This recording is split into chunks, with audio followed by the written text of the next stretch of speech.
Let's love, love for the night, night. Slow dance, dance till the sun comes up. Let's touch, touch under lights, lights. Slow dance, dance till we're high on love,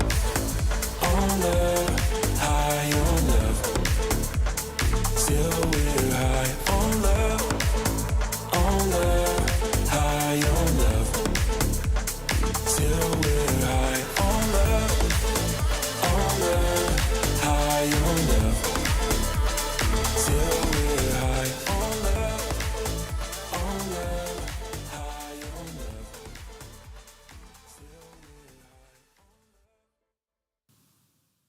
It's time to make our 1x bet predictions. We've wound up with just 4 teams here, fellas, and now it's time to pick the winner. We're all going to put it down, pen to paper. We've got them sealed in the envelopes. We're going to put them in this box right here, seal that on up, and after the final, we'll crack it right open and see which of our analysts are geniuses and which of us might be fools. So don't give it away. Don't tell me who you've picked, but it's time to put your envelope in. Give me a confidence rating. How are you feeling about some of our rosters? Who are you feeling good vibes from? There's been some upsets, right? And I love an underdog story. So, you know, part of me wants to root for Ecstatic after the back of the semis, but who knows where I'm actually going to lean. Now, I'm going to keep it a secret for now. I'll kiss this one up to the heavens, let the gods do all the work, and I'll pop that puppy in. I've got like an 8 out of 10. 8 out of 10. That's a confidence rating here. Alan, how are you feeling about your bread? I'm a little bit nervous because I'm 3 out of 4, Mike, from last year. 3 out of 4. The only one I got wrong was Melbourne, unfortunately, which isn't the best omen. And I feel like these playoffs are probably the hardest to predict because it's already been pretty hectic. And even though I seem like B&E might be on surface one of the best teams here, they haven't played the cleanest Counter-Strike so far. So I don't know, Mike. I'm not sure if I can maintain my record, but I'm going to head in this direction and just pray. Well, I'm feeling 10 out of 10 confident. Is that because I've got the right pick or because I don't know better? I don't know, but I do know that envelope go in box, prediction goes zoom. So we're going to commit these picks on in. We're going to get rid of this box, put it away till after the grand final when we will reveal our 1x bet predictions and see who got it right. Join along to find out which of us is correct. Can you guys feel that? Grand final day here down at ESL Challenger Melbourne. Round 2, of course, Margaret Court Arena, part of the DreamHack Festival. Now, we're into the playoffs. 4 teams remain. Is it going to be Kosovo's Bad News Eagles, Spain's Movistar Riders, Denmark's Ecstatic, or Australia's very own Greyhound? It's going to be electric inside the arena. So without further ado, let's get these games on the road. ESL Challenger is brought to you by Intel, Acer Predator, DHL, Monster Energy, 1xBet.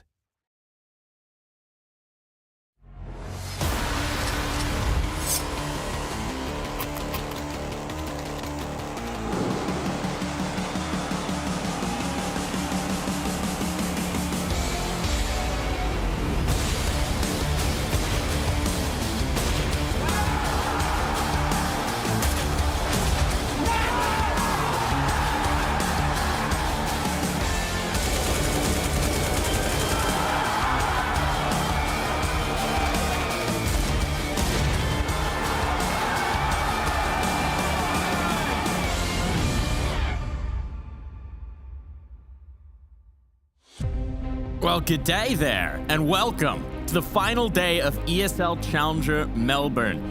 4 teams remain, but by the end of the day, only one champion will be left standing. The king of Australian Counter-Strike. It's time to get into the action. It's time to get into the desk here, and joining me to start the day, I've got Neo, and I've got Alan. Good morning, mate. Oh, I guess good morning, Australia. Good evening, probably the vast majority of the rest of the world if you are watching finals day, right? It's always kind of the excitement. The tensions are building up, leading in towards today. There's a lot of good games, a lot of good teams there as well. I'm excited, man. A lot of upsets so far. Not all the expected teams making the playoffs, and obviously the seeding is also a little bit unexpected from what we were before going into this one, but this is what it's all about. All the other games, essentially a filler up to this point. It all matters from here. Championship Sunday.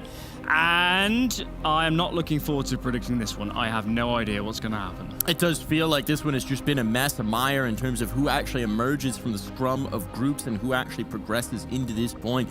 And now we've got to narrow it down yet further. But to start the day here, I mean, we've got a banging series between Greyhound, the hometown heroes, the heart of the crowd, and the Bad News Eagles, the guys with just a little bit of extra flair that seem to have won themselves some fans in Oz.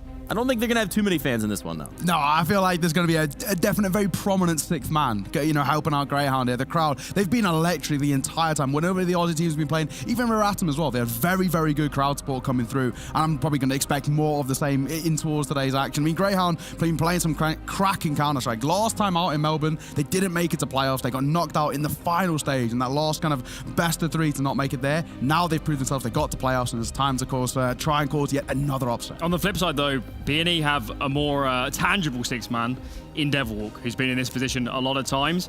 Greyhound has not played a lot of big stage games in big pressure scenarios. Of course, last Melbourne didn't quite have the performances they wanted. So I think for them, there's a lot of questions here about playing under pressure, home crowd. It can be a detriment as much as an advantage when you're Greyhound here and you have not played in this sort of scenario before. Perhaps hard to say about that one, but what we can say is it's been a heck of a 2 days. And we've gotten to this point, and we've seen some major teams go home. I mean, Complexity not making it out of the groups. Evil Geniuses not making it out of the groups. Rare Adam coming up just short. Vertex. Second time I've done that. Vertex not making it out in front of the hometown crowd. It's been a real grueler. Yeah, there's been upsets along the way. I mean, we even looked towards yesterday's or last kind of game where Complexity in triple overtime couldn't close out on towards Ancient. I mean, that itself was an electric game. The overtime kind of felt like a fourth map in a way. It was such a different showing. Both teams dug deep, but I mean, credit to Ecstatic. They caused a huge upset. They've made a statement for kind of the caliber of these young guys. And yeah, I think for Complexity, they've been looking at this tournament and really kind of upset with how things panned out. There's been some unbelievable results leading to where we are. There's plenty of parallel universes where Rare Adam have already knocked out Bad News Eagles. That game was unbelievably close, and some of these clutches we're seeing on screen went a long distance to actually getting B&E through that game. B&E are a bit of an enigma so far in this tournament. We know there's extra circumstances in terms of adjusting to the travel and the time difference, and it's certainly been a factor, and that's what makes this game today so hard to predict what's going to happen, because I just don't know what sort of mindset, what sort of form, what sort of physicality Bad News Eagles are in. And the question is, who has that little extra something? And we've had a lot of that little extra something throughout the tournament. We've had some banging plays. We've had some massive moments. We've had some huge individual clutches. And now it's time for you to vote for your favorite from the tournament so far. We have 3 clutches. We've narrowed it down. We've shrunk the field down to just 3. And they were all absolute bangers. We'll give you a view of them after this, but we've got JT's 1v3 from last night. We've got Vexite's Ace and GXX's 1v4 over on Overpass. These were incredible plays, fellas. Yeah, I mean, even this one specifically, GXX, right, had to whip in towards the pistol to see things off. We've seen moments of brilliance, and GXX in that game alone, multiple clutches, but this one would just stand out, right? 4 kills, isolating the fight, and single-handedly flipping the script in that round. I think they'll lose this map if he doesn't win this clutch. It was absolutely enormous, and yeah, for me, he absolutely held them in the game. This one was Vexite. I think this is the best. I think this is one of the best plays I've seen on LAN in a long time. A full ace in a round where it was starting to look a little bit on the brink, and the final 1 on 3, the skill to isolate, the fights, the aggression, the potency. This is why they signed this guy, and thank God he's shown up for them in this tournament. Yeah, exactly that. I mean, Vexite's really having a bit of a showing coming through. He has been, I guess, single-handedly at times, clawing Greyhound to a lot of these successes and a lot of potential upsets along the way. And I think if he can continue that form towards today, who knows? And of course, the final one is out of JT. This one yesterday was again electric. 1 versus 3. It was looking do or die, and the leader steps up, right? And the way in which he assets this fight. This third kill that comes through in a second is absolutely bonkers as well. The 1 bullet to stay it off. And this was literally to send them to second overtime, right? Yeah. This was literally to keep them in the game. If he loses here, if he flinches, if he doesn't have those instant headshots through, they never get to the point. They still didn't win. Unfortunately, they couldn't pick it up to carry their leader over the line, but he certainly tried to make it happen for the squad. Some incredible clutches. I mean, I really don't know how you differentiate those, but pick your first, get in Twitch chat, vote for your favorite, and we'll pick the clutch of the tournament. And I'm hoping we're going to get a few more potential entries today off of our games. We've got 3 matches in front of us, our 2 semifinals, and then the final as well to wrap up the day. So here's our schedule. Here's when you can expect those games to be coming your way. I think all of them are set to deliver. All of them are set to be bangers. All of them have the potential for explosive gameplay. You got different storylines across the way, right? I mean, Greyhound, of course, the local crowd, B&E, arguably the best team coming towards this tournament, but haven't been the most decisive. We know a jet lag was affecting them a little bit. Have they got over that? Have they had a bit of time to kind of, I guess, get ready to get in towards today's action? They're starting a little bit earlier, so it might be a little bit easier for them. And of course, Ecstatic, no one even expects them to be here. So the credit that they've even got to this point. Movistar weren't even meant to be in this tournament. They were a last-minute invite because the Mongols couldn't attend. So already storylines galore everywhere. Yeah, for game number 2, is Movistar still in championship form? Do they still retain that pedigree despite the roster moves? It's a tricky one to really frame in your mind. Ecstatic, as mentioned, they never expected to be here. Beating Complexity was one of the upsets of the year, if not the upset of Challenger end of in terms of all of the tournaments over last year included. So an incredible showing. But is that sustainable? Was it Complexity falling apart? I'm not sure of the answers to these questions, but that matchup up against Movistar, if you're Ecstatic, you'll feel that is winnable. You'll definitely feel you've got an opportunity in that series. I think the most encouraging thing for Ecstatic from last night is, look, they're an inexperienced team. They've got a couple of very young players there who just haven't played these kind of games. I mean, even Manx, their veteran in-game leader, said he hadn't played a stage game since 2018, and yet still, in a match that should have been psychological torture, in a match that went late, where they had played the first game of the day and also the final, where they went to triple overtime, they still gutted it out. And that says so much about their mentality. That shows so much about their grit. Yeah, I think the vast majority of that Ecstatic side have not played LAN at all. I mean, a lot of them are kind of sitting around 18, 19 years of age. What they have is the local domestic ones, Dust 2 DK sort of things, where it's very, very small crowds, very homegrown sort of talent sort of thing. So for them to be on a stage in front of a pretty electric crowd, last night, the crowd was still ready and raring. At 1 a.m., they were still going. They were loud and proud. So, I'm really hoping that they can continue to bounce off that, continue to find that form coming into us today. And against Movistar, where they've had inconsistencies over the last year, they start off on a 15-match losing streak to kickstart 2023. I think they could see there's an opportunity there. Now, I am just as excited for that second game, but first, we have the hometown heroes, so let's dive into this matchup here. We've got Greyhound taking on the Bad News Eagles. And for Greyhound, right, this is a team that's been ascending. They have a spot in the major. They're looking to take this energy from the hometown crowd and propel it forward, and we've seen other teams do that in the past. Even Movistar Riders, who are in this group, or in this playoff, rather, when they played Valencia, that rose the team to a height it had never been at before. Greyhound are looking to match that. Greyhound are looking to imitate that and bring the energy that this crowd is going to give them further and higher than they have ever been. I mean, absolutely. This is almost certainly domestically the biggest stage a lot of these players have ever played on, maybe will so, at least in the near future. So in terms of all those aspects, this is your opportunity now to really get it done and perform for your nation, essentially, and all those patriotic vibes. I think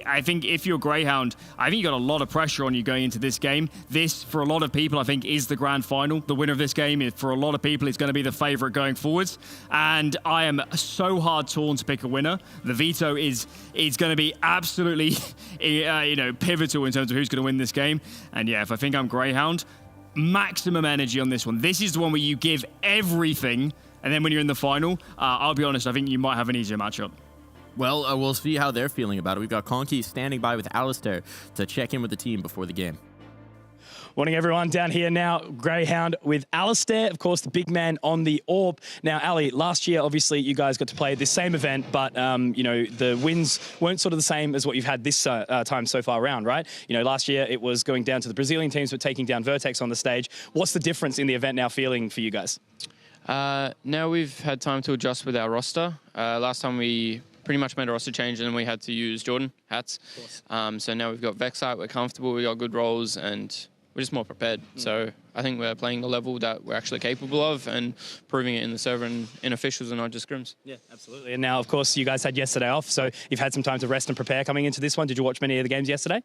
Yeah, no, we kept an eye on them. That last game, Ecstatic and Complexity, was bloody wild. So that was sick to watch. That was cool. Yeah, we're ready. So 4 teams left, obviously, diving into these playoffs. Now, first game opening up against Bad News Eagles. Do you think you guys have got what it takes to make it all the way to grand final and even take the event? Absolutely. No, we've come this far. We don't plan on slowing down, so we're going to take it to B&E and hopefully come out on top. Absolutely. All right. All the best, man. We'll let you get to it. Thanks, brother. Looking focused, looking calm, looking collected there, looking like they're ready to take this trophy. I mean, it's been a long time coming for this Greyhound roster, right? This is a team that has perennially made their way over to European events, have earned the qualification spots, and then not necessarily had the results. But this time, they don't have to deal with that aspect. They don't have to deal with that travel. They don't have to deal with that incredible journey, playing from a boot camp, playing from hotel rooms, playing from uncomfortable situations. They're on home soil. Yeah. They're in their territory now. If you look at this, right, B&E are now actually kind of, I guess, feeling what Greyhound and Rare Atom feel when they come over towards Europe, when you know, really start to have to play tournaments with a very little experience or very little kind of preparation coming in terms of getting ready for jet lag. So actually, this is for Greyhound, comfortable kind of conditions. It's home soil, like you said, they've got that sixth man of the crowd. I think all of these things will add up and hopefully give them an opportunity on what is an on paper one side of the fair. Now, the big question is, where are they going to play? Where are they going to play, Alan? Inferno's got to be in there. Both the teams love that map. Early out, it'll just be the permabans. Nuke out for B&E. Overpass for Greyhound. No surprises there. B&E will pick Mirage. There's absolutely no doubt about it. It's definitely B&E's best map. They pick it against the elite level teams, best teams in the world, and they still have good performances. It's an okay map for Greyhound, but here it's just an absolute slam dunk. So I'm sure we'll see that one come in, but the Greyhound pick is the tricky one. I want them to pick it. I want them to pick Ancient in this series. I think Ancient's the really shrewd pick. They might pick Inferno, they might pick Vertigo, but I think it'd be a slight mistake. I don't think they're nearly as heavy favorites as I think they might be, and it's going to be Inferno. Well, at least they got the confidence, but I really think Ancient was the move here. Yeah, I agree with that. I think on paper, when you look at it, B&E are not as comfortable on Ancient as a lot of people would assume. Only got a 50% winning rate. It's not exactly the most comfortable map for them. But Inferno, yes, they did lose to Rare Atom. So I think for a side like Greyhound, they're thinking, right, I'll come the pick of Inferno. We're going to see what we can do because Rare Atom's are down. Why can't we? And of course, we'll finish things off on Ancient as expected. So at least we do get the Ancient coming through. Comfortable picks to kickstart things with Mirage and Inferno. The insta picks for these guys. But Ancient coming through, I think on paper, actually favors Greyhound. Yeah, I think even though I would have liked the Ancient pick, it would have just been reversed. I think so. In terms of making any difference to the series, it shouldn't be a massive factor. And yeah, I think both teams pretty comfortable with this veto. It's a very good map pool in terms of the sake of this series and all the maps going close. And I don't think either team can complain too much about this one. Promises some bangers, but I know the Aussie talent have been assuring us that it is in fact called Inferno. So maybe that bodes well for the Greyhound guys as we head into this series. For Bad News Eagle, right? This is their best situation. They've had as many days as possible to adjust, to overcome the travel. It's something they're not as experienced with. And now that they've made it through to the playoff day, there are no more excuses. It's about delivering here against a hostile crowd. Now, if you want to let us know who you think is going to be taking it through, if you want to be the hostile crowd or if you want to be the supporter, it's time to get in the Twitch chat. Use the hashtag BAD and hashtag Grey to let us know who you think is going to be winning this series. Now, as they get in, it's time for us to talk about it. It's time for us to talk about who we think is going to be winning this series and what might be the keys here. If Greyhound are taking this, Nao, how does it happen? If Greyhound are taking it, I think they have to do it in 3. I think Ancient is going to be required to do it, but on paper looks very good for them. They want 8 out of the last 9. Granted, some of them are kind of more domestic matchups, not exactly the caliber that B&E are used to. I think if B&E are going to win this, though, they've got to do it in 2 for me. They've got to do it in Mirage and Inferno. But even that can be quite tough because, as you mentioned, Inferno, Greyhound are pretty damn good at it. They are indeed, and standing by to listen to how they're feeling about this tournament, we have a little bit of a video. Us compared to last year when we were at DreamHack Melbourne, our ESL Challenger Melbourne, we're a way better team. Bringing in Vexite, he's brought a lot, and everyone's been putting in the hard yards. Kind of changed how we played a bit, tried to mix up the tempos a bit, and we all get along really well. We all make fun of each other in a lighthearted way, the Australian way. You obviously want to be confident, but you never want to be overconfident. And I think after the Rio Major, honestly, the game against Cloud9 could have went anyway. We got pretty lucky, to be fair. Like after that, we had a huge team talk, talked about everything, talked about why people were frustrated, why they weren't like playing well. And I think, I mean, everyone's going to say we're 0-3 team all the time, doesn't matter. But our goal is just to prove those people wrong, that's it. And then since we brought in Liaz, we just improved a lot, and bringing in Vexite as well. I think we showed that we can compete at the last ESL Pro League in Malta, and we just want to keep proving that we can actually compete against these top tier teams.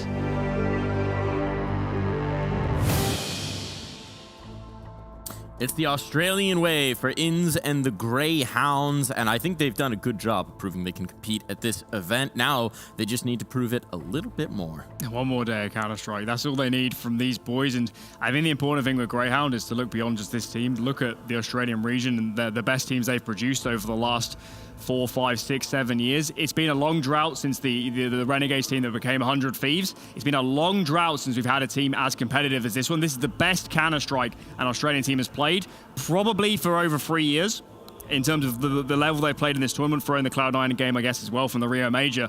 So from that angle, it is definitely looking better, but I think that should be the expectation for this region. They've produced a lot of good players over those years, and there's just been the wrong combination. They've never got it together. We have the Encore team, we have the Old Order team, we have the Vertex team, unfortunately, that's dropped out already, and they just can't seem to coalesce the right members. But this team now with Vexite in the right positions looks like the most functional lineup we have seen for a long time. It feels like the ideal moment for them to actually lift a trophy here on home soil as well, right? The energy is with them, the momentum is with them, everything's looking good within the team and within the roles. It feels like it's all come together at the perfect time. Yeah, I mean, I feel like the stars are sort of aligning for them. Right now, the run of form for this Greyhound roster has been pretty electric. If you include the RMR as well and kind of more domestic tournaments, they're on a 12-match winning streak. They're really feeling comfortable.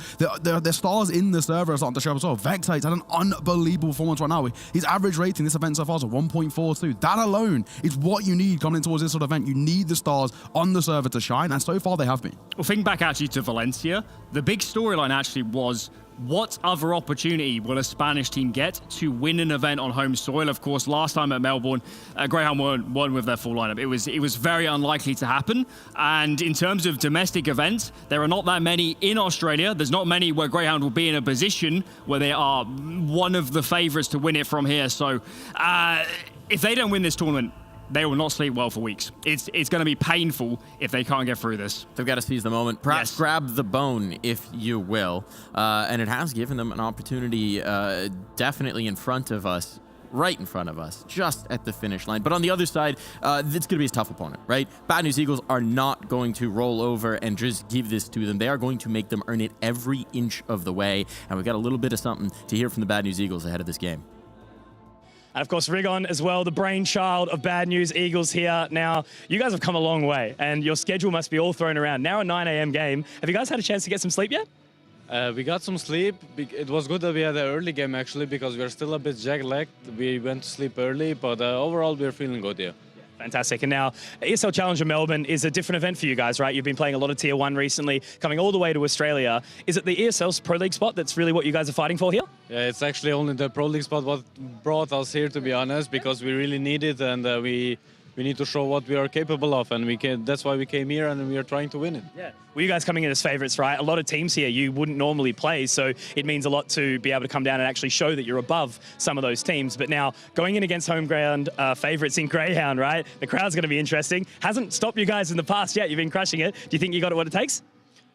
I believe so, but I don't want to jinx anything, but we played in Brazil as well against crowd, so I think like the crowd, we respect the Australian crowd, of course, but I think when they shout and stuff like this, it just gives our more energy to play, to say to them, let's win this, Yeah, you know? absolutely. So, yeah. We've certainly got some fans in the crowd. Definitely heard that yesterday. So let's get into it, mate, and we'll see you guys in the server, all right?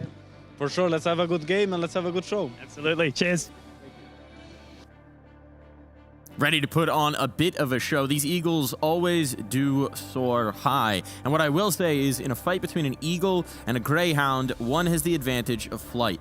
Yeah, I mean, exactly that. And we know as well, when we look towards this B&E side, they're never down on that for the count. Reverse sweep against Rare Atom yesterday. Things were looking pretty rough to kickstart things. Inferno didn't go their way, and you're thinking, there's a world. Rare Atom caused another upset in this tournament so far, but then they claw it back. We know Mirage is such a comfort pick for them, and you look at kind of the victories they've had over the last few months, including wins like FaZe, Game Legion, Eternal Fire, Force. It's a very solid map for them. So that always kind of, in my mind, feels like a shoo-in. Surely in this sort of event and in terms of traveling, if you're B&E, you're going to improve every single game. You're going to improve every single day. These are big game players. 0-2 down at the Rio Major, and they knock out reigning major champions in FaZe, a result nobody ever would have expected. In terms of the ceiling, this team is seriously high, elite level caliber, and I think if I'm them, if I'm a little bit more rested, I'm feeling supremely confident coming into. As much as we're saying this is a close matchup, I think if you're B&E, you think you can absolutely dumpster Greyhound in this game. I mean, you might say the sky's the limit in this situation, provided they can spread their wings, and we have seen them spread those wings as we've gotten further into the tournament, right? It feels like they've powered up into every game.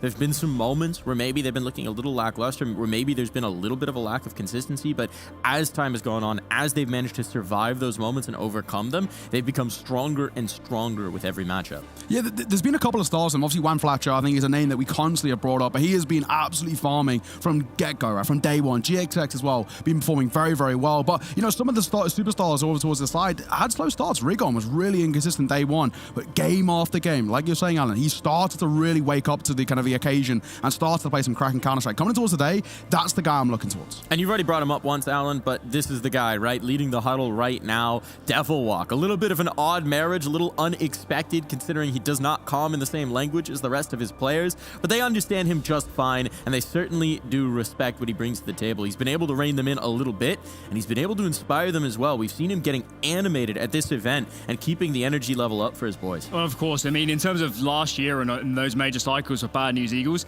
it's safe to say that gameplay was raw. It was aggressive, it was punchy, it was individual, but it wasn't necessarily consistent when you look over a 12-month period. That's why Devil Walk's here, to add the structure, to add the consistency, to add something to fall back upon when it's not working. But I'll tell you what, Mike, in this matchup, I think this is a brilliant matchup for Bad News Eagles. I think they should go absolutely balls to the walls aggressive, because Greyhound is a standard team. They play meta. They struggled against Rare Adam because they do unusual Counter-Strike. That's when B&E have holes. That's why they play to the level of their opponents. But I think actually against a more standard team, and they've shown against top teams in the world, B&E style works well because it's so unexpected, it's so aggressive, and as we've mentioned in the past, if you cannot stand up to the individual firepower as they're pushing in aggressively, you're in for a world of pain.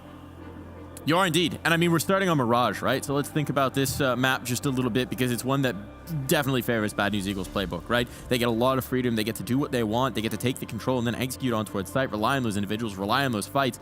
And that's something where Greyhound are going to have to try and slow them down early, aren't they now? Yeah, I mean, that's the big thing, right, coming into it. For Greyhound, for me, like I said, they've got that comfort, the third map being statistically actually a better map for them, but they've got to kickstart things early doors, right? They've got to get confidence heading in towards a map like Mirage. You cannot let B&E just walk all over you. Like you said, they play this aggressive, very kind of mechanical kind of Counter-Strike, very puggy in a very positive sense, right?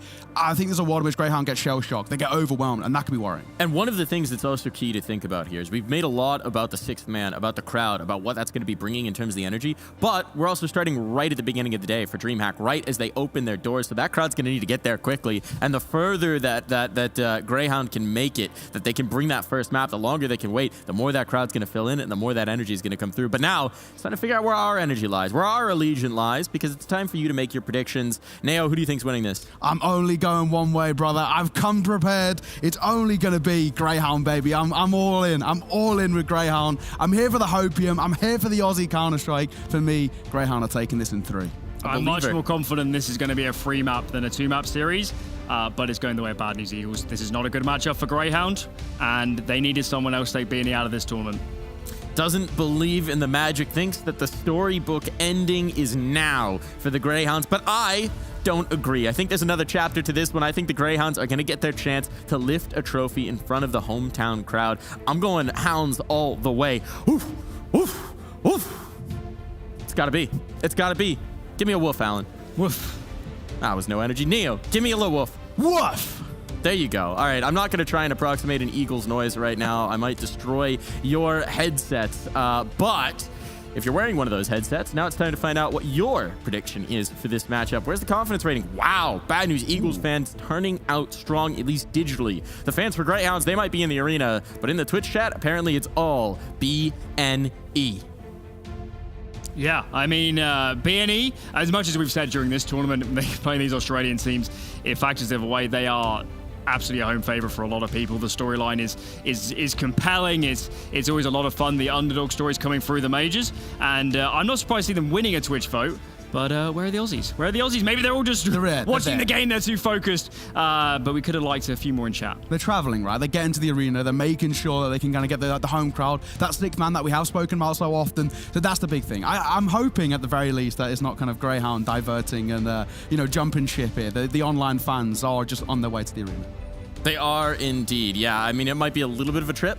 Might be a little bit of a trip, but we'll see how strong their digital presence is. I do want to say, the Bad News Eagles have talked about it all weekend. They actually kind of like when the crowd is against them, but I know two guys who are going to be happy whichever way the crowd leans. It's been a long weekend, but at the end of the day, you got to pay the Bilski.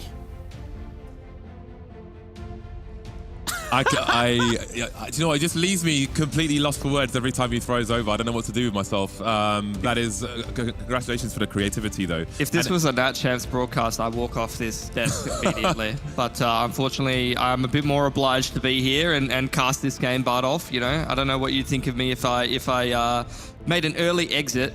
I'm a little concerned about this first map though, mate. I think, look, Greyhound have a history on Mirage, but even teams domestically, such as Vertex, often pick this map against them in order to try and get an upset, and they have shown a little bit of inconsistency on it. So to start out this series on Mirage, if B&E come in here with full strength, that could start to knock the confidence a little. I think the run we have seen from Bad News Eagles at this specific tournament has been wonderful in terms of the individual prowess, the grit we've seen from them, just flipping Rare Atom to the post yesterday as well. That was a banger, especially towards the end here. It's not going to be easy by any means for Greyhound. They're absolutely an underdog in this series, but I think it's a fantastic test for them. I think they're a team that are capable of rising to the occasion, and this might be the time for them to do it. So we'll have to wait and see. Of course, the doors are just opening here. There are a few people here already, but there'll be plenty more by the time this first map is done. Again, Mirage, Bad News Eagles, going to be a big test for Greyhound. I'm picking Greyhound for this because I would love to see them come out with a victory here. I don't think it would hurt B&E too much, but I think for Greyhound, it would be a great scalp to take. Really, really good victory for them if they can make it. The challenge is here at ESL Challenger Melbourne for Greyhound, and it starts on Mirage. Looking like Bad News Eagles, pretty slow round from them, holding a pretty spread out default passive positioning across the map. As you see Vexite looking to take a duel in middle with Regan. Just keeping him honest for the time being with the P250, but Vexite trying to play with confidence, takes a couple of taps to the chest.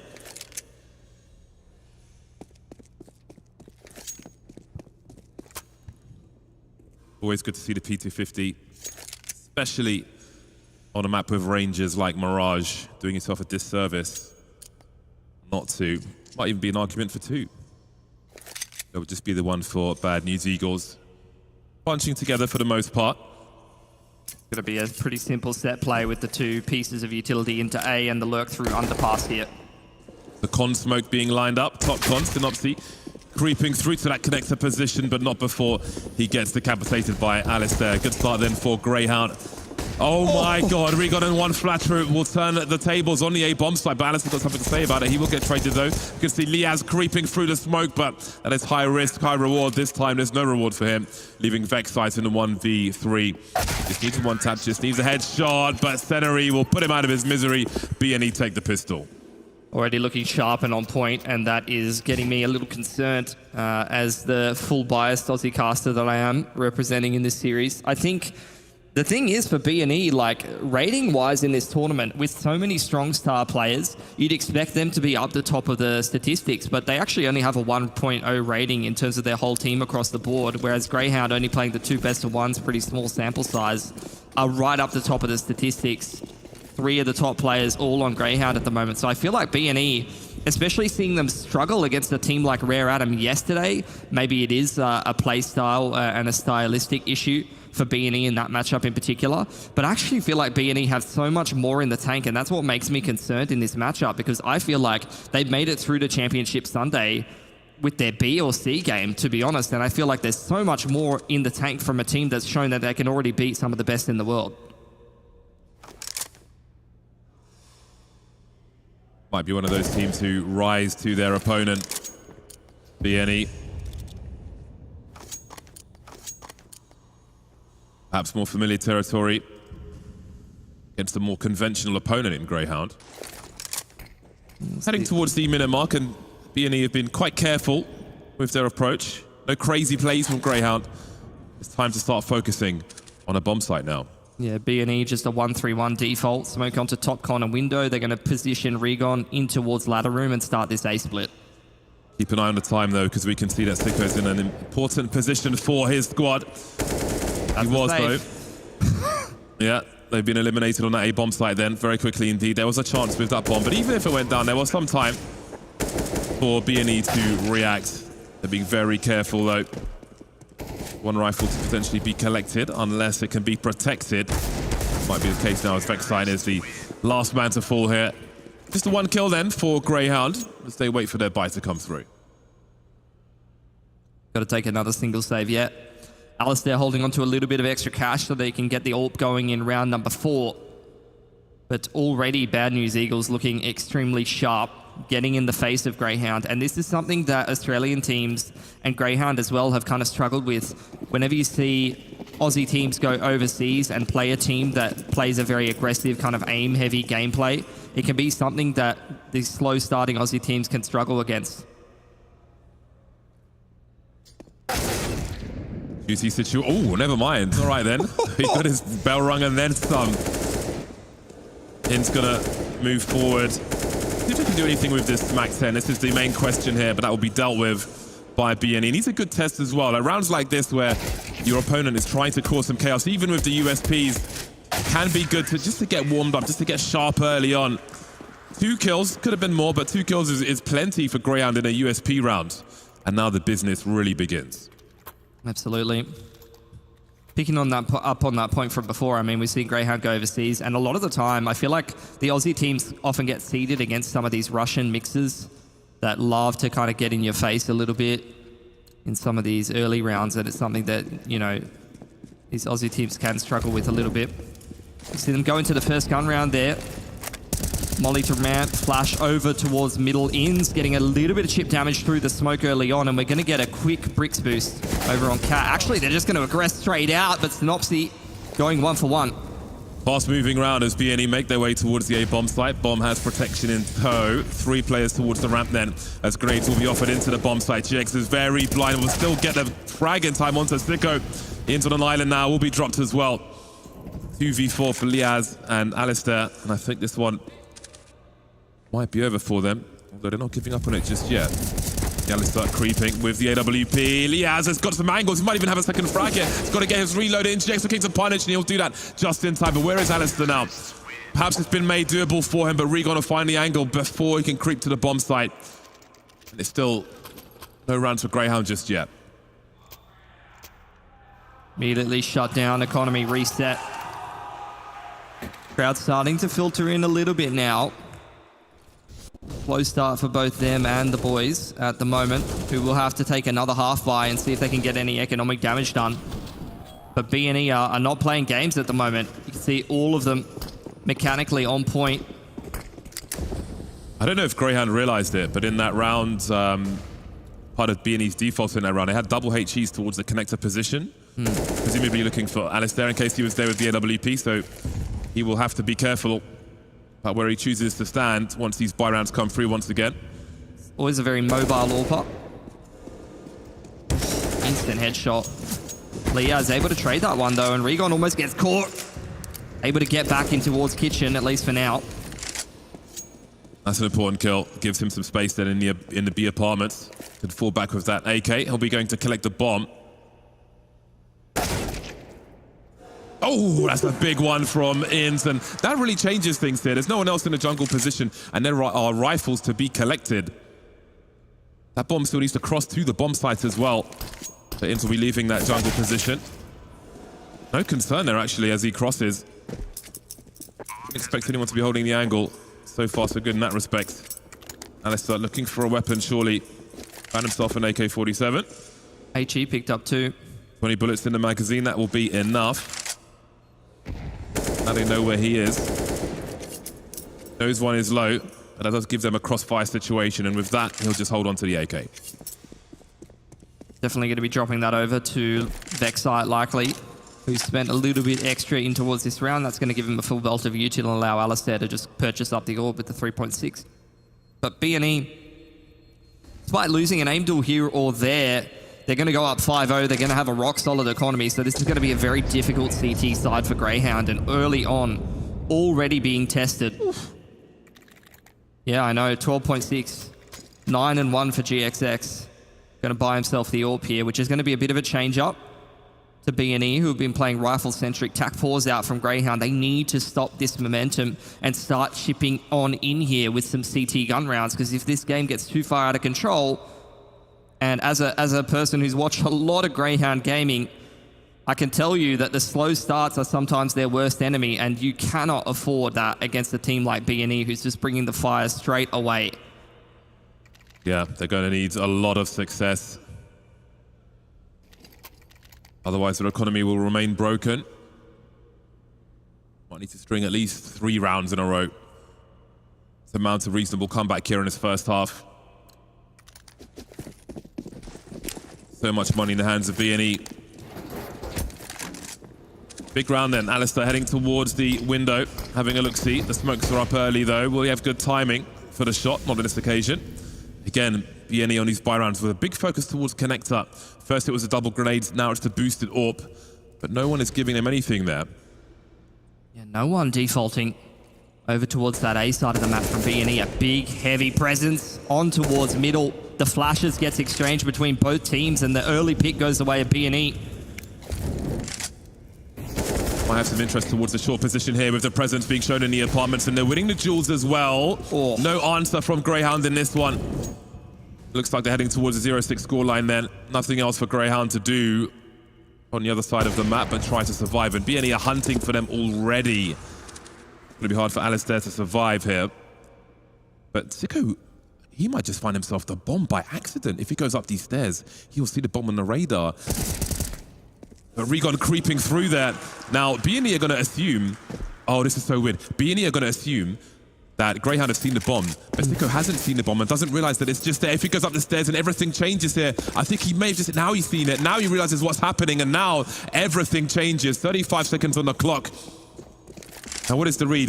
They have... Greyhound will know that they're all coming for Sicko. If he goes down, it's an opportunity for Alistair to go to one of the bomb sites and make the right play there. Almost, but not quite. So do they go A or do they go B? Synopsy's been staying on B to try and secure things. Alistair finds himself on the window now. 17 seconds on the clock, heading towards the underpass. Will he be heard by any of these players? A Molotov. He'll have to force the issue. Does he find an angle on GX? He's passed already. 1v3 now. Money's together with the team regardless. I think he might go for... No, never mind. Gonna save. Yeah, he's missed his opportunities there. They couldn't quite put the pieces together. But I'll tell you what, that swing from GX just shows exactly what kind of form and confidence level B&E are in. Didn't care about the spacing, didn't care that his teammate was a couple steps behind him. He just swings Sicko and immediately one bullets him. You know, you could talk all you want about the fundamentals, but at the end of the day, if you're playing a big tournament like this on land, you think you're a better player, you just go in there and you get the job done. What a bait by GX.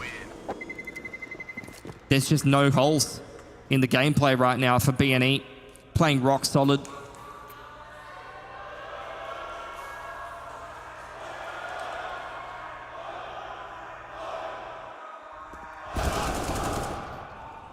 Didn't take long for the guys and girls to make their way in.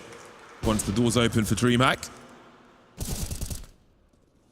100%. And they're going to be much needed.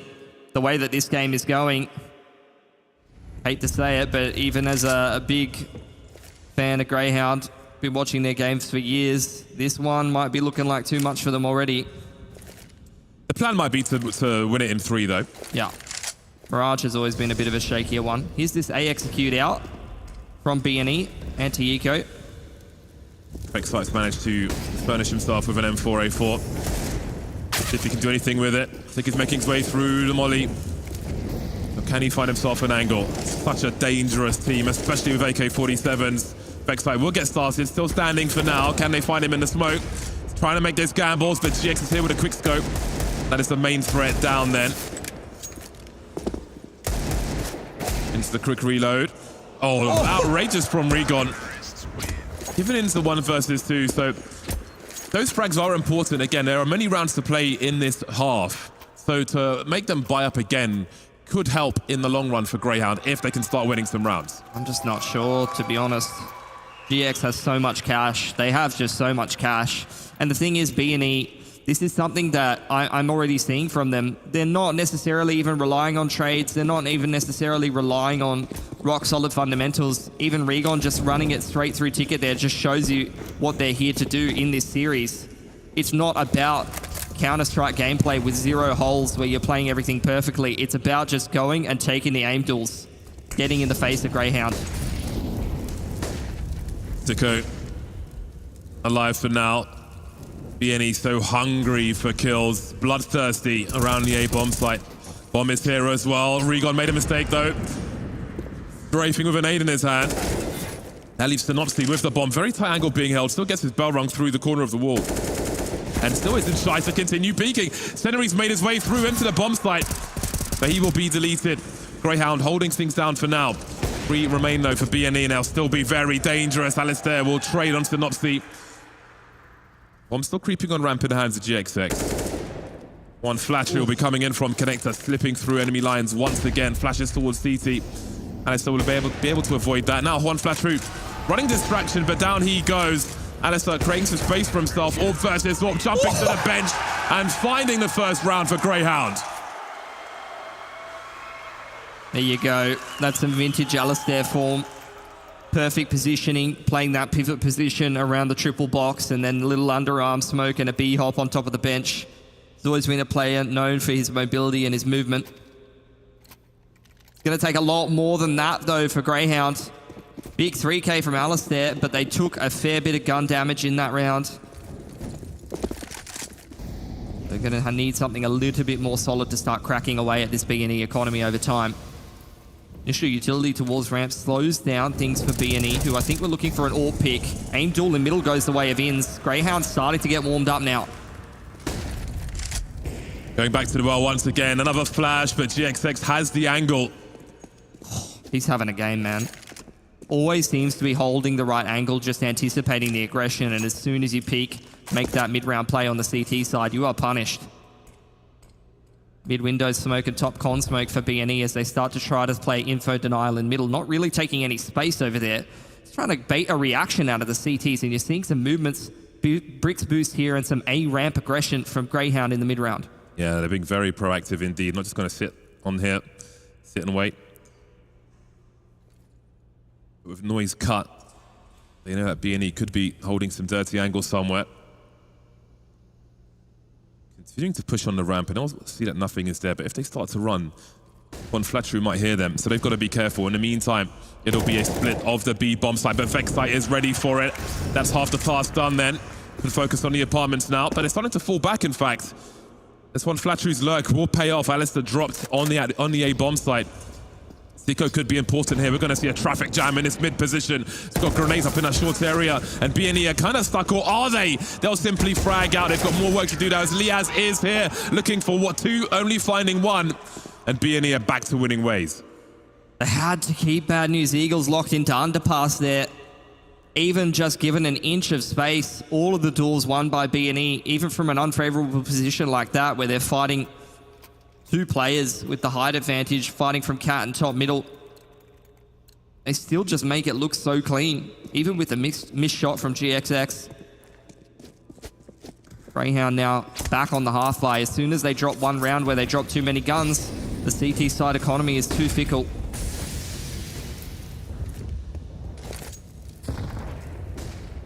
Another pistol round for Greyhound. A slaughter so far on Mirage.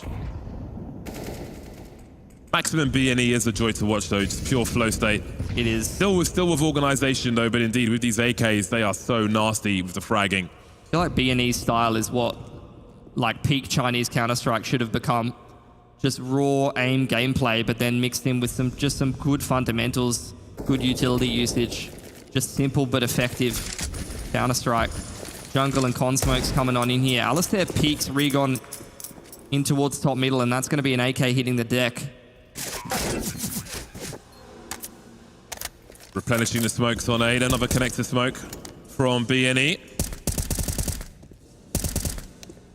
Not sure if somebody's there or not. Soon find out, though, in the worst way, of course. 9-1 incoming then. No kit for any dodgy diffusers here from Greyhound. Always good for the confidence, though, to land some headshots. And again, they could still end up with 6 rounds here. So this damage will still be important. 3 kills pretty good, but the score is pretty bad. 9-1 for Bad News Eagles. Now another buy coming in for Greyhound. Enough cash to go for a double AWP if they so choose. Been interesting to see how little double AWPing you've seen out of Greyhound with this roster, because once upon a time, Sicko was kind of famed as a really strong AWPer domestically in our region. He had like a 3 to 6 month period. We had like a 1.3 rating domestically or something ridiculous. There's a fair amount of maps in that sample size. But nowadays, really focusing on the rifle-centric gameplay. Quick pace in towards middle from B&E. Flash over the top from Greyhound, though. They're looking to take fights early on here, but they haven't checked GXX. Oh! Almost 2. Not sure if you saw the second one. Either way. ISL gets some information. Very expensive. Senary only needs half a chance, and they can't find a trade there. 20 HP and a dream. Remaining 3 around the A bomb site, creeping through now as Vexite comes in with the AWP. Careful on those mollies, though. Senary creeping in the smoke. Does he know where Vexite is? Oh, that's brutal from Senary. Either side finding the edges, leaving Liaz to drop last. And B&E find double figures. So efficient, they don't give you even half a chance, B&E. He just absolutely swindles them around the corners of the smoke. Greyhound wishing this was CS2, but smoke's blooming that way in CSGO. He just works his way around the edges so precisely. An attack timeout for B&E. They are letting Greyhound sweat here. Always love the offensive timeouts when you're so far ahead. Obviously, you know, this is an important game. Some people kind of pin this one as the grand final, and sometimes with how the seeding works in a lot of tournaments, you know, you do end up with a really strong game in the semis.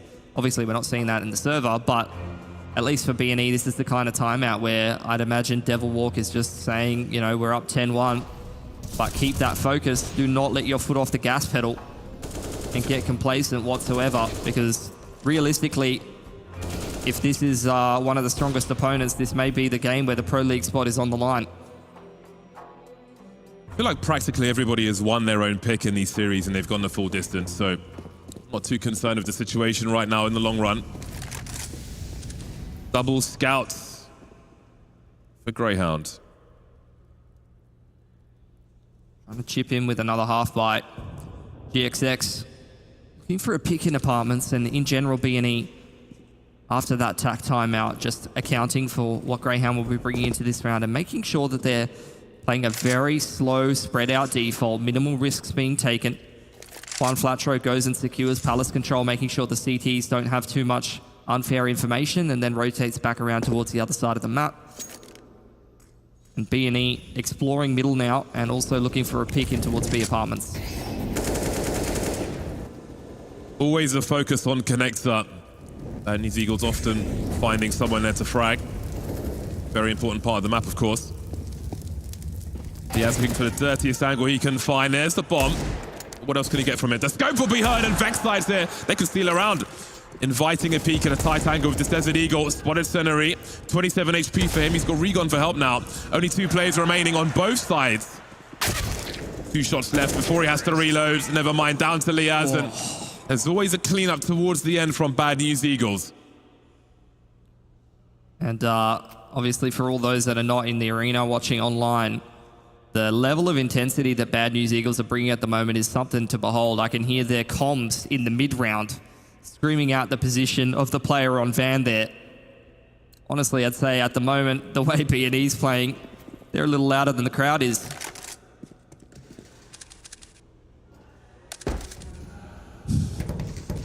Buy time again for Greyhounds.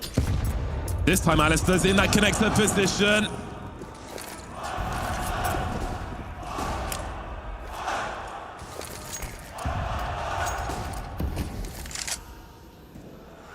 One way thrown by Regon here.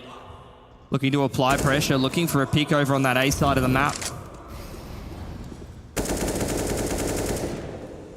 Well, this is good for Greyhound at the moment. They still have control of Connector. There's a minute 20 on the clock. They've got 5 people standing. Alistair's managed to survive the drone strike in that Connector position. The double nades came in once again.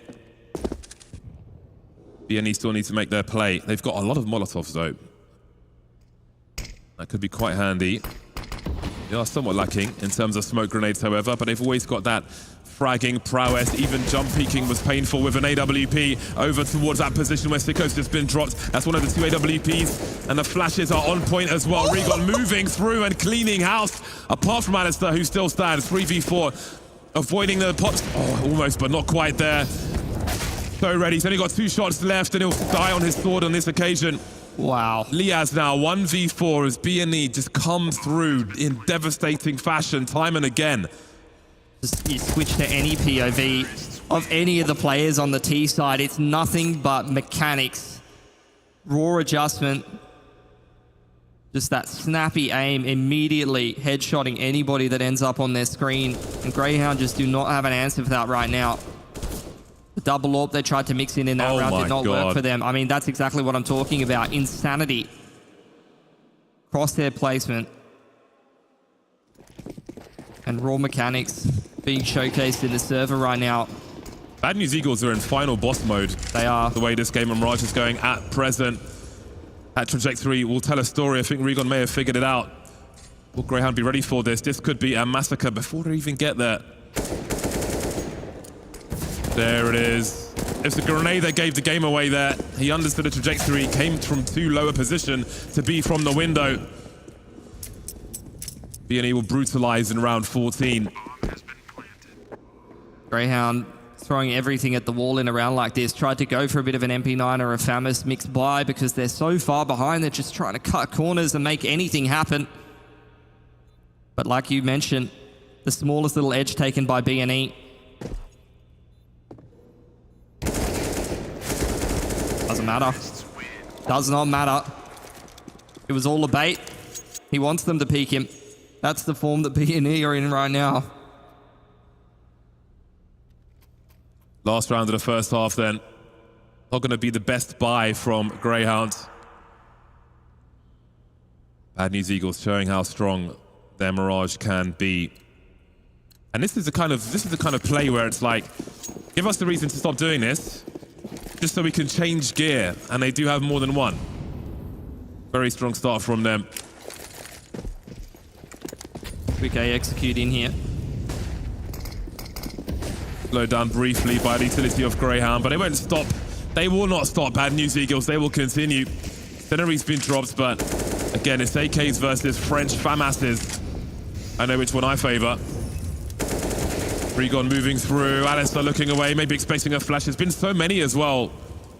The flashes have been so good for BNE to take the angles away. And then the AKs take the heads away, just as they might do here. The spray from one flat true leaving Vexside. MP9 versus 2 AKs in an AWP. I don't fancy his chances. He'll do the best he can, though. Desperately trying to make something happen here. 14-1, a landslide of rounds for Bad News Eagles in the first half. Just a 1 for Greyhound as we move towards the second.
yours and you were mine.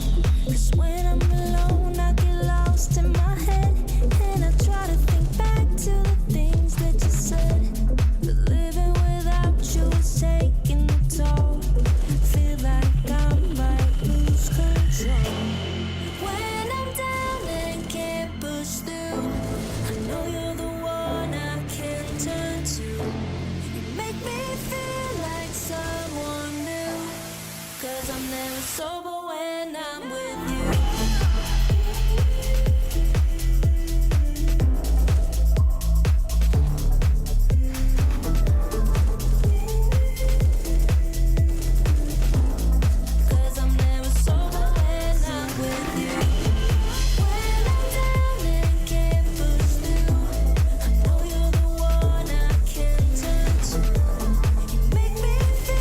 Feeling confident coming into ESL Challenger Melbourne.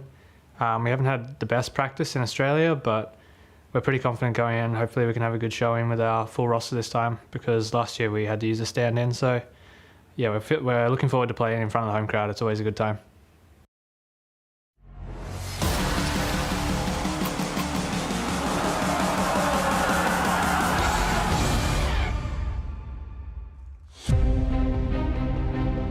Well, that home crowd is still filling in as the doors have opened here at DreamHack Melbourne for the final day. It is a tough task, though, on Mirage versus Bad News Eagles. You can see the score there as we move to the beginning of the second half. Every round will be crucial. They are at the foot of the mountain versus a giant. It's the David and Goliath scenario here on this map specifically. Begins now in the second half on the pistol. Let's see what they have in mind. Senery's going to be active immediately as Greyhound start posting up. Noise has been cut, but this angle's being watched. Some info then for BNE. Don't want to be losing Alistair with so much utility on his belt in a position like that. Scenario going to go and test middle. Underpass is not open for business. Maybe top mid might be the next port of call. That spots out Vexite. 1 damage exactly with the dualies. About 6 foot of brick. Greyhound in the mid-round, seeming like they want to be going for this B-side execute. Couple of members over there for BNE. Their rotations are still pretty honest. Only 2 CTs to defend here. In they come. Chain flashes will push Regon away. Senery looking to his left, drop from his right. Regon taking one in the face, but still alive, looking for those high headshots. But Greyhound are coming alive in the pistol round. 3v2, they've got good angles for this post plant. Steenson obviously come through the door. He's just got to force the issue here. W all the way, looking for these headshots, looking for these 1v1s. Running out of bullets, surely. Down to Alistair now to get these 2 frags. The reload's coming in as they jump around the corner. And BNE cannot be stopped on Mirage. Greyhound just not playing with any confidence. The bench player not swinging in that situation, despite being in a 3-on-2. After the contacts taken in the post plant, there's no trading from Greyhound. They're playing scared, and I don't blame them. BNE have absolutely demoralized them in the first half. This one may never get started for Greyhound. This is a statement from BNE, though. Absolute savagery in the server right now. There's a potential 1v2 without that bench player peeking, as you mentioned. Maybe a key swing point towards the end in that pistol. Well, the bench player is the key in that 2-on-3. He can either swing the short position or swing on the market scale. Needed to do one or the other. Did neither. Senery continuing the disrespect. Disregard for danger in the mid position. This time he'll be punished, however. Still presence in mid.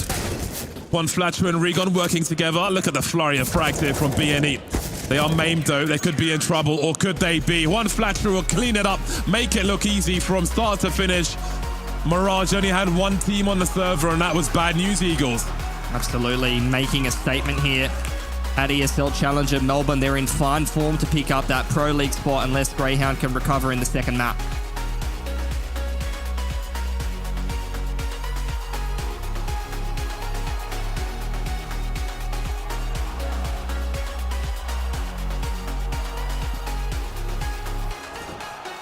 Well, the Eagles make dog food out of the Hounds on map number 1. Chop them up, chew them up, spit him out.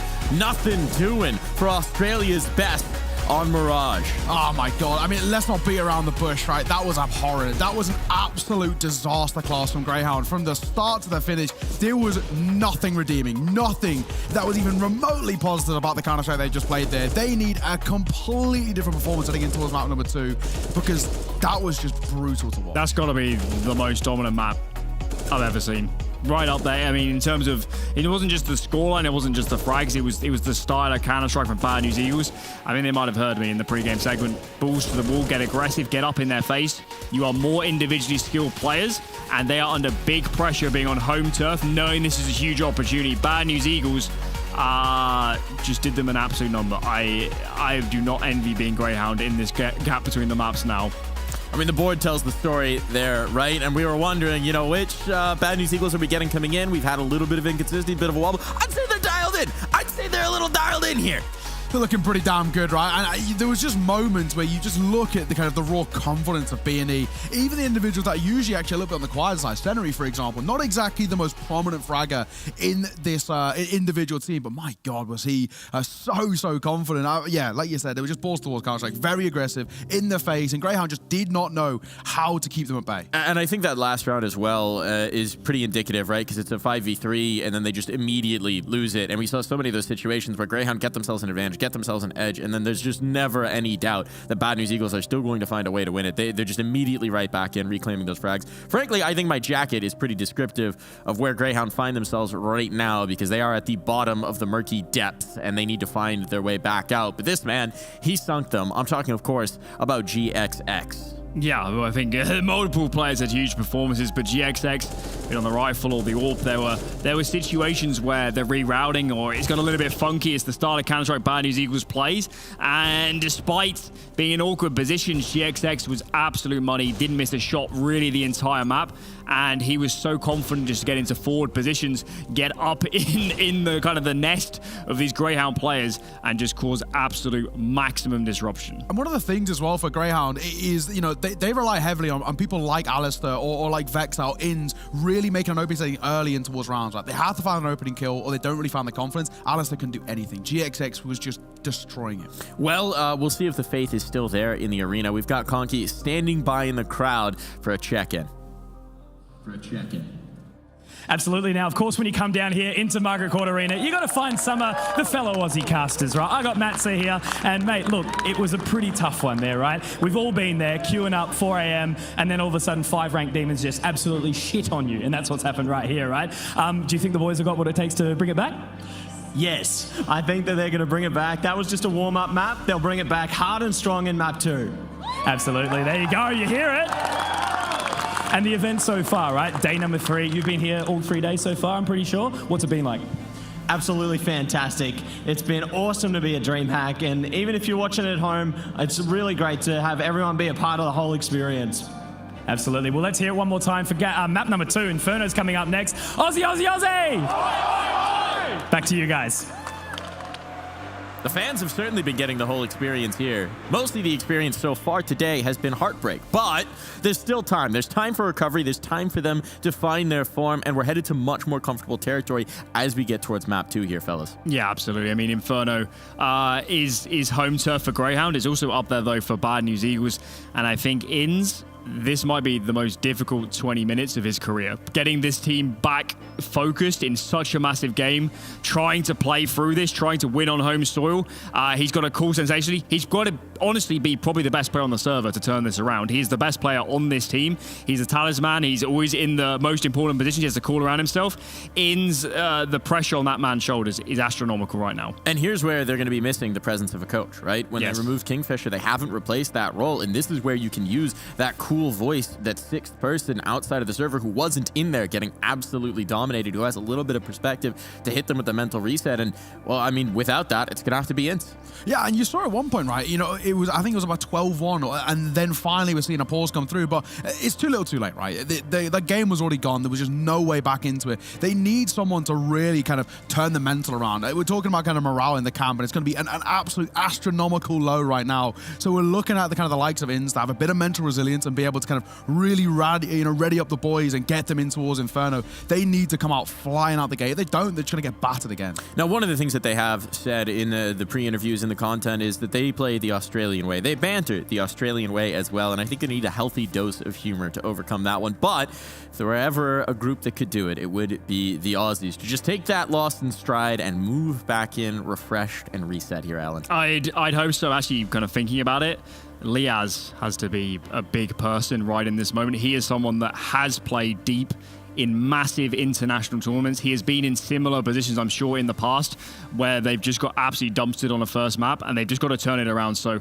Liaz is one of probably, well, certainly the most experienced player on this lineup by a long shot, and he needs to rally the boys. I'm not sure he's necessarily that sort of person normally, but in this sort of moment, you have to step up, and you know, you don't have to be the in-game leader to be a leader. Everybody on the team at times has to be the leader, and someone has, in the void of a coach, in terms of they probably don't have the deepest, you know, management even around the team, just by their organizational scenario. Somebody has to step in and say, that map didn't happen. That map didn't happen. They were unlikely to win Mirage anyway, but you just got to zone out. It's could be deleted from your memory. Absolute amnesia. Just forget about it and play now Inferno as if it's a best of one and your lives are on the line. Well, the margin for error is gone now, but that would just make the storyline even sweeter if they could run it back. Will the Greyhounds survive, or will the Bad News Eagles fly right into the final? We'll find out after this.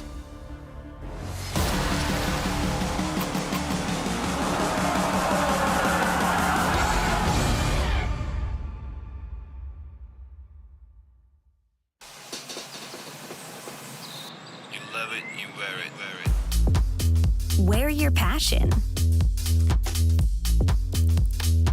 Share your passion. Wherever, whenever. Gaming is a lifestyle. Get your merch at shop.eslgaming.com.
So you say you got a new one.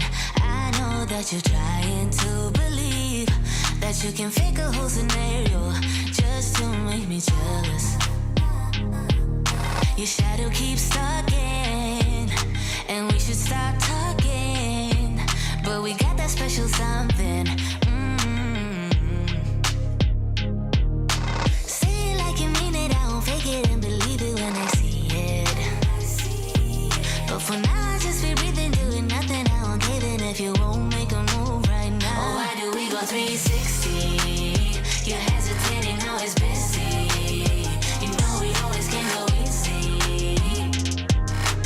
Won't you let me know? Why do we go 360? You're hesitating, now it's busy. You know we always can go easy. You should let me know. Oh, I will be clear now. Patience is really not my key, but if you play your cards right, I might just think about it twice. Yeah. Say it like you mean it, I won't fake it and believe it when I see it. But for now, I just be breathing, doing nothing. I won't give in if you won't make a move right now. Oh, why do we go 360? You're hesitating, now it's busy. You know we always can go easy. Won't you let me know? Why do we go 360?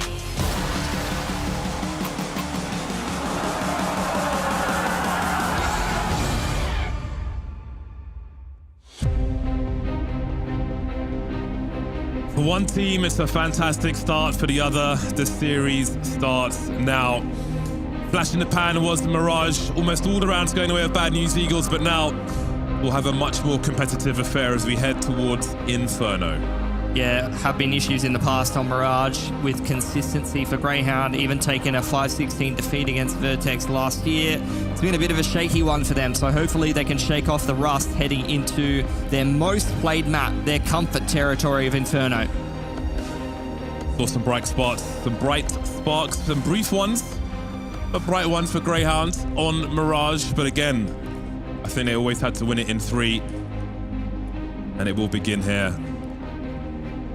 At least didn't exert themselves too much on the first map. Plenty of energy to convert the reverse sweep. Compared to what we saw from EG yesterday, once they got to the third map, they were absolutely spent. Multiple overtimes in the first 2. Can be quite difficult to make your way through that many rounds of Counter-Strike in a single day. And regardless of who wins this, it's going to be a long road to the grand final playing 3 maps in a single day. Yeah, I don't think I'll be too concerned with how Mirage went.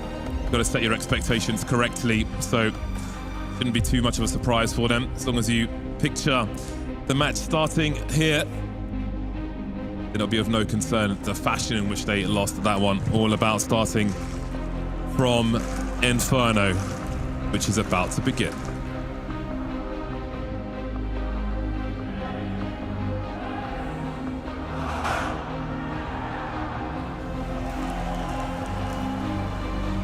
Inferno it is then. 0-1 start, but still just the beginning for Greyhounds. They have to be successful here if they want to see a grand final, if they want to see a third map even. They'll start on the T side.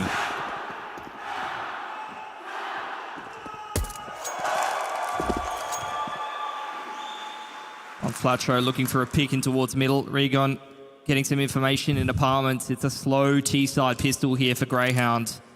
They always pick Inferno in this series. They're used to starting out on this T-side and just working their way into the game at their own pace. And at the moment, Bad News Eagles is giving them the space to do that. Flash over the top of half wall.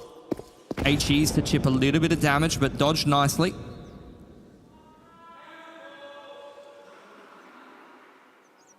Slowly slinking away. But again, it's Senary who just doesn't wait around. He's like, oh, what's going on, guys? What are you up to? He wants to join the club. He wants to be number 6. He's going to follow them down Banana. Regon will wonder as well, where is everybody? Well, there's a start. Ins to try and trade. Bomb carrier spotted then. And that shows lots of intention. And now things are advancing very quickly. Bad News Eagles coming in from the back and getting all the kills so far. Pico in a 1 versus 5. 45 seconds on the clock. A false start on the pistol round. The sound cue was there. It was a flash to half wall, which gave the info push over to Sceneri, and it seemed like Greyhound just a little bit complacent, taking their time, hoping that they wouldn't get flanked, but the sandwich comes in for Bad News Eagles, and they continue the aggressive play right from the get-go here on Inferno. No bomb plant for Greyhound means it's a full Glock eco here. See what they can get done in a round like this, but really looking forward towards round number 3 to get this one started. And look at this, it's confidence for Sceneri. He doesn't even think he needs anything more than a set of dualies to get through this one. He is proving to be a big problem as well. He's got very good spatial awareness, so he just keeps on Wing round after round. We saw it on Mirage, we'll see it here as well. He's a person that Greyhound will need to stop if they want to find some respect in this one. No respect being shown by Bad News Eagles. Anti-eco aggression down mid, giving Greyhound no time to recover, no time to reset that momentum. Keep an eye on what B&E does in a round like this. GXX has dropped over the MP9 to Sceneri and bought himself an AWP. Will we get some aggression with the SMGs in the early to mid round? It's going to be a 3-man start with 2 SMGs over towards the B side of the map. GXX and one Flatro over towards A in tandem. Utility exchange from both teams. On Banana, multiple smokes invested by Greyhound, trying to limit the information for B&E as they go for a bit of an airstrike. Extra rotation, floating back across towards that A site. And a smoke on towards top middle from Bracket, flash into Carpers for B&E. There's the retake utility on Banana. They're being very active in the early to mid round, trying to deny Greyhound information and space across the map. Regon's been left grenades by Sceneri as well. He's rotated over. So he's throwing a combo, perhaps to suggest that there's more than one person on that B bomb site. Invite them over towards A and have a look at this setup on the radar. Will Greyhound be baited into this scenario? Starting to swing with the numbers here. So far, so good for Greyhound. 2 on odds and frags! GXX though collects 2, and there's still more action to be had here. Would expect Sceneri, perhaps not. Again, maybe thinking that the remainder would be over towards B. Suddenly, he's got some high ground advantage. That's going to be a real pain for Greyhound to deal with. Sicko spots him, but this is really killing time as well as the bomb makes its way up mid. The bomb's quite far away, actually, and slowly slinking towards the site, but it's been enough time for Regon to be able to rotate over. You can see him at a library position now, playing off of information from his teammate, who's still becoming a nuisance. Spotted one in the graveyard, In's on the site, and there's Regon trying to creep forwards. But Inz is ready for him. The MP9 now in a 1 versus 2, trying to get a 1v1. One of bombs being planted, rings the bell, but can't get the kill.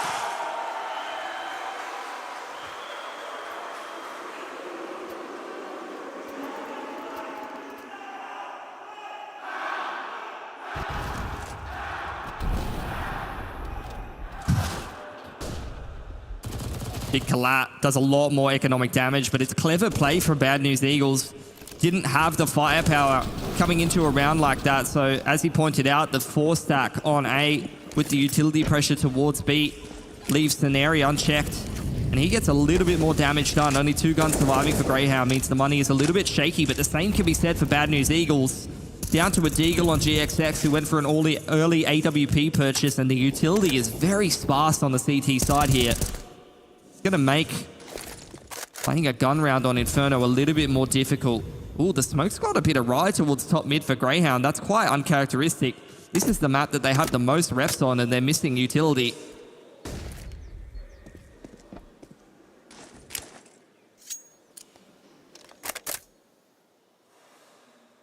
Holding on to that last flashbang.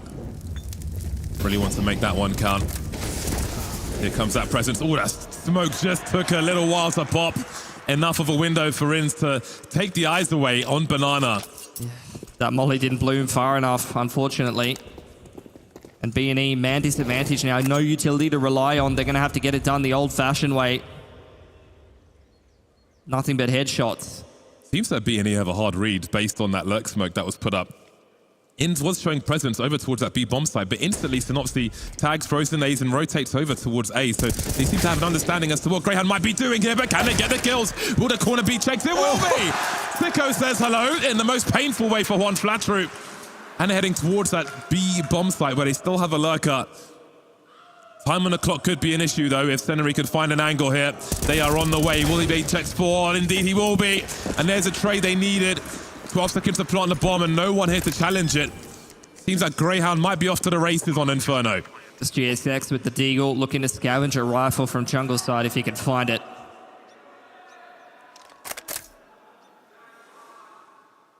See if he can do any more economic damage to Greyhound, who would really love to keep 4 guns up here. The money is not fantastic. Hasn't built up just yet. Need to make sure they maintain that moving forward in this T-side half. Night and day between Mirage and Inferno, as we expected.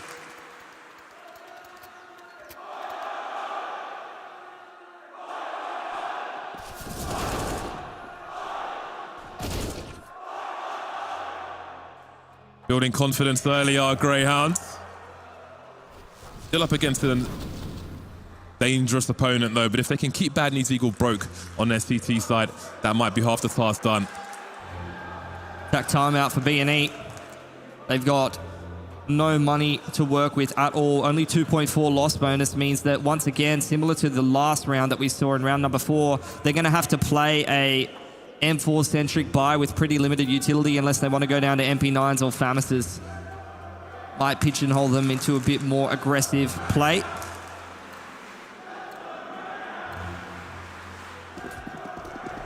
Liaz looking for his first kill. This might be a good round to collect it. I'm sure he'll be important later on. Very storied player already, Liaz.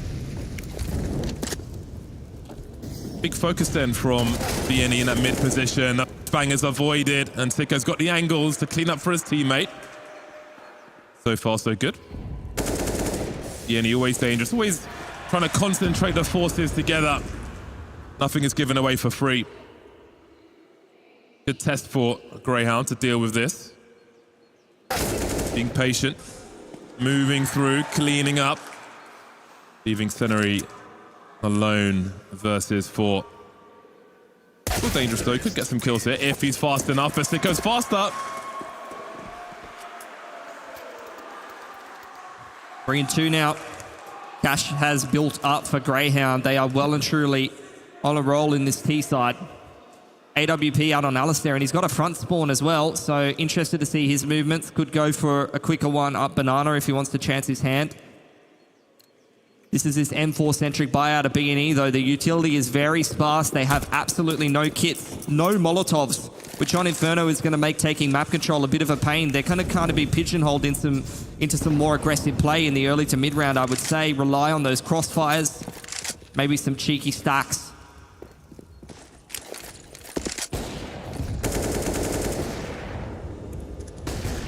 Closing in on the half wall. We're going to see a big fight here. No one dropped just yet. That's a great answer from Alistair, though, through the wall. Gets his reload in while his teammates take point. Ian's holding the angle. Regon. Oh, he's not expecting that one. Lucky to get away with that. You see BNE are concerned. Maybe panic stations on the B bomb site with 3 players here. Yeah, a lot of pressure on B. You can see they're using a lot of utility over on that side of the map. Bit of an over-rotation given the amount of pressure that Greyhound put on with only a couple of players, and they're going to do exactly what they love to, leave ins behind on that lurk. Going to see a rotation through Speedway, boost up new box here for B&E, trying to do some tricky play to get themselves back into this, but with the brackets take utility out of Greyhound, they are keeping the information game honest. Chip damage onto Regon now, and after taking that information on the A side of the map, they're going to go for this B execute. Have neutralized that 3 stack towards B for the time being, but Regon's kind of reading this quite well. He's on his way again through Speedway. Yeah, showing something towards this B A bomb site. What if he gets a frag here before they commit to this B area? We'll keep an eye on that on the radar. They are sending it though. Bomb in first. Vexite will be traded by Sicko after he drops the 1 flatter, and there goes Regon, but GXX is still here. The numbers game overwhelming the B bomb site for Greyhound. 12 seconds to get that bomb planted, and obviously won't find an angle in time. Unbeknownst to him, he might have a 1v1 here. Sending it straight through the smoke. Alistair will be saved by Liaz, who gets there just in time. And Greyhound continue rolling forward. Gonna break the CT money yet again. They are outputting the same level of pain that B&E were doing on their Mirage T side.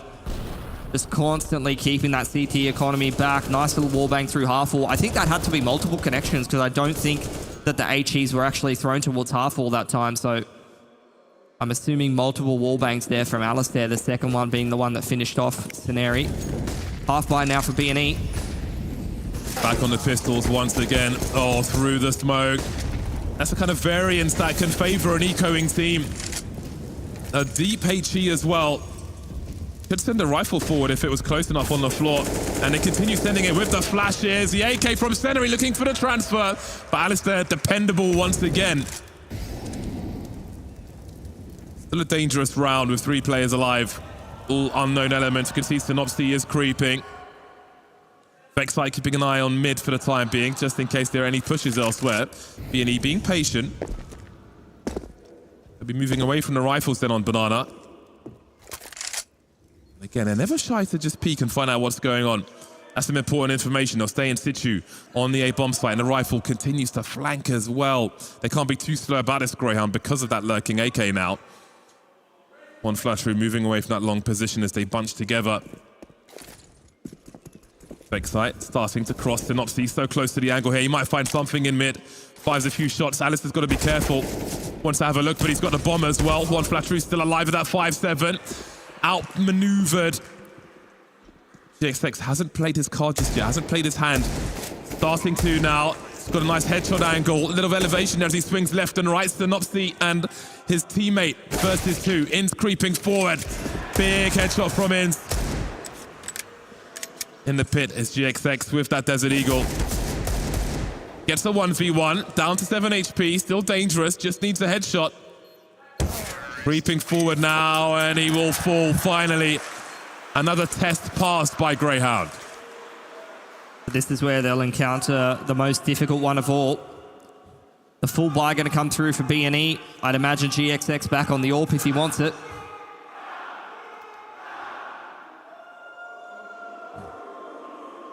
Indeed, he is much better utility kit on Synopsy. So B&E have enough utility to be able to actually run the map control protocols in the early to mid round, as opposed to that last gun round they were putting together. They've maxed out the loss bonus now. 4-man start towards Banana here, leaving only Synopsy solo on A. Multiple waves of utility going to be contesting this B side of the map, and you can definitely anticipate some aggression early on here. GXX, I'd imagine, dropping off his utility. Going to go on the rotation back towards the A side of the map. Here's the retake Banana utility out of Regon.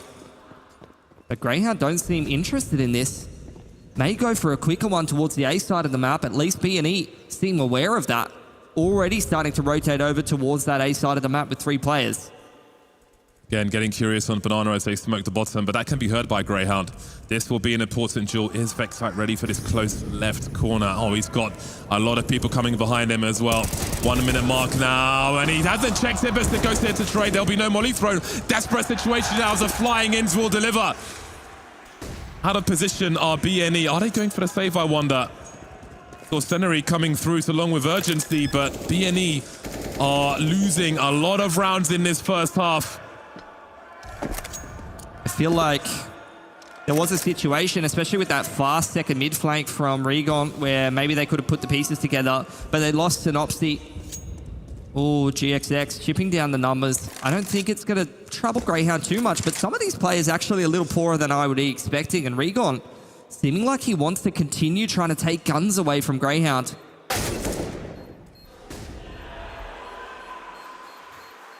Nice. Make it as expensive as you can. No need to chase T money at this point. Alistair's got $12,000 before the round win bonus comes in. He'll soon be losing money by winning rounds the way things are going for Greyhound in this first half. This is where B&E, though, maxing out the loss bonus, can continue putting gun rounds together. 2 rifles dropped over. Probably someone has to go down to an MP9 or a FAMAS, but that doesn't seem to trouble B&E too much most of the time. Sense an area in on the MP9, maybe some Banana aggression. Tarp setup, perhaps. Attack timeout here for B&E. It's night and day between the first and the second map, and they need to rectify that.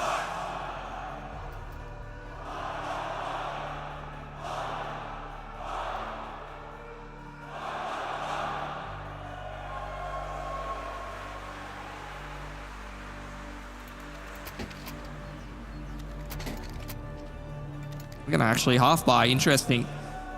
I mean, often 3 guns up is kind of the pass mark, and especially without the incentive of being able to actually reset that T-side economy. I can see the decision-making from B&E. They're in this for the long game. All you need is an AWP on the CT side of Inferno. That is the minimum requirement. Minimum order quantity is 1 big green gun. And there's always a chance for success, especially with a grenade like that. Oof. Another wall bang through the half wall. Alistair continues to be dangerous. GXX returning fire, though, against some of these low players. The 2-man sit inside of the smoke on the low HP. Those weapons are made all the more dangerous by that grenade. Vexi and Inns will be feeling very nervous in a round such as this. They've got so much util, though, for an execute here. Just GXX all alone on this site by himself. The flush coverage needs to be immaculate from Greyhound, or they're going to be dropping members on the way on in. Utility over towards bracket side from Liaz. Liaz is entertaining. He's got the cocktail sticks and the small sausages out for the boys at top mid. But in the meantime, GXX is going to be somewhat overfed on this B-bomb site as they all start to come in. Spotted by the pillar. Will he get any kills from this? Absolutely not. AWP has been lost, maybe by both teams, unless Alistair can get around the corner in time. Is anyone holding the angle for him? It will be Sicko. And here they come now, the Lemmings on Banana. Probably die eventually.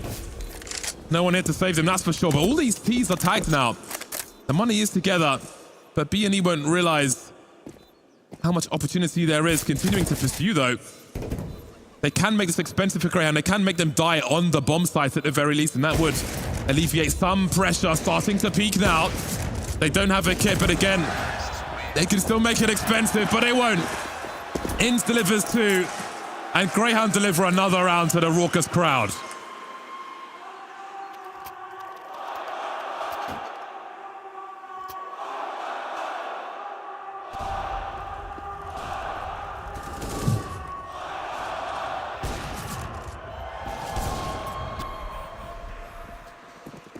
Good little defense from Pillar there. Inns using GXX's own position earlier in the round. Full buy up now for B&E. Aggression down Banana right from the get-go and middle. Frags going right and left. But it is a man advantage, a 2-man advantage for B&E. Where did Greyhound just go, James? Wow, this round suddenly turned into a shooting gallery. Finally something for Bad News Eagles. It's been a quiet start to Inferno for them. But this will certainly help. Again, no shortage of money for Greyhound. And Liaz, even if he can't win the round, he can still make it quite pricey for Bad News Eagles, and that would be something. The bomb's been lost for now.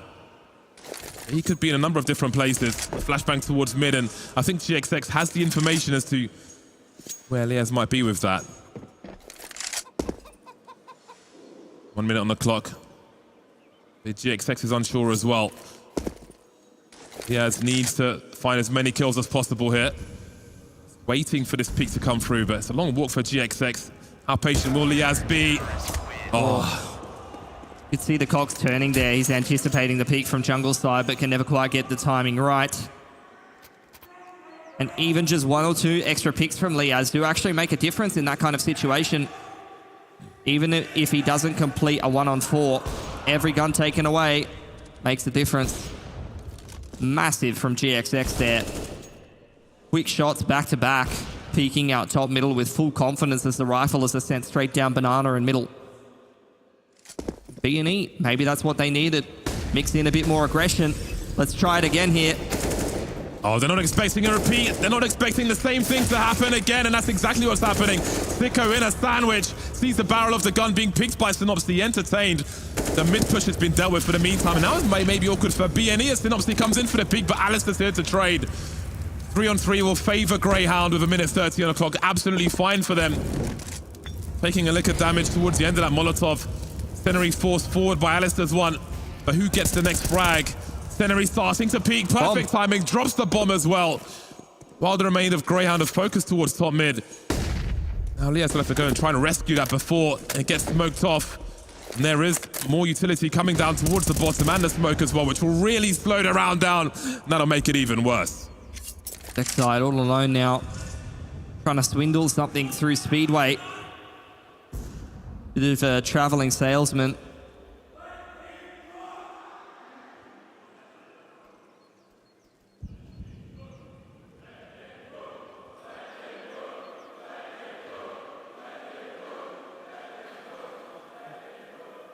So many angles to check for Vexite. GXX wants to go back to the well here. Showing some elbow. Look at the confidence from these repeats. Yeah. The sheer confidence is fantastic to see, but rather you than me being up against it. 100%.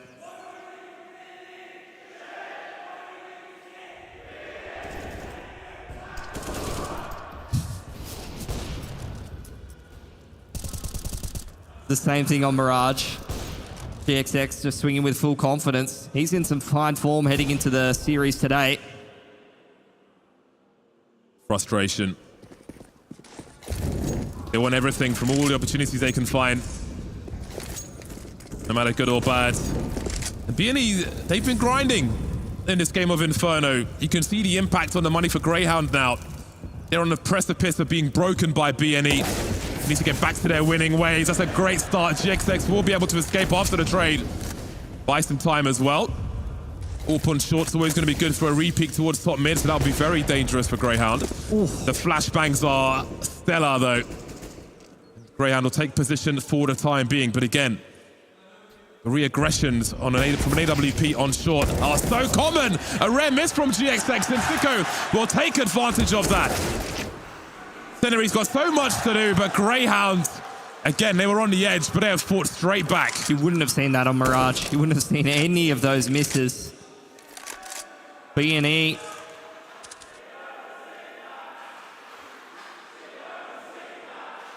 What did they say?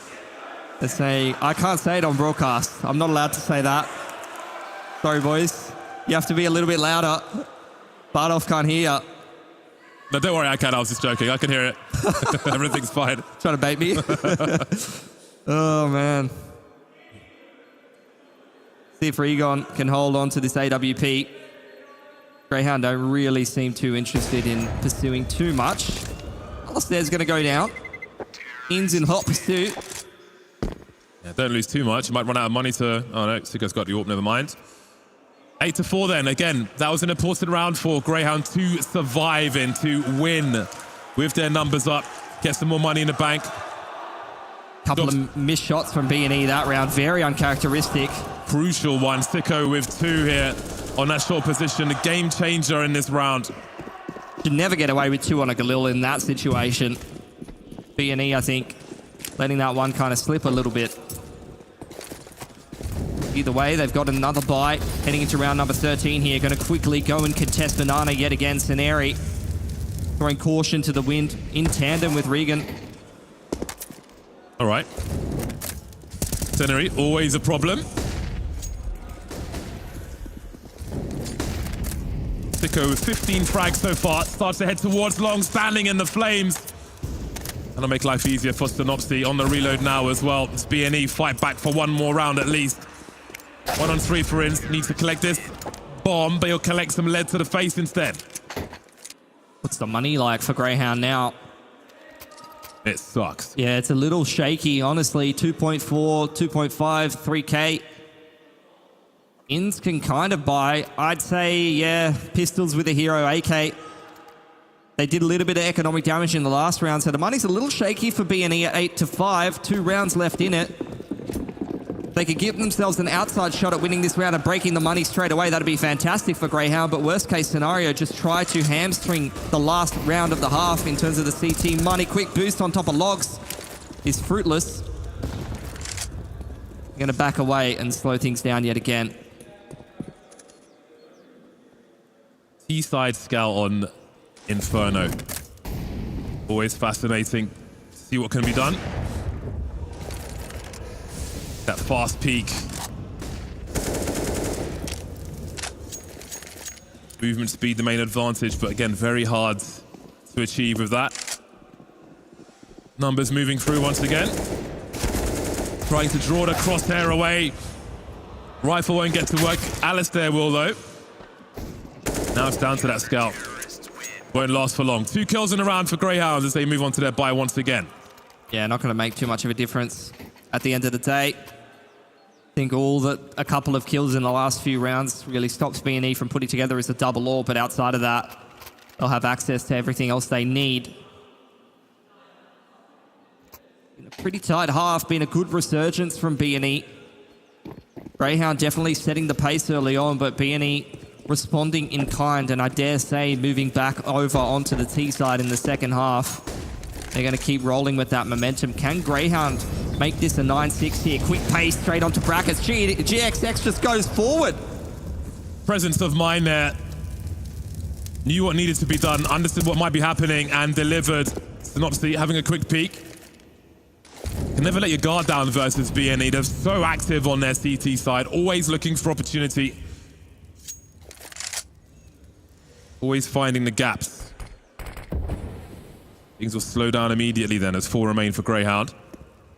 Mollies towards top banana might be a clue for them as to how much space they may be afforded. Perhaps they can show some presence there, then make a decision later on. But again, we see a big focus from B&E with 4 players together. Regon poking, wondering about mid again, and Alistair hopping around the corner, but again, he can't take anything for granted, and Vexite will be the man to punish. In a 5-on-4, handing back that man advantage situation to even things up. Alistair looking for some information over towards Banana. Going to throw a little bit of utility, which will keep the rotations honest. Synopsy starting to move through Speedway, so only 2 players on this A side, but when one of them's GXX, I don't fancy your chances necessarily. 28 seconds, so quiet, and Ince is moving so deep into B. He hasn't found any angles yet, but there's got to be someone somewhere starting to run now. And that will draw GXX towards the B bomb site. While the play's coming in towards A, the player that remains on A's bin drops, and there goes GXX as well. They've been baited in the last round of the first half, and Synopsy's going to have to clutch this. Oh, Ince, master fisherman. Look at this wrap through carpets from Liaz, though. He's going to have a cheeky little position. They'll have the sound cues for a defusal attempt, but he's not going to find any kills anytime soon. The timing from Liaz here, coming in for the backstab. 9 rounds at halftime for Greyhound. A great response after being missing on Mirage. How much do B&E have left in the tank in this game of Inferno? Find out after the break.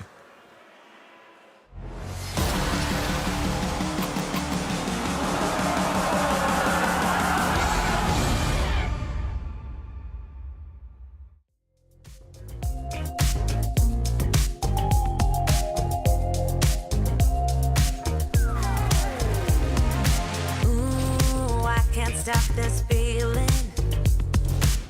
It's setting all my doubts on fire. Ooh, like you won't believe it. Won't let a moment pass me by. Too late, can't win. I'm giving in, 'cause I can feel something coming over me, holding me till the morning, and it keeps me dancing when I feel something coming over me. I just keep dancing. Ooh, morning light so blinding. It's on the ceiling and the walls. Where is my name? 'Cause I can't find it. Those early memory lane walls. But I know it's the price that you pay. Ooh, for living it up on Saturday. I can't win, I'm giving in, 'cause I can feel something coming over me, holding me till the morning, and it keeps me dancing when I feel something coming over me. I just keep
Well then, Greyhound fighting on Inferno.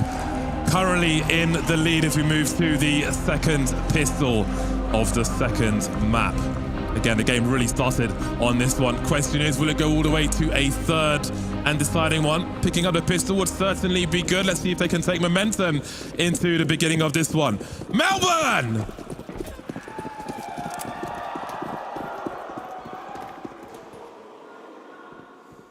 CT side for Greyhound. 3 rounds to the good. The Bad News Eagles were savage on that Mirage T side. Little slower to start in towards Inferno here. Scenari having a look in towards Bracket. Going to take an early duel with Liaz. Absolutely smokes him. But Alistair in second mid has got some great information right now and a bit of a flank timing, which leaves Greyhound with the confidence to continue to stack 3 over towards B. They have not budged an inch.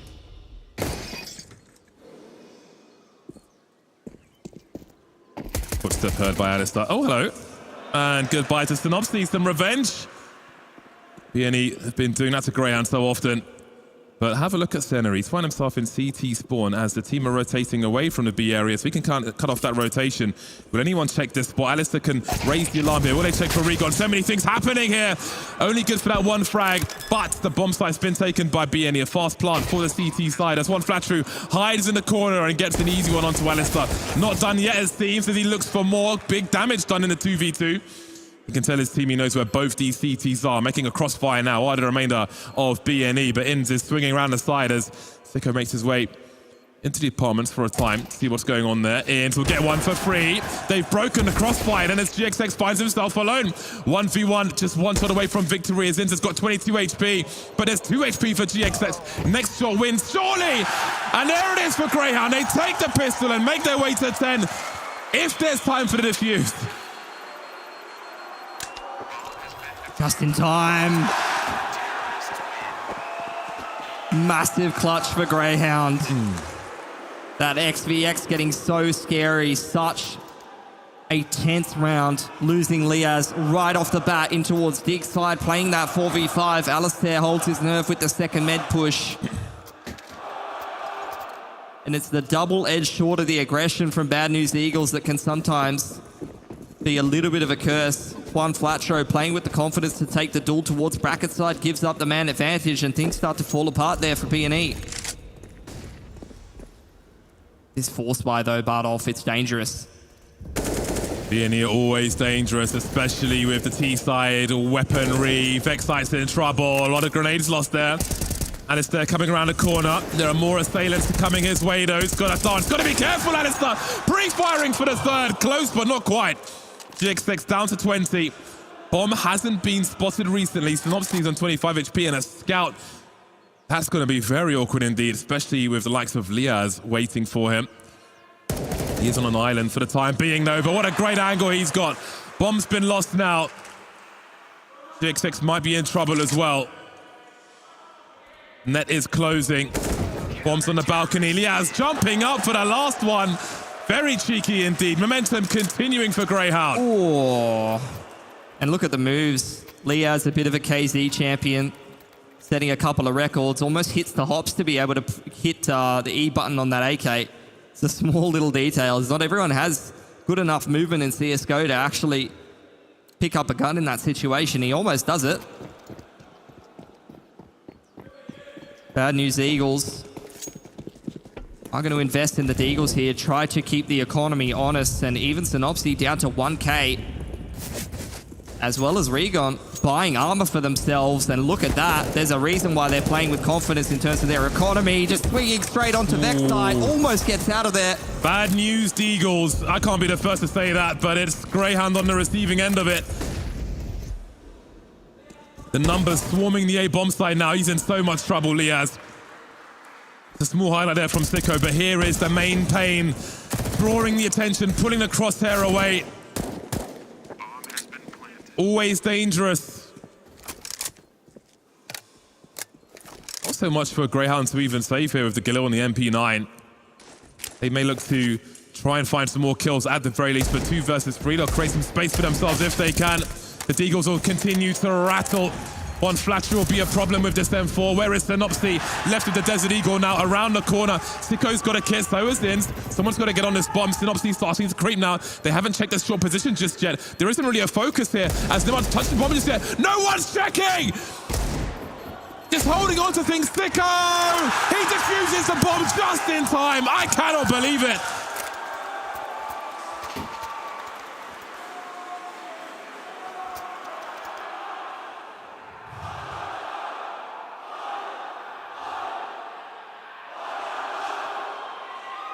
Oh, nerves of steel there for Sicko in a heart-stopping moment. Bit of an oversight on the dig push there. They were so convinced without any noise made that it would be the wrap through jungle side. Regardless though, B&E with those deagles and the bomb plant have done so much damage to Greyhound's economy. They're on the verge of reset here. That could be B&E getting it back into this game. They're contesting here over towards Banana, Molly towards main. One player in apps, B&E just slowly working the map. Trading out utility. GXX on the AWP, as is Alistair. Oof. That's a lot of chip damage from the CT side. Nice little HE nade. B&E only need one bullet though, maybe two for Synopsy. Although maybe not, no one's got a helmet in this round anyway. Another nade. Oh, it's gonna be a chunky one. Oh!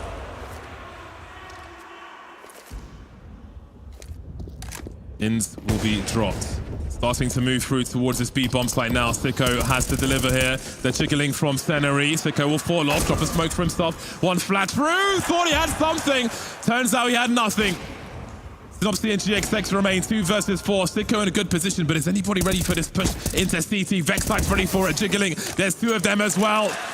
Nothing going the way of Bad News Eagles. This was the round for them to break Greyhound with all the damage they did in a round prior.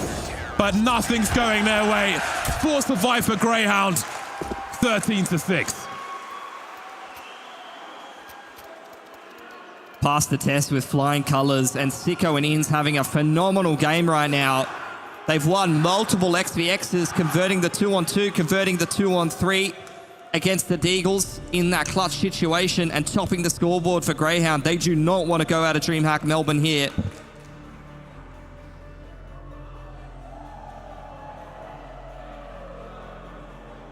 What do B&E do? Tack timeout for them. They do have enough cash to be able to buy. I think one player had 7k, so an AWP is definitely an option.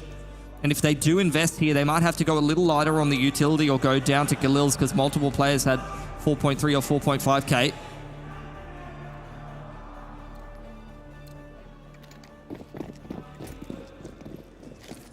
No AWP. Are going to get the AKs dropped over by Synopsy instead. Make sure that they can get that full util going. On towards Regan, I believe it was. And again, slow pace and tempo in the early round for B&E here. Multiple players towards second mid. Going to immediately try to start trading utility over towards bracket side early on. As Synopsy works Banana.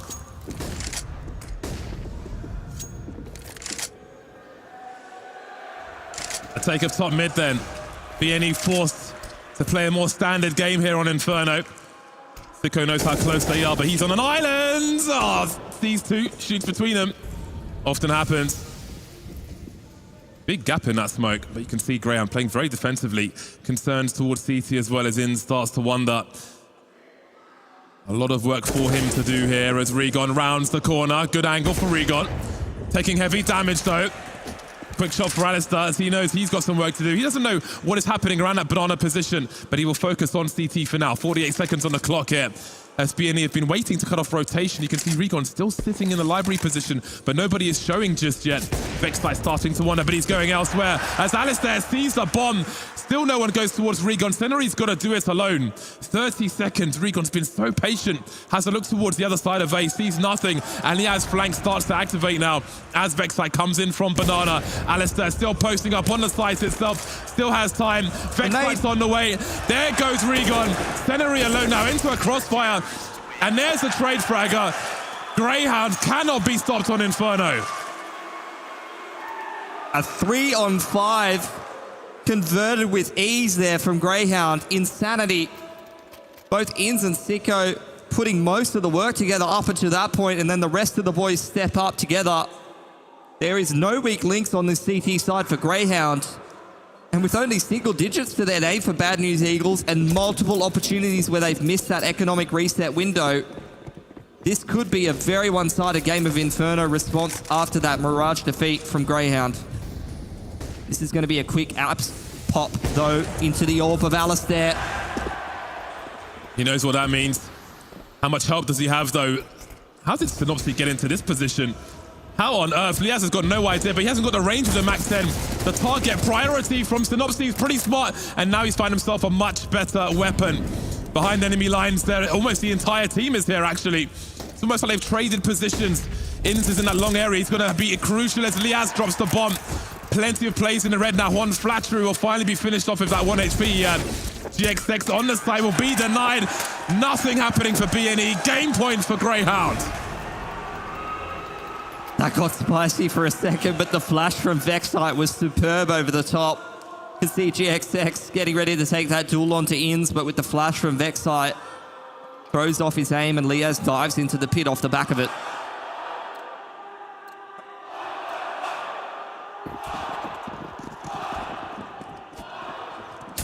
Last chance saloon for Bad News Eagles on Inferno. They need 9 rounds in a row. Taste of their own medicine, perhaps. Greyhound securing Banana. Synopsy making his way through. Oh my days! What? All right then, that's not too shabby at all. A good start in this round, but again, so many required. Could be painful for the economy of Greyhound. That could allow BNE to catch up in the short term. But the long term will be an arduous task. Swinging on the B-bomb site is Synopsy looking for his third, but Sicko will deliver. There's utility coming in from the back as well. Finding 2, making it doable for Greyhound. 2v3 before the bomb's planted. All 5 remaining on the server are here. Alistair with a nice angle on the fountain. And now it's the 2-1-2 as the bomb is planted.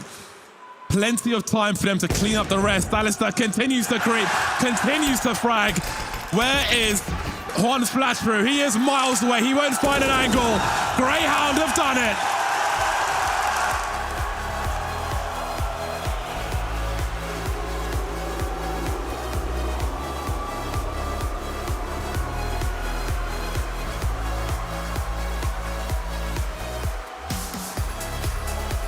The hounds are baying, the crowd is roaring, and Greyhound are taking us the distance in this first semi-final. They've done it in dominant fashion on Inferno, and now we go all the way to our decider. I mean, what a completely different side to what we saw in Mirage. Mirage, there was just nothing positive to see at all from Greyhound, but we already said it, Inferno, and that was the case. It was a cracking performance from Greyhound coming out. And BNE, again, they look like a shadow of their former selves. Absolute composure, and exactly what Greyhound didn't show in the first map. They stayed calm. The aggression was still utterly relentless throughout the entire game, but this time the defaults were clean. They're on the same page, and I am just stunned by how calm they looked, given how that first map went earlier on. The reset there. I mean, maybe a coach not needed. Maybe all the calm, cool, collected nature they have is on these 5 that are here in the server. It certainly helps when you get off to a hot start. It certainly helps when you contain some of those early rounds as well. And I mean, it certainly helps when one guy was popping off. I'm talking about Sicko, man. That dude was unreal. Yeah, especially on T side, he was very self-sufficient. He was really able to cause a lot of problems over towards BNE. They didn't have a good read on him. He's able to play kind of these lurking positions, which makes things very uncomfortable, but at the same time can change his tempo, can get a little bit quicker. I think he had a really solid performance, all things considered. But everybody had their moments of us was Greyhound. With a BNE, a couple of us, that they were a little bit on the quiet side. Yes, but the scoreboard tells the story here, right? We didn't have any of the big pop-offs really coming through from the Bad News Eagles. They're a team that's always going to be looking for some sort of a massive playthrough, and they didn't quite find that momentum here. No, this wasn't an individual problem for Bad News Eagles. It was a team approach. T-side Mirage is very, very different to CT-side Inferno. It's a much more simple map. You haven't got the same number of avenues, and if you just keep piling on the pressure, it's not necessarily going to work. These are a couple of rounds we saw earlier on in the game. This one is... this one's the Sicko back actually. So Sicko was brilliant during this game. It's him and actually Inns defaulting a lot towards the B-bomb site. And on a lot of rounds, B&E over-pushed the issue. They tried to get aggressive. They always wanted that control. And it was these two guys that held firm. It was super brilliant. And Sicko, not the man we normally talk about, but this game, utterly rock solid.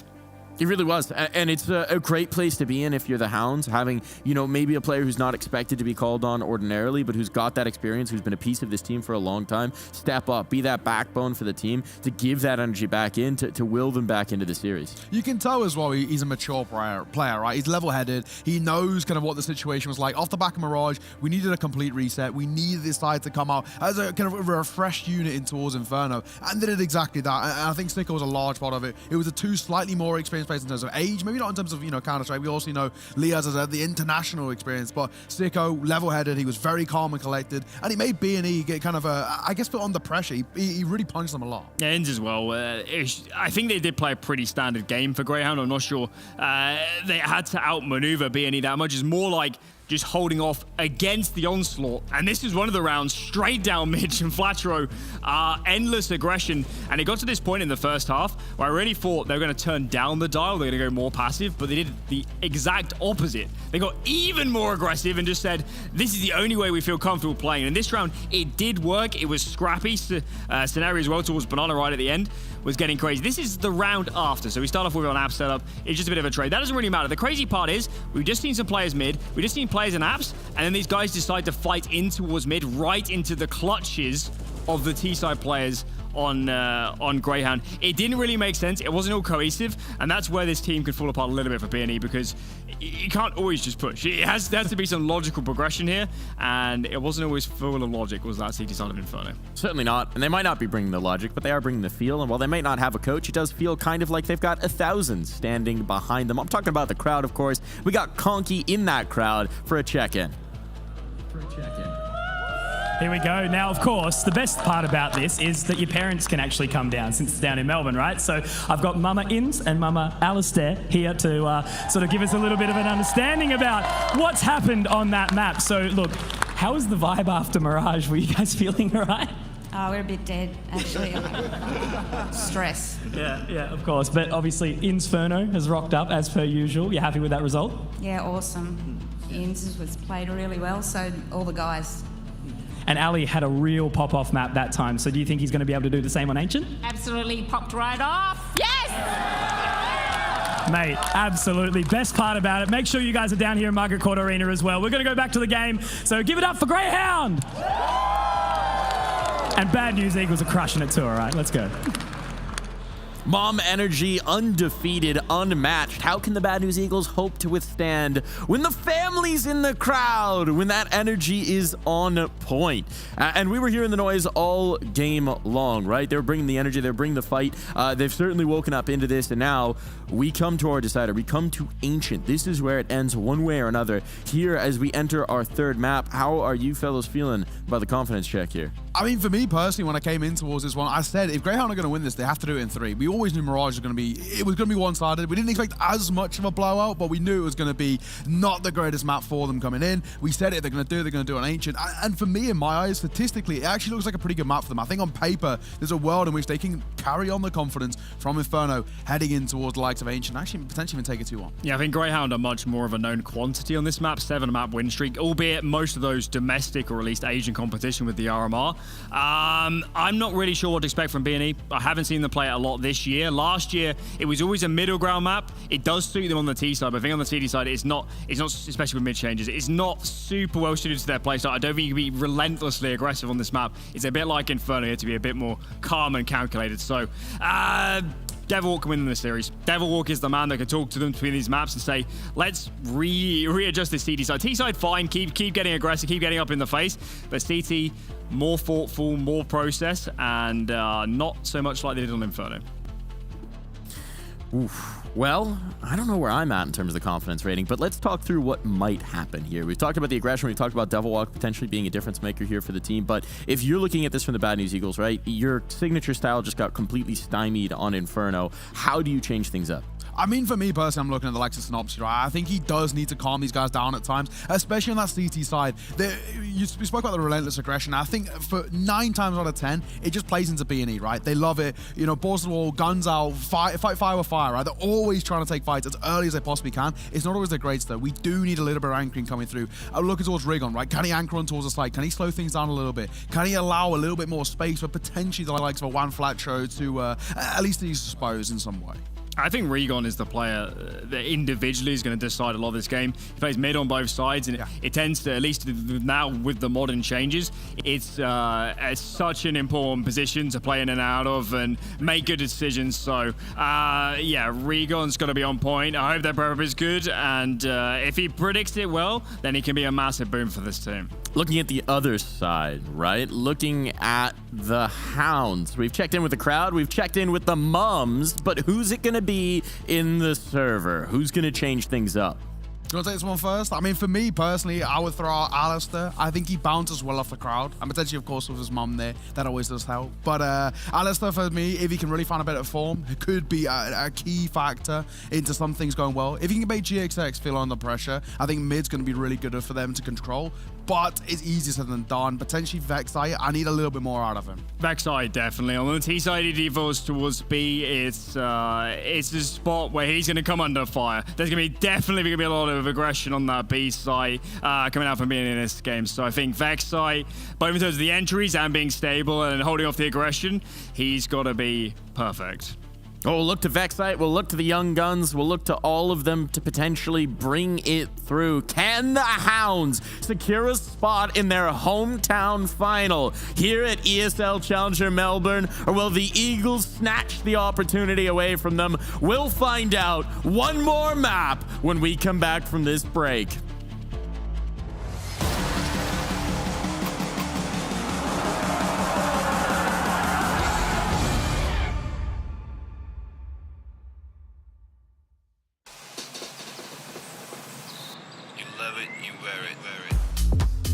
Wear your passion.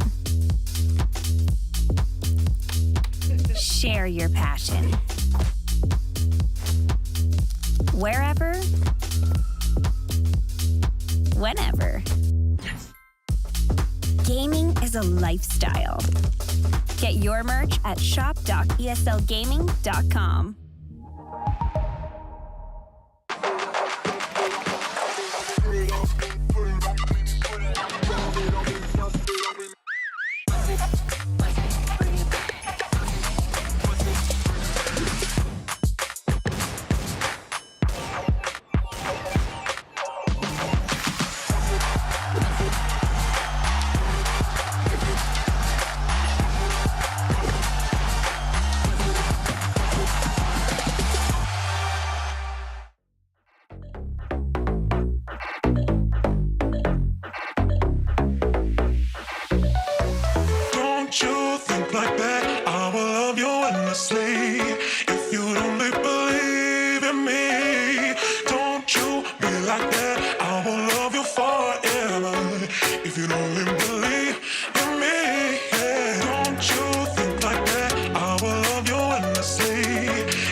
keep your picture in my room, 'cause it gets me in the mood. You still live free in my head. You got me so confused. My mind is full of you. Still want you in my room. Don't wanna get rid of you. On my mind, but I am up too late. You got me so confused. My head is full of you. You keep slipping away. I learned the hard way. But something's gotta stay. Don't let it go to waste. Do you remember all of the long nights, warm in my bed, nightfall to sunrise? That's what you said. You held me so tight each time again. I keep your picture in my room. Don't wanna get rid of you. On my mind when I am up too late. You got me so confused. My head is full of you. Done with silly games. Don't leave me hanging on. Keep me hanging. Said it once, I'll say it again. Your love is what I want.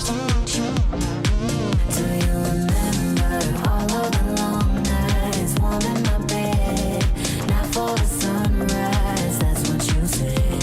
And you have me so tight each time again. In my room, I'll keep you safe. Don't stay up waiting long, pulling back and forth. Still got me paralyzed. Got what you came for. One thing that I've kept. I'll keep your picture in my room, 'cause it gets me in the mood. You're still free in my head. You got me so confused. My mind is full of you. Still want you in my room. Don't wanna get rid of you. On my mind when I am up too late. You got me so confused. My head is full of you. I'll keep your picture in my room, 'cause it gets me in the mood. You're still free in my head. You got me so confused. My mind is full of you. Still want you in my room.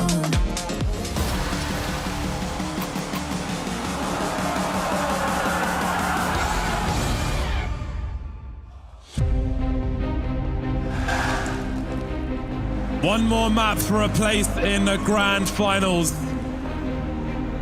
Greyhound exacting revenge on Bad News Eagles after a lightning fast game of Mirage. Through Inferno onto Ancient then to decide who takes the first place in the grand finals here. Absolutely. Keen to see if B&E can turn things around. The momentum firmly with Greyhound at this point, but B&E dangerous as ever. Melbourne, make some goddamn noise, goddammit! 5-man on road for Bad News Eagles on this T side. Fast presence around the B bomb site. They'll send in some offerings, but will they send in the personnel as well? They've taken a lot of position very fast indeed. And there's a nice opening frag from Regon. Starters they mean to go on, starters they mean to proceed. B&E as they're getting boosted up, but still fishing, not seeing much of anything apart from his teammates dropping around him on the reload and gone. Vexite might not be long for this one. 1v4, trying to get into position here as Synopsy chases, hounds, hunts and demands the pistol round. 1-0 B&E. Starting fast with that momentum. Straight up on into B. Want to see a competitive game here. We've had two kind of blowout first two maps. Love to see a really tight one that comes down to the wire, and it's great to see B&E stepping up and demanding respect from Greyhound in this semi-final.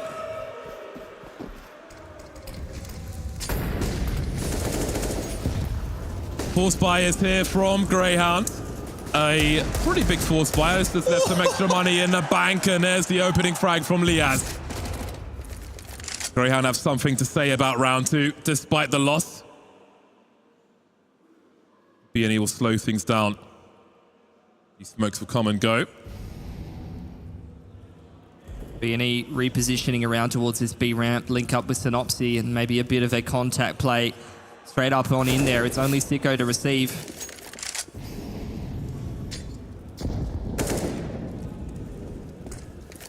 Fishing is Synopsy.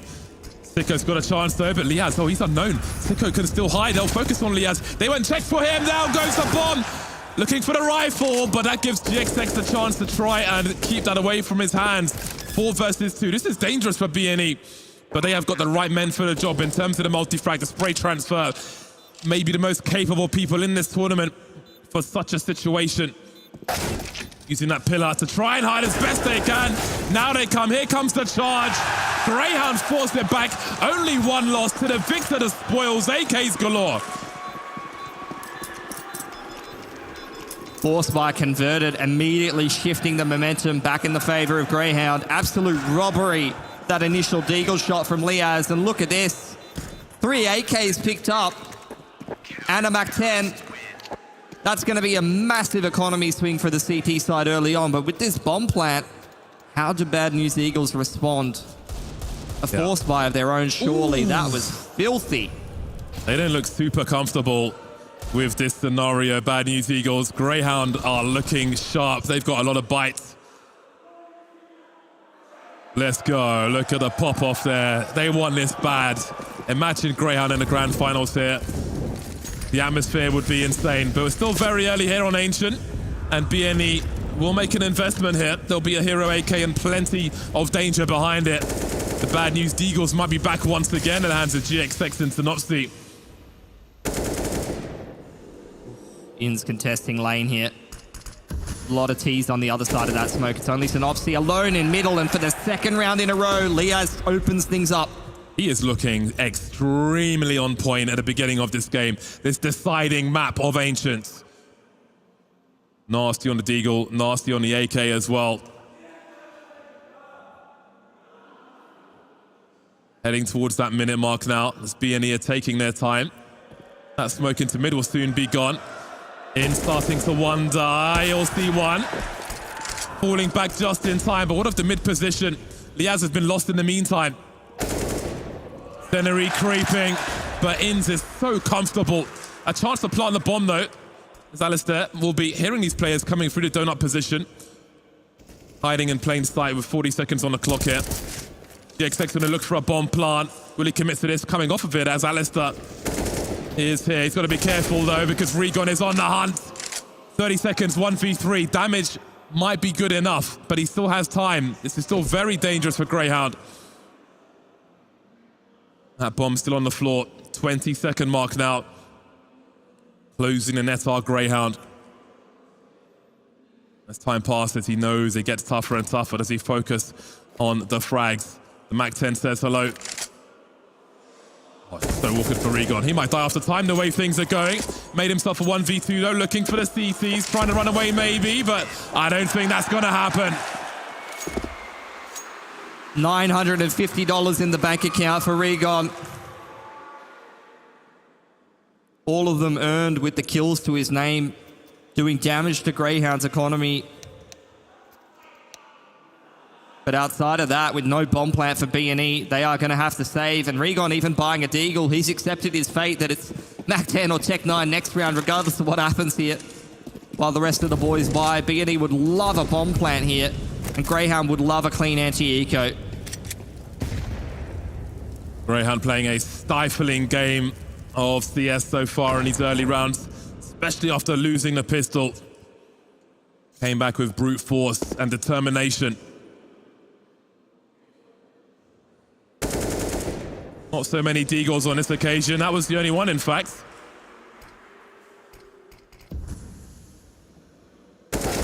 B&E creeping forward. They're lining up. Just the one kill there for Inns and a big weapon collected. An AK in the hands of GXX. No Kevlar for these remaining players, though, but if they're fast enough, they could maybe still do something. That's the bomb loss, and one Flattery will have the AK. Only the one kill for B&E. No bomb plant. 3-1 Greyhound. The brilliant start to Ancient after conceding that pistol.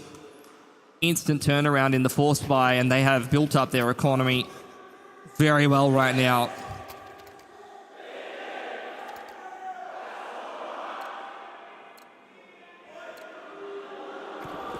One BNE fan in the crowd.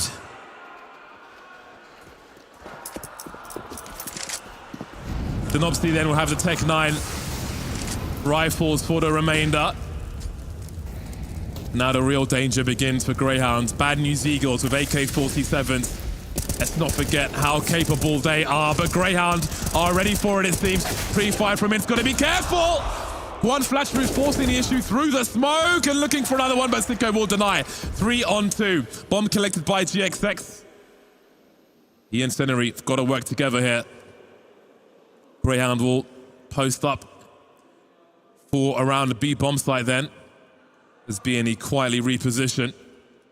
Trying to change up the angle of approach. Thinking about exploring middle, perhaps. Maybe a flank through top middle or over towards Donut, but they decide to continue to push the issue over towards Cheetah, into Cave. Sicko staying active in the meanwhile, goes and takes that ramp control. That's a huge position in this 3 on 2. How far does he go though, Vexite? Kind of leaving Sicko alone here. Many unknowns for Greyhound. That smoke will be a clue. No eyes on mid. Vexite moving back now. Sicko's position will be very important indeed. Can Vexite run distraction though? Senery wondering about the ramp, getting his bell rung down to 18. There comes that spray through the smoke then. That gives BNE half the information. Alistair on the rotation. He's got some util as well. An incendiary and a smoke. He could make things really difficult for Senery, depending on where he throws that util. Molly towards the ramp then. Vexite starting to wonder. Flashbang. Where does the smoke go though? That bomb is continuing to tick. There's the choke point. Who's going to cover the ramp in the meantime? Senery making his way into the smoke. A touch on the bomb again. GXX is creeping. Is the trade there? It isn't. An expensive round, a pricey round for Greyhound. 3-2. Ins is broke, 1.8k. The rest of Greyhound can buy, but that is a lot of pressure put on. Massive impact clutch for GXX. And with only one player surviving for BNE, this next round is going to be absolutely massive for both teams. That's an interesting little view model. Haven't seen that one in a while. Beautiful 2k for GXX on the site there. Both of these teams are broke. 1900 loss bonus. BNE opting to explore this A side of the map. It's just Liaz to play retake from Donut side. The rest of Greyhound heavily set up to try and control lane as the A execute comes in. Dropping a smoke to make some space for himself and gets his rifle back out in time. Full spray as he can fall back for the reload. It's important he holds Donut here. Vexite drops in the meantime. Smoke's all over the shop. And Alistair by the temple, posting up. Will he be served something? A sacrifice by BNE if they make the wrong step. Look at the chaos around these smokes. Where did BNE go though? That is going to be a big smoke. That'll really slow things down. Sicko's the only man with a kit here for the CTs. Let's see where he is on the X-ray. They still have the angles, Greyhound, but now GXX will have an angle as well. Liaz trying to do what he can. Heavy losses. Pins may not survive here either. Hunting with the knife. I like the confidence from BNE. A warning, even without the swipe there. 3-3, breaking the money for Greyhound. And look at the reactions from BNE. They recognize the importance of that clutch from GXX, followed up by a very clean gun round. Greyhound are broken.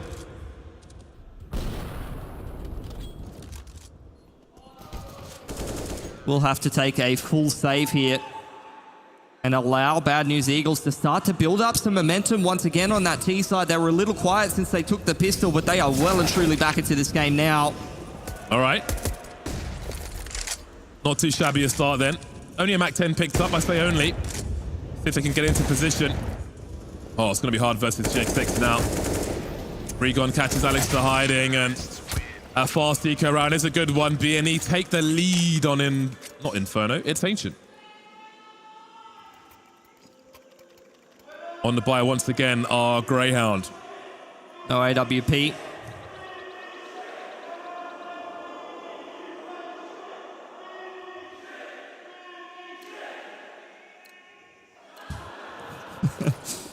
Big round for Greyhound.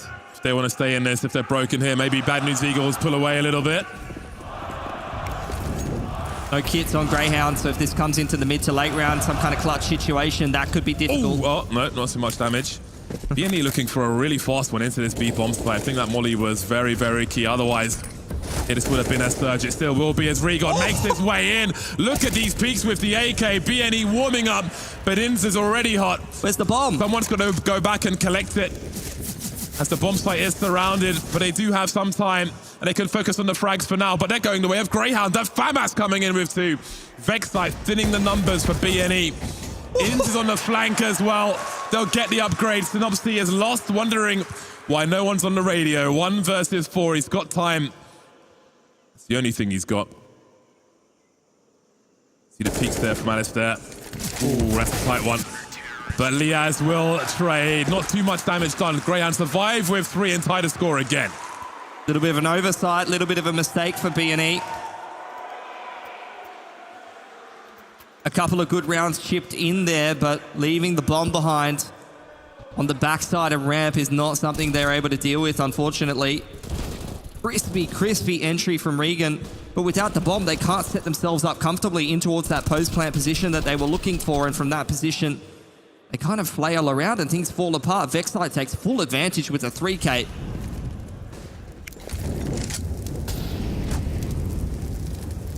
Another big swing round in round number 9 here. Both teams running out of cash. Important map control taken early by Bad News Eagles.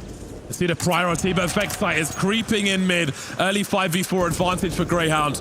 Always good for a CT side. Hard for BNE to respond to that one quickly.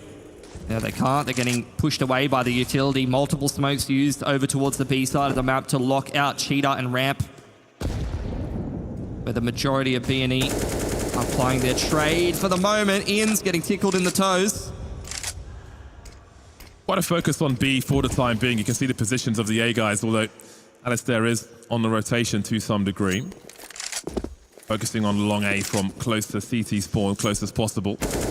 Minutes on the clock here as Inz will keep an eye on them. Won't give them too much space for free. The harassment will continue, then a molly on the ramp. There is quite a gap there, though. This could be trouble for the CTs. They're pushing too far, I think. Vexite will be traded, and suddenly we're in a 3-on-3. Trying to take the fight to BNE this time. They'll be able to deal with it. The number's in the right place. Bomb crossing to the site. Sicko trying to stop it. Position lost for Greyhound as the bomb is planted. Juan Flatru and Seneri are quite low, but they've got GXX posted up with the AWP. That's the difference maker. Often is and will be for this round as well. Man advantage for BNE, and suddenly things are looking real tough for Greyhound. Only smokes. They can try and isolate these fights. Alistair finds an angle, but they've got to get a smoke onto this position. There it is for GXX. Jumping through or trying to. Madness happening as Liaz puts a smoke towards the bomb. Defends the ramp, but GXX is here.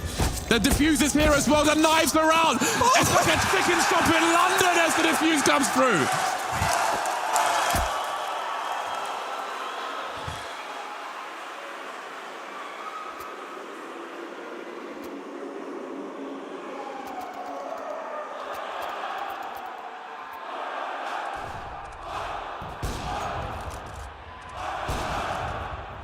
Unbelievable end to such an important round.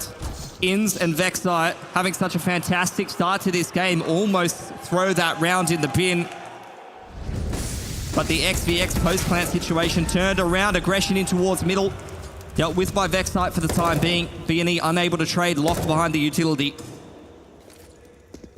What a victory this would be for Greyhound. Again, still far away. Just one round to the good now. But taking care of BNE in that mid position. Very testing team. Sicko down to 23. Does he go for the repeat here? Gonna play it safe. That allowed Regon to slip away. We've seen so many dirty clutches from BNE throughout this tournament. Still focused on trying to do some more damage. Down to 3. Still dangerous. In's creeping, but Sicko will finish off the job. The discipline from Greyhound keeps the money good for Survive as they move through. So important. They really didn't have a whole lot of cash built up, but for surviving in that round, absolutely massive for them to try and have a rock-solid CT side here. Now a chance for BNE to respond, though. Their cash is really not the greatest. Synopsy's down to a deagle in this round, and they have almost no utility. I'm not sure what they're going to be able to put together. Trying to fight for the mid area. They can't. They just don't have the util to do it. Synopsis in going through T-spawn with 0 util, no flashes to help them, but Recon will try to make something happen. Pre-firing where they got shot from before. Nervous territory for BNE. Running distraction maybe in mid because there's a lot of action coming the way of the B bomb side, but Alistair's got a flicks for BNE. He's going nuclear on the B bomb side. Nothing's going their way. 4 kills for Alistair. Nasty work from Greyhound.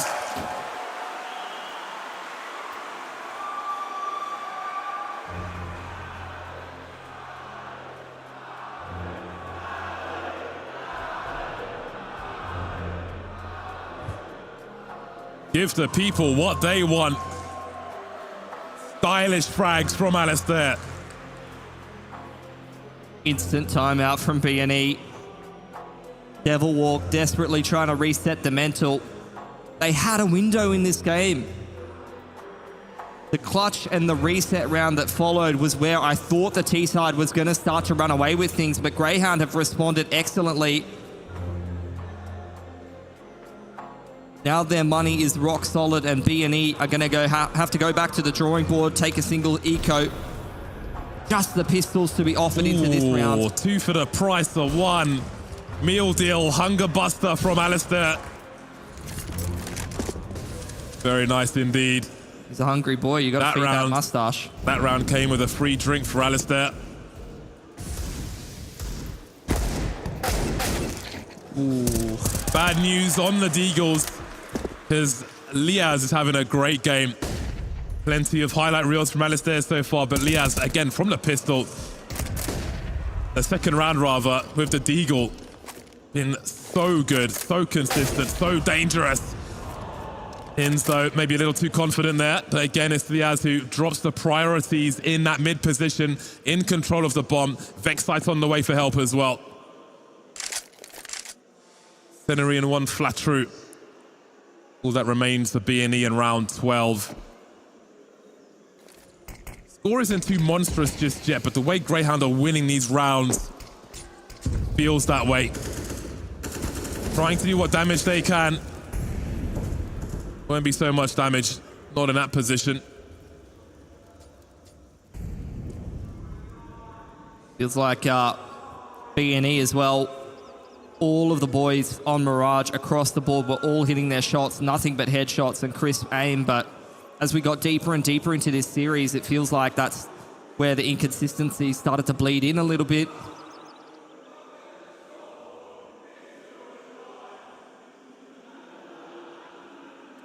Going for the save, it seems. $2,000 in the bank. He's got his Kevlar. See if he chooses to re-up with a helmet or just focus on util. Interested to see how BNE changes things up here. I feel like they did get decent trades over towards B ramp, denying the aggression and actually putting themselves into a post plant. They had success over there. They've had some success over towards the A bomb side as well with some A executes. Whereas in mid, I feel like they've had no success at all. So maybe either change up the approach, taking that mid position, try to make some small adjustments, or go back to what was working for them before. Haven't seen them really try and bomb it into the A bomb site yet. That's where they won that XVX post plant after the GXX clutch. So I'm kind of wondering whether they might try that again. You know there's going to be one person there most rounds. It's a gamble though, but maybe it's time to gamble for Bad News Eagles. Ooh, Alistair says hello once again, puncturing players around that B bomb site. Neston obviously looking to try and make a play here. Slowly clearing the angles, trying to identify where the CT might be. If Alice is not posted up on the A bomb site, then maybe they can find an entry. See the bomb rotating away now. Sicko, very patient indeed. Very alone here, nobody on donuts. Synopsy running over, and now he can raise the alarm. Looking for the second one, but that's the opening that BNE were looking for. Only 2 remain, but we know they can clutch it. They have the individual prowess, but that's their last smoke as well, unless there's one on the body. GXX making his way through. Rotation coming in as well. A lot of work for BNE to do. That's all their util gone unless they find something on the floor. HE towards the bomb planter. Now it's time to get to work. Tags through the smoke. 23 HP for GXX. And now he's alone. 1 versus 4. He needs a miracle and he won't get it. What he will get is Liaz once again. Alistair getting warmed up. Seen him do excellent work over at the RMR. Was one of Greyhound's more convincing wins qualifying for the major. And it seems like after that slip up on Mirage, they've started to bring that same form into this game. Alistair in particular doing what he does best, mixing up his positioning, mixing up the timing with which he chooses to aggress. Finds that man advantage over towards lane. And again, I can't help but mention it. BNE still kind of running this slower standard default and getting picked apart is just not working for them. The 3-1-1 has just not bared any fruit whatsoever. This time Synopsy going to go and help contest middle. Vexite and Liaz are here. Do they identify a potential gap in that smoke? It's defaulting for BNE. Losing the jewels. On the T side, this is unlike them. And we said at the beginning of the series, it's a chance for Greyhound to really come to fruition against a fantastic test. And they're doing exactly that. Denying BNE all over the map. Only 4 rounds to their name. Questions just have to be asked.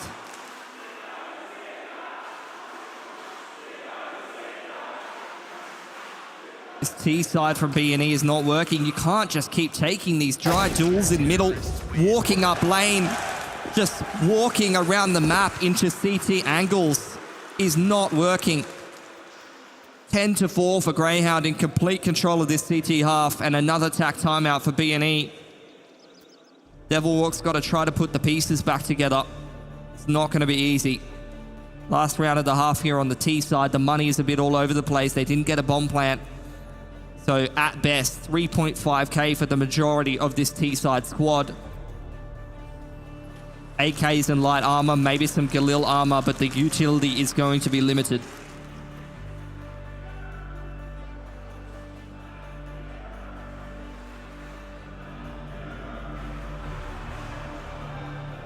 Ten to 4 then.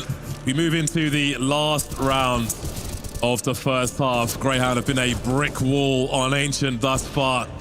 Everybody's firing on all cylinders. Everyone's looking sharp. We saw early frustration from BNE in the second round, losing to the Pistols, Liaz and the Deagle. They've not had much success beyond that. Will it finally be a contact play into A then? I think this should have maybe come much earlier. Yeah, in this round, they just got almost no utility. They got to use all of their grenades just getting onto this A site. How do they convert the post plant from there? Yes, it's been a problem from this spot in the past. The flashes, will it keep them alive for the time being? He'll hold on to Donut. 3 plays in CT for Greyhound then, and I'm sure they'll be sprayed through the smoke from both sides. Good map control here for BNE. Oh, Vexite hasn't checked the corner properly. Regon surely gets 2. No, Sicko and Vexite lighting them up, leaving Seneri in the clutch again. Utterly denied by Greyhound. That was a brutal retake for them. They stormed the first half, 11-4. Only one team can move through to the finals, and it might just be Greyhound. There's more work to do, though, after this break.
Caught up in emotions, think I'm losing track.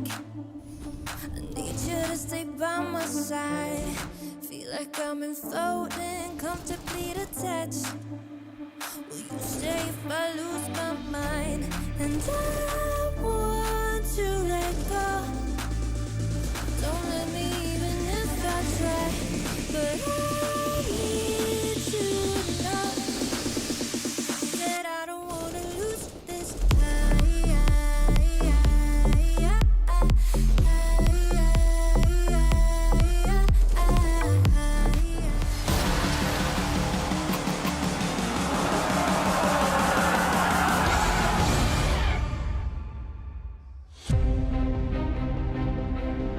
We return for the final half here on Ancient. Is this the run? What do you think, Melbourne?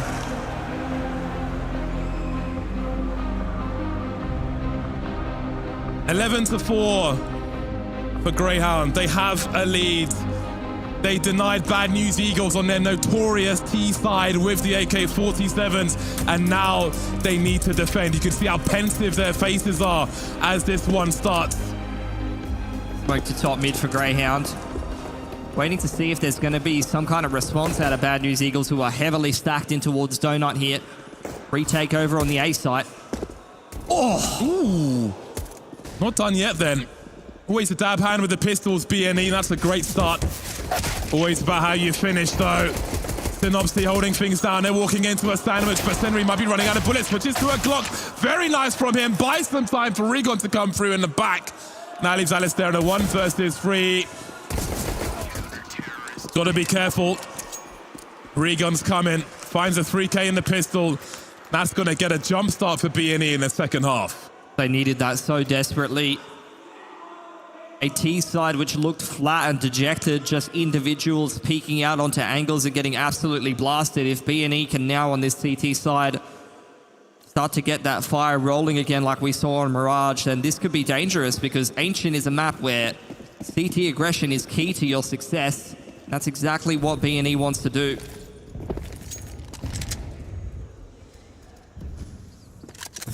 No force buy from Greyhound.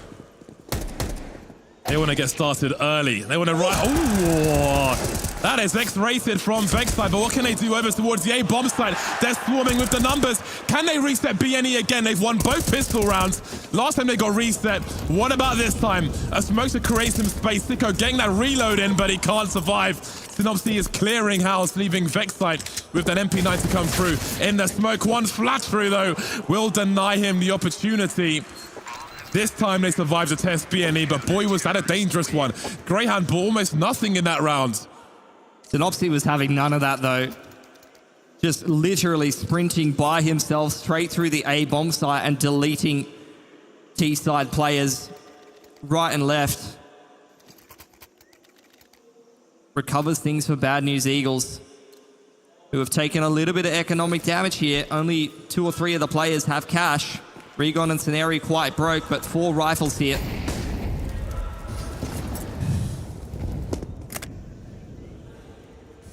Oh, Regon going deep, actually. There's a lot of players coming his way. Alistair checking the left-hand side. That's the bomb spotted. Is there much of a rotation yet? There will need to be. GXX abandoning that mid-area. Vexside still lurking. He's got the sound cues towards B. They might commit back towards the B bomb site. He can hear that rotation. They're slowing things down here. Yeah, they still need to offer some presence towards A though. And Liaz has put a lurk smoke in, but as they see things have stopped, BNE will start to wonder. They're not over-rotating. They're going to head back towards the B bomb site. Greyhound now maybe looking for the climate towards mid, where there is no one. In fact, they've gone so far, BNE, they've abandoned the A bomb site. Some presence shown with the pop flash, but the presence, the heat map is here in mid.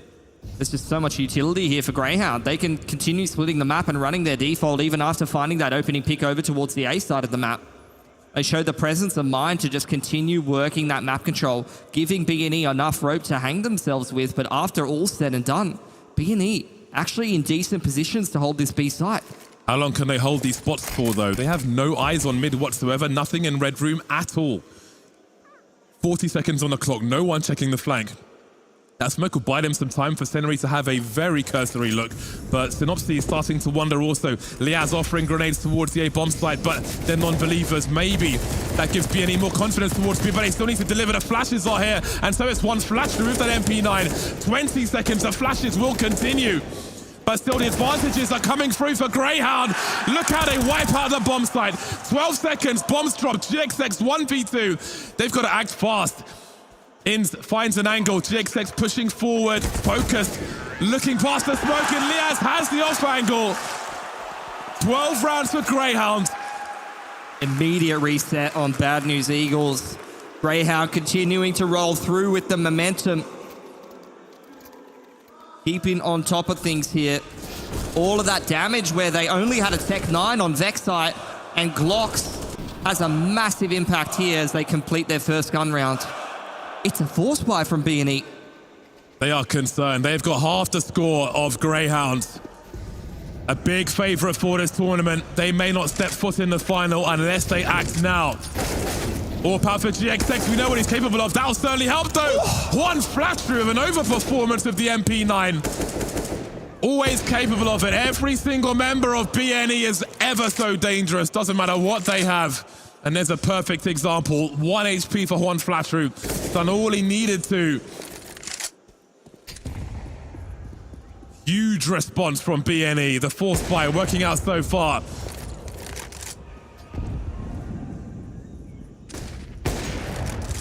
Oh, GXX just delivering on every single angle as well. The SMG and the AWP. Bit of a contrast between them, but they both get the job done, and this will be Greyhound's money in the bin. 1,400 loss bonus for them. Diaz has the bomb, though. He has the objective. Wow. But he doesn't have his head. And both of the AKs picked up. 3 AKs picked up in that round for Bad News Eagles. That's a massive economy swing. Picking up that round, they are straight back into this game. It was looking worrisome for them at 12-6. But now this is a completely different story. That second kill is so important for Juan Flatru there with the MP9. And you can see they're still dangerous. Not over until one team's over the line. No force buy back from Greyhound. Liaz only with the P250 on this occasion. Been a dab hand.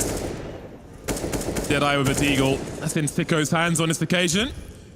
Plenty of Glocks in tow. Still dangerous though, of course. Greyhound have got kills and bomb plants with rounds such as this already in this half. Yeah, BNE have already got great money. If they can keep 4 or 5 guns up, that would be phenomenal. Canary getting caught on the timing though. Surging through the smoke, the flashbang's perfect. And there's a bomb plant again. The bonus money's been secured. Now it's about bonus frags. Never mind. Free-for-all deathmatch for BNE, clearing the bomb site quickly. But again, Greyhound get a certain length in. They're making the right plays. A shallow smoke, pop flash, bursting out, using the numbers, getting that bomb plant, keeping the money good. Keeping that pressure up. But the gap is getting a bit smaller now. 4 rounds between the squads. Going to be nothing but gun rounds for a little bit here. BNE with fantastic money behind them. Greyhound starting to accumulate the loss bonus with a bit of extra cash in the back pocket and further bomb plants. They will continue to buy. Also, as we fight for the end of this second half for a little bit of an edge.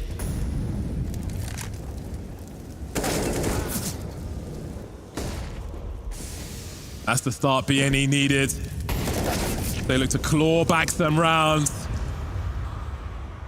Still 2 AKs in the hands of BNE. Juan Flatru and Regon will be ever so dangerous with those.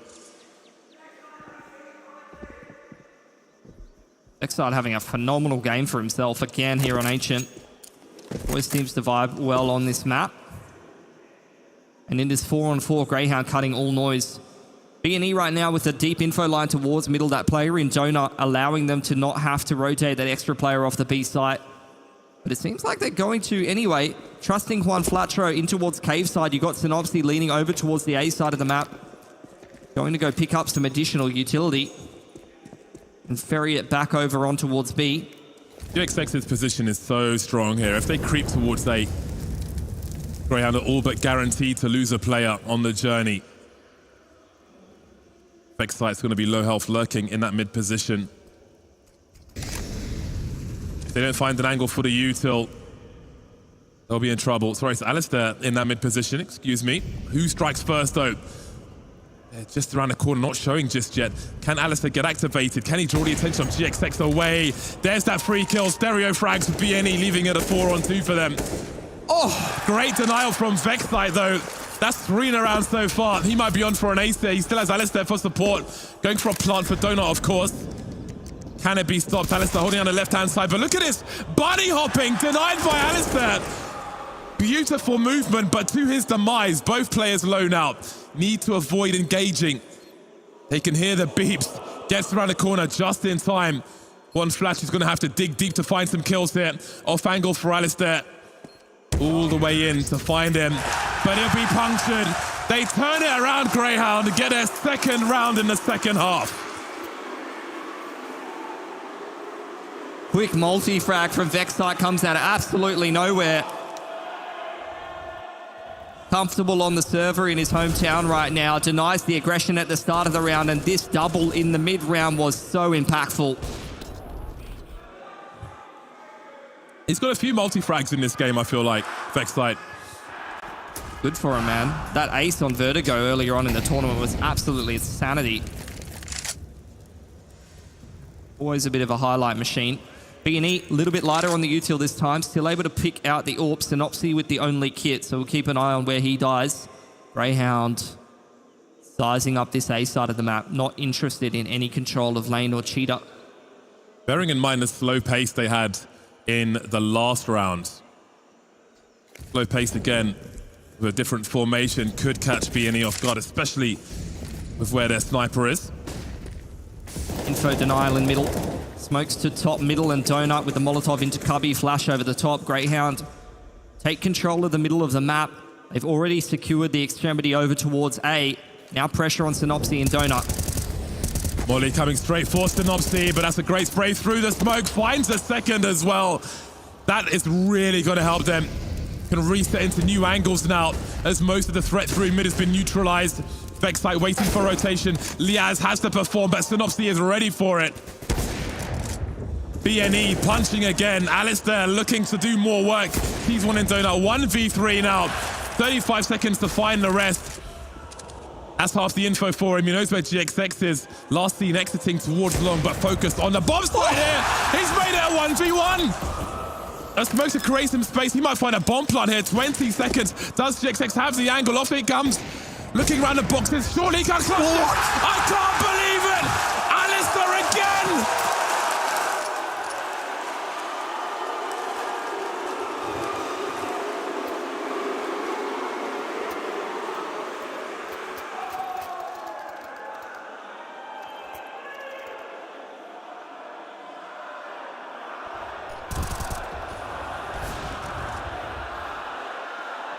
Take notes. This is an absolute masterclass of a clutch. Even hopping off the tap when GXX starts running at him to deny that bomb plant in the smoke. The spatial awareness, the game sense, the pace from Greyhound into the B site. GXX is delivering. No, the flashes aren't working out for Greyhound. Look at the response from BNE. You can take them down, but they always come back swinging every single time. Turning it into a street fight. They are ready. You can rush them, but they were born from that ilk. They came from the Flames, BNE. They are not done with this one yet. Money in shambles for Greyhound. Hard reset on Sicko, Inns, and Liaz. They probably have to force buy pistols and 2 AKs just to try to even out the money. But a rock-solid round from BNE right there. They're going to take a tactical timeout. They're well aware of the importance of defending that B rush and starting to get a foothold back into this game. I think we might have a headset off. So we'll keep it vague until everybody's got their headphones back on.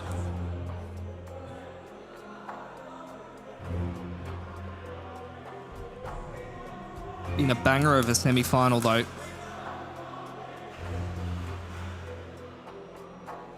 Tech pause. What a time for it, huh? Cables have been stolen by a kangaroo.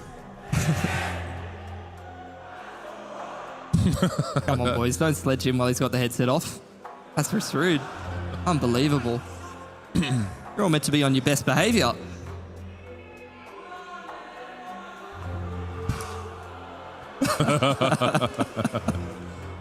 Amazing crowd here in Australia. Fantastic support for the home team.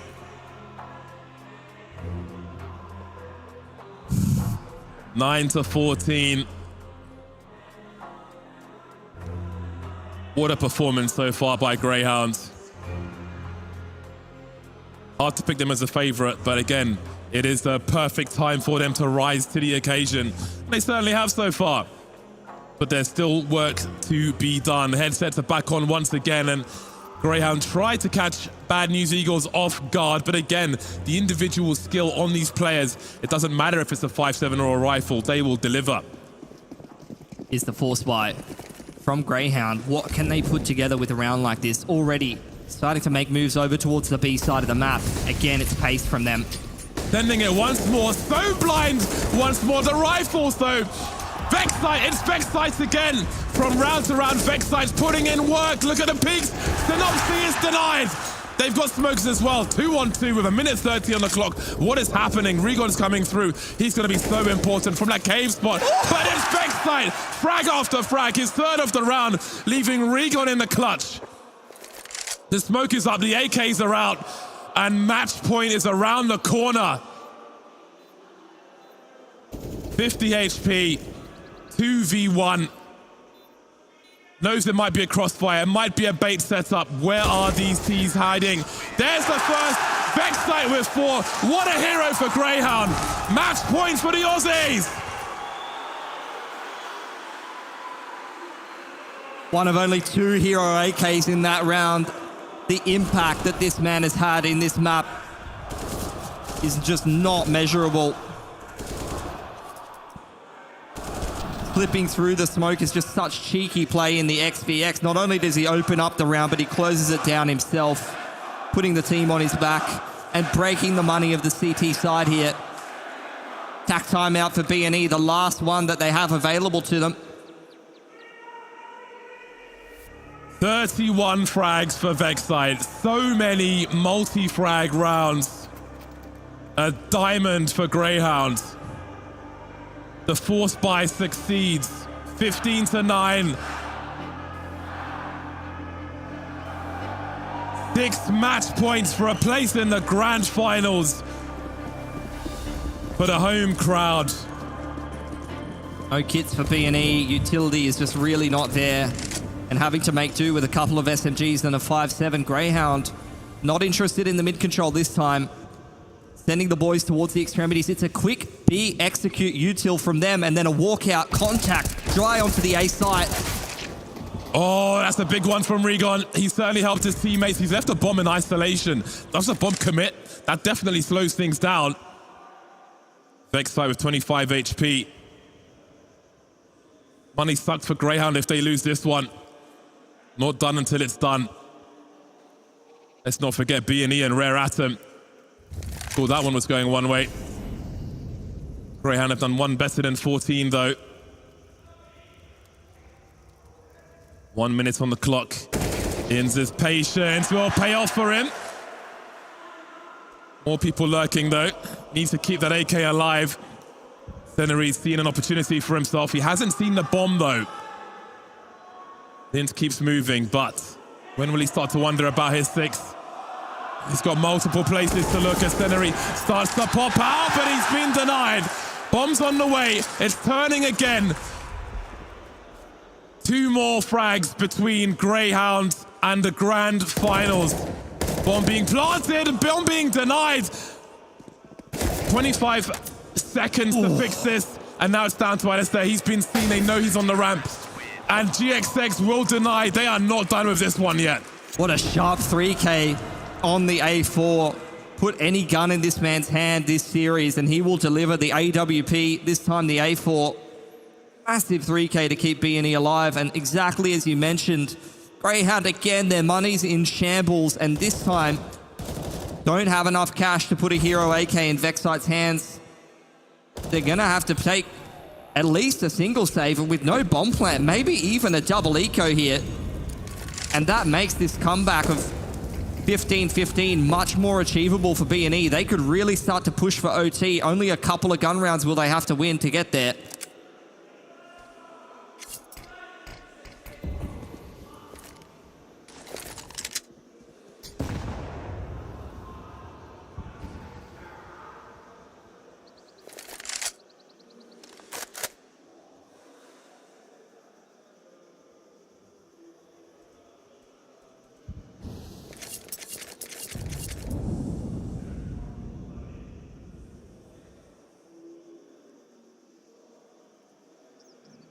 Greyhound just bleeding out the utility.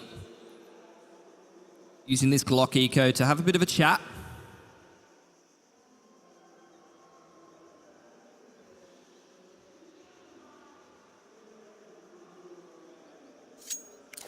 Time to think about what needs to be done once the big guns come through. Almost just flashes left for BNE. Flashes have been so important though. Great timing there. 35 seconds left. That's the bomb spotted as well. By going to hunt for that, especially with the activity towards mid. Indeed, that bomb's been secured. And now Greyhound's job is to die. Liaz will get something out of it. Bled out all that util, took 2 guns away. Don't know what more you could really expect out of a round like that. What they needed, to be honest, was a bomb plant. Do you buy into this round? I think they have to. Yes. Yeah. They can buy at 11, buy at 13, force buy at 14. Yeah. So they've got to stick it to them on this one. Down to Galil's, and somehow Alistair has fashioned himself a glass cannon. So we'll keep an eye on what he's going to do with that. GXX back on the AWP as well. A big win condition for the Bad News Eagles, especially now that some of the rifling core has started to fall a little bit quieter than they were on Mirage.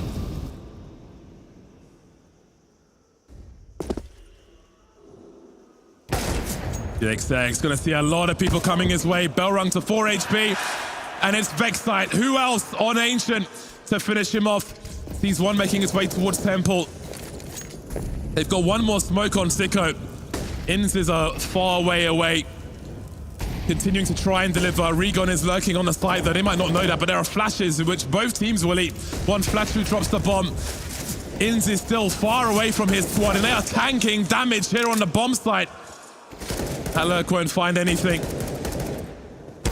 Won't get there in time. All coming together to get that final kill. 3 alive for B&E. First test of many passed. Yeah, that's not ideal. Sicko has accidentally bought a Nova straight at the beginning of the round. He's hit the old F2 key. Got to delete that from your config. That's in this situation, Varnolf. Match point. I'm an over enjoyer. In this situation? Oh, he's okay. Well, this is going to be interesting. Full armor Nova. I like this. We should see this more often. But indeed, this is a little awkward. Yes. If they plant a bomb, it'll be fine. They need to plant a bomb. This Nova's going to get the big entries towards B. I can see it now. You reckon? He's got the spawn for it. Front spawn with the Nova. Send it. Yeah? What do you reckon, boys? Send it with the Nova. Surely not the ramp, though. Surely not the ramp. Yeah, he's got to go inside. This Nova is in for the Bobby big plays. Interestingly, no one's in the cave position just yet. If he can make it through here, oh, this could be so weird in the best way. Nova starting to creep through as there's a full push. He's got to get past the ball, though, but that won't happen. All right, fat-fingered the Nova. Might be time to get a bit concerned now as BNE continue their comeback. There will be no bomb plant for Greyhound in this one. 32.50 for Sicko. This is their last full buy unless they plant the bomb. If they plant the bomb, they've got 2 full buys here, Greyhound. 2 attempts to take it in normal time. You got to try and not think about that, but if this comes back to OT, and there's some point in this round where Sicko has a Galil one less piece of utility and unfortunately can't finish off a kill. We're going to think about that Nova bite. As it stands, though, another chance for Greyhound to close this game. Early round, no real presence in middle outside of one set of utility for BNE. Has Alistair got a jump throw by Unbound? I'm not quite sure. He flashes over the top of middle. Would be a curious thing to skip. A couple of config issues perhaps with the auto buy as well. But Greyhound, regardless, have found their way out middle here. BNE not heavily contesting, instead a much more reserved approach from them. Lurking behind the box, but we can see that GXX is here with the AWP. Very interesting setup from BNE then. Obviously, he's in a rotation position as well. The pacifist approach to the start of this round for both teams. Again, utility traded back and forth. Smoke to Donut. We'll have a bit of a gap in it, unfortunately. Molotov to follow. Maybe baited into this red room situation. BNE have read this so well. Looks so inviting. Does Elias have enough of an angle? He doesn't.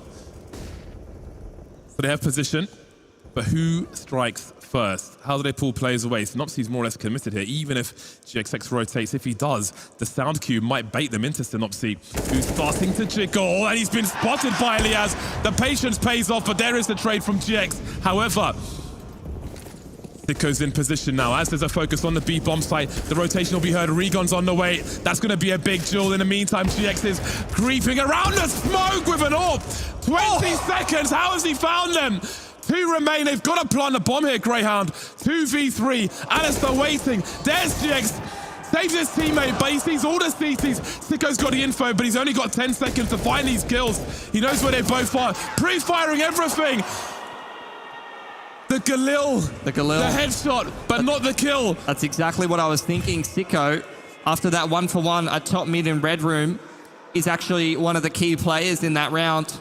Don't know if anything would have been different, though, especially with that 1v2. That insta-dink onto the player in cave would have been a kill, but then he would have been traded anyway, so who's to know? As it stands, though, no bomb plan in that round for Greyhound, which makes a massive difference. That's going to be more players on Galil's. That's going to be more players skipping a couple of key pieces of utility. Going to kind of pigeonhole how you can play this round a little bit. You can't play that slow, drawn-out default unless you want to sacrifice the utility or you want to sacrifice the firepower. It's that trade-off. GXX, man, in this series has been phenomenal for Bad News Eagles. Off of the muzzle flash. That second frag, wonderful stuff. Took the risk there, did what needed to be done. And now Greyhound have got to dig deep in this last round of regulation. The MAC-10 will be out as they'll take presence in mid once again. A familiar setup from BNE. Creeping around the smokes will be Regon though.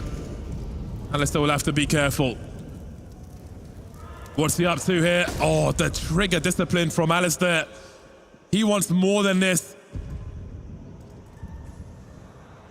Ooh. He's gonna let him go completely.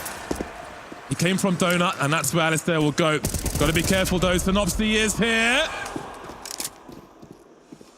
Smoke up on long. Maybe sound cues heard. GX is here with the AWP as well, so getting into nervous territory. Inz is still lurking, but with a MAC-10, what can he really do here? Not a lot. He's waiting for that aggression through cheater side from Bad News Eagles, but they are, again, similar to what found them success in the last round, playing a very reserved CT setup all the way back across the map. Just saying to Greyhound, you can have whatever map territory you want. We're aware of what's clean and what's dirty. We're just going to sit in our little hidey holes and wait for you to make the first move. Smoke to Donut, and now Greyhound starting to make some pace in towards CT. Where are they headed? A great angle from one flat route. Bombs in a weird spot, but Vexite was going to find an entry. One flat route still here. He will hit him off to the races. Oh, he's fired a shot. He'll slow things down at least. Will that be enough?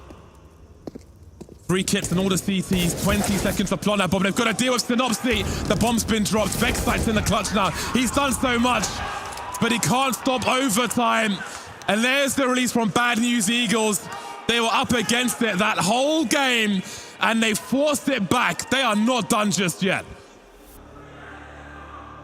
Bad News Eagles on their feet. Absolutely excellent play and resilience from them on the CT side. GXX dragging them, kicking and screaming through this game. And after a couple of slow starts from the rifling core, they're starting to get warmed up, and that's scary, especially now that they have access to the cash. Way more comfortable than at the beginning. Look at this, double AWP from Regon. That's going to be a bit of a mix-up. Haven't seen that yet on Greyhound. And he's in such an aggressive position as well. Ready to go toe for toe. And GXX is ready for those peaks as well. Come high or low, he will land his shot. It's a slow default for Greyhound, which into a double AWP setup is concerning.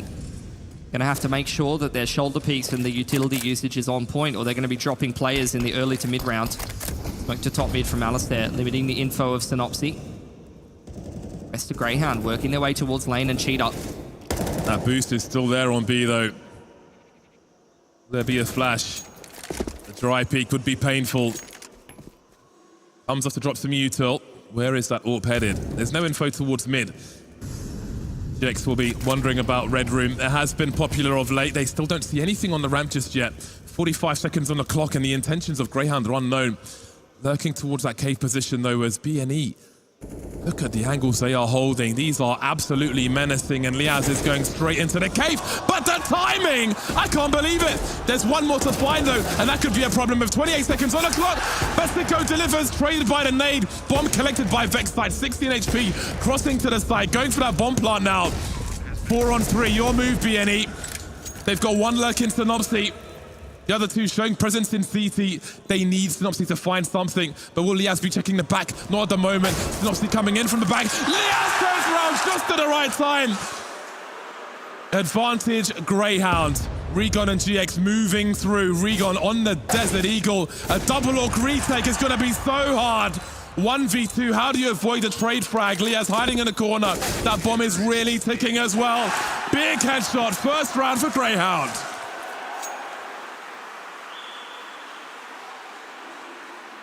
Plenty of cash on the reinvestment for Bad News Eagles, though, mixing in the double AWP setup. Didn't work out for them. Especially a little weaker on those retakes.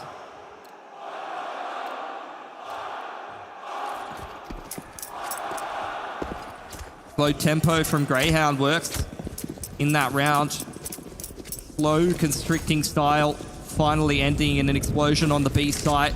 Nade stack does a lot of damage to Inns this time. A lot of utility traded in middle, and the aggression onto lane. The light up for Scenario. Days. That is a great start. Alistair drops as well. BNE back with a vengeance. Half of the course in this game, at least in the second half. Take around, we will come straight back at you. Still moving on the shot, GXX. Scared of those Greyhound AKs. Diaz and Sicko in the clutch then. The bomb makes its way towards mid. 5 men up for BNE, and they're clearing the area around B. Might find the bomb soon as one Flattery will spot it in mid. He knows what that means. A is their only option.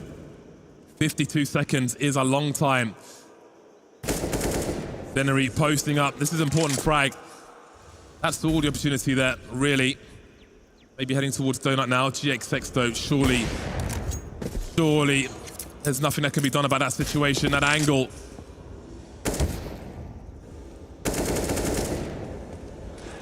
All right, 3 more to find. 28 seconds. They're swinging into the side. Not on this occasion. 16 apiece. Big round from Scenari. Aggression straight through Cheetah in towards lane. Takes down the last as well. So things go 1 apiece in the first half of the first OT. Had a lot of very tight games here at Challenger Melbourne. First 2 maps were a blowout, but of course the third was destined to be a tight affair in this semi-final. Mid smokes out from Greyhound, Molly to Cubby. They make it look like they're contesting middle and lane. Aggression punished from Alistair. And Regon secures control of the extremity in that anchor roll. Bad News Eagles are growing with power. If they manage to pull out a victory in this series, Like as a team, they just take another level up. They just get stronger overall.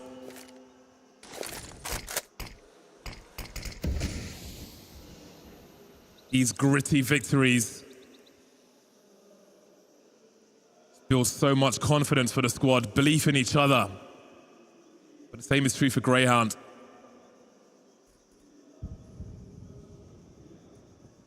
Creeping towards this bomb site. With the numbers in tow, the mollies will begin. That'll slow Inns down though. That'll slow him down yet further as Serenity tries to pre-fire. And a sandwich of Molotovs, but Greyhound haven't had any frags just yet. Liaz moving into the side. There's a good start, but behind the smoke is Synopsy. 3 to find, 39 seconds. The double peak is enough for a lead as they change sides in overtime. Double walk getting animated now, as are the rest of Bad News Eagles on their feet when they managed to scrape things into overtime. And now a 2-1 lead in the first overtime, starting to apply the pressure to Greyhound. And we'll see how they deal with that. This is where Greyhound were tanks in normal time. The CT side is where they found their success. But I think they're facing a different Bad News Eagles now. An angry Bad News Eagles who thrive in adversity.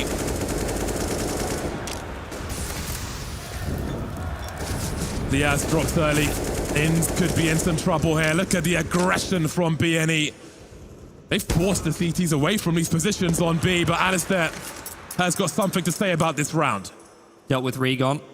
A 1-for-1, but the issue is Greyhound are a little split up around the map. At least they have information over towards middle with Inns in such a forward position. He's going to flash over to lane, but that sound cue going to be heard by BNE as they start to recalibrate things. Shift all the way through T-spawn over towards the A side of the map. Vexite getting curious. This might be another huge round for him to step up with an AK in hand. That was a very timely flashbang to peak around B ramp. Not seeing much of anything. Inns is still unsure though. Vexite with the AK in this position on an island, but how about that timing? 40 seconds left. Hiding in plain sight. Oh, he's taking a lot of damage. Did they hear the connection there? Either way, it's still risky to make a play through this. They're going to cancel. Juan Flatro going to throw some utility towards A, try to draw the rotation away as Synopsy makes moves into cave. Oh, Alistair's creeping away with 20 seconds on the clock. He's focused on Red Room, leaving only Sicko on the B bomb site. And they are creeping, but he's slowly falling back. But will he have an angle in time? There's the flashbang into the site they go. Alistair's posted up now, wondering about the left and the right. Sicko has to deliver here, but he can't. 3 on 4. Alistair loses his angles. Synopsy jiggling, teasing him as they've taken the site. Bad News Eagles with a plan C on the B bomb site. Drop Alistair, they're moving towards match point here, BNE. 2 players remain, walking to their doom.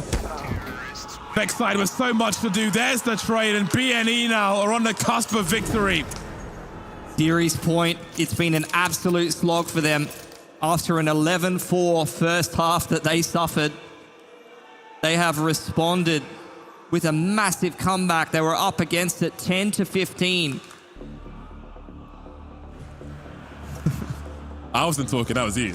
Nothing to do with me. 2 match points for Bad News Eagles.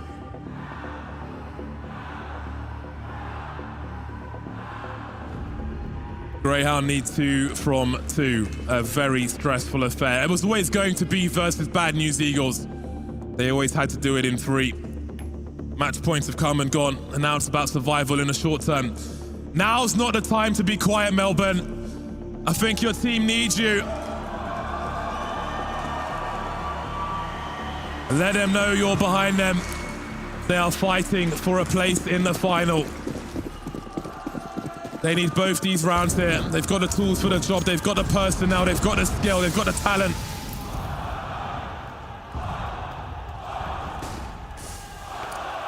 Big focus towards B from Greyhound. See Juan Flatro using his utility in that part of the map, trying to keep them interested. A progression smoke from BNE in towards middle. But the main focus will be this A execute. Liaz on his lonesome, playing retake from Donut yet again. Vexite will join him on the rotation through CT, a little late to the party. That rotation is so far away as well, but they haven't made their way into the bomb site just yet. Liaz falling back, but he is on an island. He is so alone. He has a smoke to play with for the time being. The molly is up, it's causing big problems, but now we're starting to see some position. Alistair is on the way towards that temple area. Spotted Seneri, no connection though. Ins will be the first one to fall. They have to deliver here, Greyhound, but they're all falling. Looks like the end of the line for Greyhound. So close and now so far as Sicko's the last one to fall. Bad News Eagles turn it around and find a way in the final. Heartbreak in Melbourne for Greyhound. Both of these teams wanted that ESL Pro League spot. Both of these teams qualifying for the major and wanting to bring the momentum of making the grand final in this event into that major. And unfortunately for Greyhound, that's not the storyline this time. A massive test for Greyhound. They stepped to the plate, took them all the way, but BNE, a hard team to put down. We saw it yesterday, we see it today as well. Even harder task for them, but they're able to bring it forward and force their way into the grand final here at Melbourne. A massive effort from Greyhound though, a massive effort, especially having to do it on the last two maps. So close and yet so far there. The Eagles landed right into the grand final here. The Bad News Eagles secure their spot, battling back from a massive deficit, a 11-4 half, 15 rounds. They had to run 6 in a row to bring it into overtime, and from there on out, they close it. They secure it. They break the hearts of this Aussie crowd and leave them crushed. It's heartbreak down under, right? I mean, when you look towards the difference between a tier 1 and a tier 1.5 side, it's their ability to close out games, and Greyhound, they just lost control of a mental fortitude over towards Beanie. And once again, credit to Devilwalk. The pauses he called to get them back in towards that game, the conversations he had was so important and so vital to them clawing it back. This will be gutting for Greyhound to go out in that fashion, but right at the end, BNE won this game a lot more than Greyhound lost it. They cleaned up a lot of the errors that they made earlier in that second half. The individuals were in supreme form. They were proactive, they were decisive. And whilst this series overall for BNE was a little bit interesting, right at the end, we saw some elite level form. This is going to be so gutting for Vexite. You have to mention it. He was titanic, 36 kills, the only player on his side to actually be positive through most of that second half. And they can't get it over the line. We had called him out. We said he needed to be the one to step up. It wasn't quite enough. But on the other side, looking good, looking on form, and one guy who really shone above the rest, it's Rygon. Yeah, I mean, this guy, again, another player that we called out, right? We said, if they're going to pull out a win here, we're looking at Rygon. We're looking at him to be the difference, to really, step up to that plate. Credit to Vexite. I think at one point he had double the kills at second place. That individually shows where his level's at. We know as a player mechanically, unbelievable, but Rygon, what a performance he had. Yeah, it was a great showing from Rygon. I think he had a great game today, and it wasn't just him, there were performances. GXX was so solid, and he's a player we normally look at and say he can be a little bit of a weak link for this team, but across the series, he was brilliant. He was indeed, and we've got Conky standing by with someone from the victorious Bad News Eagles to talk about their win. Now, you guys know me very, very well in the sense that this one's tough to swallow. And I'm sure for everyone in the crowd, they're feeling the exact same way. So for everyone who's obviously been cheering along, please first give it up for Greyhound. They fought super hard, but I'm also proud of you all because one thing that is true, to stay here, take the loss for the boys and then cheer on the winners here because Bad News Eagles, they friggin' earned that victory. Please, give it up. Thank you. It's a very humbling moment to have Aussies humble in defeat and ready to cheer on such a strong victory in GXX. So, mate, look, first of all, congratulations. How are you guys feeling? We're feeling amazing. It was a tough match, to be honest. They put up a great fight. Crowd was amazing. It was hard to play versus them, but as I said yesterday, we're a comeback team and we did it again. Well, you came out and absolutely crushed them. I'm sure so many people have experienced queuing up 4 a.m. and getting slapped down by a 4,000 elo stack, right? That's what you guys did on Mirage.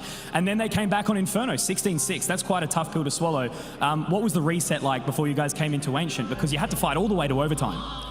On Nation, we know we have really good CT side, and we have a saying that when we're losing 11-4, It's like 2-0 in football. We always come back from this result. So we just played our game. We did a lot of mistakes, but we will try to fix it for the final, I guess. Absolutely. Zonics Law 11-4. It always does happen. But look, you were absolutely popping off on the AWP, man. Rest of the team, super sharp. So one more time, everyone here in Margaret Court Arena, give it up for Bad News Eagles.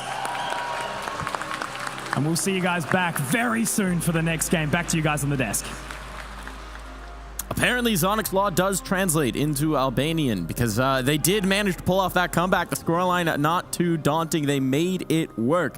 Over in the Bad News Eagles side, I mean, GXX, you wouldn't even believe he just pulled off a crazy clutch. He looks cool. He looks like he's got ice in his veins. Absolutely, and I think let's go back to talking about Regon, because this guy across this series was phenomenal. We said going into this map, pivotal player, mid on both sides, going to dictate a lot of the pacing. He's essentially the second in-game leader because of how much play there is in that position, and he was brilliant, particularly towards the end and especially in that overtime.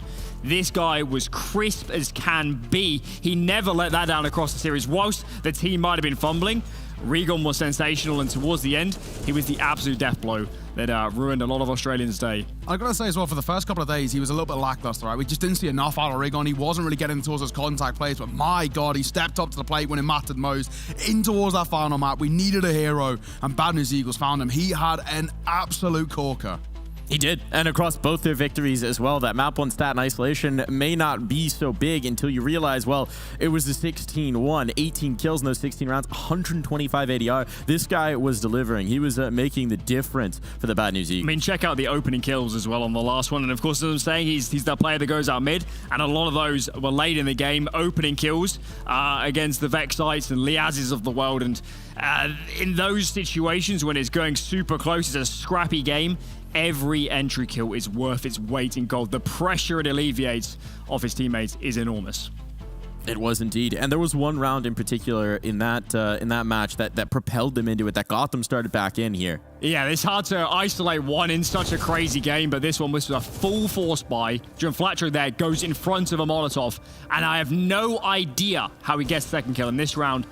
This round is unbelievable. They put everything on this. They fully force bought. If they lose this round, game is over. There is no way back into it. They are, at best, playing from a monumental deficit to overtime, even bigger than they did in the end. And it's just one of those rounds that I don't know how they win it, Mike. It's one where the individuals just plow through in the end and make it happen. It feels like that is the most quintessentially Bad News Eagles thing. I don't know how they win it. They just do. They make the impossible happen seemingly every other round, and with that strength, with that energy, they've now booked themselves a spot in our grand final, booked themselves a chance to raise that ESL Challenger trophy.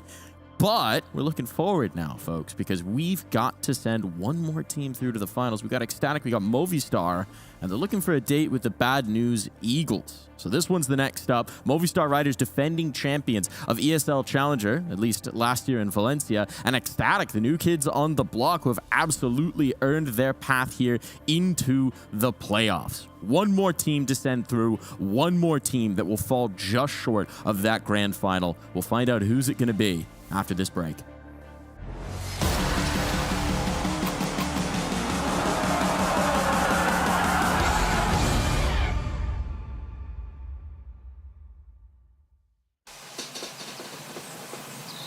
You love it, you wear it. Wear your passion.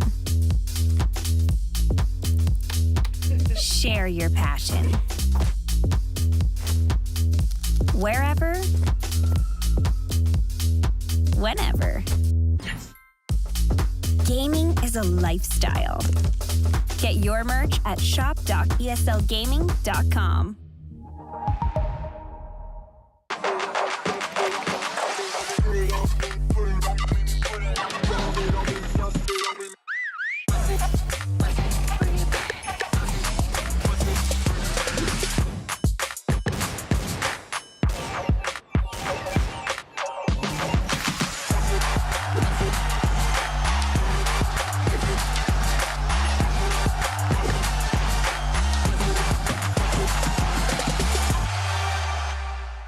Do you think you know everything about CSGO?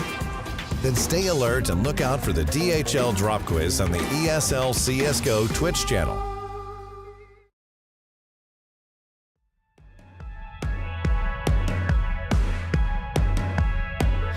always thought I could walk through fire, blow up the storm and see the light, yeah. I told my friends that I could run on water, and they said nobody can. They'll see me flying through the sky, yeah. Play hide and seek behind the clouds. I show my friends that I'm not scared of dreaming, and I'll do that again, over and over again. Suddenly, the heart and chest feels heavy. The calm is just a memory. It's failing me, and I know I could never surrender. My beating heart, it won't give up. As long as I am here, I'll never stop. They say I can't, I say, so what? Just watch me go like a supernova. My beating heart hits like a drum. You know I run through life forever, yeah. They say I can't, I say, so what? Just watch me go like a supernova. Light up the dark, I'm superhuman. I'm spreading stardust into oceans. I wanna go up high and close my eyes to places nobody found. I'll never come down. Suddenly, the heart and chest feels heavenly. The calm is not a memory. It's here with me, and I know I will never surrender. My beating heart, it won't give up. As long as I am here, I'll never stop. They say I can't, I say, so what? Just watch me go like a supernova. My beating heart hits like a drum. You know I run through life forever young. They say I can't, I say, so what? Just watch me go like a supernova.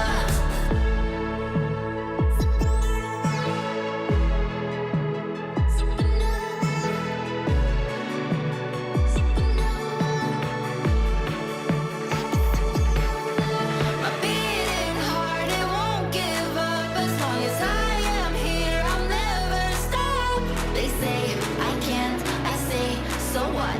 So what? So what? So what? So what? My beating heart hits like a drum. You know I run through life forever young. They say I can't, I say, so what? Just watch me go like a supernova.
stars high above. We go off in the night. We leave in the red lights. No, I need you to see right, but we go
low.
ESL Challenger Melbourne in Margaret Court Arena. Part of the DreamHack Festival though, so let's go check out some of the other things we have in store. The owner's shirt's getting signed by the players, perfect. That's wholesome right there. Oh, hang on, what's this? I think there's something new here. Counter-Strike 2, never heard of that one before. Maybe you guys should come check it out. This, like, traditional sports shit, I don't know about that. And actually on the way through, I bumped into Ketsuban along the way, so she's gonna sing us something, I think? The weight of these words I try to say, through all of my thoughts this song conveys. I thought I loved you once, but it's nothing. Is that all there is for you and me? Thank you very much for having me here at this amazing event, and I hope that you have a lot of fun. And the true core of DreamHack, of course, is the BYOC. Plenty of stuff in here. Why don't we go check it out? And here it is, the true heart of gaming. What it's all about, bringing the computer down with the friends, playing some games. Doesn't matter what, doesn't matter when. It's just beautiful. One of the coolest additions to DreamHack this year, of course, is the Artist Alley. Absolutely everything anime related that you could ever want. Let's go have a look, eh? So even outside at a gamer festival is bloody beautiful. Look at this.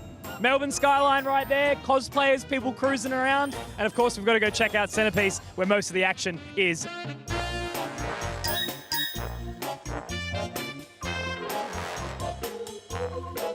And even at a gaming festival, they've got archery. Jesus.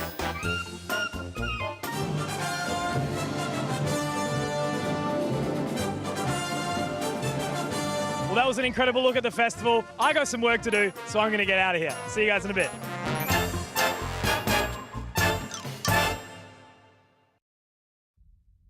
ESL Challenger is brought to you by Intel, Acer Predator, DHL, Monster Energy, 1xBet.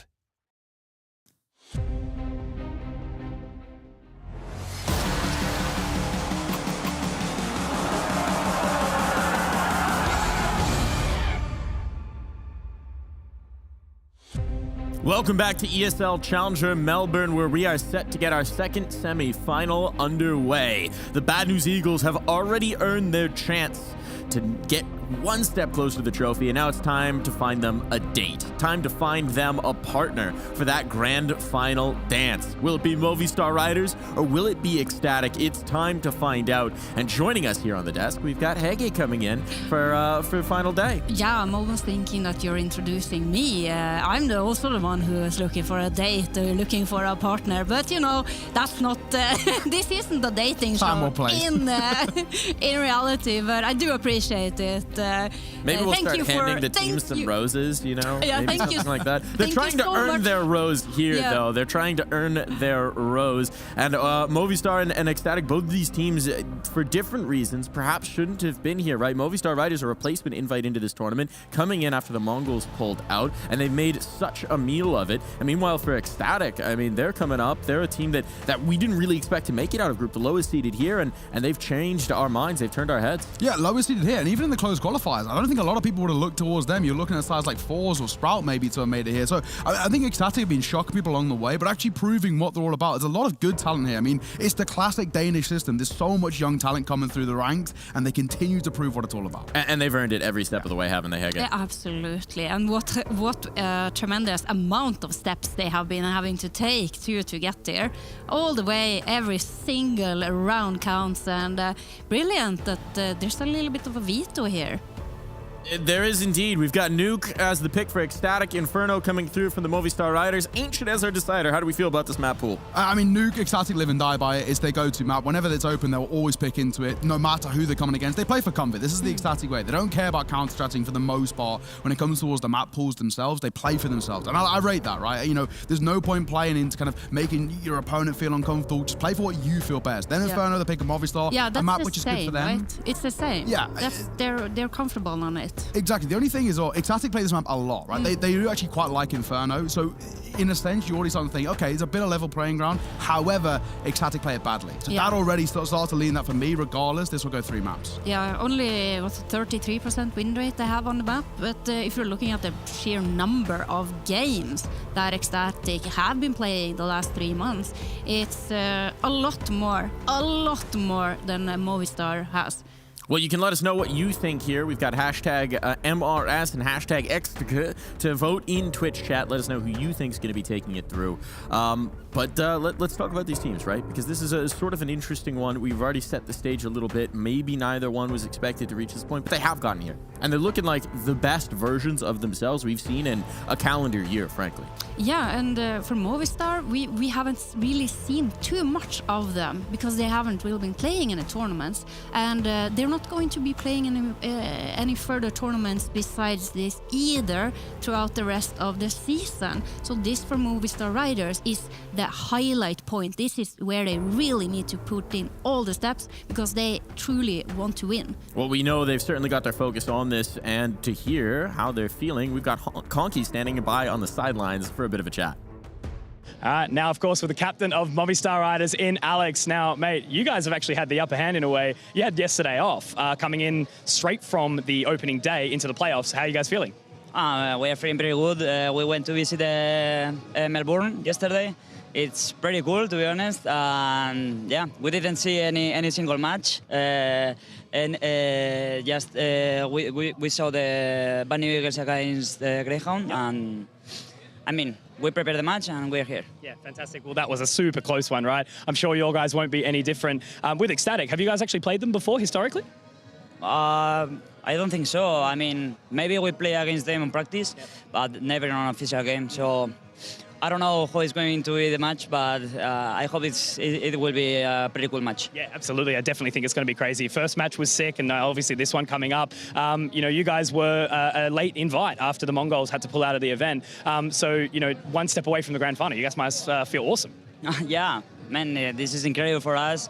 We need to grab some experience, and this is the best place to take it. So, yeah, we're kind of confident. We're going to try to do our best, and let's see what happens. Fantastic. All right, well, I'll leave you to it and get prepared, man. See you in the server. See you. Cheers. Feeling a bit honky here on the desk because we do love Conky. Interesting words there from Alex. I thought it was really interesting. He pointed out they've never played in an official because when we talked to Menks last night, right, he was mentioning the fact that they play against top European teams. So we thought this would be a bit more comfortable, but it's fresh snow. It's virgin territory. Yeah, there's a world in which they scrim against each other and it's maybe kind of just got lost in the amount of matches they play. But coming through, right, this is a sort of an unknown quantity for both of these two sides. I think for Movistar, it's not really a side that they would have, coming into the tournament, even initially prepared for, right? I don't think they would have had this expectation. So you look at the way in which they're going to approach this, and there's a couple of players you have to really kind of single out, and we see that the main one on the screen is the one I'm looking towards. The big thing that used to make this Movistar side successful last stage of 2022 and even before that was the amount of mileage that Moppa's got on that T side. In terms of his entry fragging, he was so crucial to this Movistar side doing well, but start of the year was poor, right? 15-match losing streak, nothing was going well for them. He was really struggling individually, and coming in towards the tournament, all of these things being rectified. That alongside the cohesion as a team, they're starting to look like a really well-rounded unit. Yeah, and the man in the picture there, Alex, he is the reliable rock of the team. He will always put out the numbers. I don't think I've ever seen a match of Movistar Riders where he has dropped below 1 rating. And also Martinez, the young upper that they had to bring in from the shadow, the depths of the Spanish talent pool after losing some payas last summer. He had a little bit of a shaky start in the roster, but when he's getting more comfortable in that role and with that kind of, you were mentioning that, Mike, he had to, Martinez, Sampayas was that a second voice in the team who was a very vocal player, had to communicate a lot what he wants to do, how he wants the players to play around him. And for Martinez coming into the team, he wasn't particularly used to doing that, but he has stepped up and is showing those tendencies. Certainly is. It's an interesting historical look as well, right? Because if we look at last year, the Movistar Riders, they were having a rough run of form until they gelled into a huge play at ESL Challenger Valencia, and from then on out, they just looked to cut above, maybe looking to replicate a little bit of that magic here. But over on the other side of things, we've got Ecstatic, a team that fought their way through the group, that toppled Complexity, the top seed in this tournament, to earn their spot here in the playoffs. And to find out a little bit of how they're feeling about this matchup, we got Conky standing by.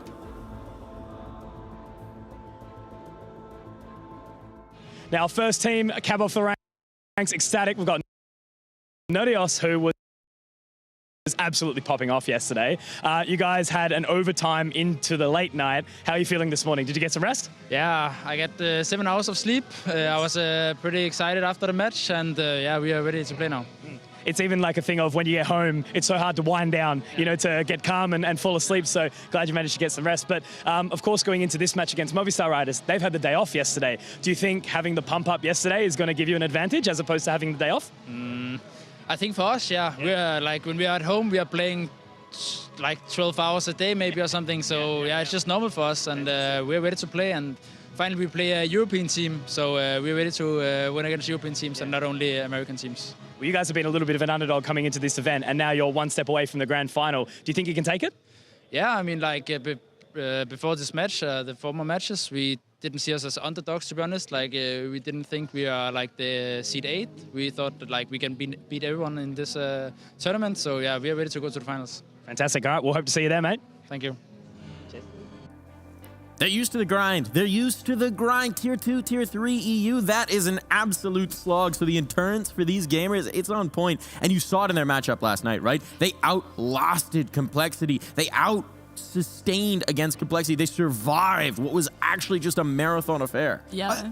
Yeah. I just have to give a little bit of a shout out to the Manx, right, in the interview. Because yesterday, he stepped up. He was coming into play. I've been like kind of poking my finger at him the whole event, wanting more from him, asking more from him, and yesterday was just a brilliant performance by Max. Super proud of the guy, and he's probably very proud of his team too, making it this far. And I love the confidence. He's like last seed. Us, no, we think that we are the best team here, and I think even though you on the theoretical side of things are not, if you have that confidence and if you manage to also go the distance and proving that you are capable, that's really good. Yeah, it certainly is. I mean, we talk about Counter-Strike as being at least 50% mental, if not more, and confidence is a huge piece of that. We were wondering, this is a young, inexperienced team. How would they fare now on the stage? But, well, they played 192 rounds of Counter-Strike yesterday on that stage. That's just yesterday. So they've had a little time to get seasoned here now. Yeah, I think when you got to look at this as well, right, I feel like still for the most part, a lot of people really underestimate how tough it is in Tier 2. The amount of tournaments you're playing, the amount of games. There's becoming like an average now where you're playing 2 to 3 best of a day, right? Yeah. And you're doing that 6 days a week. You barely get time to practice, you barely get time to rest. So in terms of mental fortitude and fatigue, right, these guys are used to it. It's a day in, day out thing. So for them playing a long old day of Counter-Strike yesterday, that's an average day for them. Coming through, I think when I look towards Ecstatic for me, where for Movistar Riders, they don't really have an initial win factor. They don't have one person with them who is, if he doesn't pop off, you know, they struggle, and that can be a good thing. When you look towards Ecstatic, they do. They have one guy who really needs to step up, but he always does, which is good to see his crown, right? This guy is unbelievable. One of the most talented riflers coming through from the Danish scene. They continue to pump out talent left, right, and center the Danish rosters. And yeah, I mean, crown for me is just unbelievable. If he finds form today, I think Movistar will actually really struggle with him. And the main one they have to look to is Alex. Can he keep up with him, and can he keep him in his place? Danish CS just stays winning, but will they be winning today? That's the question that we have to answer right now. What do you think, Hege? Who's winning this? Yeah, for sure they're winning today. They believe. Manx says it. I believe him. They beat out our favorite team like yesterday, the North American-Norwegian coupling partnership.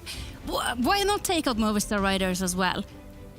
Why not? Why I believe in them. Neo, do you think they're going to take out the Movistar Riders? No. I think Movistar take this all day. I think they just win in the Battle of the Orpas. I think Martinez will just run over Salazar time and time again. And when you look towards a map like Nuke, while it is a very good map for Ecstatic, Martinez plays it really well as well. And that's going to be a big thing for me. He's going to struggle to get yard control. And on a consistent basis, that's going to become a problem. There's going to be a lot of gaps for him to work with. And for me, that's where I'm looking towards Movistar. Utilize their strengths. The like of Alex, the likes of Mopos, the likes of Martinez to find these gaps in Ecstatic. I think they've done really well to get here, but I think this might be the limit. I think I'm being seduced by the storyline of the Movistar Riders as well. I'm just casting my mind back to last year when we didn't have that high of expectations for them, and they found that form at just the right moment. They gelled into it. It feels like history is repeating itself. It feels like time is a flat circle, and it might just be the Movistar Riders who are our true detectives. So I'm taking them to win this series, but I think it's going to be a banger. I don't think you can count Ecstatic out. I think if they underestimate them, they're going to be in for a world of trouble here. Yeah, I mean, you're looking at how many, you mentioned it, 192 rounds Ecstatic played yesterday,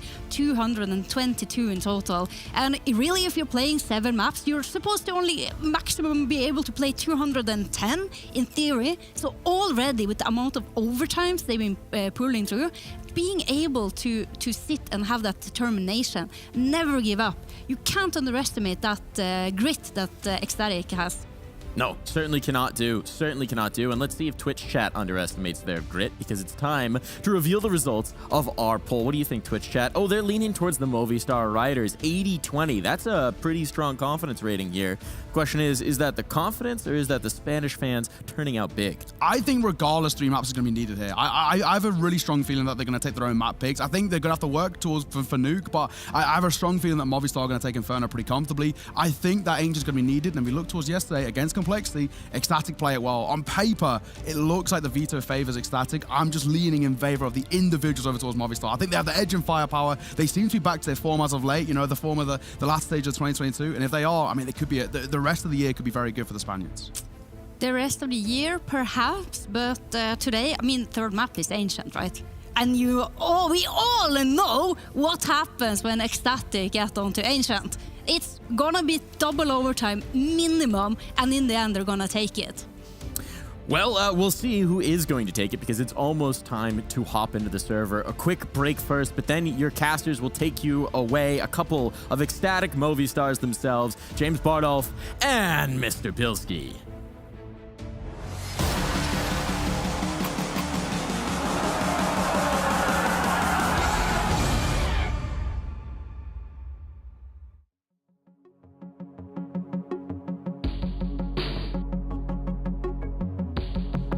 It's when the morning glows, I cannot hide myself from you.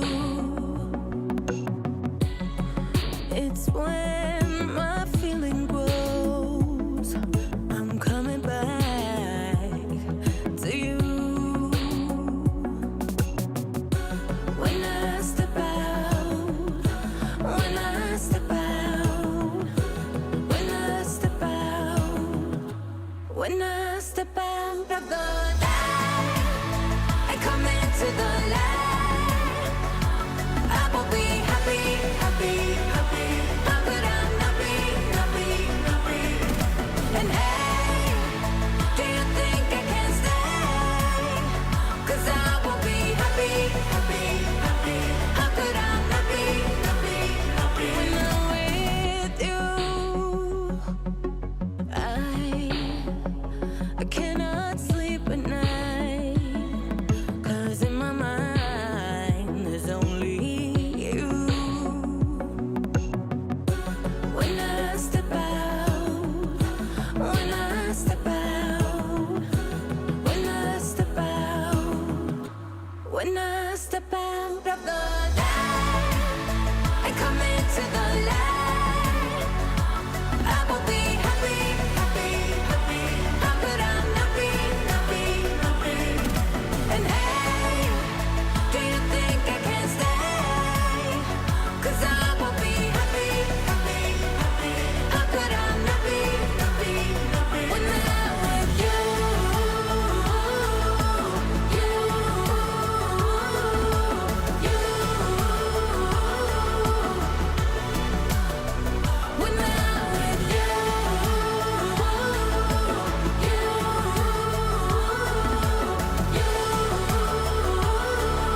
Share with me your heart's desire. Hey, shout it out in words unspoken. Shout it out above. When I step out of the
It doesn't matter.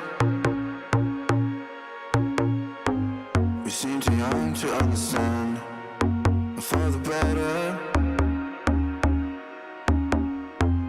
The weather changes when we dance. Belong together. Catching sunsets, riding waves. We stay forever. Where the rhythm never ends. Where the rhythm never ends. Where the rhythm never ends. Where the rhythm never ends. Where the rhythm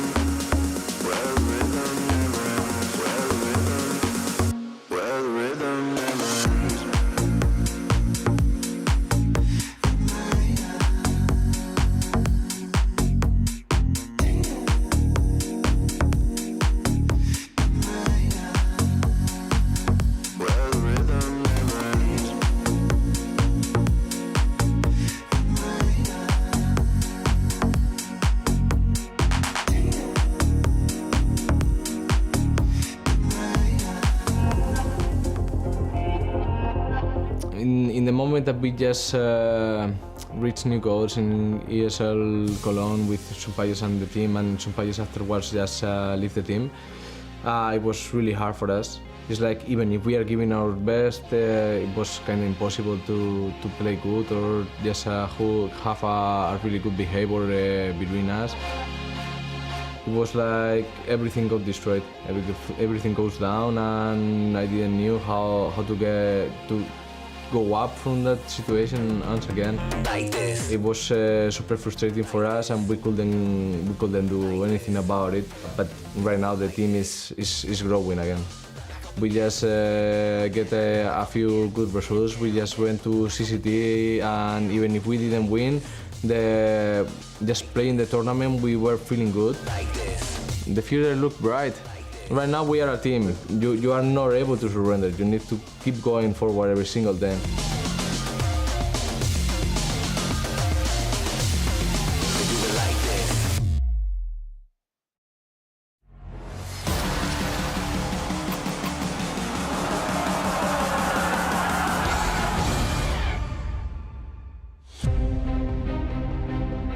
A roller coaster of emotions in our first semi-final, but we move to our second. I feel like Ecstatic might be an underdog in this one. Movistar, for me, are a favourite in this, but it's all for Ecstatic and Movistar to do. Of course, we almost saw the underdog story there with Greyhound, but can Ecstatic do one round better than Greyhound did?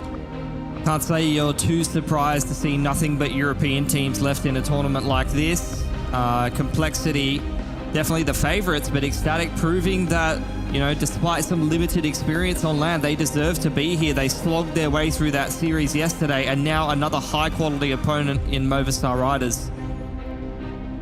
Yeah, I think it's going to be a very curious best-of-3 series. Hope we'll have as many surprises as we did in that first semi-final. Again, a lot on the line here in Melbourne. Grand Finals, Pro League, and so on. Opportunity knocks for a number of teams. It would be surprising to see a team like Ecstatic run the gauntlet, especially, like I said, given that it's a bit of a younger team, somewhat limited experience. But yeah, Danish Counter-Strike, I mean, they just keep surpassing expectations. They keep doing better than the sum of their parts, really. They mentioned in a recent interview here that I think stage experience was something that they didn't have too much of just yet, so that was something to adjust to while they were here. We've had a few days of that now, so I don't think that'll be so much of a factor for them. Hopefully that'll allow them to concentrate on their performance on the server more, and in the server. But again, Movistar Riders have proven to be a difficult team to beat, and that'll certainly be true in this one. I was hoping for Anubis again. Vetoed at the last moment. That won't be in this series. It's always a way. Play veto chicken with the new map in the pool. Force the other team to respect banner and not have the wild card as the third map decider. Less of a wild card when you've got so many reps on it and such a good success rate like Ecstatic do. They've really adopted that. Less so for Movistar, but they've, you know, played a couple of good games on it. So here we go. Nuke going to be the first map here. Getting into the first map of the series then. Movistar Riders and Ecstatic. Sure, Monsieur Zippel will be asleep, getting his beauty sleep before his wedding in the coming week. Let's see how his boys can do. They'll start on the T side of Nuke. Plenty of grenades and a number of players. Dropped by Salazar, and Manx going straight into the A-bomb side. Still trying to open the proceedings, but his face will be opened by force. 2 CTs lost then. Movistar Riders up high on the A-bomb side in the rafters. Spreading now, but look at the patience of these Glock frags. Running out of bullets. Salazar will finish off the job. Ecstatic start well. 10-second round there. Already kicking things off on the T side is Ecstatic, and that's what they've been doing every single game that I've seen from them. Every single game we've casted, they have absolutely swarmed things on the T side. They love that flood play on the CT pistols, and they've had a lot of great success in the pistols. This is what has really allowed them to continue to roll through with the momentum in a lot of these games. Shown a lot of depth on their T sides, and you need the economy to be strong in order to run through the playbook as the game goes longer. Wall of Smoke's disrupted on outside, but another one underarmed by Nodius as he crosses into Secret. The rest of Ecstatic grouped up in lobby. David G's got some problems coming his way. Non-friendly Manx forces him from his position. Oh, that's a nice flick from Martinez. And Sorsal is making things very doable for Movistar Riders. No one trading that kill. And now they can try to swarm. Manx has got to try and survive, but more possible trade frag. Odious then, and the 1 versus 2. Double doors will be opened. He needs to find that kill quickly. Mopos understands that as well. Disconnects, leaves him alone on the bomb site. Where is Martinez then is a question that Nodius needs to find out. He has a minute to try and find some kills there. The double peek is in. Molotov to create some space and could go for a bomb plant here. Indeed he will. That is half the job done. Notes for the time being that Martinez isn't on the other side of those double doors. So awkward then with the scout. This would be the angle that Martinez would be looking for. Nodius might give it to him. It's going to be awkward with that. Max 10 gave him all the angles he was looking for. Martinez will take it. 2 HP. It's frustrating for Nodius. Can't quite put the pieces together, but with only 1 player surviving, that's not a whole lot for the CT economy to grip onto. Bomb plant for Ecstatic as well. I doubt they're going to let this one go by the wayside. Horrible range for a Max 10. Horrible. Great flick from Martinez. Sorsal on this B bomb site. Dodging the trade fragger, and there'll be early problems for Ecstatic on Nuke. See what they choose to do with that bomb plant. Nothing done just yet. A little bit of a lull for a second here. We sort out a tech issue or two. Still only early days here. Movistar Riders not even expected to be present at this tournament. All thought it was going to be the Mongols, who had a bit of a hectic schedule following the RMR, so we replaced them with another rock-solid European team, and I don't think it's to anyone's surprise to find them in this semi-final.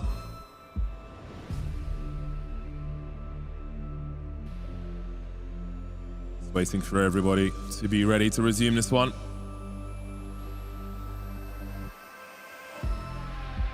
Movistar Riders put Ecstatic's economy in the bin. Obviously, the bomb plant helps. Still decisions to be made in this 3rd round then. Bit of a weird one. You can sometimes look towards the next round to buy up, but with only 1 player surviving for the CT side, the temptation to force buy is mouthwatering. And reset that economy early on, just break the momentum before it even gets rolling, and that's exactly what Ecstatic want to do. And Ecstatic can be force buying all tournament long. When the going gets tough, these lads just choose to even up the cash by spending it all. Couple pistols, couple Mac 10s, and that hero AK on Nodius. Let's see what they can put together here. Really hard to see through those flames. Martinez gets nothing just yet. Such an early AWP though. The guaranteed 1 click from that position. Someone standing on your head. Creative way to play with the AWP. Now things get awkward as his teammates are lost on the A bomb site. Very awkward for Movistar Riders. Ecstatic a dab hand in these force buys. Haven't lost a player yet, barely taken any damage. I don't think Movistar Riders can really go for this one, especially with Martinez down the vent with an AWP. Yeah, hold on to that AWP and look to contest later on. Martinez even has a deagle. He could drop over to someone next round potentially, because the loss bonus is just really not going to be there this early on for the CT side. So Movistar Riders going to play the long game, opt to be sensible, but Nodios maybe looking for Martinez down in secret here.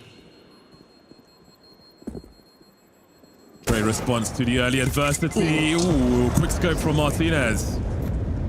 An important weapon to keep. Maybe this round he won't be playing in the vent with his knife out. It will be more important now. It's an important weapon to take away as well. That was the only AK that the T side actually had access to. So Ecstatic, it's a weird situation when on the T side you have an MP9, a FAMAS, and a Mac 10 as your main primary weapons, at least to kick off the round. We'll see if we're going to hold on to them. Very weird start to this game. And we get a tactical timeout early on. Ecstatic looking to discuss their options and what they want to do with a buy like this. That's an excellent uppers execute to win them that round. bided their time, just left Nodios on the lurk on outside, and then the uppers players taking contact. He was able to find that pick on outside, and they find themselves with a very, very early 5-on-3 advantage. The round went extremely smoothly. Let's see if they can keep that up here as Movistar buying up a couple of MP9s. Utility very limited and only one kit, so if Mopos dies out of position, that could really complicate things. But mainly we're keeping our eyes on Martinez to try to use that AWP advantage.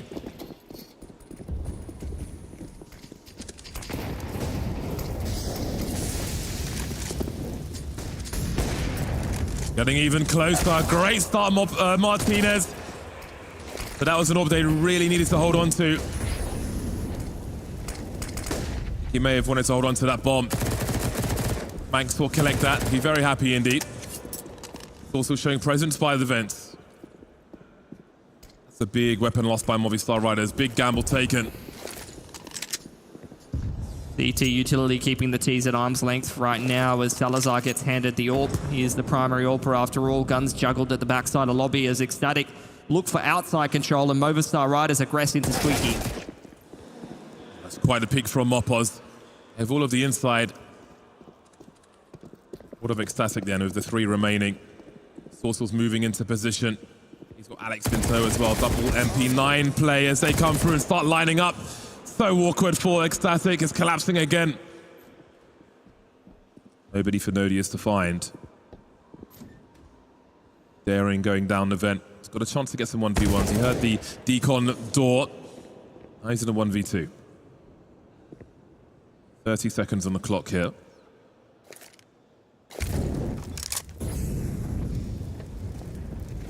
So most of the time it's going to be burned securing the bomb. How much time will he have to secure the bomb site afterwards? Maybe not expecting that peek from Alex. He's got himself a 1v1. Got to focus on this, but he will be denied. Forcing back and forth we go. 2-3 then. 2-2, excuse me. This is the messy Counter-Strike that we love.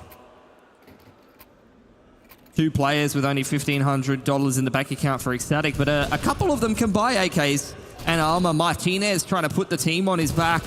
Arguably, he'd already done well enough finding that pick into lobby, diving deep in towards Squeaky. Maybe ill-advised. That's easy from the armchair analyst POV perspective. This round already getting kick-started here though, Bardolph. Look at this angle from Nodius. Catches the reload. Could find another as well. He knows Mopos is low. Swinging, making space for his team to trade. In comes Queenix. Sorcelinhart's got an AK. Still a man advantage. Make it 2 for Movistar Riders as Manx is the last one to fall. And Movistar are in the lead. They survive the test of the force buy from Ecstatic and send them to Eco Town. Yeah. Movistar winning the force buy Fiesta.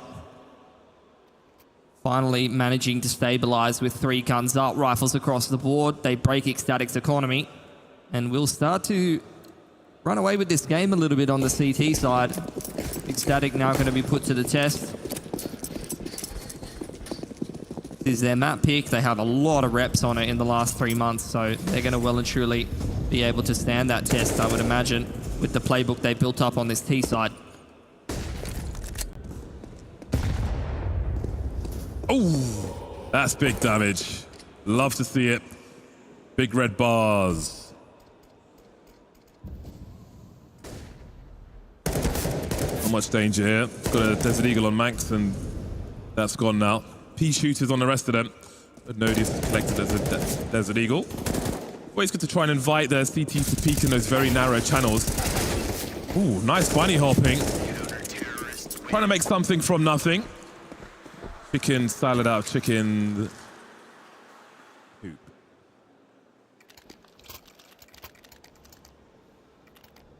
Four alive. It's going to be fantastic for Movistar. This is the start to Nuke that they wanted, despite a little shakiness initially. Util's a little limited for Ecstatic, a little more than they would perhaps like, but still enough to get the job done. They did a very good job this whole tournament on multiple maps of their T side, changing up the pace. Going from fast to very slow, drawn-out rounds, quick smokes, progression to the front of Squeaky as well as across outside. And Nodio's already setting the pace into Secret rather. This is heard by Alex. And the rest of Ecstatic going to join up with him. He's previously been alone, so the CTs may not anticipate other players in secret with him, especially with the spacing like this.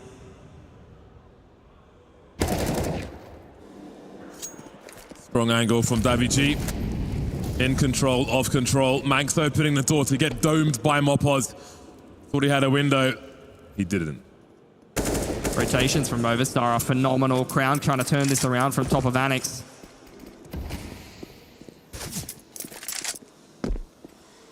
Desperately trying to make his way over. Awkward peek for Crown. The CTs are hiding. Even trying to find Alex here is just going to kill some time here. They've got better and better angles now as he does get dropped. 45 seconds remain. Davy G looking for more. So close to the bomb carrier. Salazar, he knows the bomb's in hell. Good time for them to make their way towards B then for Ecstatic, but Mopoz will make things dangerous with the AK-47.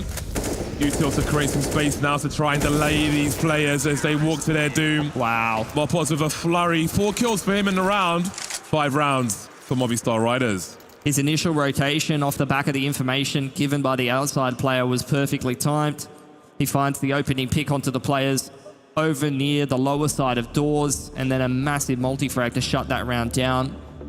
And these last couple of CT rounds have been exactly that, a shutdown. No frags found back from Ecstatic once we head towards the sites. It's more so when things get scrappy in the early to mid round where they're finding a little bit more success. Another tack timeout for Ecstatic.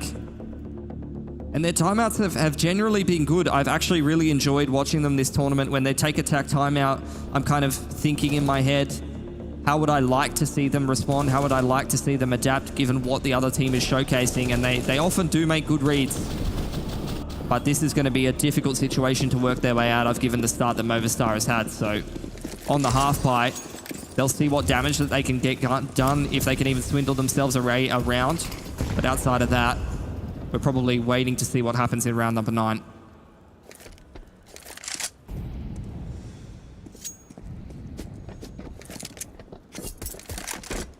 Both teams are definitely capable of winning this series, but I feel like Movistar are also capable of a potential 2-0 here.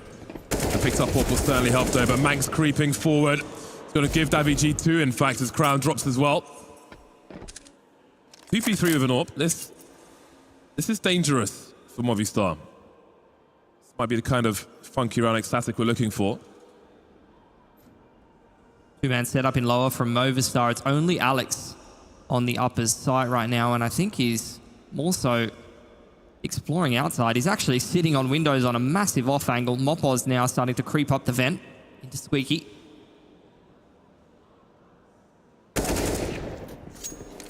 That's a big headshot.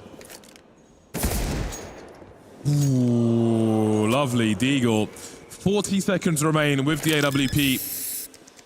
Seems to have an idea as to where he thinks these CTs are. Straight into the bomb site with the bomb. Clearing the angle. Scope has to have been heard. Who makes the presence first then? Catches also looking up top. Alex in the smoke. Oh, he's tagged him. A great effort. A careful drop from Alex. And they will survive the danger of that lost AWP.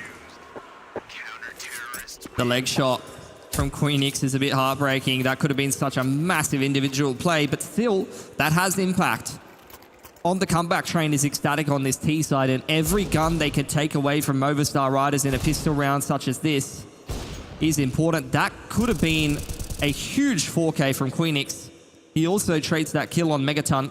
He's been a bit up and down this tournament, but on Nuke in the opening game, he was one of the keys for Ecstatic to make this really competitive game of Nuke versus Complexity happen. Couldn't quite get it across the line, but this time they got to make good on that. Martinez again finding players in that squeaky position. This time Mopoz is the one who sends it in. Very strong start to round 9. 5-on-2. Nothing Ecstatic can do about that. Movistar have done all they need to do. They can turn the aggression off now. Just play whatever angles they like. They've been so great at mixing in this aggression, disrupting Ecstatic, but also their rotation play has been excellent. Very rarely caught out of position except on the outside yard. Mopoz again is just rock solid. He is dominating the server right now. They can never catch him unawares. 14-6 for Mopoz. Some people had Movistar as the favorite of the Bad News Eagles. Perhaps Mopoz is showing us why. Great start to the CT side of Nuke. Couldn't really ask for more here, but I love the aggression that we're seeing as well. Martinez with the rifle support from Mopoz, a very active Mopoz across the map. AK's out again. There will be some Galils as well to allow the grenades to come through. Martinez is in a different position now. Davici's been lost early though, and that's going to compromise some of these positions for Movistar riders. How do Ecstatic resolve this 4-on-5 then? Mostly grouped up in towards lobby now, starting to make some inroads on outside. Manx hops onto the top of Annex. Mopoz though, traded, but still having impact. Very active in these rounds is Mopoz, but he's done for now. Trying to avoid the flashes as these T's make their way through. Queenix and Salazar have got something to say about this round. Martinez has got 9k in the bank. Close to CT for now. If he's offered something, maybe he goes for it. If he's not, very expensive, a full buy of an AWP. That money can disappear very quickly indeed. So Ecstatic will get a third round on the board. Still plenty of opportunity for Ecstatic, despite how difficult it's been. That's always the grind of Nuke on the T side. Trying to survive, keep the CT money honest until you can break them. Quite a game for Crown, at least the start to it, but sometimes that's how the T side rolls, especially when you're playing within the system. He was huge on the CT side of Nuke against Complexity, along with Queenix, who's already looking like he's in some good form. Plenty more time to warm up into this one.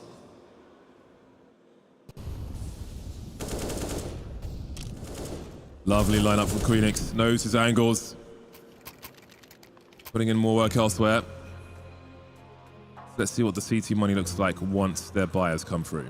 Interesting. Time for a timeout for Movistar. They're still well and truly ahead, only dropping one gun round. I don't know how many teams would actually take a tactical in this situation. You know, it's not like they're threatened by economic reset. Even if they did drop this round, they'd still have some extra cash in the back pocket. So just a chance for maybe the coach to take attack, give a bit of information. Maybe he has a particular read on what Ecstatic might want to do in this situation and just wants to get in the ear of the in-game leader nice and early on.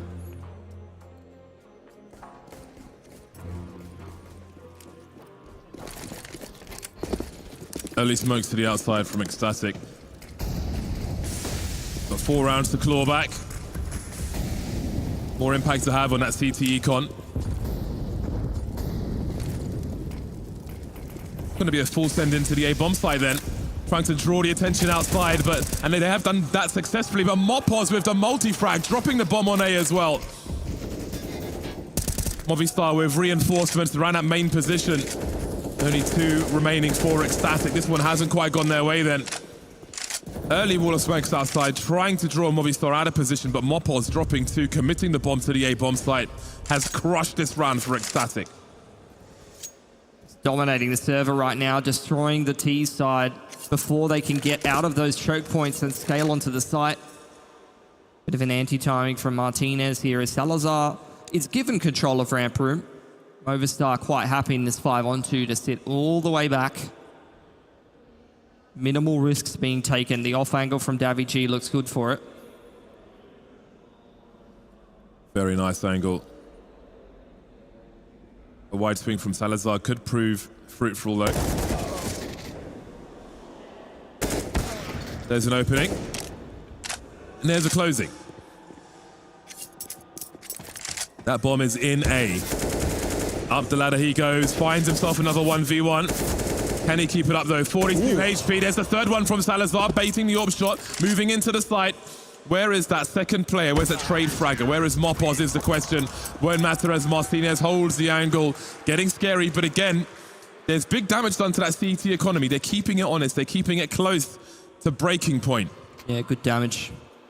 3.6 for Queenix is the poorest player on Ecstatic, and so they'll have plenty of cash to buy. slowly chipping away at that CT economy, but still it's far from breaking. They'll need 2 or 3 gun rounds in a row to really put any pressure on Movistar Riders. And they're going to take another tack timeout. 3 of their tacks used already on this T side. It is struggling at the moment. Usually it's been one of their strong points so far this tournament. So on their own map pick, already getting shut down. This might be alarm bells for the Ecstatic boys. Might be trying to work out where exactly the CT money is. Again, it's a long grind to break a CT side on Nuke, but when you do, that's where you start building your rounds. Haven't quite got there just yet. Ecstatic. Mopoz and Co continue to deliver. 5-round lead then. So far, a sublime CT side from Movistar Riders. They will look to keep it that way. Indeed, Ecstatic will furnish themselves with the rifles and the util. Need a little more success again, sending it into the A bomb site, or threatening to at the very least. Not seeing much response. Have to be suspicious about what Movistar might be up to, but they are making their way into the site. Molly heading towards heaven, almost uncontested. Retake will be very interesting. You can see Salazar in the anti-eco position. Movistar waiting to drop that smoke to give them one ways from heaven. Ooh. Very good from Salazar. Davichi starting to creep. You can see him holding down multiple jobs there. Switching for the weapon, putting the smoke into main to support his teammates. Now, Movistar have decisions to make with the money they have. How much do they want to throw into this one? If they lose everything, it's Eco Town, which is what Ecstatic have been looking for. Movistar know that as well, so they will be falling back for a save. It's interesting. Very responsible decision with the CT economy, quite honestly. In the position that it's in, you got 6.5 on Martinez, 5.8. They don't have a whole lot of loss bonus, and it would be difficult to recover from throwing all the way those guns. It's more so, I feel like they're playing the long game, trying to min-max the amount of buy rounds they can have in this half.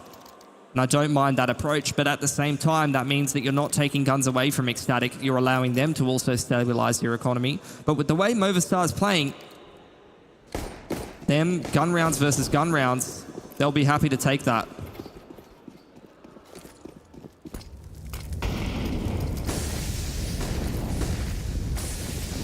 Few more rounds to fight for here on the first half of Nuke. Very active Ecstatic this time. Let's not forget, they had the early smokes up previously and sent it into the A bomb site. This time it's a similar setup, but a different look. And Movistar seem to be making the right rotation. Crown's making a great rotation as well. Dodges the trade frag. Just coming in like he's one of the other guys.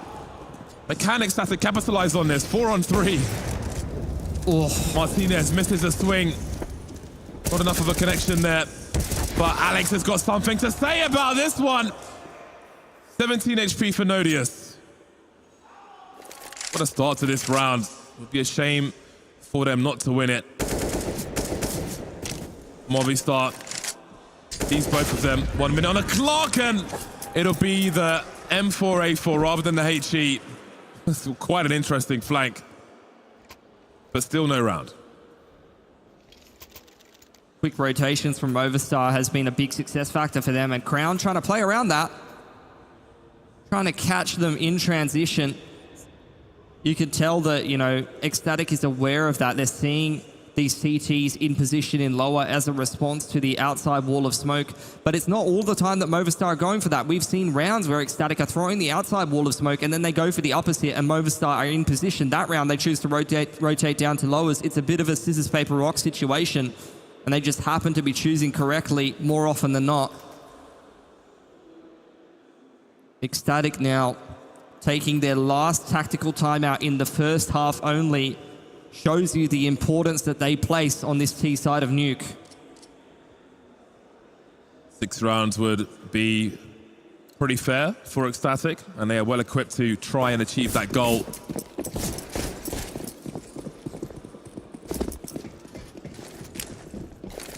Oppressive on the T side of Nuke, it could often be.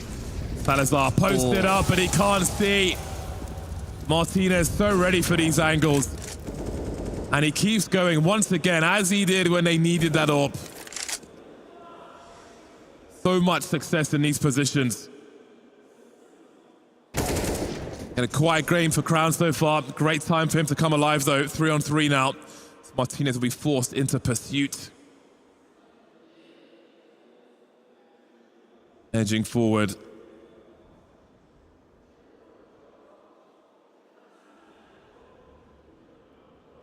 The Crown's in position, but what about Manx and Nodius? A stalemate of sorts on Nuke as they lose a player. Flank from Secret could be huge from Davy G. Got this round down before it gets too out of hand. Nodius all alone in a 1-on-3. Knows where Martinez and Davy G were.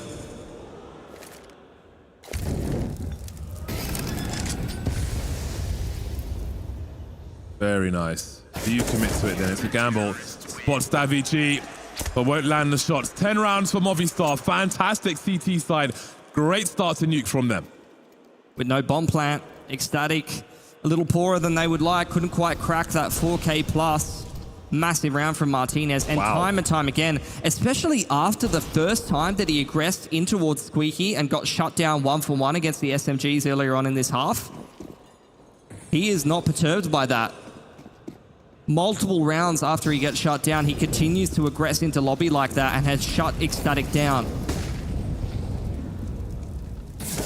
Faster round from Ecstatic, swinging with the Mag 10, drawing enough attention, winning the duel as well against Zorzal. Nodius had so much opportunity there, perhaps jumping in accuracy, betraying him. Maybe it was a crosshair. 4v3 in favor of Movistar as they look for 11. Ooh, that's a big pick for Salazar as the retake starts here for Movistar, waiting for the flash from Martinez. So tagged, these Movistar players. Starting to move through. Queenix spotting one with the Galil. Martinez up top now. Davy G's dropped down below. Martinez and Mopos remain. Got to go for this. It is the last round of the half. Not looking so easy. Oof, that one was close. Mopos in the clutch, but Ecstatic will get a 5th round at the end of the half. A struggle. Couldn't quite break the CTs, and it's going to be their turn after the break.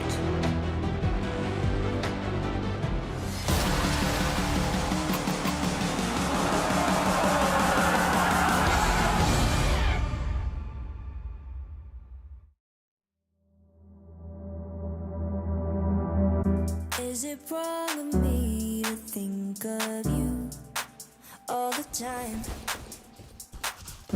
Even though I'm with somebody new every night, and I pray, and I pray, and I pray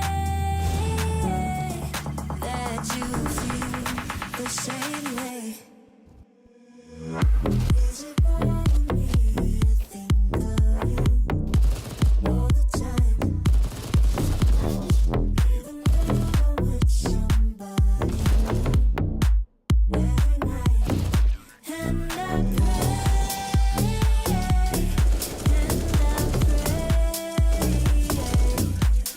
pray, that you feel the same way.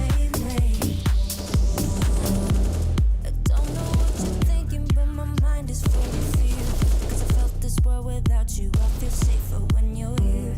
It's been a couple months now, feels like time's been moving slow, and I can't tell where my head's at, so can you let me know?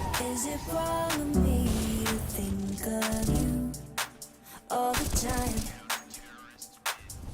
Even though I'm with somebody new every night, and I pray.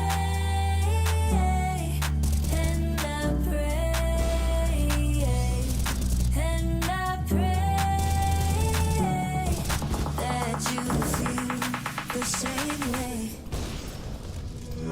Is it wrong to think of you all the time? Even though I'm with somebody every night, and I pray, and I pray, and I pray that you feel the same way.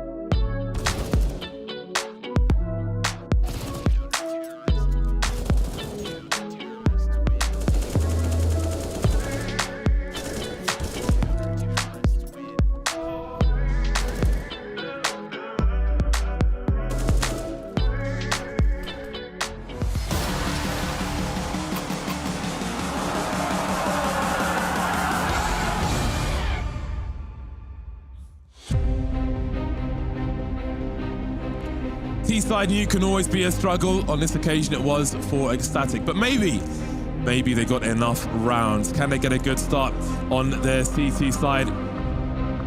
That guy asleep? What's he up to? Never mind.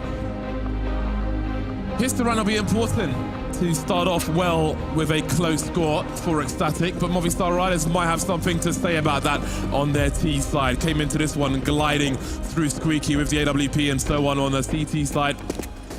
Why rounds are to come. You can see Kunix trying to avoid any early flashes, Wing all the way. Look at the swing from him. He's got his teammate in as well.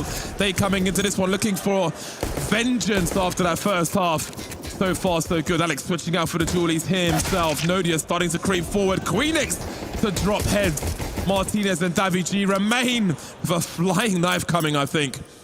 Martinez then 1 versus 3. Talk about an explosive pistol round. Didn't have a chance to throw any of that util. 1v3 is doable though. But these angles are looking nasty. Triangle of doom for Ecstatic. Well then. Have you ever seen a team like Ecstatic play CT side pistol? It's insane this tournament.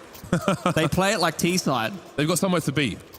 You see the movement from Crown as well. He literally B-hopped straight through hut and went up the ladder immediately. He wasn't even trying to shoot anyone. He's like, I'm entering lobby. The master of urgency for them. He saw that knife on the way as well. That was pretty fun to watch.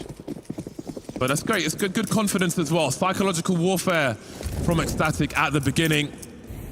But now they need to dodge a very menacing looking force buy here from Movistar Riders, forcing Crown from his angle. Nodius with concerns in the vent, starting to ring bells through the smoke, but it is chaos and Movistar are making it down. Lost one player, still got the bomb, off they go. Then lower, looking to try to chip down the numbers. The duel on outside doesn't go the way of Alex either. Ecstatic are all over this. Great response so far. Well, they'll just about keep 3 players standing. But again, Movistar Riders always dangerous. That'll be good enough. No bomb plant. We're probably going to have to save either way, but really is going to hamstring how much they can invest in terms of trying to do damage in a round like this, especially if Martinez wants to put an AWP onto the board next round. And Mopos have kind of been the standouts for Movistar, especially on that CT side. Felt like those 2 players won at least 5 or 6 rounds for Movistar.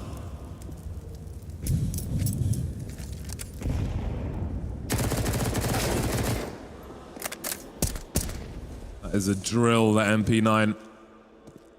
Very important round for Ecstatic to keep those numbers up, build a bit of cash, put a war of attrition to come. Psychologically as well, they're trying to work their way back into this game with the aggression. Sometimes, you know, you can feel yourself, you get in with the anti-eco frag, start bullying the other team. You can quickly forget about what happened in the first half.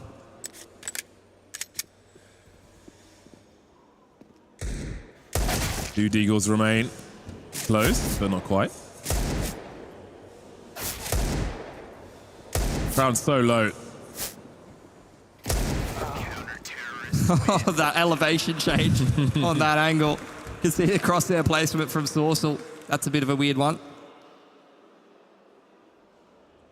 10-8 now. Ecstatic closing this scoreline deficit with some great play on the CT side so far. A couple of MP9s mixed in. We'll see where those position themselves. AWP comes out for Movistar as well in this opening gun round. Indicates that they likely want to probably take things a little slower.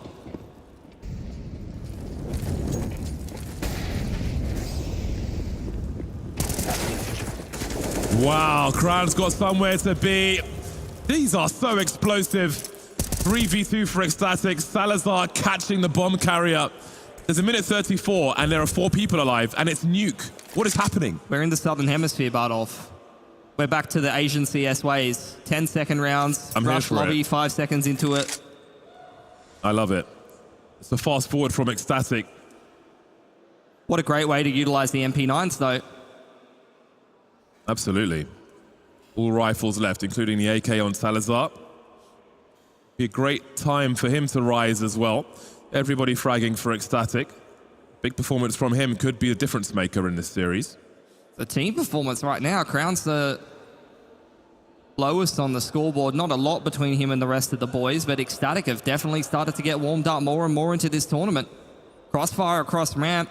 Ecstatic want to try to survive with 3 here, and it's a completely different half. The first half, especially with that 8-1 lead, I think it was, that Movistar had at one point. I thought they were going to run away with this game, but credit to Ecstatic. The resilience has been impeccable.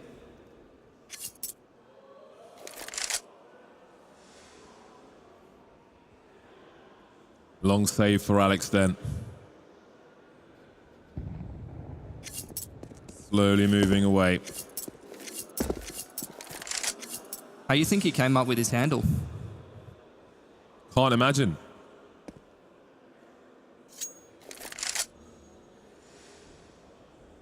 What to do for Movistar in a round following this one with no plant. You can see the loss bonus has built up. 4.3 for Davy G, 3.9 on Mopos. The other boys will probably have to go for Galils, and surely they're going to buy around this AK and full util on Alex. This is double eco either which way. The money on Ecstatic is impeccable though. Look at that. All the boys in the green right now. Going to take a couple of good gun rounds from Movistar. They're not buying around the AK. That's interesting. Looking to play the long game here. Min-max the loss bonus, do some economic damage before they start trying to crack in with more gun rounds, I guess. Yeah, they've got to have some impact in these rounds.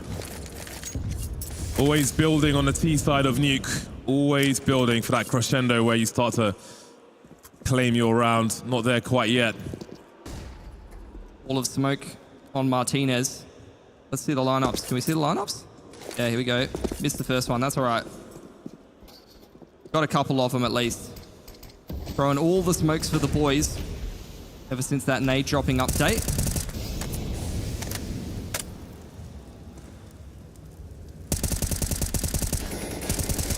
Minute 10 here. Crowd spreading the wealth. 2 full magazines left. There goes one of them and his head. Opening for Movistar Riders though. It's been a very slow round, but there's still a minute on the clock. Yeah, second wave of smokes here. Initial 3 smokes across outside. Now the smoke onto Annex and windows as the Movistar Riders start to scale through yard. Apply some pressure to ladder base.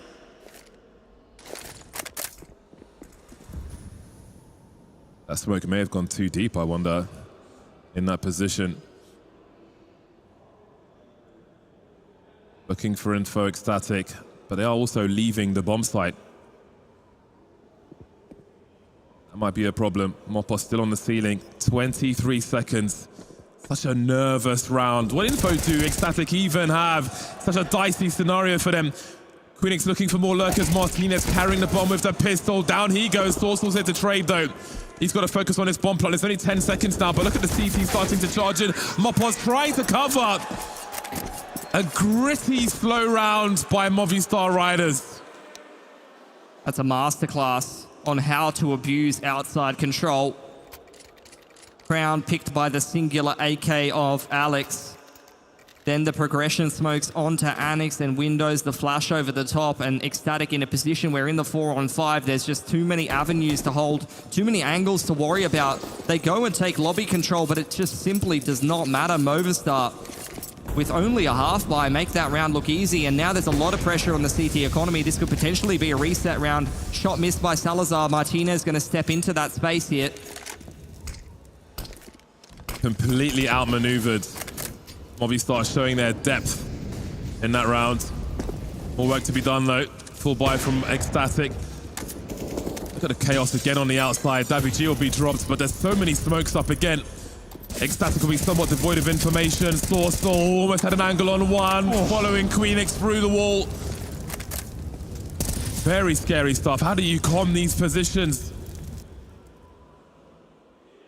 Got CTs all over the shop. They're all still standing, but it feels so awkward for them. Sourcel getting his bell rung, flash blind, looking for help, but they can't find the angles. HGs won't make the connection. Sourcel still dangerous. How? And there is a kill. How is he alive? Movistar are in lowers. Oh! He's just running distraction right now. This is robbery. Sourcel, what are you doing? Ecstatic struggling to cope with this. on the roof, waving his hands at the CTs. He had 3 around him. Now they're all dead. How do you recover from a run like that mentally? And the round before? I don't know, man. He's goated with the sauce, I guess.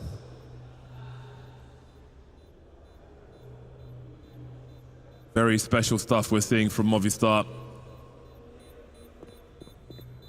Extremely uncomfortable viewing for Ecstatic. He's about to ace from that position almost. Nodios won't give him the duel to do so, but we may as well give it to him. Unreal what Sorsal just got away with. That was such a bizarre round. Like, honestly. I like the approach from Movistar, though. The outside control worked a treat for them, putting pressure on the rotations of Ecstatic with only the half buy. They go into the gun round, they send it off the top of Annex, and they say, let's do it again. Ecstatic could not rotate appropriately on this CT side. They could not clear out outside, and they were punished for that. And now that's something they're going to have to rectify. And honestly, Movistar Riders here, interestingly enough, are going to take a tactical timeout. And this is where I feel like the tac timeout is actually a double-edged sword. Because as Ecstatic, I do want a timeout here. I do want to have a chat about how to deal with this outside pressure. I do need to kind of mentally recover from a round like that. So Movistar, look, I think they're going to continue winning ways. They've got great economy. They're in a great position. They probably just need to calm down from a round like that and allow Sorsal to kind of come back down to earth, because I dare say his heart rate was like, what, 150 or something through that whole round. But that round was like having sleep paralysis with cockroaches crawling all over your skin. Think about it. They couldn't move, and they just had rats everywhere. And that's why that's why we love ESL Challenger Melbourne, right? They've got a pest problem on the outside. This is the pick of Ecstatic, let's not forget. You can see it in the top left of your screens. They've had trouble dealing with these slower rounds, haven't they? The rounds where they've been getting hyper aggressive, they've been getting in the face of Movistar Riders, they found success. But when you end the first half at a 10-5 deficit, there's only so much that those gimmicks will work for you. You're going to have some depth. You're going to have to learn to play these slower rounds against the Movistar Riders, because time and time again, this is what they're showing. The outside wall of smoke's not going to be utilized. Instead, it's the deep smoke straight on towards Annex and Windows yet again. Flashes over the top. In goes Sorsal. Nice. Sorsal living his best life outside. Driving in the sun, man. He's chilling. A second smoke in main. A poverty round for Ecstatic. Nodius the only exception with the M4. What are you up to? Martinez asks. Ding and a dong, but Sorsal can protect. Indeed he will. Sorsal has become a giant problem for Ecstatic as Movistar move to 13, feeling unstoppable on their T side. Coming back on the buy then are Ecstatic. How do they adapt? They got to deal with this outside pressure. But this is where Movistar, in round 23, what do they do? Do they say, look, this is working, we're going to keep hammering it home until you can find an answer? Or do they try to stay one step ahead and mix something different in? Seems like with the lobby presence that we're seeing, it's going to be the latter immediately. Door blown open and a lot of pressure. Alex finds the opener already on outside. Picks the AWPer of the CT side. That's a big entry. That's not an easy shot. AK into warehouse. Brown picking up the scope.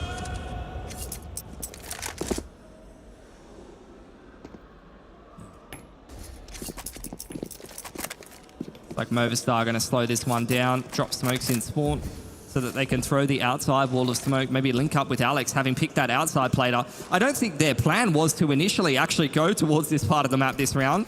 But after an entry like that, they say, why not? Nodios in secret, looking to contest without much support. No supportive flashbang for him unless Manx repositions. Oh, Alex. Very nice work. Bouncing his head off the top of the entrance there. Very smart stuff. 39 seconds on the clock. Savvy G's been dropped another long, drawn-out round for Movistar, but they are obviously so good at these. Ecstatic committing to the bomb sites now, as Sorsal is in his favorite place. Alex peeking into lower as well. Where will this come apart for Ecstatic? Sorsal heard a footstep down there. He knows someone's down there somewhere. 15 seconds. And surely they focus on the lower entrances. Alex in the vent as they're going to split the bomb site from almost all directions. But can they get the kills? It seems they can. Nodius from the back, though, dropping off, and that will be enough. No time to plant the bomb. But how difficult are these round wins for Ecstatic?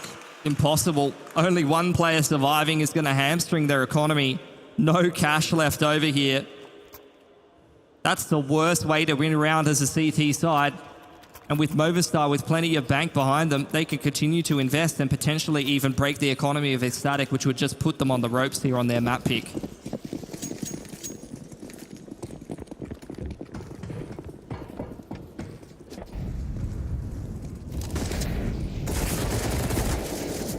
In they go, jumping MP9, but look at the kills. What is happening? Another lightning round to the advantage of Movistar. Salazar still has an angle, though. Let's see if he will be offered something. Big flashbang. Another one avoided by Salazar, who starts to wonder. The patience from Davy G there was impeccable. Both flashes and just holds the line. The rest of Movistar just cutting sound. They're literally sitting in lobby, just waiting for Nodios to make a mistake. And he will. It's too much pressure for Ecstatic. Movistar with a 14th round, and they break Ecstatic's money. This is a really sick T-half from Movistar. You see Alex trying to spur on the troops, but this is a joy to watch. Yeah. It's so oppressive, like mentally oppressive what they've been doing. Hard to play against. Even when you know positionally around where the T side could be, in a pressure game like this, it can really be too mentally taxing to deal with. The force buy from Ecstatic here with the pistol armor. They're going to try and cut a corner, make a round like this happen. Movistar playing very, very slowly. They're probably even anticipating an anti-eco given the money of the CT side. A lot of teams would play for overtime here, I would say. But Ecstatic have been a team where they often choose to force buy in these scenarios. Here we go again. Smoke to Annex, mollies into credit card. Smoke to the front side of windows. Movistar flashing their way into warehouse. Pressure now on the rotations, and Salazar, a two-man setup in secret. Could link up with Nodios and Annex. If Ecstatic want to pinch outside, they probably could here.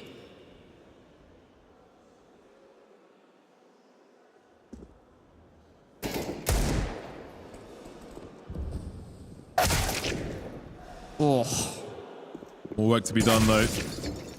They leave nothing to chance. Wonderful work, shoulder to shoulder. Oh, man. There is no gap here. No mistakes being made by Movistar riders. Really making this horrific for Ecstatic. On Ecstatic's pick of Nuke. But Movistar looking masterful today. Absolutely.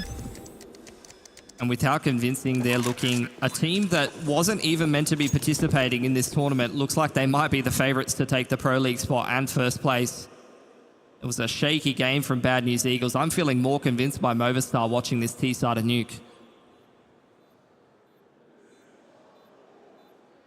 they get that far, I think it'll be a great matchup.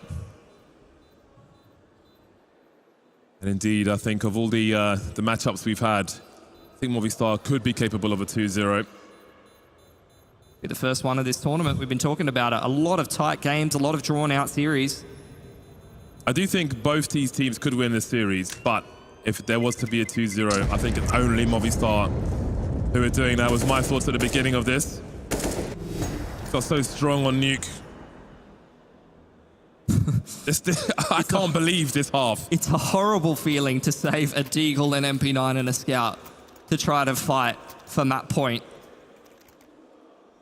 And Ecstatic, realistically, I feel like, especially with all 4 tacks used on that T side, they probably feel like they just did not do enough, especially with how well the CT side started for them. this game might have been lost in the first half. Well, it might not be lost at all. They're still in this. They need 5 from 5. Not too late to turn things around. Won't be easy, of course. You can see the off angle here from Mopoz. He knows the weaponry that Ecstatic are utilizing in a round like this, anticipating some hard aggression. At 1 minute 30, Movistar had thrown 2 pieces of util. They're not doing the outside wall of smoke at all. They're consistently running this as their default. Crown will need something here with the FAMAS starting to move.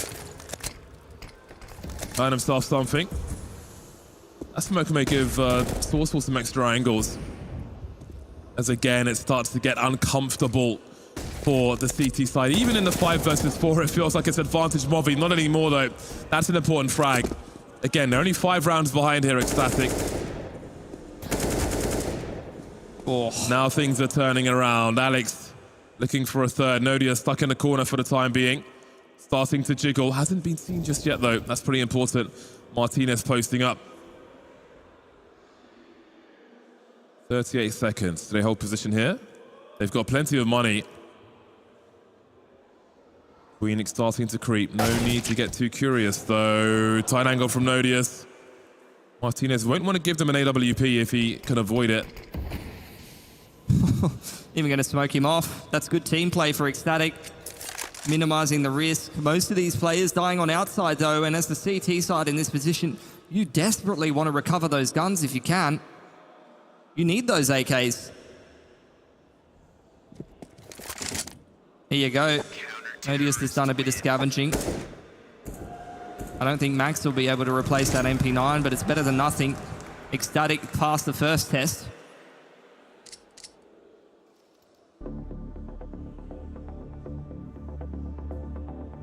Backs to the wall. Need all the rounds. Looking very unlikely, but not impossible. Got some pretty reasonable tools on this occasion. A much better buy for the CT side than they had access to previously. They're not going to have an AWP out. And that's where Movistar may have a little bit of an edge, depending on the spawn. Bit of a pick through hut onto Rafter, pick through Squeaky, boost up maybe on outside to try to find that warehouse player. Or even a ramp room. So many options on the T side for the pick in the first 10 seconds. You can slowly start to see Ecstatic adjusting to try and deal with this outside pressure from Movistar. But surely a team like this has plenty more depth. They're just continuing to go towards this as their set play because it's working an absolute treat.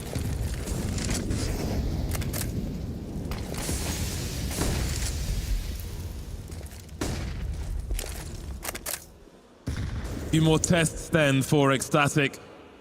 As Movistar slow the pace once again. Martinez posted up outside on T-Red.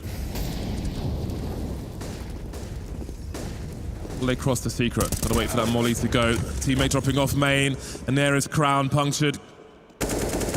Opening frag. Sound cues for Nodius. There's plenty of people outside. Manx walks to his doom, and Salazar's not close enough to even attempt a trade frag. Oh. A leg onto Nodius as well. This is a masterclass from Movistar Riders. Great tight angle from Nodius, though. Keeps his team in the fight. But again, the time is just so in Movistar's favor. And Ecstatic walk the plank. This Nodius to drop into the ocean now with 18 HP. Got to go for this one. Alex, knowing the last known position of the CT, going to go for an open plant on lowers. An almost untenable situation for Nodius. There it is. Jiggling to his doom. Movistar Riders with a masterclass on the T side.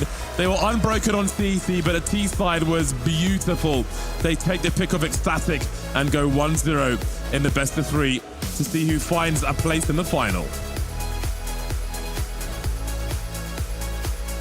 Movistar Riders rise above Ecstatic here on Nuke. Soar above, ride the wave straight in to an early 1-0 advantage here. Yeah, that's Ecstatic's comfort pick, and that was not a comfortable showing from them. So that itself is already pretty damning, to be perfectly honest. But Movistar Runners cracking Counter-Strike from the get-go. A couple of individuals really stepped up as well, and we were kind of highlighting these sort of guys coming in towards this game. What can Mopos do? What can Martinez do? And both of them had unreal performances. Yeah, in the early game it was a little bit back and forth, but I mean, come on, as we switched sides, the Movistar, they just rode into the sunset with the majority of the rounds on their CT side.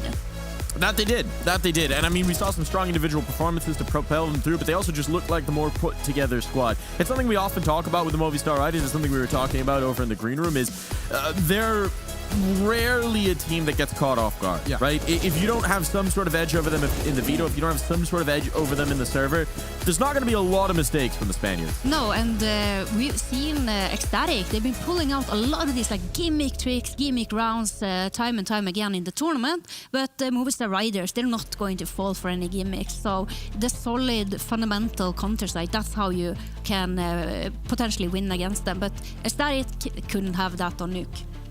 No, they did not. Looking at the scoreboard here, I mean, there's one guy who's obviously rising a bit above. You were highlighting him in the pregame here, Neo. It's your boy, Mopos. I love this guy. I think on the T side, he is an absolute animal. The big thing for Mopos, and this was the big struggle at the start of the year, is that he just wasn't having that sort of confidence in the way he likes to play his T side. His entry kills were pretty rough. His pathing was very, very janky because they were trying to implement Martinez in towards his system. They fixed it. The cohesion's there, and this guy has really started to find this form. I think on the C side as well, he got a lot of free reign because of one thing. Early in towards the half, they tried to go outside. Alex shuts them down, and then you see Ecstatic. They just panic. They don't know what to do, so they keep trying to hit the top side. They're trying to hit Hay, and every single time in towards backside, Mopos there, ready and waiting, and he never got flustered. He had so many attempts, so many chances, and it's these sort of rounds, time and time again, when he gets away with multi-kills. It was a brilliant performance. Yeah, you know, 5 multi-kill rounds on CT half from Mopos, absolutely destroying them. He was simply farming, and of course, that is on the back of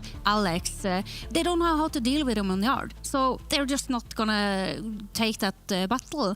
And when you have this star player in a team, you have 2 options. Either you find a way to take them down, to play around them, or you just don't challenge them at all. And Ecstatic, they didn't know how to handle Alex, thinking they're going to have a better shot at just hitting the A side, running out of ideas, basically. And Mopos, he was just there, shutting them down every single time. Speaking of not being sure how to handle, I mean, we saw multiple of these moments where maybe the moment's getting too Ecstatic, maybe the inexperience is showing through, and there was one in particular that we thought just sort of illustrated this phenomenon. I'm talking, of course, about Saucel hanging out by the aircon. Yeah, you got to look at this round. You got to kind of break it down in terms of how this Ecstatic side just panicked. They just do not know how to deal with this one player. And while on the surface it doesn't look like it really shows all that much, it's a very important round, and it's crucial to really delving into sort of the details of Ecstatic. Right, there is some fundamental issues there. When you look towards this side, basically when they went through their transition and their changes, the only player they kept was Manx, right? But Manx has never been an IGL prior to kind of this roster.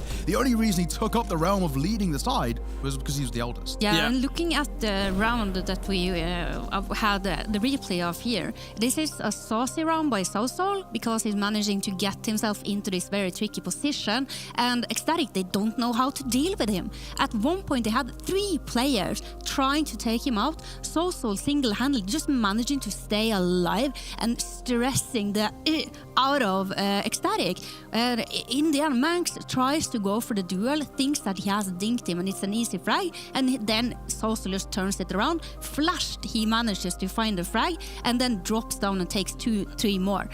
Simply astonishing round by Saucel, but it's the mistakes from Ecstatic that enables him to do so. I think the really key point here in that moment is how long they knew he was in the position. Right? They have a good 15-20 seconds where there are 3 players trying to focus on taking out one, and they can't put the puzzle together, and that's maybe nerves, that's maybe the moments, that's maybe not quite having all of the reps that you would like, even though it's a very comfortable map for you. Yeah, they don't know how to deal with him. They haven't, maybe they haven't were in this situation before, but it's about making that decision. Either we all are going to fight him, or we are just going to be content knowing that he is there. Yeah, I think when you look towards a lot of these tier 2 sides, when you see the inexperience comes when teams get tunnel vision. And that's what happened. They got tunnel vision to one position. And the big thing that happened, because they've drawn in the attention of 3 different players, it just allowed for Movistar Rise to be, okay, well, no one's going to be ramp, because 3 of them are focused. And one of them's the Heaven player, one of them's the rotator from ramp, and one of them's the Jarl player. Instantly, okay, let's just go B. No one's there. That's where you see inexperience. And that's where you see Movistar. Actually, they're adapting on the fly. Alex, I think he had a stellar performance calling, right? I think he completely outcalled Manx. There was no way in hell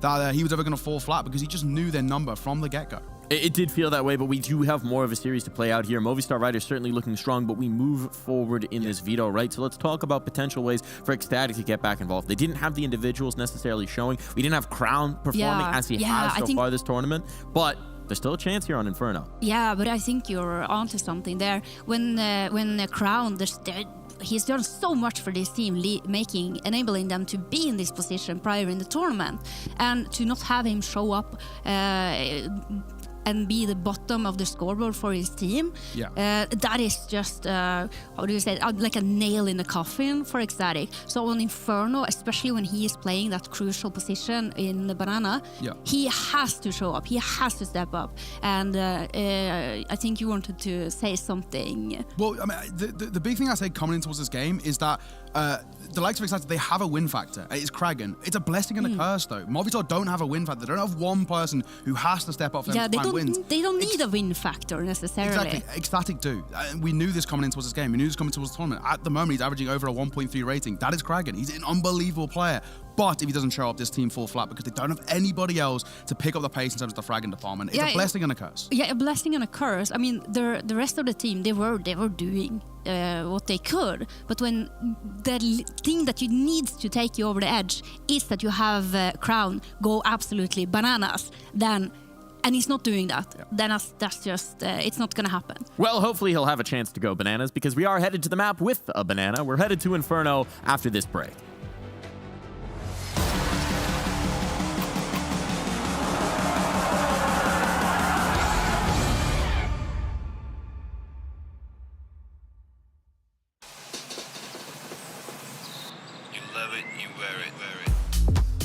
Wear your passion.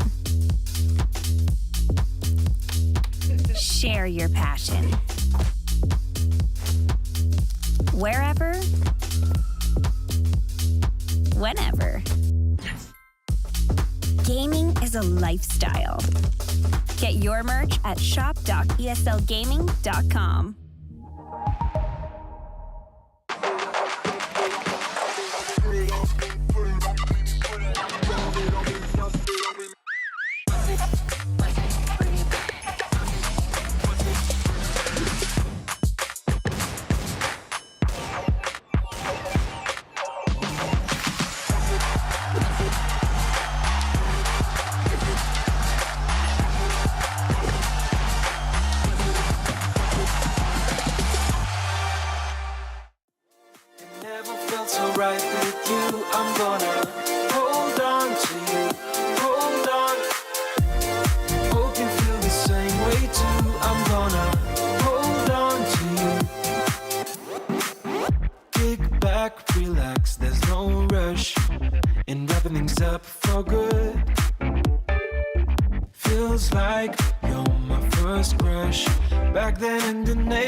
Can't believe it's so true. Whenever you touch my hair, I'm feeling closer to you. Nothing else can compare. And higher we fly, admire the beautiful things you do. And higher we fly, desire these moments just with you. With you, with you, with you, with you, oh, with you, with you, with you, oh, with you, with you, with you, oh. It never felt so right with you. I'm gonna hold on to you, hold on. Hope you feel the same way too. I'm gonna hold on to you, hold on. It never felt so right with you. I'm gonna hold on to you, hold on. Hope you feel the same way too. I'm gonna hold on to you, hold on. It never felt so right with you. I'm gonna hold on to you, hold on. Hope you feel the same way too. I'm gonna hold on to you.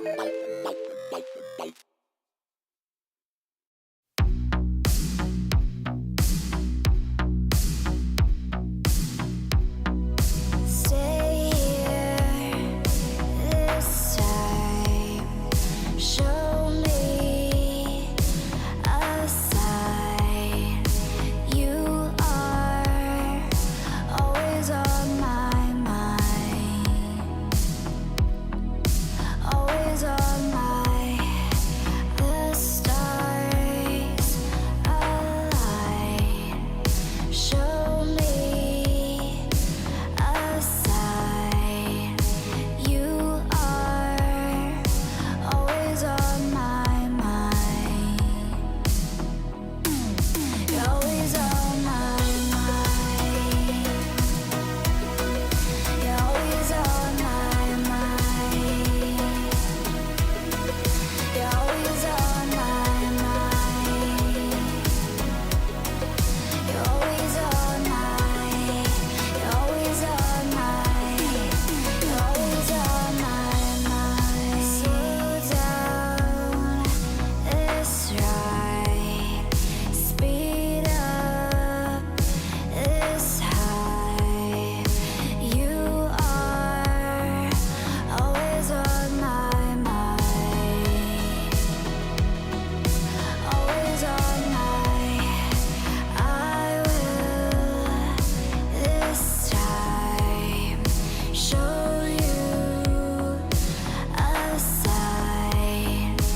You are always on my mind.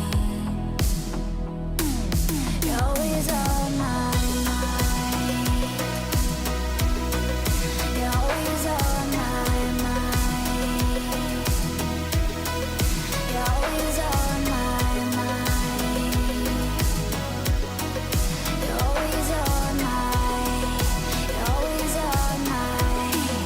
You're always on my mind. Stay here this time. Show me a sign.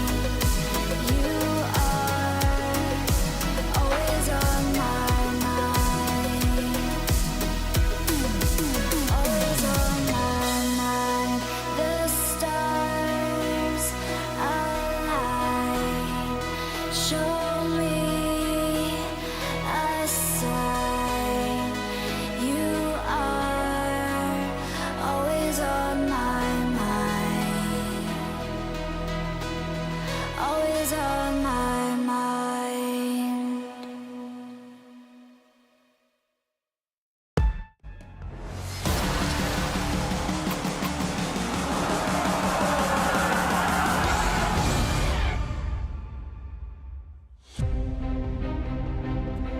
Ecstatic, need to steal Inferno to stay alive. That's what the ticker said, and it was very true indeed. Nuke was taken by force. That was their pick, but it looked like it was Movistar's pick the way they played. And now they've got a chance to do it in two. They've had a hell of a run so far this tournament, and Ecstatic, I feel like, have passed the test every single time. I feel like a lot of people were counting them out of the series against Complexity yesterday, and they were still able to show a lot of resilience, a lot of grind to get through that one. Say Movistar, arguably an even more difficult prospect for them. Let's see what they got. High pressure then on Inferno. Movistar Riders will start on the T side. We saw how good their T side was on Nuke. Will that carry over to Inferno? Their own pick, wouldn't be surprised. Julies will be out for Manx on the CT side. No P250 for the Movistar players. Plenty of utility though. 2 smokes, they've got plans. 2 flashes as well. Static looking to get busy in this short position.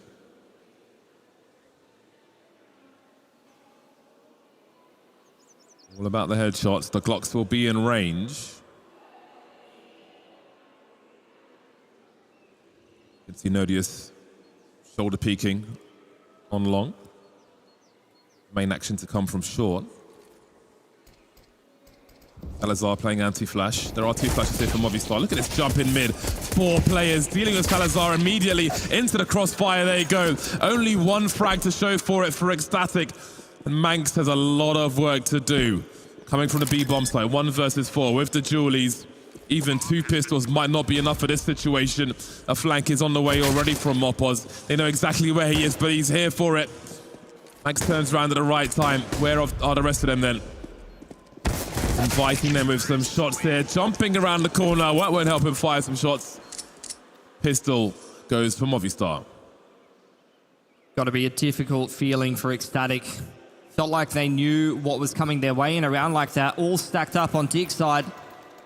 Had a good read on the situation, leaving Max solo on the other side of the map, but the firepower is on another level today for Movistar Riders. All of the boys chipping in, just tearing Ecstatic to shreds, who now force buy in towards round number 2.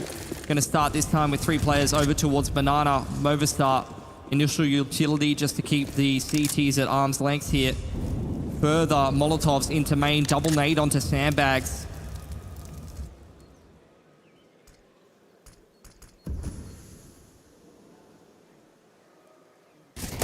Nice angle for Crown, if he can make a connection. That smoke will come a little too late. Mopo saw the shadow.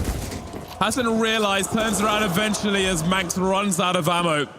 Very unfortunate for Ecstatic. They need something to go their way. And maybe it's this. Martinez. Teammate just died to that Deagle. Seems to have no idea. Down to a 2-on-2 then. Alex will pick up the slack. Bomb planted. These rifles can try and put some range between themselves, and at least Queenix is 5'7". You can see him creeping behind the smoke here. That'll soon be gone. Salazar will have to play at the same time. Sorsal waiting, finding, punishing. Salazar rather, will be the last one to fall then. Good start for Movistar. It's dangerous for a time, but the 2-0 is here. The 2 guns up. Feel like Ecstatic are making some decent reads in this game so far. It's the shadow. Oh, it got awkward with the MP9, unfortunately for Manx. Up from first oranges, he would have liked to do a little bit better. Not to be the case though. At least they took a couple of guns away from Movistar. In a round like this, I'm not sure they're going to be able to repeat that prospect outside of the couple of Deagles purchased up. You'd love to see them chip in a frag or 2. Not quite for Mopoz. Now Movistar working the map after initial contest over towards Banana, where they make contact. Walk straight into jungle. Would have had a step there, Martinez. Hopping past Speedway. Always good to build the money with the Mac 10.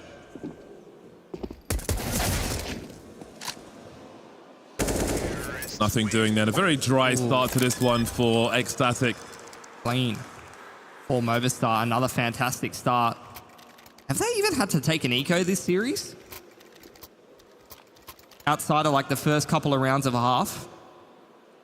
It feels like it's just been gun rounds on gun rounds, and Movistar has just had so much economy control this series so far.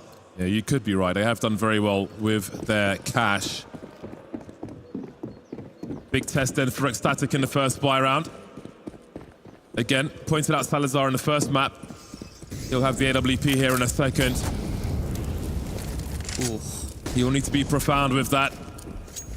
Big Statica to find success. High priority put on the AWP for both teams. Movistar also buying up an AWP on Martinez in round number 4, even on T-side Inferno. They feel like it is one of the greatest tools that they can have access to. Mid-round utility usage for Ecstatic, waiting for a response out of Movistar before they go and contest with Banana. Molly into logs and a flash over the top. Now the jungle side smoke out of boiler from Davy G. Throwing utility for himself. Stomps being heard and the drop into second mid.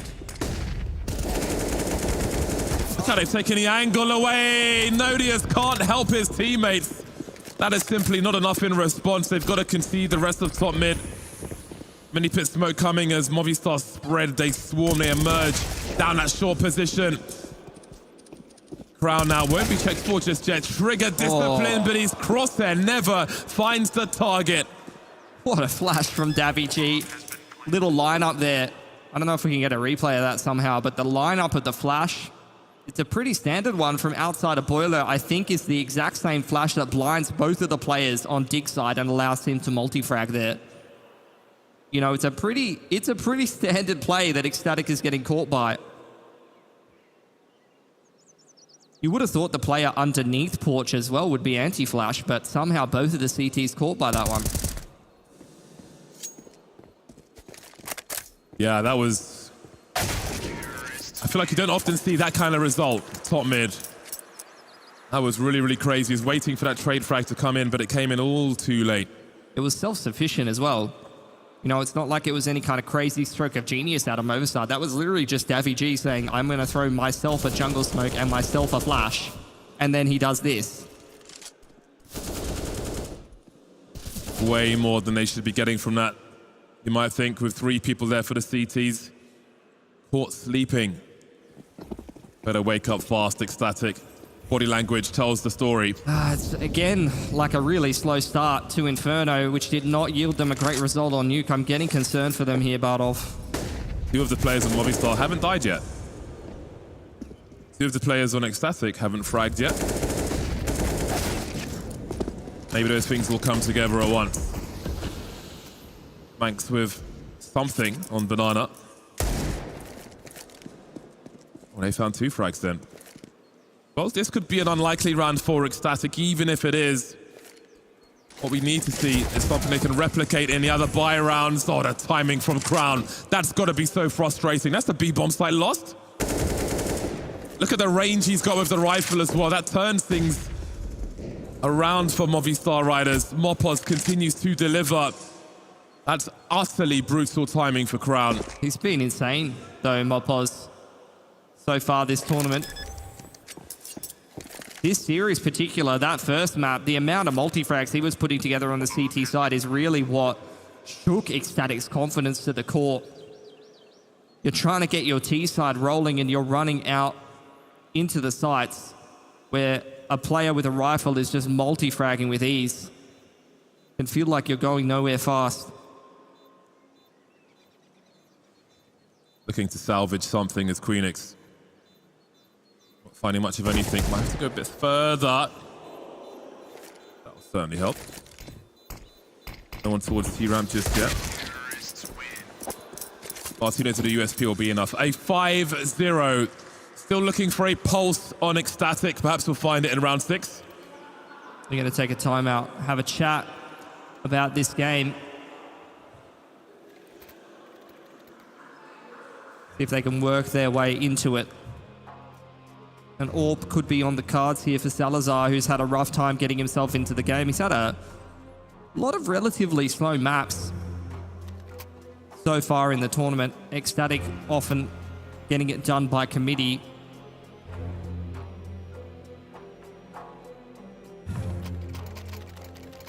But this is again a situation where, unfortunately, they've started so slow, they put themselves in a very difficult position. They've got to win 2 or 3 gun rounds back-to-back to start to crack back into this half and put pressure on Movistar's economy.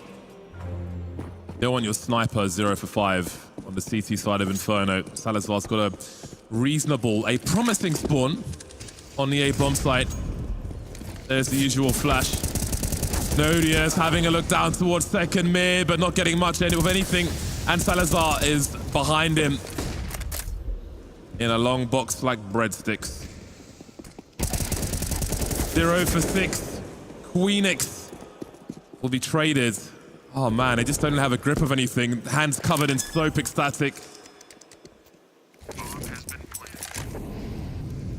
Only one team in this game so far. I'd agree with that. Nodius left high and dry on that mid aggression. Could see what Ecstatic was trying to go for. They wanted to put pressure down in towards middle so that the banana arm of the push and the CT aggression could find some impact. But as soon as Nodius gets left high and dry, he gets isolated and fragged. Movistar Riders, I don't know if Mopoz is having a bit of play with Sourcel there. How dark a situation is that? Shoulder peeking to drop a smoke grenade to try and save your weapon. That's $1,000 he just threw away. Oh man, look, he's gonna hold on. Oh, never mind, forget about it. I got a caster curse, man. Man, stress simulator right here. Another half buy. This is... Sourcel has not died yet. Spiraling out of control. He is 8 for 0 in round 7. And the issue with having a low fragging team on the CT side is exactly what I've been talking about. Movistar just able to carry through so many guns. They're never having to reinvest in them. So they just have so much cash.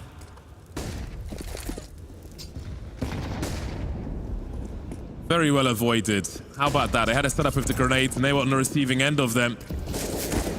Mopoz holding the angles, a shooting gallery on Banana. Movistar with the man advantage and with all of the utility invested from Ecstatic have no business needing to do anything. Max chilling right now, waiting out the utility, waiting out the nades and the smokes invested by the CT side. They've been shut out of Banana, but they're quite happy to go and work brackets instead.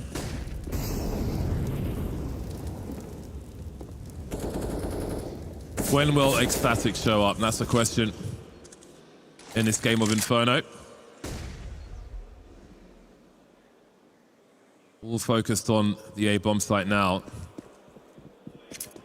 Salazar's potentially in a 007 situation. Spotted falling back then. Love what we're seeing from Movistar. They go and take brackets control and they just hold angles. They wait for Ecstatic's re-aggression.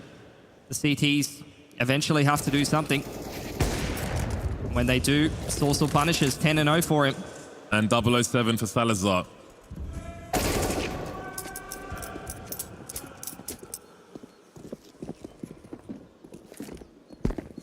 How efficient this is. Using all the time afforded to them to try and minimize error and risk. Movistar Riders have got their eyes firmly set on a grand final spot. Live alive again. 5-digit economy on some of these players. I just don't know what you do as Ecstatic. You're kind of hoping you can even get around at this point. Gonna try another buy. The mid aggression didn't work out too well for them. Remember what I said at the beginning of Nuke, though. We need Salazar to turn up. He is their AWPer on the CT side, and he is 007. Like, he needs to be a can opener. He needs to find a way here. Try something else. Aggression over in towards carpets this time. Util exchange straight in towards Banana, but the pace being set by Movistar. Quick into brackets now. Nodius gets caught with his pants down. That breaks the setup in the apartment because they don't know what's happening on long. It could be a crunch of the B-bomb site. Could be a swing round towards the A. Salazar almost caught completely, heading towards that pit position. Sourcel's looking for the rest of him. Sourcel is causing so many problems. Finally, he's died in this game. 11 for 1 is Sourcel. This could be the first round for Ecstatic. 2 versus 2. The bomb is still in the hands of Movistar as they make their way across the map. There's no smoke for CT spawn, but there's no one there either. Ecstatic still standing on A. Moppers has got so much space. He's been reading the rotations and the space to take so well. He's deep in ruins. A step ahead right now. Oh, more pause with the crab walk. And Salazar then in the clutch. 1 for 7. Having a torrid time on Inferno. No kid on him. This is Save Simulator. He's got a lot of grenades as well. That's about where the good news ends.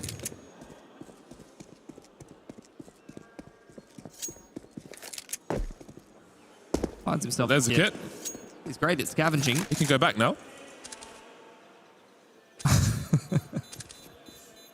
Optimistic, Bardolph. I tried that once myself on Vertigo. It's a very embarrassing clip. 8 rounds. Movistar currently undefeated in this game of Inferno. They just keep on coming. They're almost maxing out the economy, mate. Yep. Almost got 16 grand on some of these players. Tells you what kind of a game we're witnessing right now. This is a clinic from Movistar, an ecstatic. Having a bit of a clinic from a more experienced team in this stage land kind of environment. You know, Movistar, they've been kicking around in things like Pro League. Martinez 7 for 1. Sorsal 11 for 1. Heavy output from these players. Mixed bag. Oh, we're seeing that boost, that old Nico Guardian boost. Oh. A tag for both snipers. The carpet's popped though. Oh boy. Sorsal 13 for 1. He just keeps on going. It's a race to the best statistics now for Movistar. This game is a bloody car crash. Odios. Gonna say adios. Z goes down, can't fashion himself an AK to hold on to in the next round.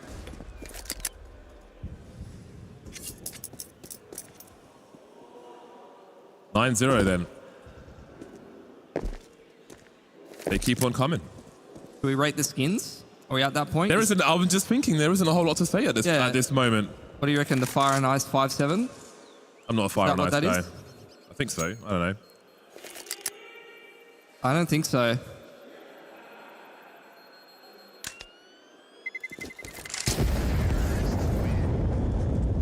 Give us something, please. This, I feel like, you know, even if you don't have so much experience on LAN and so on, like maybe as these rounds go, they're more conscious of like embarrassment in front of a crowd and so on. But you really have to, you don't want to exit a tournament in this fashion. Even if you are, you need to put up a fight here. Just so you don't have to think about that on a 20+ hour flight home back to Europe. Yeah, minus the flight home. I'd love to say something about that, but unfortunately I've been in this exact same scenario as Ecstatic, getting absolutely destroyed on land. Not a nice feeling. Ecstatic, the utility towards log side, contesting the nade stack, or it's only a singular nade. No, nade stack over the logs, doesn't find anything. Movistar taking bracket control. Beautiful. Man advantage. They must close this round. But how do you deal with a man disadvantage situation on Inferno? Straight into B. Get some cute little entries, and it's easy for you. They are playing so passive. Look at Crown's position here. There's no one on the actual bomb site. Mopper's around the corner. Nothing being given for free. Crown playing retake before they even enter.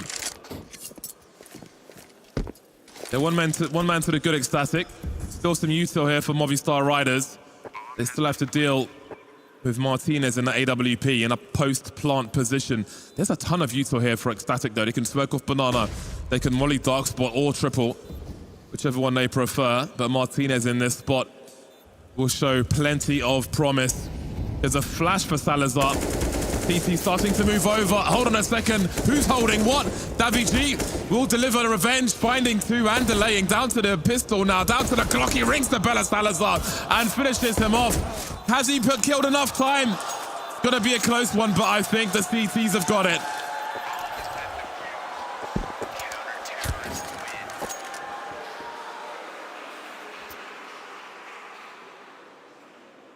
They're on the board.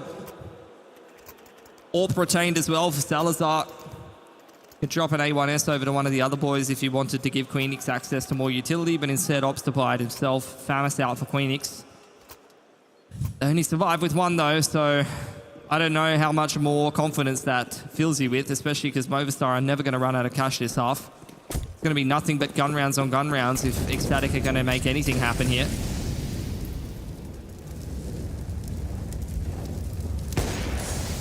Beautiful. All right, there we go. That's the second man advantage for Salazar in 2 rounds. Can they close another 5-on-4? Bombs at T stairs right now, so Movistar probably going to have to slow things down. Sourcel trying to crack open the apps.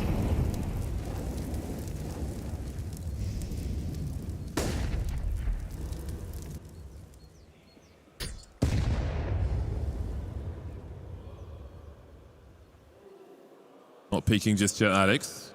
Very, very patient.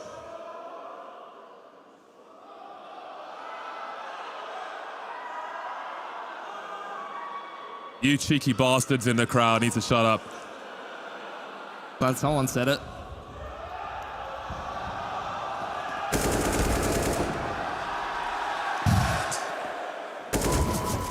More work to be done by Ecstatic. They are so far behind. 4v2. Queenix might have a dirty angle on Sourcel here. Edging forward, getting his bell rung.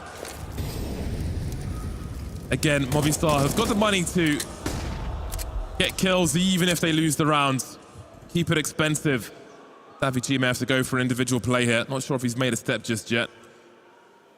Salazar will be on an awkward angle for him. Maybe a painful existence. Indeed it will be. Here we go. 1 round at a time for Ecstatic. 2 from 2 rounds. Salazar finds the opening pick and they convert. They're starting to make their way into it, and that is a little bit illuminating about what kind of a team Movistar Riders is, I think. You are absolutely dominating your opponent, up 9-2, and you still feel that you should take a tack timeout, dropping 2 of these rounds. Make an adjustment, make sure you don't lose that first pick. I think that shows that they have a good mentality. They're the kind of team that, even if they think it's pretty likely we're going to pick up this game, let's make sure we 100% it. Let's make sure that in the future we're not making these kind of mistakes and giving away first picks to a team that might actually be able to make our life more difficult, like maybe a Bad News Eagles, because I can bet your bottom dollar that GXS is going to roll into that grand final and make their lives difficult with that AWP if they make it there. Nodius has got places to be. Ecstatic trying to find... Oh, Mopoz just storming in there.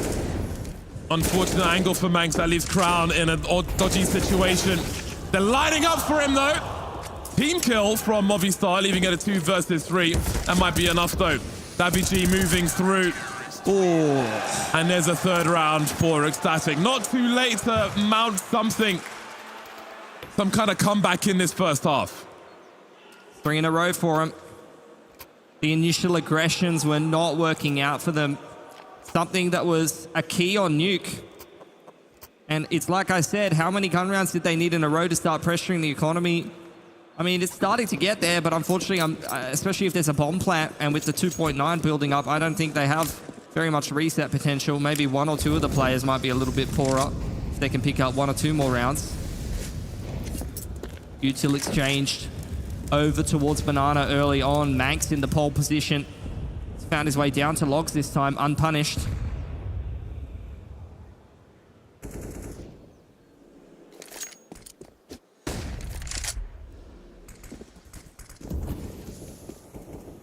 Banana secured for now. May slow things down for a while.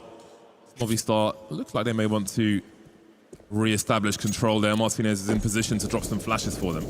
They're under no pressure.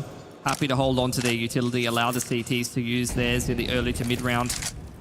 The smoke towards jungle side and a singular flash draws out another Molotov. Movistar biding their time. Now Molotoving out Logs. Flash into bracket. Molly to dig side. Now they start to work that banana control. Flash over the top of Logs, pushes Manx off the line.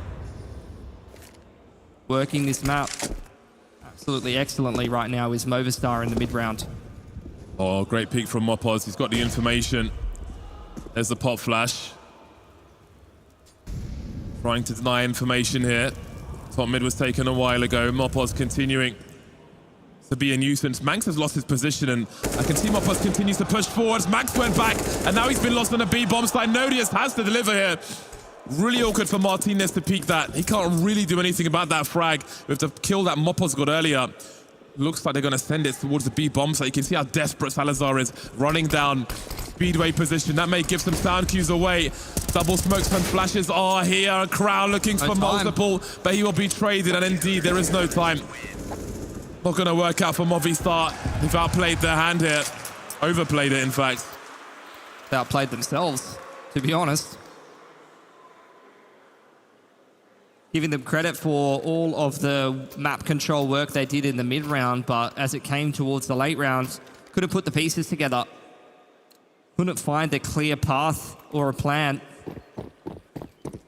And let's be real, if Ecstatic can scrape 5-6 rounds together and G themselves up in the halftime break, their pistols have been excellent. We could have a game on our hands.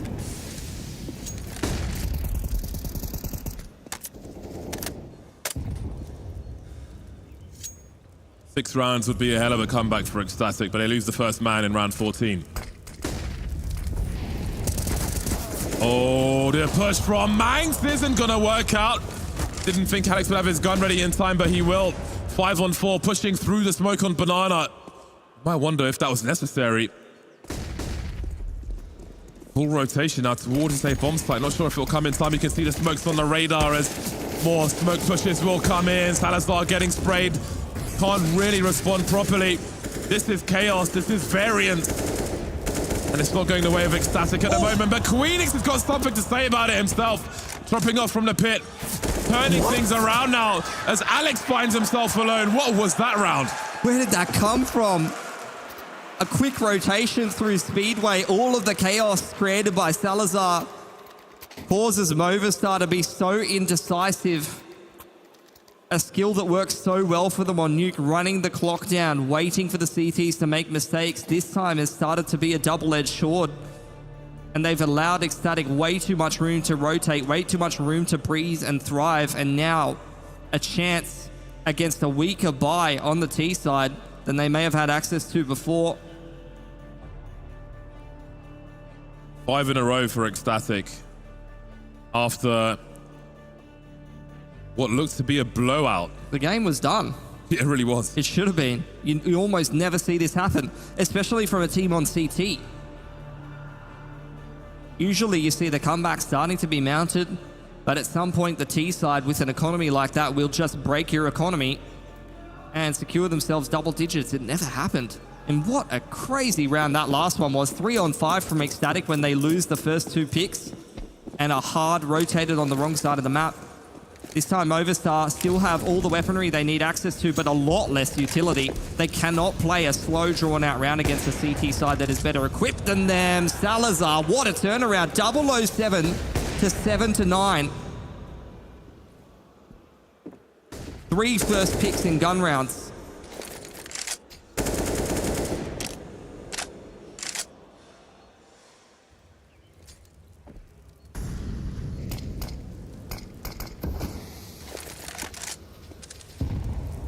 This is Movistar's pick of Inferno. Salazar could have a chance here, manages to escape, and he could bait them forward into the hands of Nodius. Running low on numbers now on Movistar, only 2 remaining. Still waiting for Salazar to make a mistake. Queenix onto the site, Salazar waiting, looking for him behind that box. Definitely warmed up now. That VG close. They can do nothing else. 6 in a row for Ecstatic. They make a comeback in this first half. We have a game on our hands.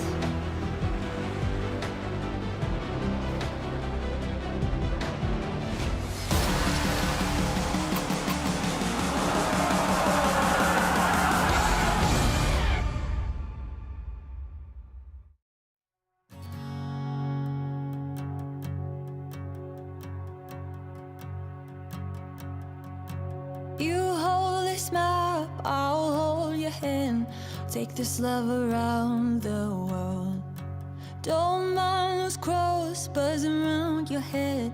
Nothing's gonna hurt your girl. I believe we're here for a while, then we die. But I believe this love is stronger than you and I.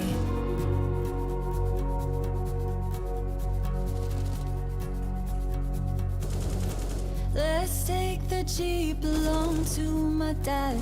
I know just the thing to do. Don't mind the law, hard on our heels. No one's gonna come for you. I believe we're here for a while, then we die. But I believe this love is stronger than you and I. I believe we're here for a while, then we die. But I believe this love is stronger than you and I.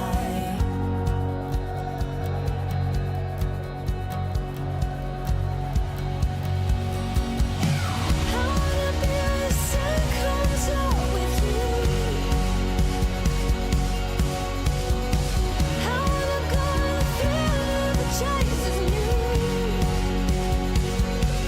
Seasons are changing, love is amazing. Everyone's waiting for something worth braving. So I wanna take it, take love around the world with you.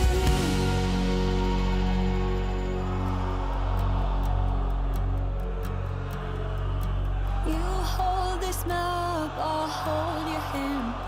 Take this love around the world.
All right, bring that camera down a bit. Bring it down to the front row.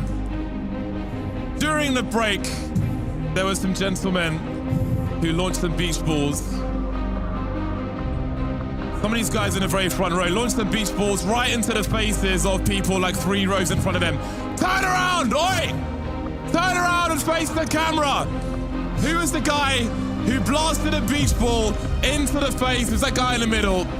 You should be ashamed of yourself. Your aim is terrible. Fortunately, there's much better aim on the servers as we make our way into the second half.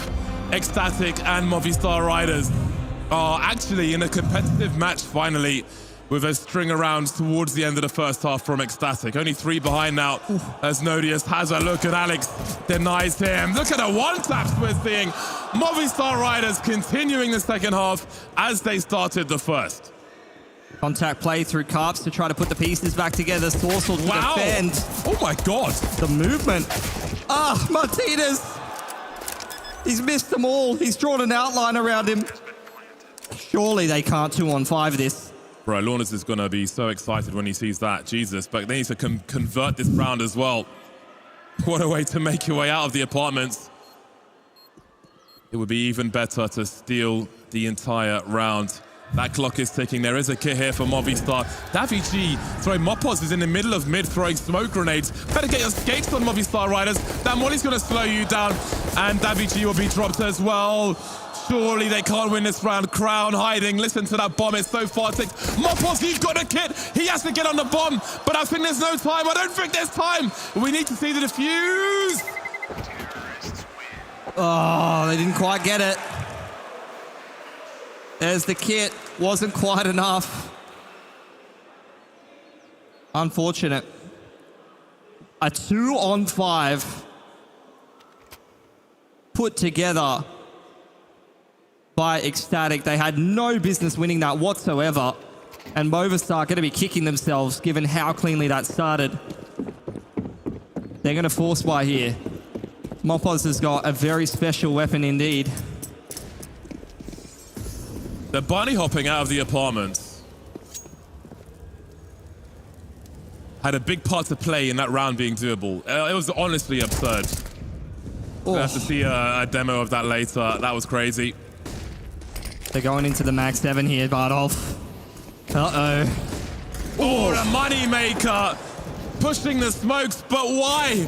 The humanity, think of the children, etc. The bomb's lost in the smoke. And Ecstatic are surrounded. The cops are coming. Oh, what a mess. Oh my God. The second round in a row, Alex wide peaks middle and just one bullet someone. He's in a mood right now after how that last half went. It was so clean. They lost 6 in a row and Alex frustrated. He just wants to get in the face of Ecstatic and tell them, you're not coming back into this game. Another force buy. Tech 9 armor. Not even Salazar holding on to extra cash. The rainy day fund will not be there this time around for the AWP. Issue utility trying to keep the T's back from the CT side. Progression smoke to middle. Molotov on towards second mid. Movistar trying to shut Ecstatic out of both middle and banana. But after they've waited for that utility to elapse, they are, it seems like, going to be interested in taking brackets here. Leaving banana to its own devices. Davy G not interested in getting a face full of Tech 9. Going to fall back to a more sensible angle.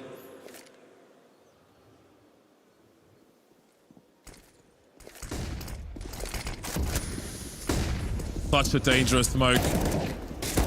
So good on the defense.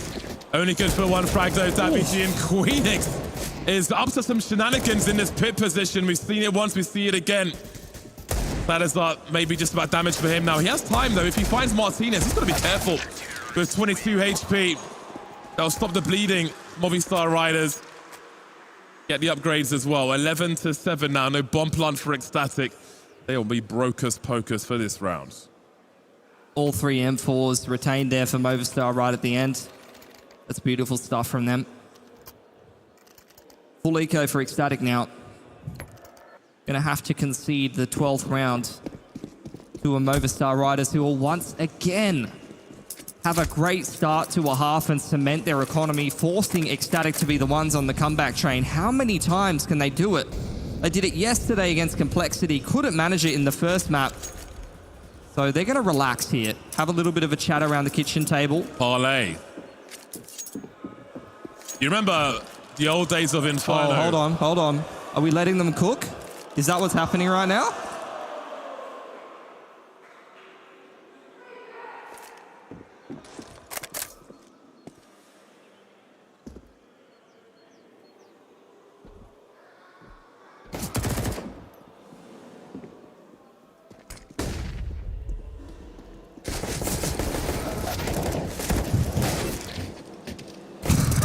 I'm not commentating this. I'm just watching. What can you say about it? What is going on in this round? No, I'm not casting this. I refuse. I don't have that kind of clout. I'm hands off this one.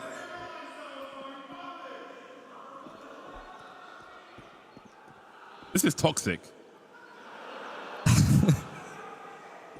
This is what Australian matchmaking sounds like.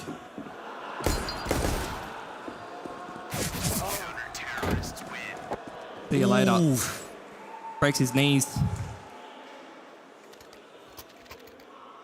12-7 then. And Ecstatic will be pulling the guns out once again. But that might just be, you know, that's annoying. That round is annoying. It's annoying to watch. It's annoying to play against. Because it's just ridiculous, right? But if that puts your opponent off, gives you a little edge, then why not? I mean, Martinez was on an adventure so that he could boost his ult fund. Credit to him. That's what you do when one of your teammates is waiting for a pizza to arrive, you know? Buy that extra time. Util exchange in towards Banana. Crown going to be the one to take point. We'll see how effective he's able to work that Banana control. Mopoz did a great job of that in the first half. Huge flick from Martinez. Aggression from Sorsel. Ooh, punished by Salazar, though. A lot of angles to check there. Impressive how far he got, though. Static cut noise in this 4-on-4. No information from Movistar, really. They've got top mid, at least. That's the only info line. Seem to be content to hold B from B. Yeah. Ecstatic are going to be allowed to pretty much do whatever they want here. Molly on short. Martinez forced off the angle. Pros and cons. Oh, Martinez misses the flick. Maybe the urgency too high there. Davigi won't get anything done either. 4v2 as far as the A-bomb site was concerned. Now it's been cleared out. The round is likely over. I feel bad for Martinez in that situation. He's assuming that the brackets utility is coming, but it's actually a deep smoke for Ecstatic. And that second of indecision about what kind of utility is being thrown at him actually misses him an opportunity to get a pretty easy ult pick there. Happens to the best of us. Martinez has been in some 5 form today, but there you go. Ecstatic first gun round, cracking on in there. No pun intended. Movistar, plenty of cash to keep reinvesting in here, though. And the AWP actually scavenged by Nodius. Around 44 HP with a backside plant. Should be all right. I feel like this is Movistar's map to lose. No, he's not. They changed that. You were talking about that yesterday.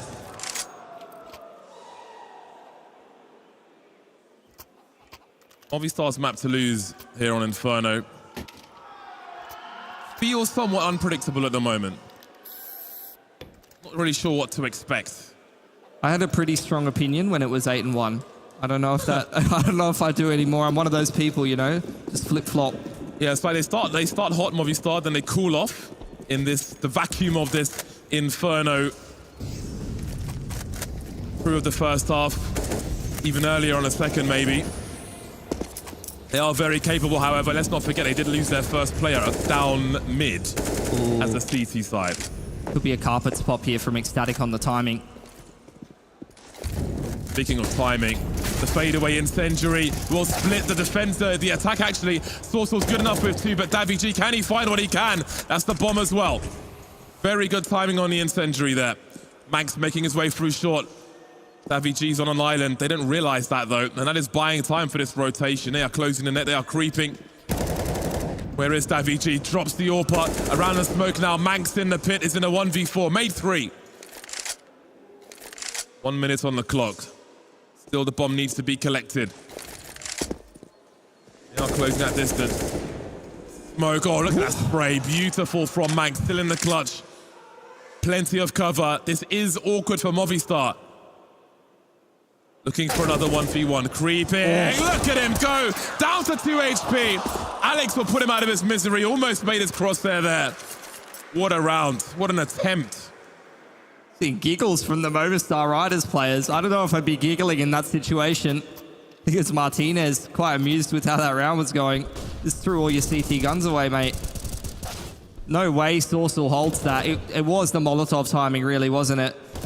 You got to give credit to the boys on Ecstatic, though. They really masked that carpets pop super well. They were bombarding utility into brackets as well as Banana, making it look like they were going to contest map control early and then turned it into a quick carpets pop. Movistar Riders didn't really have a good read on that. It was just the individual small adjustments that made all the difference. A multi-frag from Sorcel and a well-timed molly. Ecstatic now with not a great buy to work with.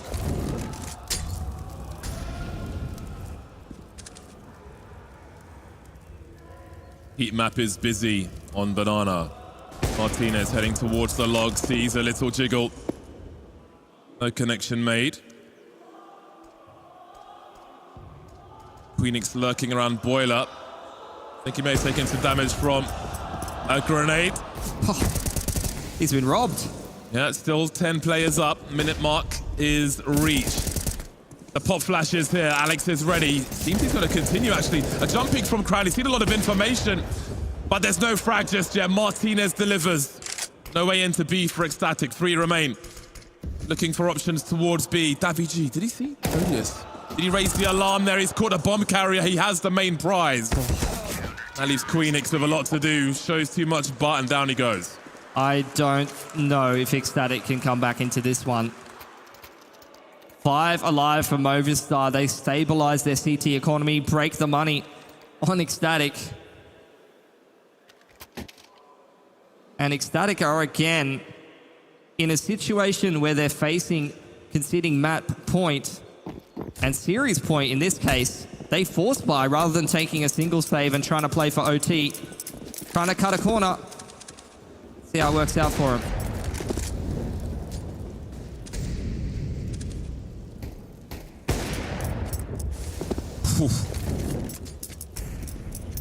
Dependable Martinez.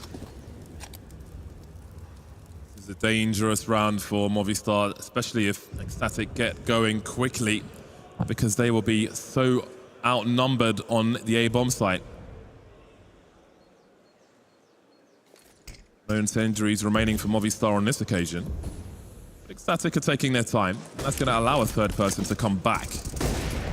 Heading towards short now. Martinez and Sorsal get cracking. Sorsal dropping the HG. Very nice work so far. Martinez continues to deliver. Oh, and it's match point.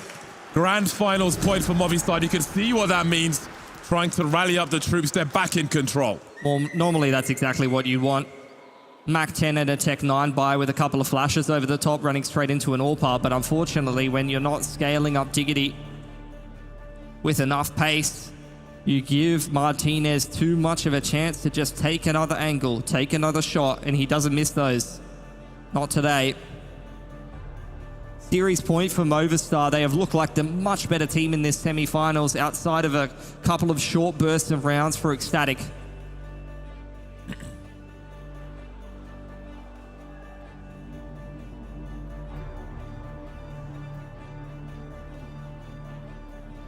Looks like the arguably 2 strongest teams will be heading towards the grand final. One's already there. Looks like Movistar might be a worthy opponent, especially with frags like that. 15-8 then, plenty of match points, everything in Movistar's favor. Another lackluster buy for Ecstatic. Continually forced to just rummage around in the bin and try to make something happen with it. Contest on Banana here. Goes the way of Alex yet again. Oh dear. The pressure is unrelenting. Mopos will be lost, but look how much they've got. Sorsal is looking for them all. There's Salazar. And there's Nodius as well. It's a 1 versus 2 though. Queenix has found some action elsewhere. 2 kills top mid. And it looks so lost, but there is a chance. AWP, it is a long road to Banana scoped in to survive for at least 1 more round. There's money for the CT side regardless, but do they have the angles? Queenix in the 1v1 then. Sorsal with the molly, hiding in the corner. Oh, not like this, you gotta be careful around that molly. 45 seconds on the clock. Another incendiary is deployed. Attack through the wall, I think, as Sorsal continues. But there is the clutch from Queenix. They stay alive for now. How has he fashioned a round out of that? A multi-frag on top mid with a Mac 10. Finds an AWP to complete a 1-on-2 in close quarters.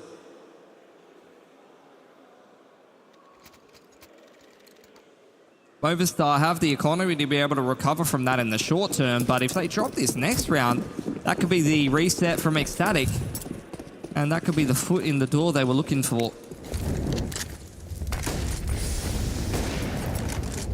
Martinez looking for more now. It's been so aggressive in this series.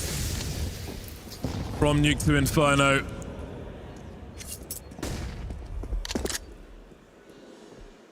T-side continues to prod on Banana. The main focus for now. Again, still the Mac 10s are here. They could close the distance, they could have purpose, but Martinez has been landing his flicks. From that position, he can take a shot, fall back, post up again, and bait them into his rifle support.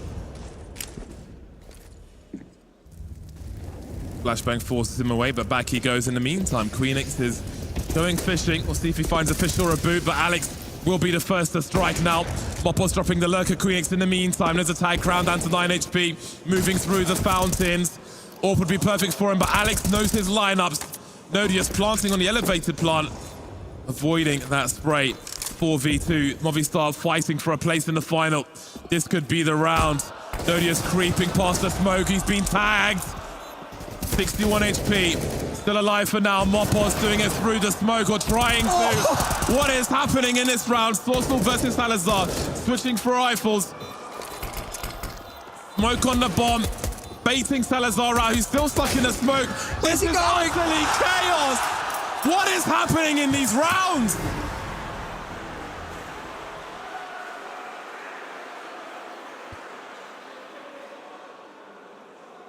Movistar are playing with their food here.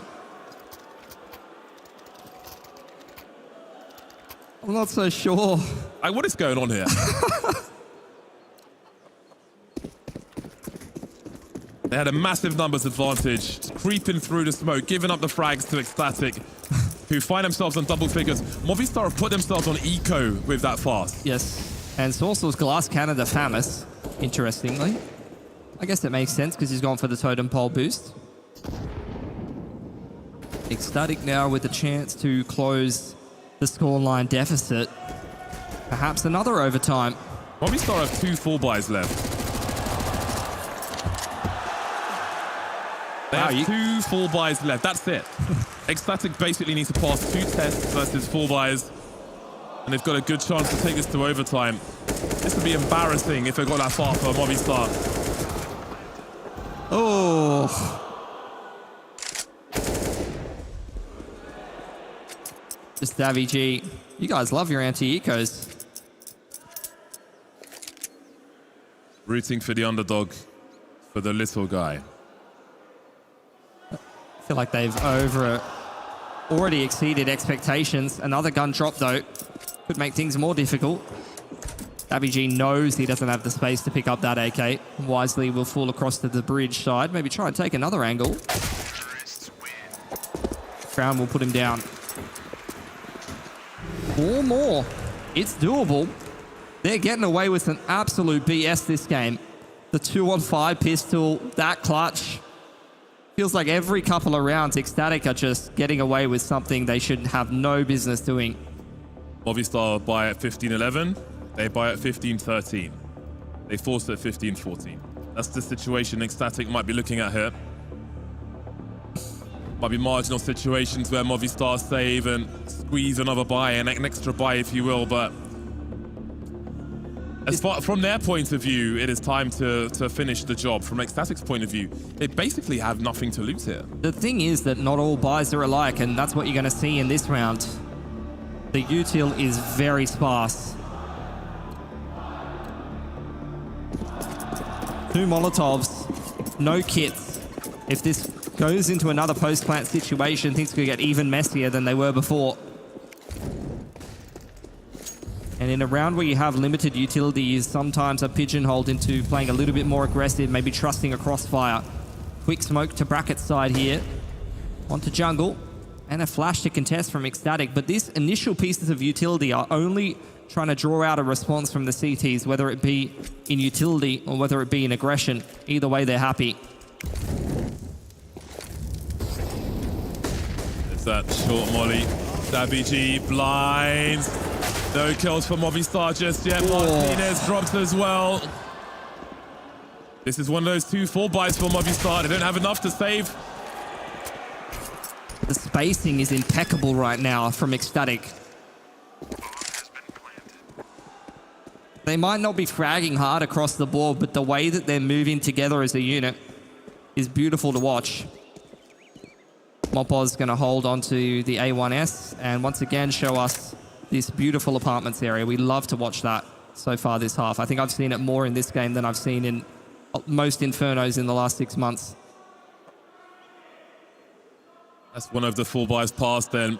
Movistar can't save enough to muster something relevant in the next round. Next test will be 15-13 then for Ecstatic. And after that, it's pure force buys, which can always be dangerous, especially the unpredictable nature of them. Yeah, even when you start to build up this loss bonus a little bit on the CT side, though, the half buys can be dangerous as well, unfortunately.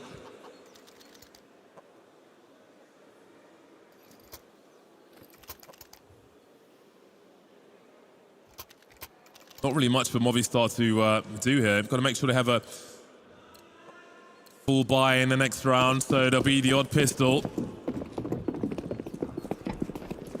And just the one flash. In the hands of Mopos, which maybe he should give it to someone else so he can swing with his rifle, maybe.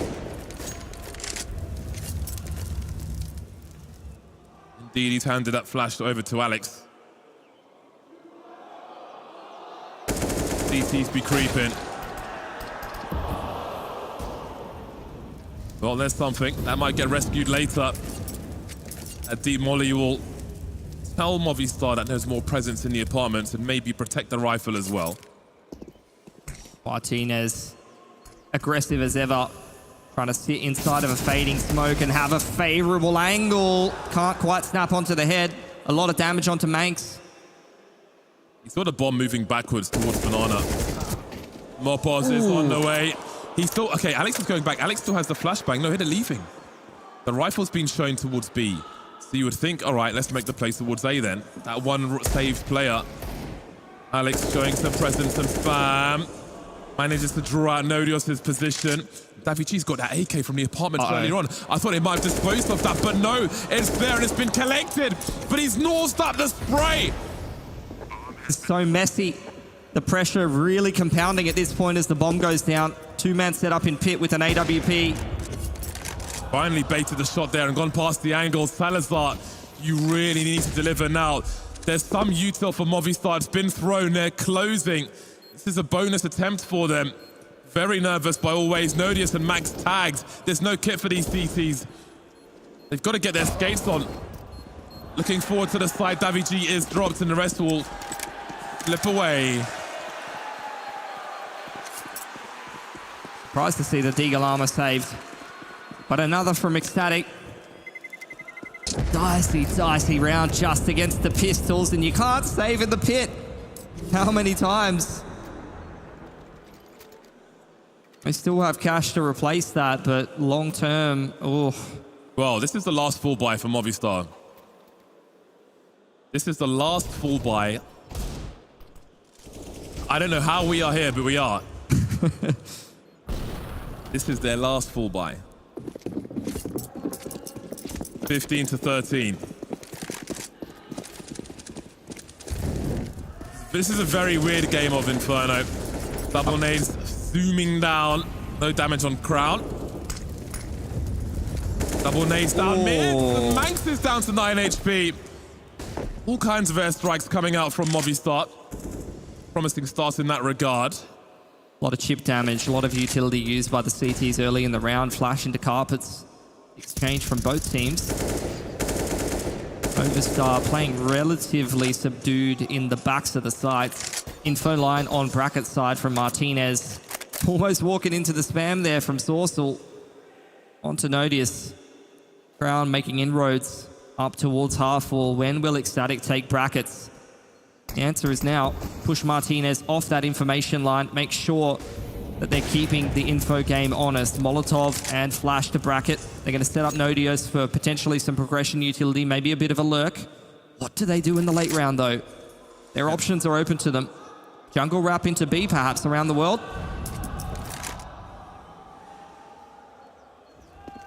Managing to slip through, but Martinez is creeping. No, he's not creeping, actually. Oh, he's falling away. They're going to be so far away. If B falls, then the round is over. They won't be rotating. They'll need to hold their weaponry for the next round. They're taking big gambles here. CT's completely compromised. They have time on their side. 20 seconds, that's it. Mopos up high will be traded. Alex falls to the molly. And it's open sesame. 15 seconds to plant this bomb. But they're going for it after all. It's a 3-on-3. The bomb's not planted. Enough damage has been done. They may end up losing everything here. It's such a marginal situation for Movistar. And they will be falling away. They have allowed this to go all the rounds.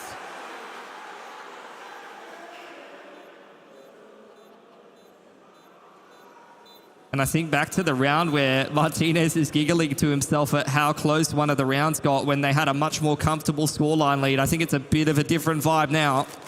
This will be 6 rounds in a row for Ecstatic. That's what they did last half as well.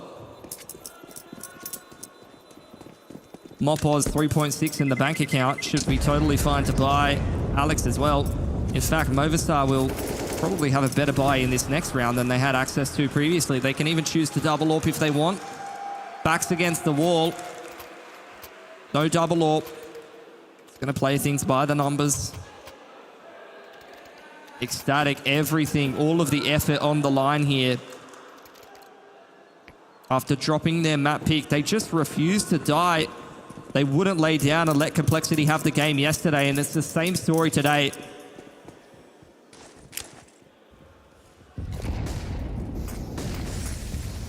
I start to imagine if Movistar lost this series from this point. There's a world where that happens. Big fight for Banana there, and that's what they were looking for. Through the smoke. Movistar find a 5v3. So much pressure now on Ecstatic. What a way to kick this round off. A 3-on-5, surely panicking now up against series point.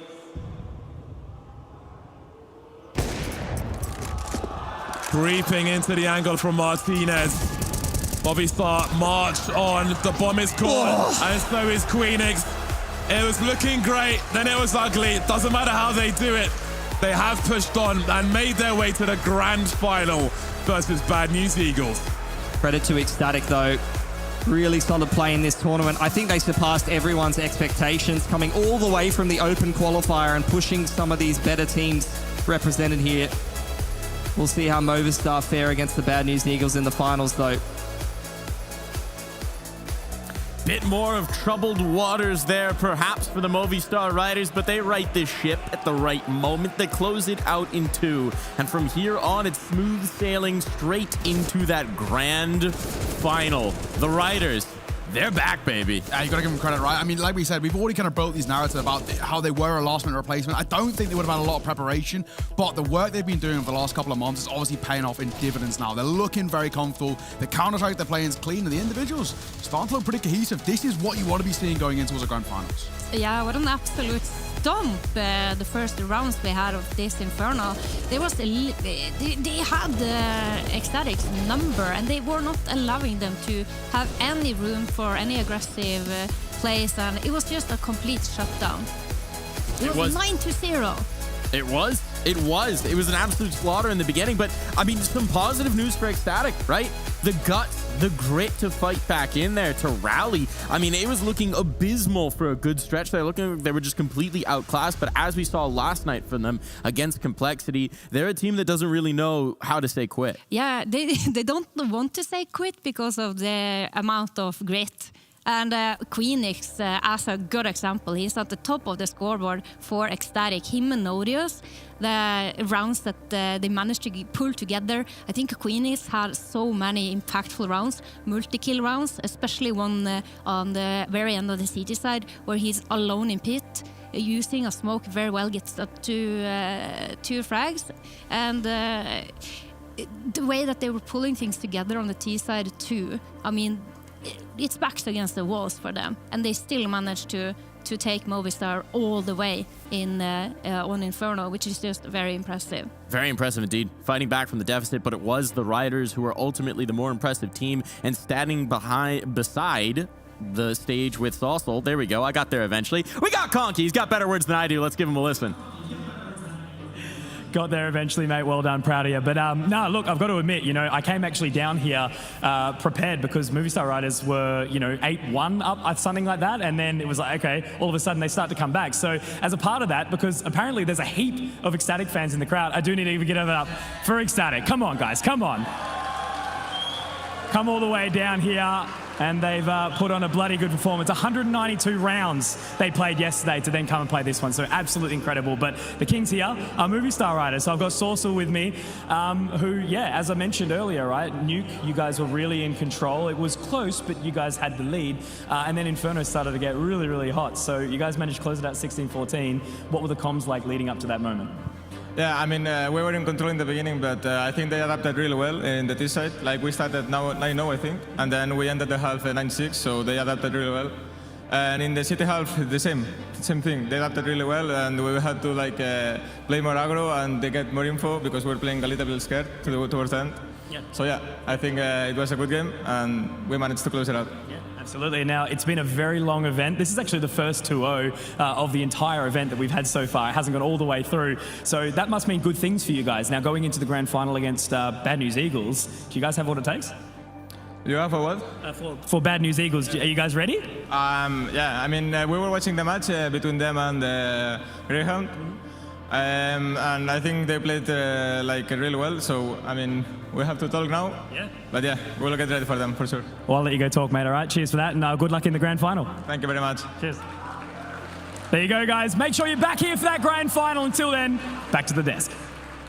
The team that wasn't even supposed to be here, the Movistar Riders, coming into that last-minute invite, and here they are in our grand final. And they're up against Bad News Eagles, the team they beat in the groups. They've already beat once, and so far, Movistar, they're flawless. They get to drop a map. I mean, this is really good standards coming through for this side. They're playing clean Counter-Strike like we spoke about. They've already got a win over B&E. There's a lot to like coming into this grand final. Granted, in a best-of-3 series, the map vetoes will be very, very crucial and kind of prevalent when we talk about narratives going forward, but I think there's a lot to like, right? Movistar playing some good Counter-Strike, and the individuals are showing up. Yeah, they certainly are, and one of those individuals, none other than Mopaz. This guy has been all over the place all tournament long.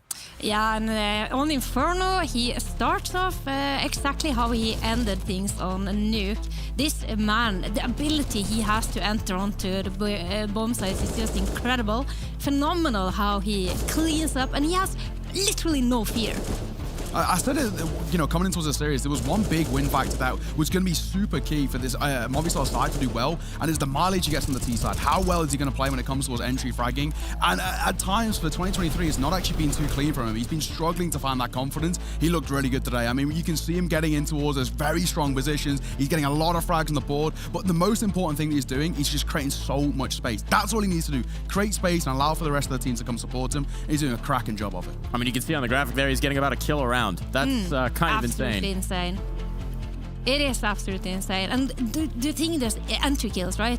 4 out of 4, but the team average says 4-2. I don't know if that's correct necessarily, but when this statistics says entry frags, that is the first frag of every round. And the thing with Mopos is that they can be down a player and have a player disadvantage, and then Mopos comes in and gets another entry, double kill, triple kill entry, multi-frag entering into the sites, and suddenly the round is just completely turned around in favor of his team. Now, looking at the other side of the coin, we have Ecstatic, who will be saying goodbye here. They're done in the tournament, but man, what a run for them. A team that no one really had much expectation for, right? The lowest seed in their group, and they come storming out the gates, pull off some wild upsets, and now, I mean, make it all the way into the semis. I mean, even that win over Complexity, right? I think that will go down as probably one of the biggest upsets in ESL Challenger history, and probably actually so far this year. That is a monstrous victory for this Ecstatic side. It's showing that the work they're putting in, the roster changes, they brought in Nodios recently, and he's actually fitting towards the system really well. That's good to see. Yeah. This young opera, Salazar, Hege, you wanted to highlight him. Yeah, I wanted to highlight, he had a very slow start on Inferno, but when he finally showed up, and we've been kind of calling him out all tournament long, and what we haven't necessarily realized, you say you have been looking into the statistics, Mike. This is his he has only played 19 maps on LAN, and these 9 maps that he has played here, imagine, you've only played 10 maps on LAN before. You're so inexperienced. It's so many different things that comes into playing on LAN. How are you sitting in the chair? How is the table height? All these kind of things that make you uncomfortable and pull you out of the comfort zone. It's a lot different playing on LAN than it is compared to playing from the safety of your own home.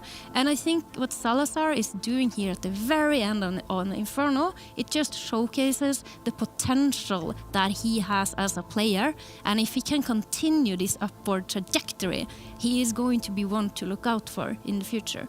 I think it's a context for the whole team, right? This is a very young team. This is a very inexperienced team. This is a team that even for the veterans haven't really had these opportunities to travel internationally and to compete. So what they've shown here at their first ESL Challenger appearance ever, it's incredibly promising, right? To see them take that experience, if they can build on this, if they can go forward, if they can earn another spot in, the end of the year Challengers, they might be able to bring that experience and make an even bigger impression next time Yeah, around. and they certainly maximized the potential that they had, right? How many rounds did they end up playing? Like 250 rounds.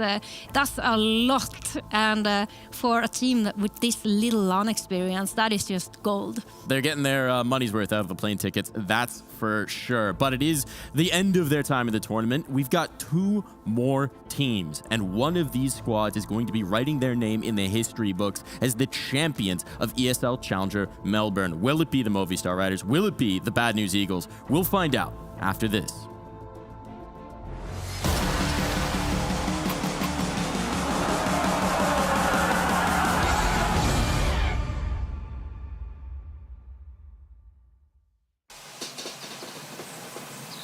You love it, you wear it. Wear your passion.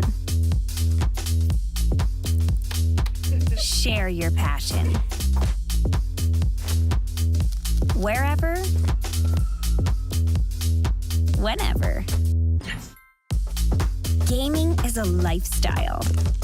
Get your merch at shop.eslgaming.com.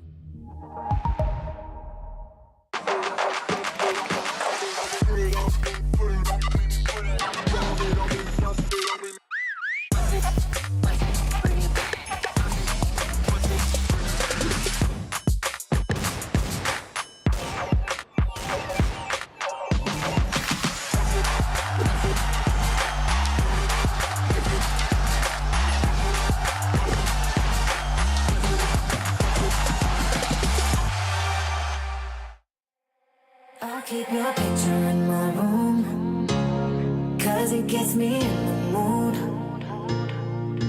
You're still living free in my head.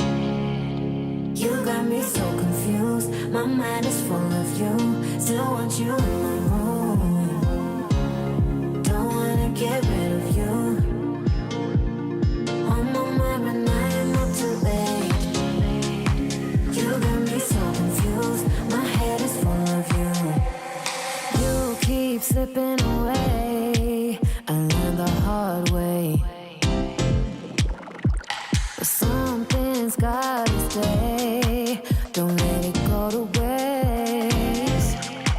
Do you remember all of the long nights, warm in my bed, night for the sunrise? That's what you said. You held me so tight each time again.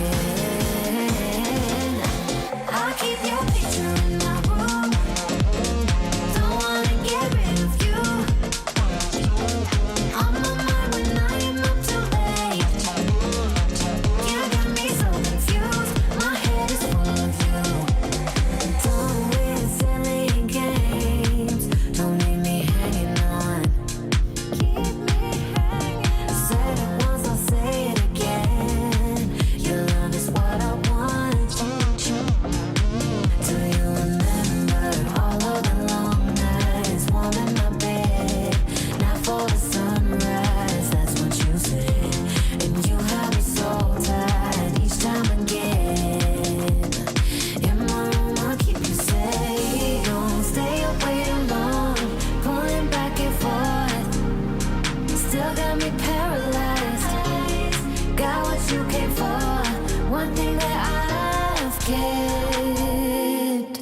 I'll keep your picture in my room, 'cause it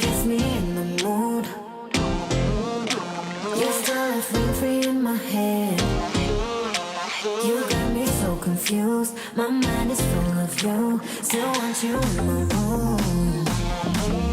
Don't wanna get rid of you. On my mind when I am up too late. You got me so confused. My head is full of you. I keep your picture in my room, 'cause it gets me in the mood. You're still a friend free in my head. You got me so confused. My mind is full of you. Still want you in my room. Don't wanna get rid of you. On my mind when I am up too late. You got me so confused. My head is full of you.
Don't you think like that? I will love you endlessly.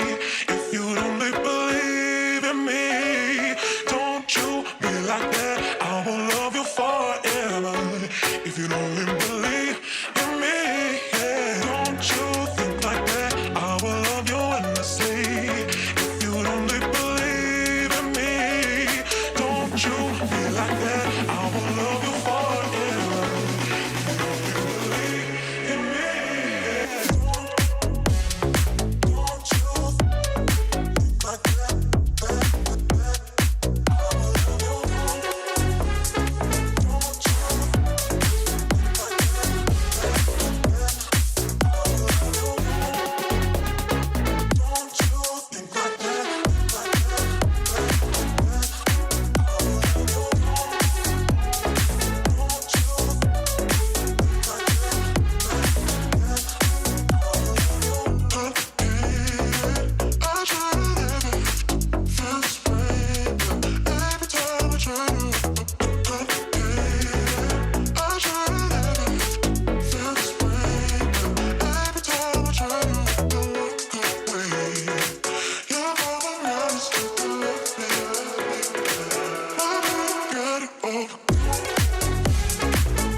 So you say you got a new one. I know that you're trying to believe that you can fake a whole scenario just to make me jealous. Your shadow keeps stalking, and we should stop talking. But we got that special something. Say it like you mean it, I won't fake it and believe it when I see it. But for now, I just be breathing, doing nothing. I won't give in if you won't make a move right now. Oh, why do we go 360? You're hesitating, now it's busy. You know we always can go easy. Won't you let me know? Why do we go 360? You're hesitating, now it's busy. You know we always can go easy. You should let me know. Oh, I will be clear now. Patience is really not my key, but if you play your cards right, I might just think about it twice. Yeah. Say it like you mean it, I won't fake it and believe it when I see it. But for now, I just be breathing, doing nothing. I won't give in if you won't make a move right now. Oh, why do we go 360? You're hesitating, now it's busy. You know we always can go easy. Won't you let me know? Why do we go 360? You're hesitating, now it's busy. You know we always can go easy. We can go easy, but you should let me know. I've been giving clues and you're acting all blind, trying to make some moves, but you're staying behind. How come you don't get it when I say it like that? Like that, like that, like that. I've been giving clues and you're acting all blind, trying to make some moves, but you're staying behind. How come you don't get it when I say it like that? Like that, like that, like that. Oh, why do we go 360? You're hesitating, always busy. You know we always can go easy. Won't you let me know? Why do we go 360? You're hesitating, always busy. You know we always can go easy. You should let me know.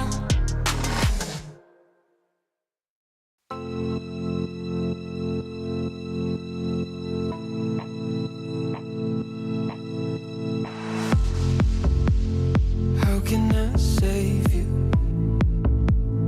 when you're tangled in your lies?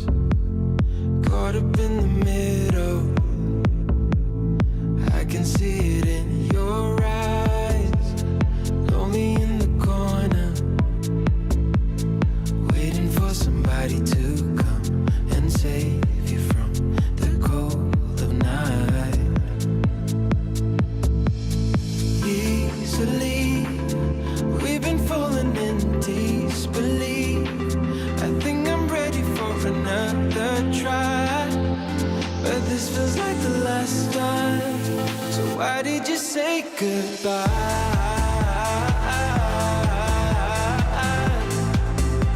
It's better to say goodbye.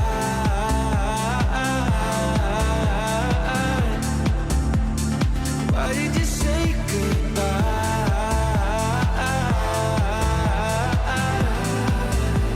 It's better to say goodbye.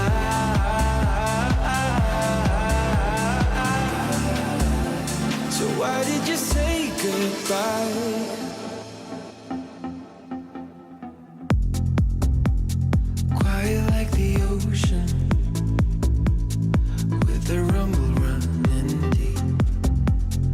This is how I see you, when you hide your feels from me. Why you heavy-hearted? Cut the silence, talk to me.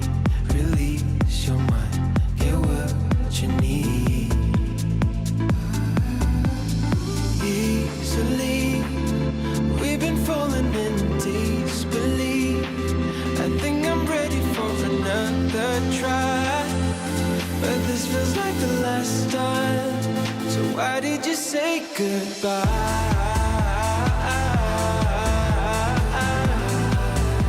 It's better to say goodbye.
stop this feeling.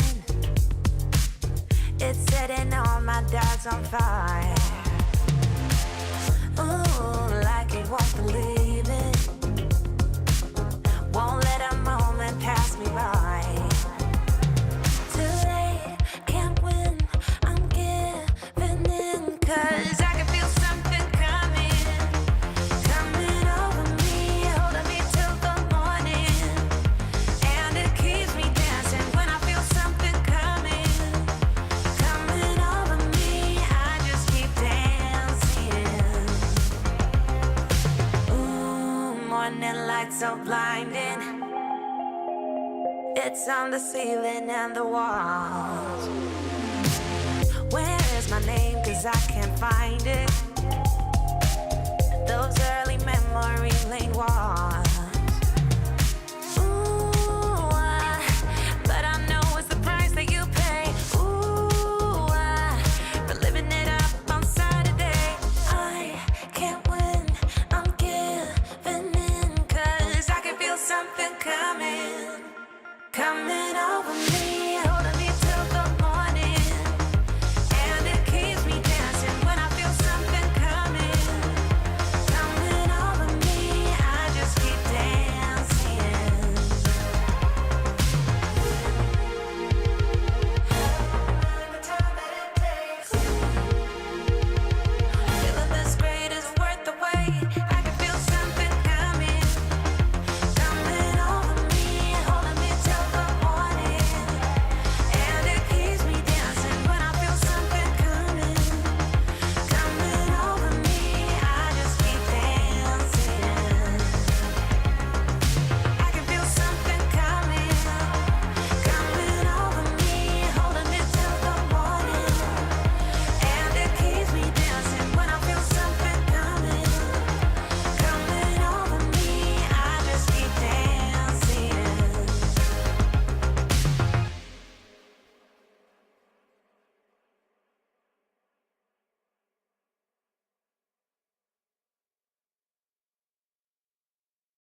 Let's love for the night.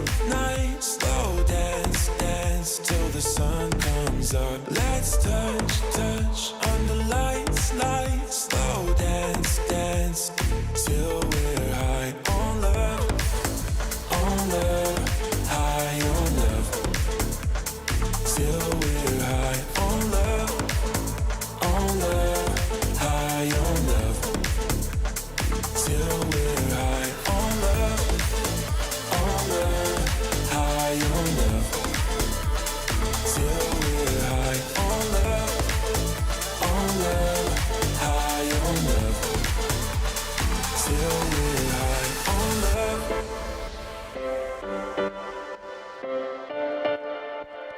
Till we're high on love.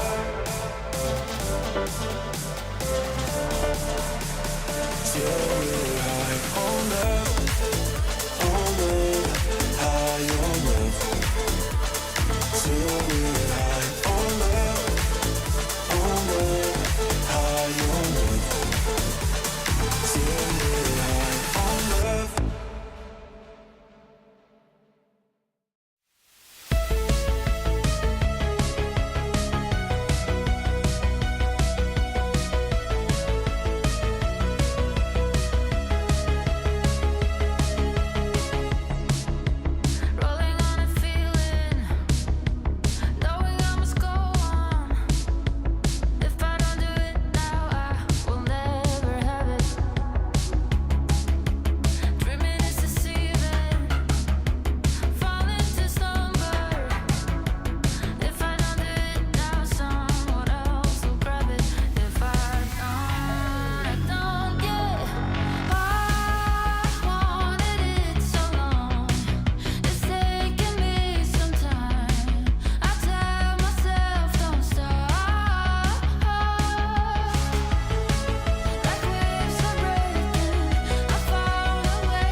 I'm a wall of danger. I'm addicted to the wild and nature. If you give me your heart, I'll break it. I've been known to lie. I've been known to lie. I was sitting all alone. ESL Challenger is brought to you by Intel, Acer Predator, DHL, Monster Energy, 1xBet.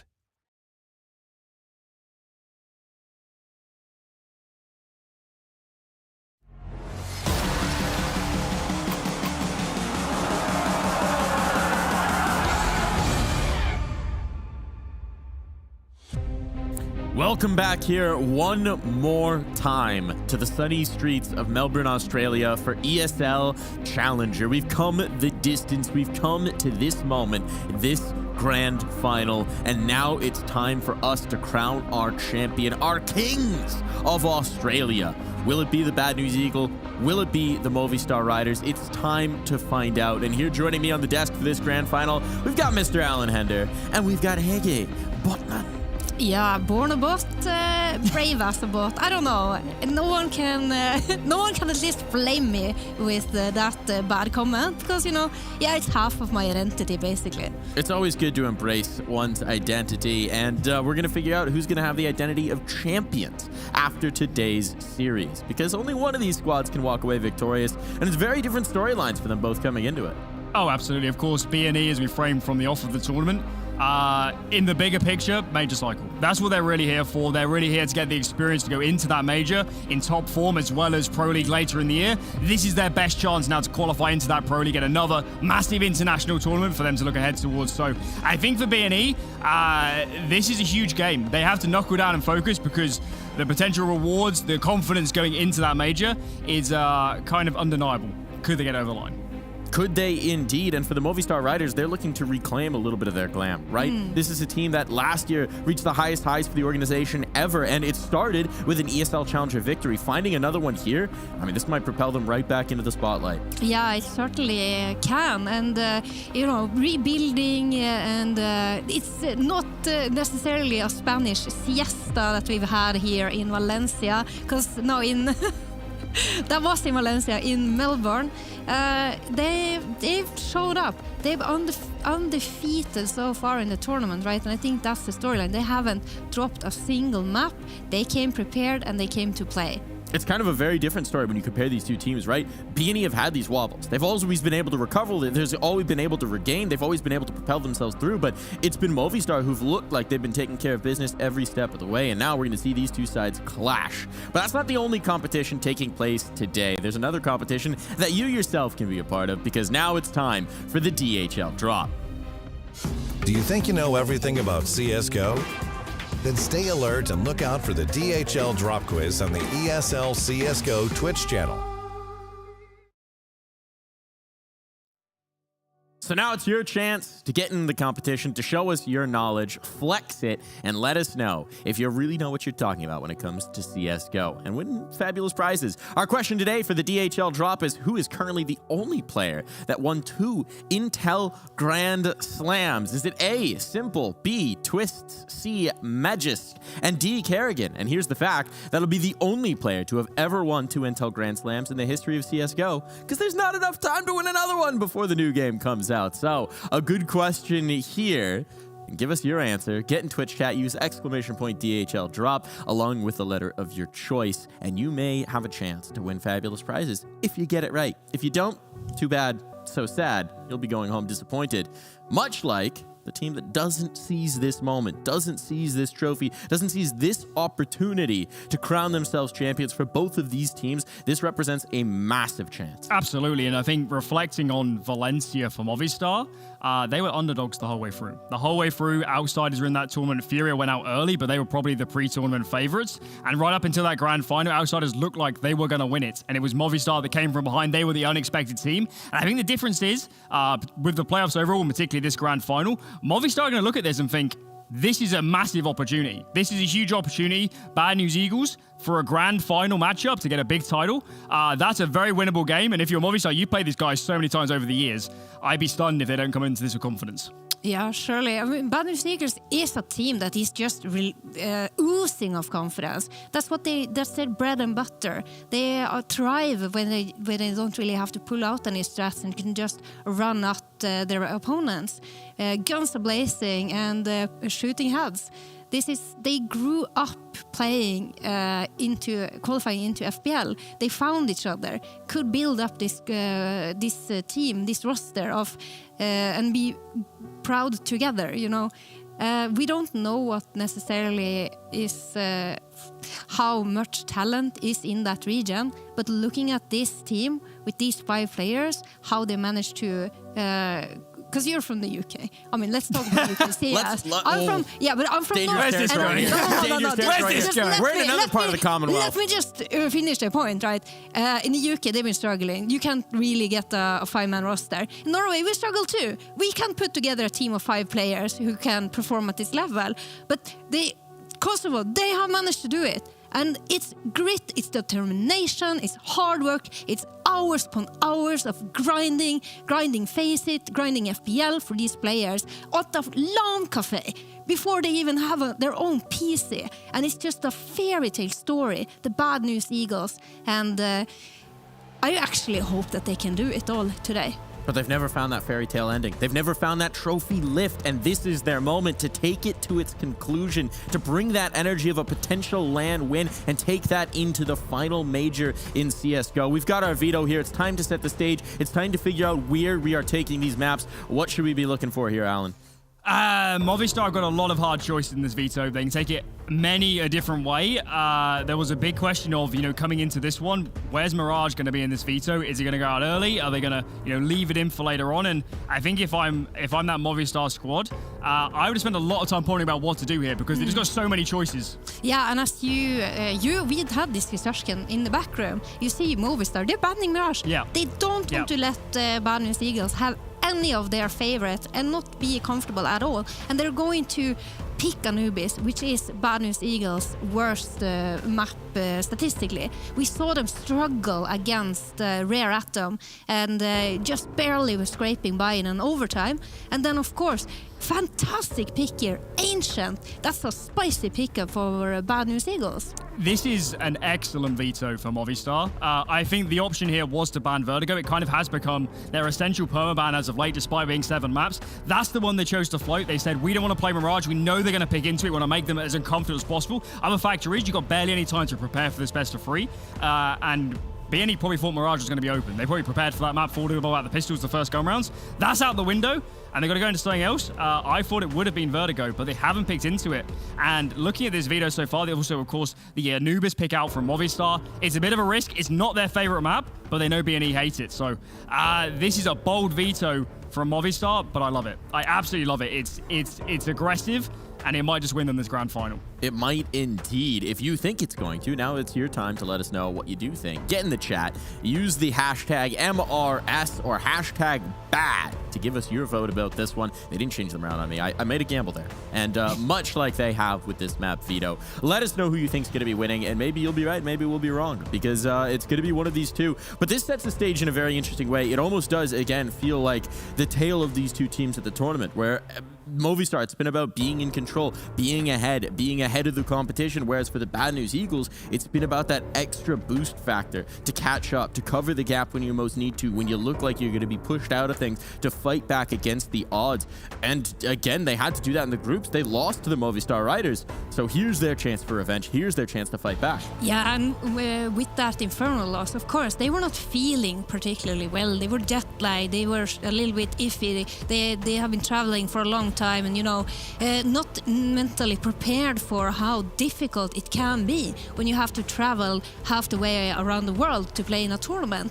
This is only their second ever international LAN tournament, and that preparation, that the extra time that you have to spend on getting your body and getting your mental state ready, it's so difficult to function without sleep. And it was a close game, but that was a Bad News Eagles that did not look like themselves.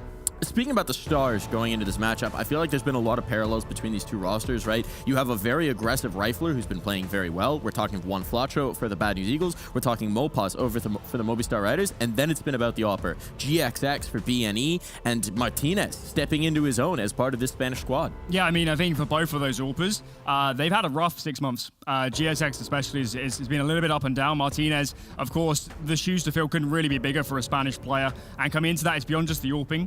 Sampaio was such a vocal player on that team. He surely helped with a lot of the mid-rounding, a lot of setting up the game. And when Martinez comes into the fold, they're probably looking at him saying, well, you're not doing what Sampaio did, come on. And it's taking him some time to get up to speed, but Martinez, he's had a brilliant tournament. GXX for me has been the most surprising player of the event. I thought he's been absolutely brilliant. He's been clutch beyond a doubt, and they wouldn't be here without him if he didn't get them through those couple of maps versus without him. So I thought they were brilliant. I think one factor is, though, BNE have played double the number of maps in this event than their opponents. Movistar have had a reasonably clean road. They haven't been truly tested in a lot of these maps so far. Whereas BNE, a team that loves to play themselves into form, they come off the back of playing inland cafes 12 hours a day, endless Face It games. They've already played a bazillion games, so surely they're in great shape. Yeah, after a little bit of a rough start, we finally saw Bad News Eagles come out of their shell or come out of bed. They rose to the occasion. You said it many times. They soared to the sky, and their skill level and they just looked more relaxed. They looked more comfortable. They were finally going for those aggressive early rounds where they're just running up A ramp on Mirage, for example, shooting headshots. And I think when you are up against these kind of players, because that's their playstyle, right? And if you don't feel physically in form, that's going to affect you so much more when you don't have this safety and security net with a big strat book behind you that you can fall back on when clicking heads isn't really working. It feels like we're talking about, being well-rested, full tread on the tires versus being fully warmed up. We're almost talking, a race car strategy pit stop as opposed to Counter-Strike, but it's a similar story here, right? Two different parallel paths within this tournament, but the same destination now. And the question is, which path do you think's better prepared them? I think it's going to sound a bit bizarre, but I think the paths suit each team. I think Movistar having the day off, more time to prepare, they strike me as a more structured, cerebral team. You can see Blade is constantly talking to them. They have the pages of the preparation right in front of them. So, I think for them it's good to have the day off on the preparation, whereas on the flip side, I definitely believe BNE, the maximum number of games within reason, is going to help them a lot. So I think for both teams, they're pretty happy about their route to this point. They are indeed, and now standing by on the stage, ready for the teams to join him for this grand final, we've got Conky for one more time. I tell you what, I've lived here 30 years now, and every single time I see an Australian crowd, it blows me away! Margaret Court Arena, you handsome bastards. I absolutely love to see it. Day 3, DreamHack ESL Challenger Melbourne, grand final, finally here. It's gone really all down to the wire. All the games, except the last series, funnily enough, exhausted all of the maps. Absolutely beautiful. But of course, it wouldn't be a grand final if it wasn't for our teams. So first of all, let's give it up for the ones who got invited last minute, Movistar Riders.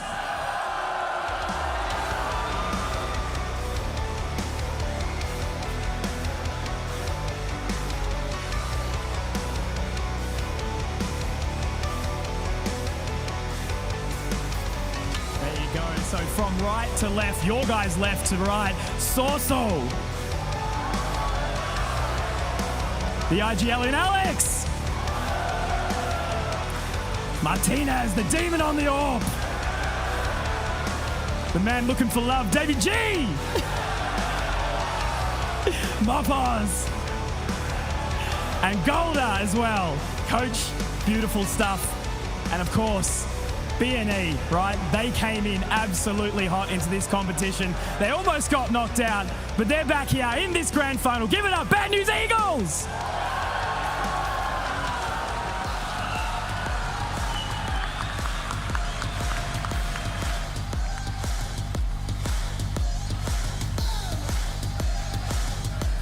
There you go, some bloody BNE fans in the house. You love to see that. It seems like a pretty mixed stage at this point in time, but of course, from my left, your guy's right. GXX on the AWP. One Flatro. Staneri. Synopsy. Devil Walk's in the middle, but we'll give him some love as well. Devil Walk the coach. And Rigon the IGL. My, it's going to be absolutely beautiful. If you guys are just trickling in, make sure you get down into this arena right now. Margaret Court Arena again for the final.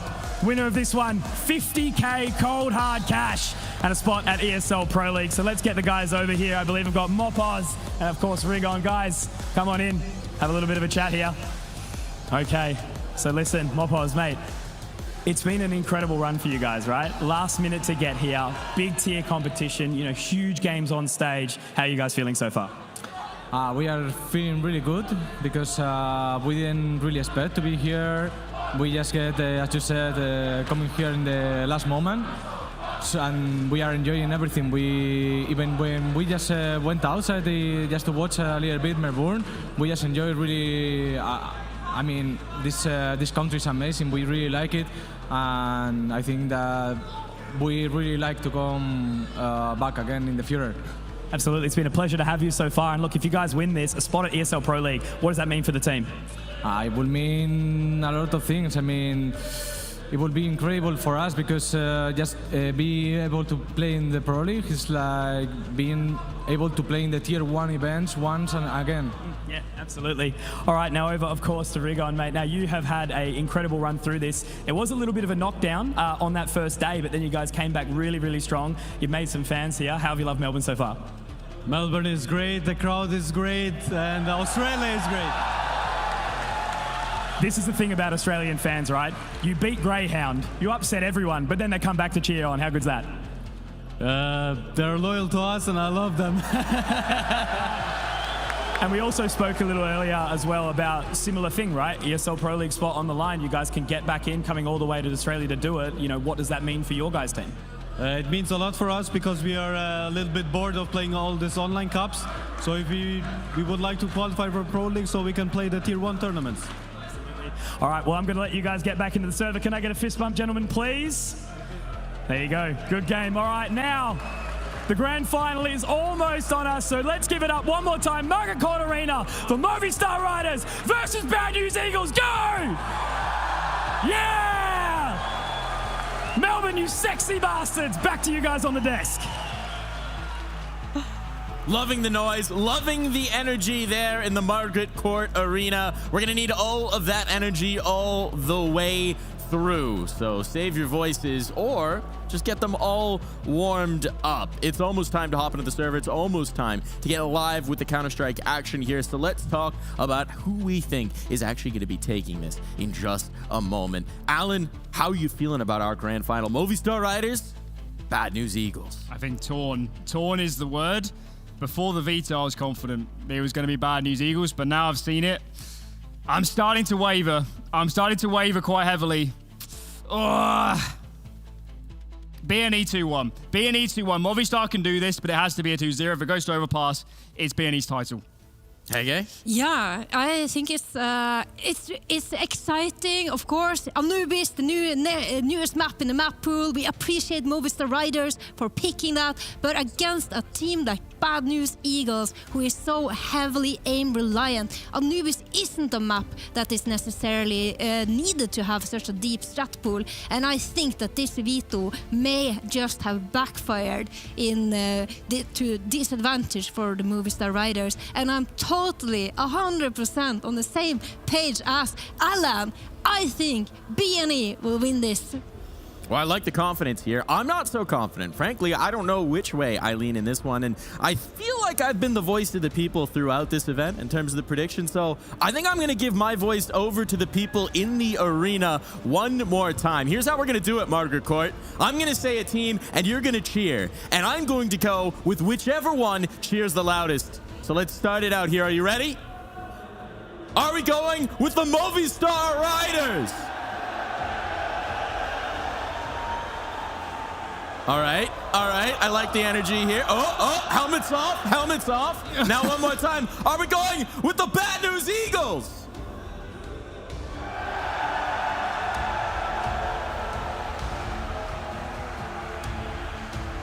You know, I think we need to get that man a Mac kiss. I could use one too, frankly. But I also think I might be wrong here. I don't have my decibel meter. I think we're going with the Bad News Eagles, so I think the crowd's in agreement with you guys. I think they've got B&E winning this, and I'm just going along for the ride. So the Movistar Riders, the crowd's against them, the desk's against them, it's all against them, but, well, they may not need any of that. They're here to take care of business. They always have been throughout this tournament, and is there any reason that shouldn't change now? No, I mean, I might have chosen B&E, but that is a 55-45 decision. I like the veto. I think they're going to win Anubis. I think this is going 3 maps, very likely. It's just that final one in Overpass. I haven't seen enough from Movistar to convince me they're capable of winning that map, but as I said, I'm not actually sure Ancient's a great pick from B&E in this series. I think they could have taken it in different directions and done better. There's a slight edge for B&E. Such a slight edge, but Movistar can definitely win this. Would you say it's a feather's edge? It is indeed a feather's edge. And, you know, they have Eagles in Spain too. So I don't think that we should, when we are making our predictions and everything is against the Movistar Riders, I think it's a little bit unfair. So I actually think that I'm going to change my prediction. And I think that the Movistar Riders are going to ride into the Australian sunset with a clean victory here in Melbourne. The last minute change really giving our graphics operators a little bit of extra work here from Hege, but she's all about the job creation. Now the question is, what does Twitch chat think? We've got the voice of the arena, we got the voice of the desk. Now it's time to find out the online voice, and they're also going for the Bad News Eagles. So Hege, it's the world against you right now. You're alone. Me and 14% of the Twitch chat, we are not alone. And I think the Movistar Riders are going to take this. They're going to secure it. They are hungry for it. They want it. And they are going to get it. Talk about a flip-flop right there. I do want to say one last thing that I don't think we've touched on yet. Movistar Riders, they're defending, not defending, but they are returning champions of an ESL Challenger. But the last time they did it, it was the hometown crowd. They were in Valencia. That crowd was behind them. That crowd was what lifted them into victory. Here, we don't know. The hometown heroes are gone. Greyhound did not make it to this point. Rest in pepperoni, but now it's time to figure out whether they're going to be lifting the Bad News Eagles or whether it's going to be the Movistar Riders that can win this crowd over. It's almost going to be a litmus test of, was that a one-off in Valencia? Was it just the crowd getting behind them? Was that confidence going into Cologne what really spurred them forward? Or is it rooted in fundamentals? Is it rooted in the gameplay? Is it rooted in the preparation? And certainly, having won in Valencia, they've been through this before. Bad News Eagles have never won an international title with this lineup all the way back to Blink. So for them, it's a massive moment and a colossal opportunity. Well, now it's time just about to get in the server and get ready for this game. So Margaret Court Arena, I'm going to need you to make a whole lot of noise as we welcome your casters onto the microphones. We've got Mac and we've got Elfish Guy to take you through this grand final. Take it away, boys.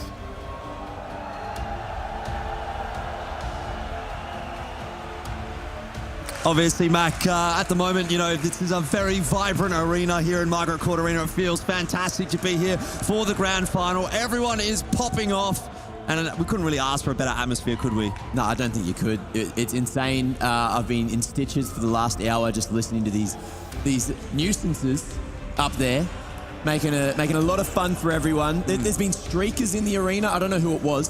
But someone was taking their shirt off, and I can't wait to see a little bit more of that. Oh, I don't know if I agree with that one. But what do you reckon as far as this matchup is concerned? Des definitely seemed to be leaning toward Bad News Eagles, but not by a massive margin. We're going to kick things off here on Anubis. It's game 1 of the grand final. Which way are you leaning, Mac? Mate, I feel like this map in particular, it's going to be similar to what we saw the other day. Movistar might come out with a win.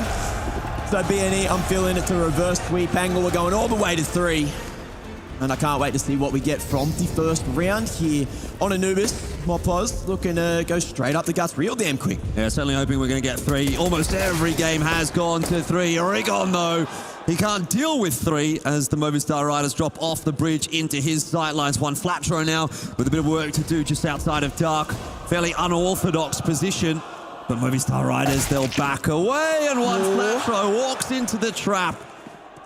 Hanging around for just long enough to get the 2-man advantage. Now with the rotation back to A, it's open. BNE trying to call the audible, but Scenario a little too far away, and now he might have just brought 2 guns to the right party, but he's dropped the ball. Dink on the second man. I don't know if he's been invited to this party, Mac. Movistar Riders, they look like they want to dislodge him, but still not really able to do too much about it. GXX and Scenari trying to hold on for BNE right now. Damage has been done across the board. It might be in. Hang on. It's there for BNE.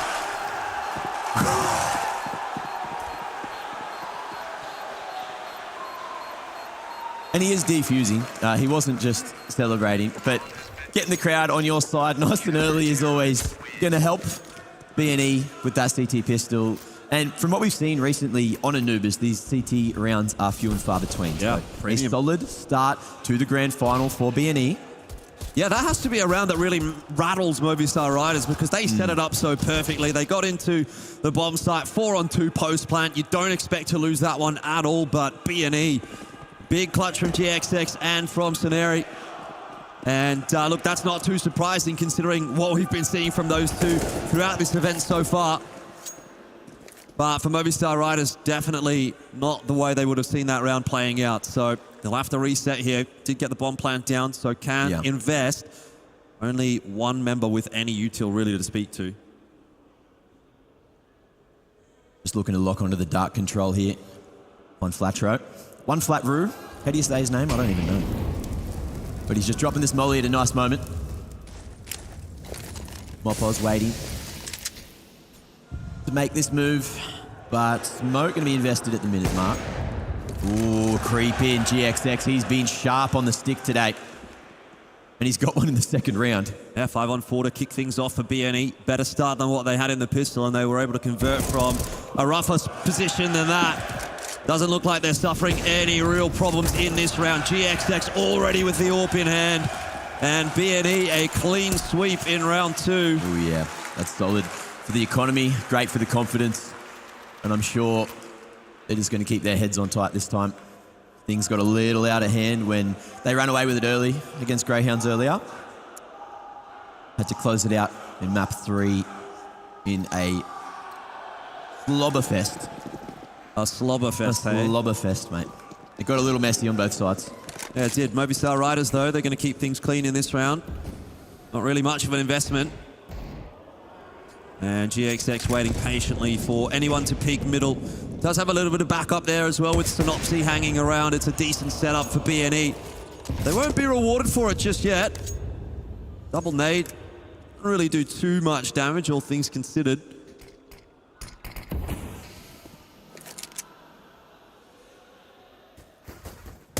And things just slowing down again. Blocking on the bridge.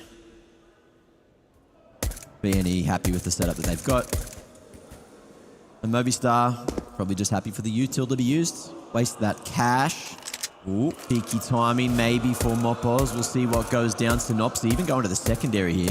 He's been tapping away with that USP all round long. Yeah. Hasn't really been having too much success with it, but here's where things could start to get a little bit awkward. He's got the MP9 still in tow, and that's going to be the real problem for Movistar Riders, but maybe I've spoken a bit too soon. Good shot from Mopos. Blocks apparently can still do damage, just not very much of it. One player down, not a big concern, and it's only the MP9 loss, Max, so BNE more than happy with the result of that round.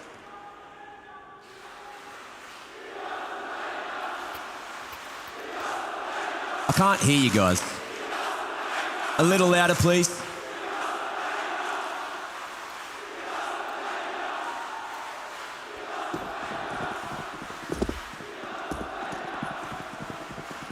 Well, right back into the swing of things, and for Movistar, this will actually be their first real crack at the map. Gun round to come. Yeah. Martinez has got the AWP in hand, but he's chunked down to 50 HP right at the start of the round. He was sharp the other day. Sharp earlier on as well. And looking like they are very warmed up, but haven't managed to crack a round on the board here on Anubis. Not yet, but it is early days. Yeah. Throwing a little bit of util towards A, see what they can find. A main set up there for BNE as well, though. Oh, nice molly over the top. And that might have just revealed Sceneri's location. Yeah, certainly did. He had to drop himself a smoke down just to provide a little bit of space, but Movistar Riders are not interested in heading in that direction. They're more leaning towards B. The entries are being connected. Damage and Mopos one apiece, but Synopsis dropped the bomb! And then gone further forward and given up his life. It's still numbers advantage for Movistar Riders. 3v2. In a rough position here, but GXX, we've seen him create something out of nothing time after time today. Yeah, that's a scary shot to miss, but he doesn't really get punished for it. No one accelerates off the back of it. And so he can relocate, set himself up in another position. In the meanwhile, though, look at Alex just having a sniff towards the other side. BNE, they've had Sceneri rotate off a few times. Happy to give control at A, and with 20 seconds on the clock, with the bomb over towards water, there's plenty of time to make his way back. Yeah, Sorsal will hang around at B just to try to cause a bit of a ruckus, but ultimately BNE, they have to deny this bomb plant. Sceneri can't do it, and so GXX, we've seen a couple of nasty clutches from him so far at ESL Challenger Melbourne. Not sure we're going to get one here. He seems like he wants to back away, but Sorsal will execute. And the first round on the board for Movistar Riders. Bit of extra sauce on that one. 3-1. Early days in the ESL Challenger Melbourne Grand Final. Everyone enjoying themselves. Both sides, BNE, Movistars, ready. Both already playing a best of 3 today, so everyone in the vicinity should be warmed up. Yeah, Movistar Riders got given a bit of time to, have some food prior to this grand final. Yeah. Get themselves resettled. And they knew from the start of the day that they would be playing against BNE. Might have even expected it coming into the match. Oof. And there it is again. GXX, another opening kill. He's found a fair few today so far. But we can't count Movistar out, especially when you've got Martinez on that AWP as well. Well, it is a double AWP for BNE, so not sure that they're going to be prepared for an AWP over toward B after already seeing GXX find that pick. He's rotated his way back over to A, so very mobile all over the map right now, BNE with those AWPs.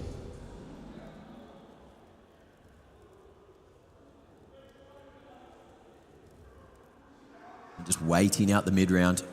Plenty of util for Movistar Riders to execute on either side, wherever they choose. But BNE, the 2-1-2 split means there is that fast rotation for Synopsy. And it is just going to be the B split starting to come through. Molly's everywhere. Rigon, missed opportunity, just waiting for these flashes to pop yet again. And it's all going to boil down to the timing. Push in from B main looks good. And BNE, a 3-man advantage, but Alex, he's able to draw a couple back, but he still hasn't maintained control of that bomb site just yet. One flat throw will strike, and the trap is sprung. BNE now have a massive advantage in this round, and Martinez can't land any cheeky shots to give Movistar Riders anything. So BNE, they bounce back straight away. a nice try from Movistar to make that round happen, but it just fell short when they needed to connect. Martinez a little slow on the stick compared to what I remember him doing on Anubis on Friday afternoon. And BNE now, money looking okay. Probably not going to get a buy in the next, so a chance for a swing round, and that's exactly why Movistar have gone for the early buy. Rigon poking his head in through water again, but it looks like Movistar interested in testing out A. Yeah, first time they've had this much presence at boat this early in the round. A lot of the time they've been looking toward mid, looking towards B, trying to poke around in dark. But this is a very one-track mind from Movistar Riders in this round. Alex just sitting in the window, looking to cut off rotations if there's too much aggression, but He's dropped at the wrong moment. Rigon waiting with open arms, and Saneri close range. It could get chaotic here. Man can't see a thing, and he's ran out of bullets too. Well, he's lucky he's got Synopsy to help him out there. All ready to double from that bomb site. And it looks safe for BNE. Just Martinez left. And a Tech 9 is all he can play with. He can try to do some damage. Rigon, though, will shut it down. BNE are looking supreme on Anubis so far. 5 rounds on the CT side. You'll see a timeout come through from Movistar Riders. What's that say? Something's aching. Not sure, you need a microscope to check those. By the way, back on topic. Quick tack pause coming through from Movistar. Of course, the execution looked all right. The fact that they didn't get that opening frag as well into Saneri was a bit chaotic, a little bit unlucky.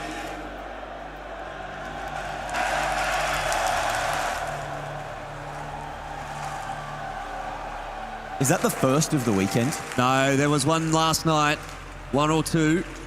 Things were getting pretty rowdy here in Margaret Court Arena yesterday night, and it seems like we followed suit today. 5 on the scoreline, though, for Bad News Eagles and Movistar Riders. They are really suffering the consequences of this map pick. BNE 5 on the CT side. That's looking really confident already.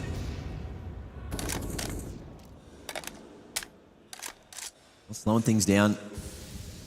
Looking like Movistar want to try their hand at mid with this setup. Sitting back, expecting BNE to get aggressive, but BNE happy to play long range. GXX as well. 6 and 1. Most things going his way. Molly's on both sides of mid, but a nicely timed incendiary as well. Going straight back to slow down the push. Ooh, re-aggression in through water now, and this could just be a nice answer to what Movistar are throwing. Yeah, Synopsy hearing all of that. So BNE will be aware, roughly at least, of where Movistar Riders are, and GXX waiting, does get out alive as well, just quick enough to escape the clutches of Movistar Riders. You're just seeing players falling all over the place. There's just not even a contest in this round. Yeah. BNE looking insane at the moment. Ecstatic, you could say. A completely different CT side to what we saw from them over in that best of 1 on Friday, when these two teams last went head-to-head in the upper bracket final of the groups.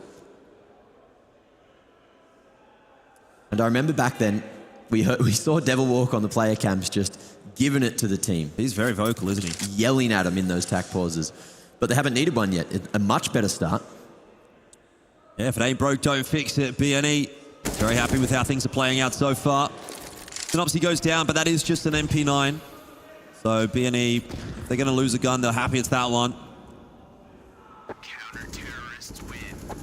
What's the change-up going to be here from Movistar Riders, right? They've tried progressing through canals into dark. They've tried fighting for A. Yeah. Haven't really seen too much early toward B main. So maybe that's where they can start to explore, get the AWP in the hands of Martinez. See if he can poke over a smoke or peek his way into the bomb site somehow.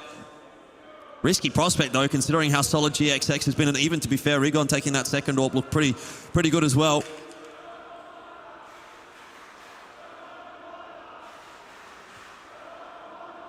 I think the crowd has a suggestion as to what the next strategy should maybe be.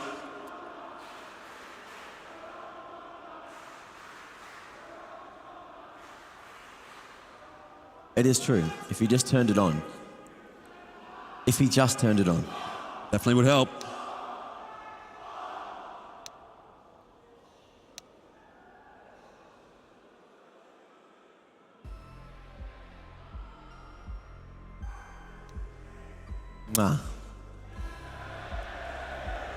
That's what the people wanted.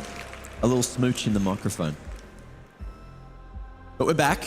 Monitors are on. PC's on too. Fist bumps all round. And a 5-round lead. BNE off to a stellar start on the counter-terrorist side. Indeed. Util for days. You can't say the same for Movistar, but they will be going for the half-buy here for the most part. Sourcel, bit of a hero AK.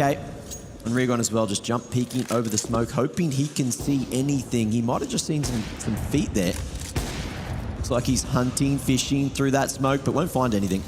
Yeah, B&E once again have a fairly easy round ahead of them. Just the pistol investment from Movistar Riders this time around. Damage is being done in both directions. Mopos nearly goes down to the molly, but still lands the headshot onto Rigon.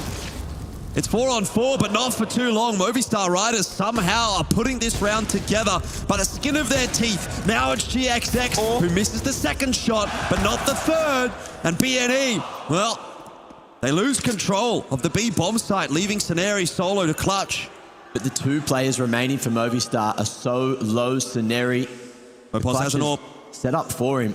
And I'm loving what Movistar are doing. They're just slowing it down, allowing every second to tick here and see what Ceneri does. And that's the info that they were looking for. Yeah, they know exactly where he is now, but sooner or later, Mac, they're going to have to retrieve that bomb and try to plant it. Util going over the top. Ceneri goes down, and Movistar Riders pick up a big round. A much needed one. Trying to stop Bad News Eagles before the rounds keep on flowing in.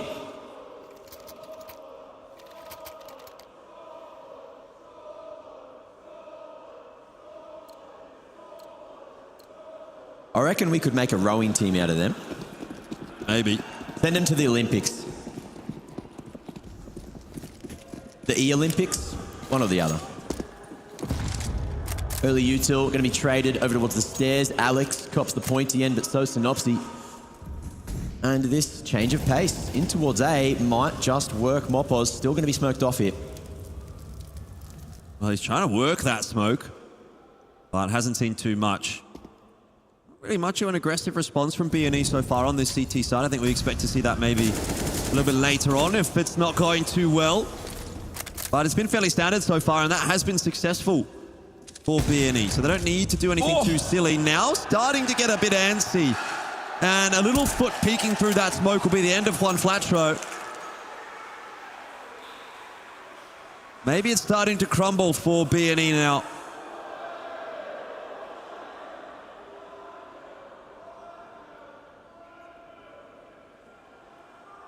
Still an achievable round for BNE. Let's see if it's bad news or good news for Movistar. Picking the weak side right now, just GXX here. And you say that. But the man is sharp as nails, Sorsal ready to find that flank at a perfect moment.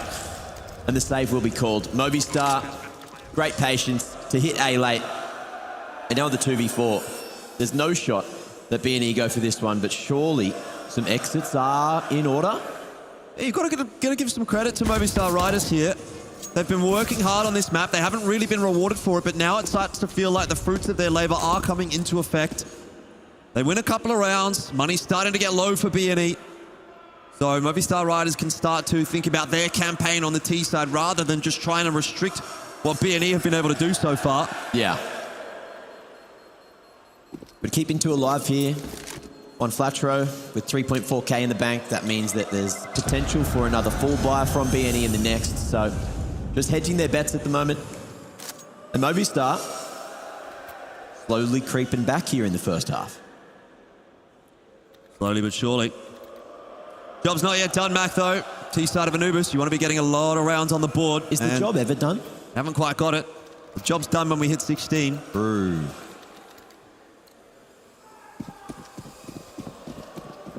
And into round 10 we go. Bad News Eagles, a decent investment. We'll see what they can do with what they've managed to scrounge together. Scenario down to the Famis, but let's focus on the good things. GXX with that AWP in hand again. Means he's got a shooting shot over towards that B site. Ooh. Synopsy to take first contact will fall. Once again, Movistar Riders have got themselves a way into the round.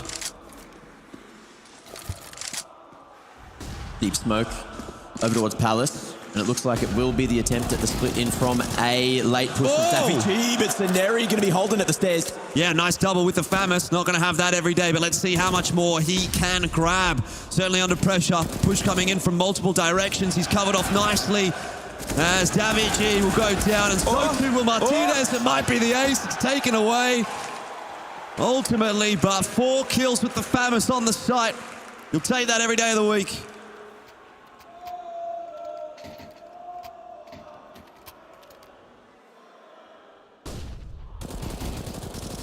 Look at this again. Sceneri turning that one around and turning around as well to find Daffy G from mid-site. Yeah. A solid hold, a heroic performance after Movistar got the entry. So the 4v5 brought right back, and that's a 7th for BNE. Now, into the 11th, let's see if things change up. Movistar again, interested about mid. BNE putting someone here this time. Synopsy playing aggressive towards the Archers.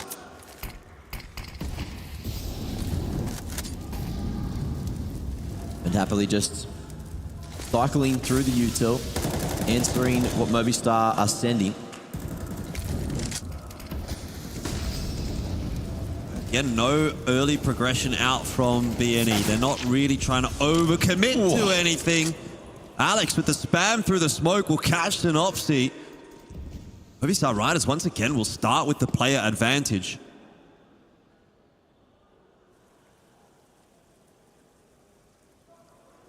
The creep back towards the A site now. Sceneri might have to back it up once more. Flash at mid. One Flatro is going to come and join Sceneri, but he might be that second late, so it's all going to be down to him to hold. Oh, once again, we turn to the same man, this time an M4 in hand. And it doesn't quite go to plan. 1 for 1 is not going to be enough to keep BNE in the bomb site. On Flatro, he'll hear that bomb plant going down, but can't do anything about it. Maybe he can find a fadeaway, but the flash is too good. Nice teamwork from Movistar Riders. And BNE don't really have too many options here, but to save. Fairly anticlimactic round in the end. Movistar Riders just putting the pieces of the puzzle together slowly but surely. Yeah, it's one of those situations where unfortunately Sceneri had to do more, but all on your own with 5 members running at you, that's a big ask. It's a big ask. Yep. He did it once, couldn't back it up, and that's okay. 7 on the CT side, we can't be too unhappy with that if you are a Bad News Eagles fan. Oh, for sure. And to be honest, they've got good opportunities to get even more than that. They'll take 2 orbs through the next round. Yeah. Sure, they don't have much money behind that, but double orb, you can do a lot of damage with that, particularly early. This might be the round where we do actually get to see a bit of a change up from BNE. Yeah. First time where they're really going to have to go back down to an eco-ish buy. Do we see some aggression from those AWPers trying to get involved in the round early? Here's the attack timeout. It feels like BNE, they haven't gone super aggressive on the CT side yet. They've had a look at mid once or twice, and then, 30 seconds in, they'll occasionally go through with a water push, which has worked some rounds, hasn't worked other rounds. But we're not seeing anything over towards B main. And that could be because Movistar are just playing so deep. They're playing between main and mid, just playing the corners, playing in safe angles, but not looking to give up any control. This bumps out for the boys from Devil Walk. Let's see what BNE have been cooking up in the lab. It is a pistol armor buy behind the saved AWPs. They definitely do want to be contesting into this round, but I'm looking for something a little bit different here from the CT side.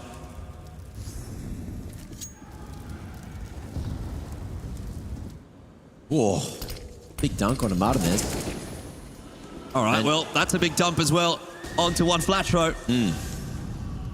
Synopsy, though, just with this dig to try and hold, has a molly, has a nade, and gets them out just in time to try and help himself, but he's not going to be able to connect on anything. And this site, it's slowly but surely ticking away. However, from the grave, he will find one on the Moppos. Yeah. I mean, it's not really going to make much of a difference, I don't think, here for BNE. I mean, retaking with a double AWP setup doesn't really feel like a confidence play to me. If they were to be able to grab one before Movistar Riders was able to get into post plans, then there was a chance, I feel. But now, this looks real tough for BNE. Still, they're hanging around.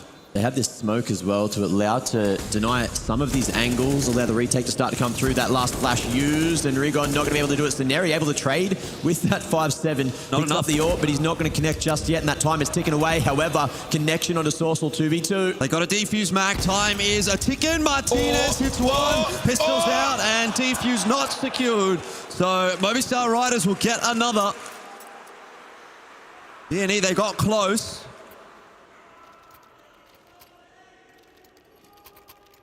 That double dark setup, though, always so potent.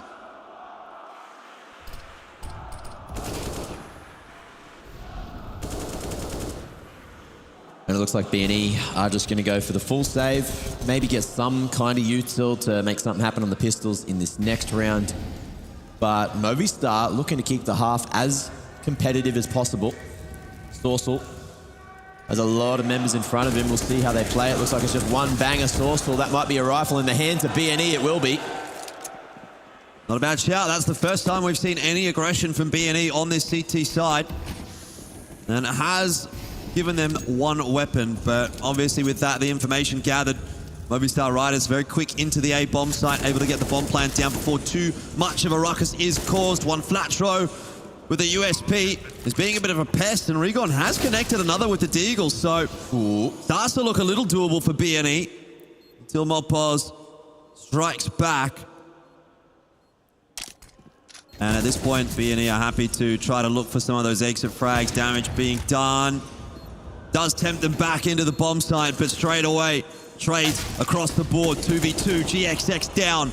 And Saneri, with the retrieved AK, is left alone without much of a chance. Doesn't have a defuse kit. Can't win the round anymore, but he can certainly inflict more damage. Oh, wanted it. He tried to play the mind games, bait him out with the sound. But that AWP will survive for the moment. Martinez hanging on to that one.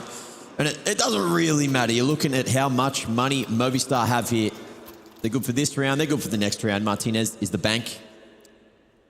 And bad news, Eagles. They've got everything they need. Back into a buy round for them as well. I don't know how Toosby's has a voice left. Because he comes with two voices. That makes sense. That's what the 2 in his name is for. Of course.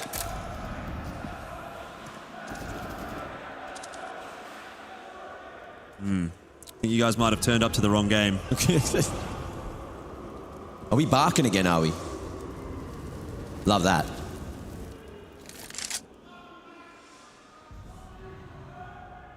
The Movistar Riders have once again set themselves up with a default. Waiting to see if B&E are going to get aggressive, but won't happen this time. Only if B&E have got the pistols in hand.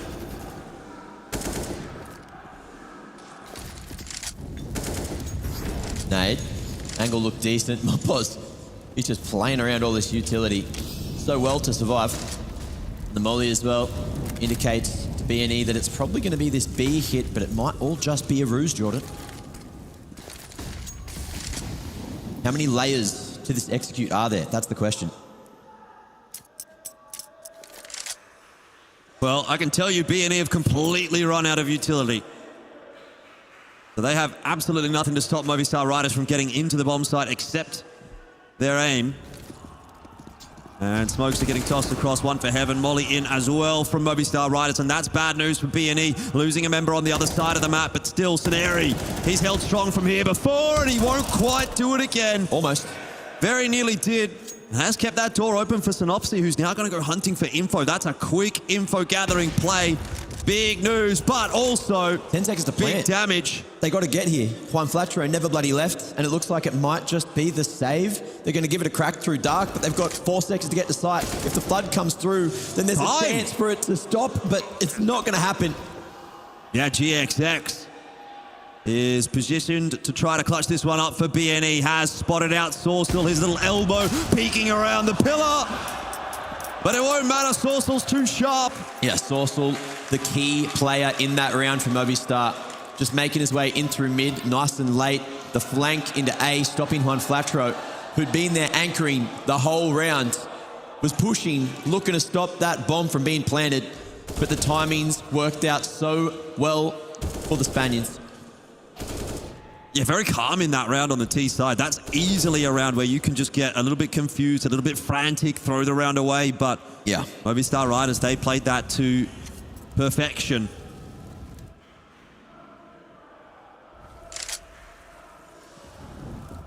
Last round of the half. B&E don't have a lot of cash to play with here, so they've tossed in what they can. Saneri, he's going to try to miss something. And Davik from headshot is able to put an end to that pretty early on in the piece. It looks like Movistar Riders might be able to mount what has ended up being quite a solid comeback in this first half. Rigon not able to do much with the Deagle in the end, and so Movistar Riders 5-on-2 to finish off the half. looking very good. Yeah. Momentum definitely flowing for them. GXX down as well. And that is it, 8-7. Who would have thought Movistar Riders would walk away from the first half with the advantage?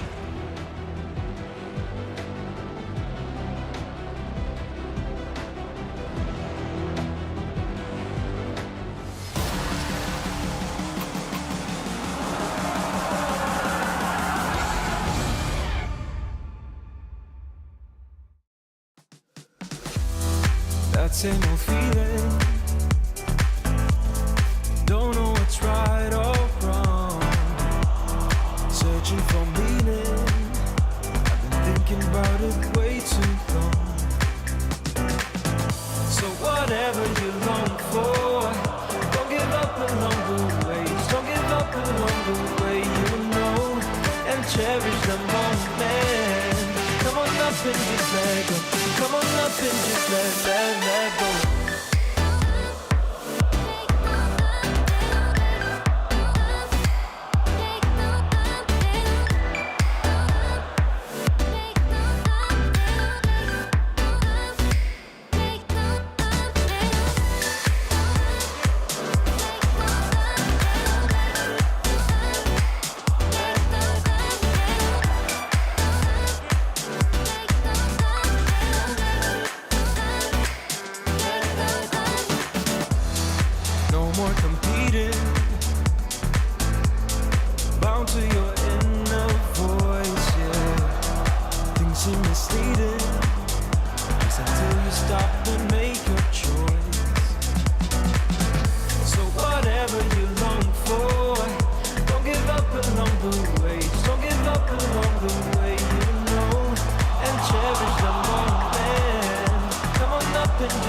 Lots of fun to be had down here in DreamHack Melbourne, but the most fun to be had, Mac, is in Margaret Court Arena watching the grand final between Movistar Riders and Bad News Eagles right now, as close as it could be in that first half. But has to be said, Movistar Riders really coming back into the swing of things. Yeah, Spagasol's rolling real low on those cases quickly.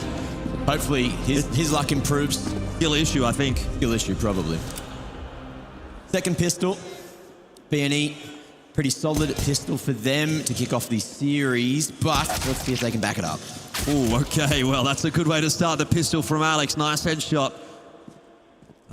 Suffer a bit of HP loss for his trouble. Still keeps himself alive, so 5-on-4. Movistar Riders will be happy with the proceedings thus far. There is an opportunity for B&E. There's holes at dark, there's holes on B. But Movistar falling back into a 3-2 split to try to lock down both sites. Deep approach from Martinez and Alex as well, just looking to get that info, set up for a retake of B. And the bomb's hanging around here as the push starts to come in through mid, but Daffy G, he's found more than love. Yeah, that's a big duel to win. Bomb is really showing that tendency toward the B bomb site, but Movistar Riders have got a strong defense here. Nice little crossfire. Little hole maybe with Alex being only on 4 HP. Could give B&E an easy opener, but you are seeing that rotation come across from Movistar Riders, and Smokes keeping B&E at bay for now. GXX goes straight on through. Don't even worry about it. USP in hand, but bomb plan denied. And now GXX will have to do it alone with only 11 HP. He's taken down from behind. Yeah. Movistar Riders will get themselves another. I love the call there from Movistar to flood through, make sure that that bomb was not planted. That means that there's no extra cash for the second round, no Galils for B&E, unless they want to get a little bit risky with it. And I believe they have. Okay. Just shaking it up anyway, even without the plant. Half armor on a couple of the members. We'll see what they do with this concoction, though. A couple of flashes remaining. Mid control seems to be what they're after. So they might be able to get it as well. Movistar Riders have largely left mid untouched. Alex watching into canals, hasn't seen much at all, and B&E moving pretty quickly through the map right now. But that is going to start to draw the attention of Movistar Riders. You've now got Davichi starting to swing in with the MP9. And it looks like Movistar is an answer to losing mid control. They've just flashed Alex towards B main. That's a whole world of information and allows this cheat from Mopos back towards mid. But he's made that sound and decides to stay with the 2-1-2 split instead. Ooh. There he's making a lot of noise here, so Sorsal, yep, swings on the timing, easy as you like with that Famous. Here's the push, though, out from B that Alex is unable to win the duel with. So now Mopos is under a bit of pressure. Tech 9 is doing some real damage here. Okay, B&E. They've woken up in the second half. Not a bad round so far. And it looks like that might be the whole round. Martinez putting high value on the M4, looking to carry this across to the next. And Sorsal as well. Happy to hold onto the Famous. B&E, you got Rigon and Synopsy, who are probably going to go for a hunt here, try to find a few more guns. Might just boil down to the timing. Sorsal wins that one. Yeah, B&E pretty far away now, so chances of losing guns pretty slim. B&E will be happy, though, with the round. They take the win. Ooh, that deagle shot doesn't quite connect. But look, Galil, M4 through. B&E pick up a round win where they didn't really have to invest too much. Yeah. Overall, you consider that a massive win. And Movistar Riders, their job just gets much more difficult in the second half. One thing I will say about B&E, and from watching them in those games against Greyhound and those games against Rare Atom, they definitely know how to use the substandard weaponry. They've won a lot of rounds with half buys, 4 spies, those kind of environments. And it's what they're going to have to do as well. Most of the members down below 2K, around 1,400, so that's double eco territory anyway. And I'd say with the tactical, they're cooking up a plan. What are they going to do with these 2 weapons?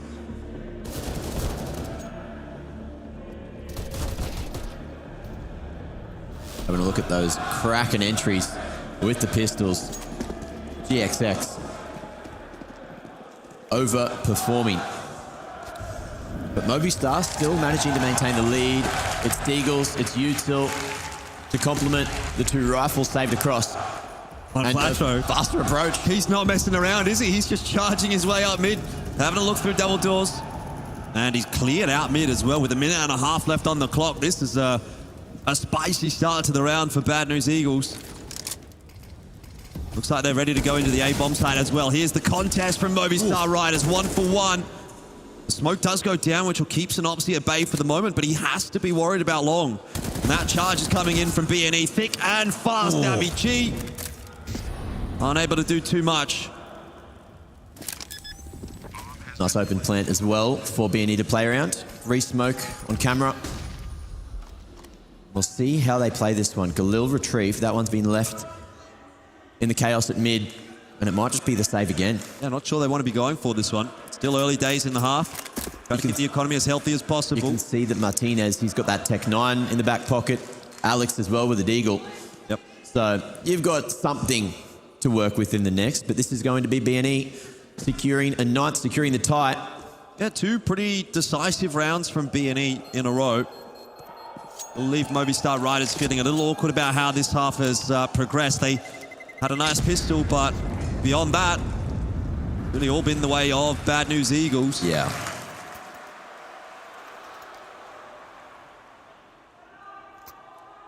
Bear in mind, this is also Movistar Riders' pick.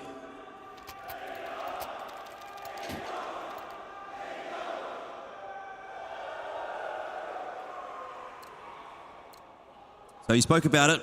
Deagle, Tech 9, tossed over to Sorsal and Mopaz, respectively. Davy G, not really much of an upgrade for him. There's not a great buy getting put together here by Movistar Riders, but it is something. They've just got to find a way to deal with this faster play from Bad News Eagles. It's caught them off guard a couple of times. Yeah, aggression is what we heard Bad News Eagles. There it is again. We're famous for, and they're trying to make it happen here. It's definitely disrupting what Movistar are bringing into each of these rounds, and they've forced the CTs to change the setup, going deeper on the A site, maybe even putting all that priority over towards mid. Trying to make a read, but it could be wrong. Yeah, could be indeed. Could be very wrong. Just Mopaz at B with the Deagle. Does need a bit of help. Got Tavi G there too. And maybe that Deagle's going to be good enough for a little more. The swing was in, but didn't connect. He was feeling himself. Yeah, this is looking pretty solid for BNE. They're just working their way through these rounds without too much of a response from Movistar Riders. Some damage now being done. But by and large, these rounds have looked really comfortable for BNE, even if they've lost a couple of members on the way. AK retrieved in the hands of Sorsal as well. So Movistar doing an okay job at managing that economy, keeping 2 alive as often as they can. But BNE are going to be extremely happy to keep on taking these T-sided rounds. Finding the lead now. Well,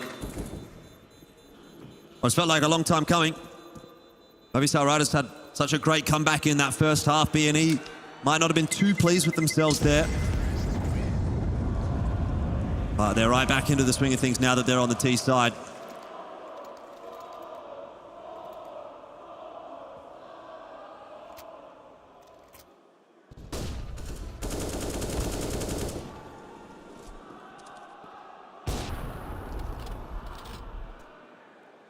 A clean round, all things considered.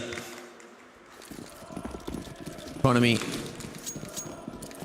still teetering on the edge for BNE. 1 or 2 bad rounds here or there, and Movistar could definitely bring it back in their favor. But for now, it is another gun round and another faster approach at mid.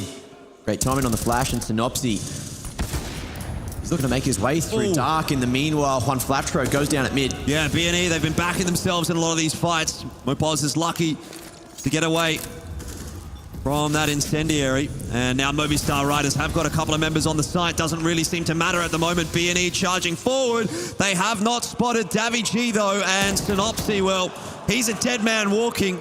Still the bomb plan's going to go down, and Davy G can't double down.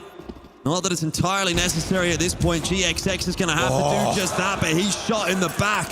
And Movistar Riders get themselves another round to equalize. Just barely missed bagging that one. He saw a world where it was working, but Daffy G doing his job perfectly. Just jumping, peeking, finding all the information for the retake to come through quickly. And that's a tied game, 10 apiece.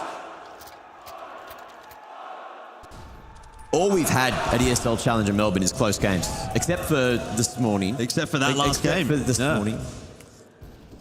Well, this morning there was a close game, but we don't talk about that game. It was close at the end. Middle game, I guess, it was close on the maps, more so. But the first 2-0 that's finally come through. And BNE, this is where you can see that financial struggle start to tickle. Get little bit, but they've still managed to scrounge together a pretty decent buy. Yeah. And with the way that they've been playing so aggressive, so fast, maybe this lack of utility not such a big factor anyway. Martinez, though, has really stepped up in the last couple of rounds. That AWP is having its impact on the other side of the field, too. Double AWP from Movistar Riders is pegging away at a couple of the BNE members. Maybe some miscommunication there. You could see the flash was being lined up, but Sorsal got a bit big for his boots. Ooh, aggression from Mopos. That's a lot of main control. BNE going to take a different approach in through dark instead, and it's all down to the timing. I wonder if they've seen his leg there. They know that he's hiding and the trade's good, but a 1v3 now, 4-1 flat row. Yeah, well, you might as well call it a 1v4 at that point, because GXX went down. And one flat throw. Doesn't really even get the opportunity to start rolling into that round. Movistar Riders once again will take the lead. We've got a bit of a back and forth between the Movistar fans and the BNE fans.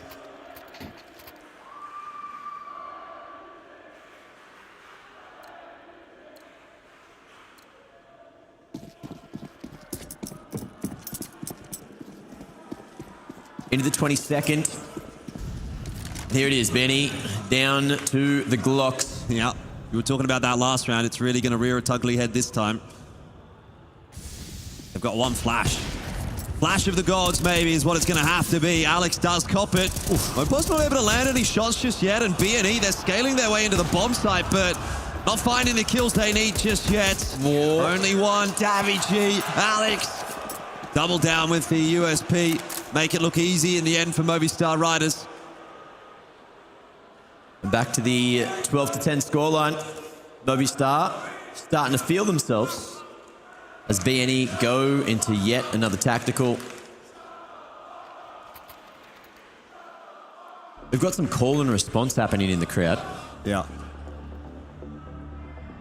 There's very much two distinct camps in the crowd. But that's good. We like that back and forth. Fans of both teams. Here we go. Attack timeout there from BNE. Oftentimes they like to change their pace up after attack timeout. We saw that in those games against Greyhound. And even against Rare Atom. Yeah. So what does Movistar Riders expect after the attack timeout from Bad News Eagles? Are they going to be ready for a faster play? Is that what BNE are even going to opt for?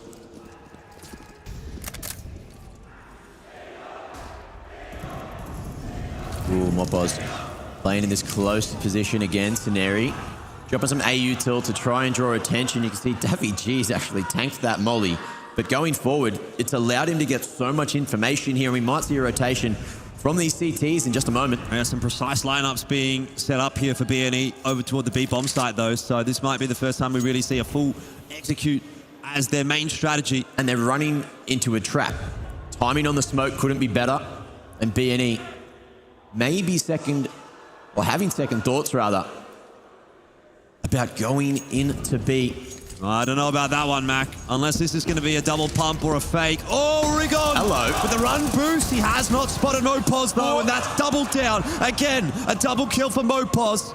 Davy G in his favorite position on the site catches another. So BNE, it looked fancy, but they haven't landed the shots they've needed to get into this bomb site. And again, just drawing so much attention. Molly and Nate combo, man's gone. 1 out of 4 down. Still 3 to find. BNE won't be able to plant the bomb with Sorsal behind them. Big lurk, big flank. And it's paid off in a big way as well. Sceneri is running out of time and running out of options as well. He'll push his way forward, but steps right into a crossfire. If he does, shots missed. Oh, chance. He doesn't have the bomb, though. He does, though. Doesn't need it, Jordan. Never mind, Mac. Massive shot with the AWP, and he's on his way to A. Bomb in tow. He's got time to plant. The only question will be, will Alex get there to deny it? He sits the plant. Peek is through. And now we're into the one-on-one. Missed the first shot and the second. You can't afford that. It was nearly brilliance. Nearly. But not quite. And Movistar Riders have 13. The clutch denial. It was Movistar's round to lose. After that information gained in the early round, the stack was there. Mopos did his job. 2 from the short side, off-site. And Ceneri almost with a magical clutch. 2 opportunities, both missed here. And it's the USP to close. Alex leading by example. And 3 more is all that's needed to take us into map 2, Ancient. Oh, okay. He's not allowed to play this round. Yeah, Movistar Riders, you can sense a shift in momentum now going their way. 13-10, they're feeling it, they're ready. They want map 2. Oh, Martinez opting not to fire. He's gotten a bit lost in that flash, but hasn't been punished. The Molotov is keeping B&E at bay. He's waiting. He's waiting for his moment to strike, and I think he's going to get it, but the shot misses. And so he'll have to back off. But still, B&E have to fight hard to get into mid and opt to go in a different direction. Path of least resistance, perhaps, through the smoke. I'm not sure it's going to go so well for them. Oh, Alex sprays them all down. And so it leaves Ceneri, who wants to have his own crack now. Again? No. A 1v5 is what he's tasked with. He's been sharp so far, but he's going to need to be extra sharp to get through this. And 14 secured. This bumps all around for Movistar Riders. Getting quite close now to finishing map 1 off in their favor. Another tack timeout coming through for B&E.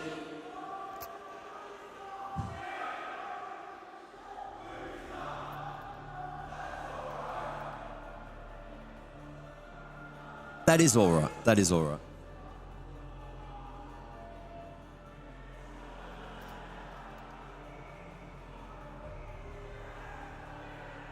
Well, a quick chat. Time's running out for Bad News Eagles. On map 1, of course, there's a lot of Counter-Strike still to be played. At least 1 map, maybe 2. And this one's not even done yet. Loving the turnout from the crowd here down in Margaret Court Arena, though. We're filled to the top of the bloody arena today. One thing I will say, Mac, is that 3 times so far in this event, I've thought Bad News Eagles were down and I thought they were out, and every single time they've come back from it.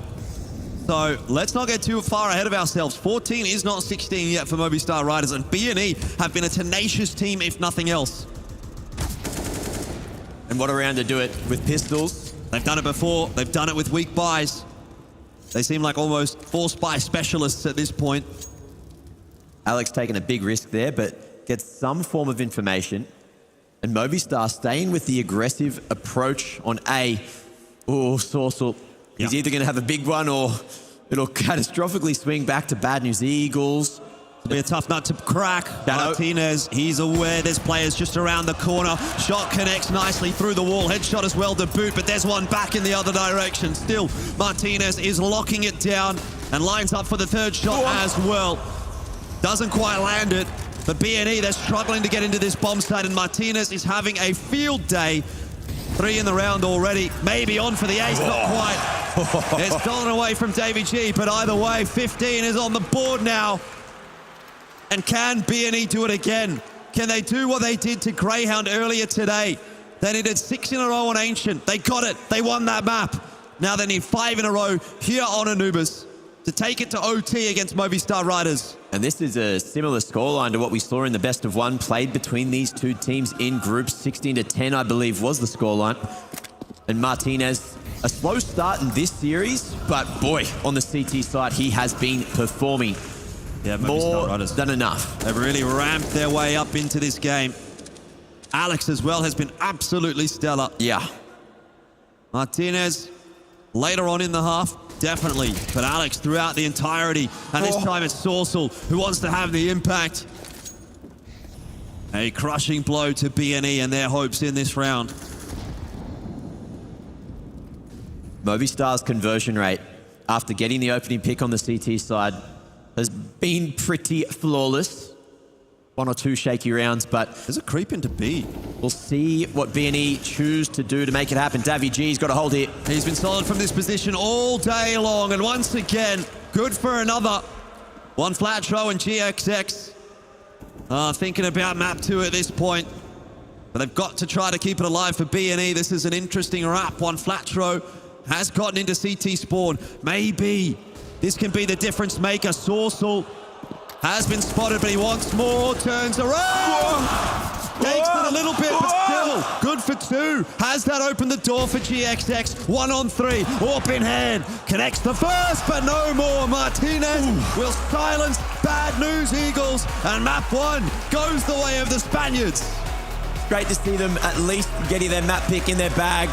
And they weren't even supposed to be at the tournament, but they're yet to lose a map as far as I'm aware. These guys just continue to do it. And Bad News Eagles, they started strong. They started really strong on the CT side, but the T side left something to be desired, and that might just be Ancient. Yeah, man, what a surprise package Movistar Riders have been. But of course, this tournament means just as much to them as it does to anyone else, even despite the fact that they are quote-unquote a fill-in team.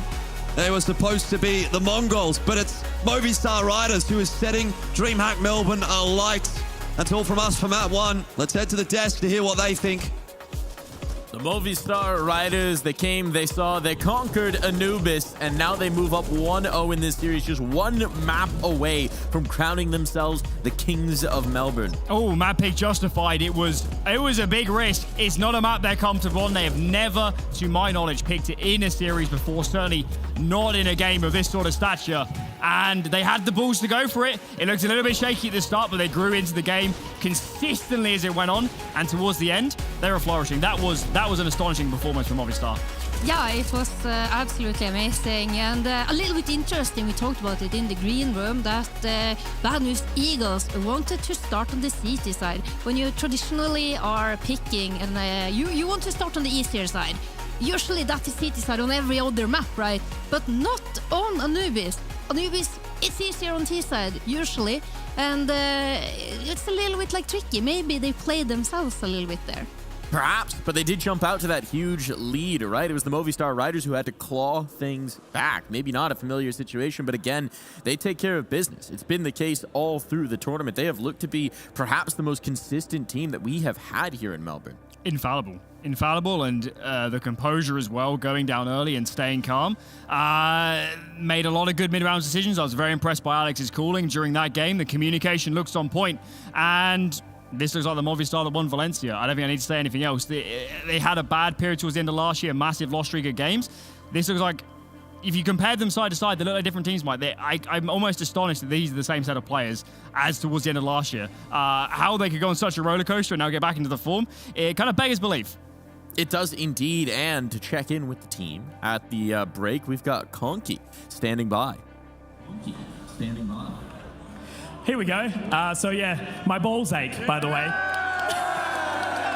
So we're here with the gentlemen who have been doing most of the chanting so far, and I've been asked as well. It's actually Happy's birthday, so happy birthday to you. Happy birthday to you. Happy birthday, dear Will. Happy birthday to you. Yeah! All right. So yeah, it's been electric down here, obviously in the arena right now, guys. So these are the ones who have been responsible for most of the cheering. So we're going to give it up. All right, a chant. You got to start something now to send it off. Conky, conky, conky, conky. Back to you guys. Conky, conky, conky, conky, conky, conky. Happy birthday to Will. I mean, congratulations there. What better present than to watch some banging Counter-Strike in Australia in the Margaret Court Arena? Well, what better prize could there be? Ground in the final. Maybe map series, perhaps. Yeah.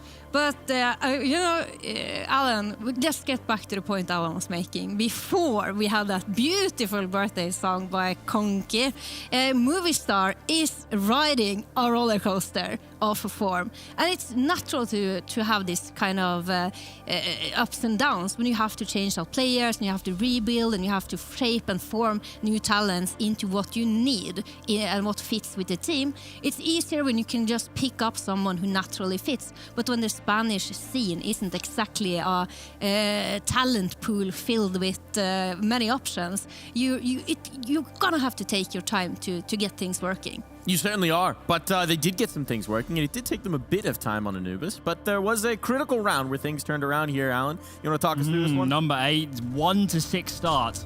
It was for the Movistar side. This is a half by Hero AK, and Alex gets some monumental entries, 4 kills.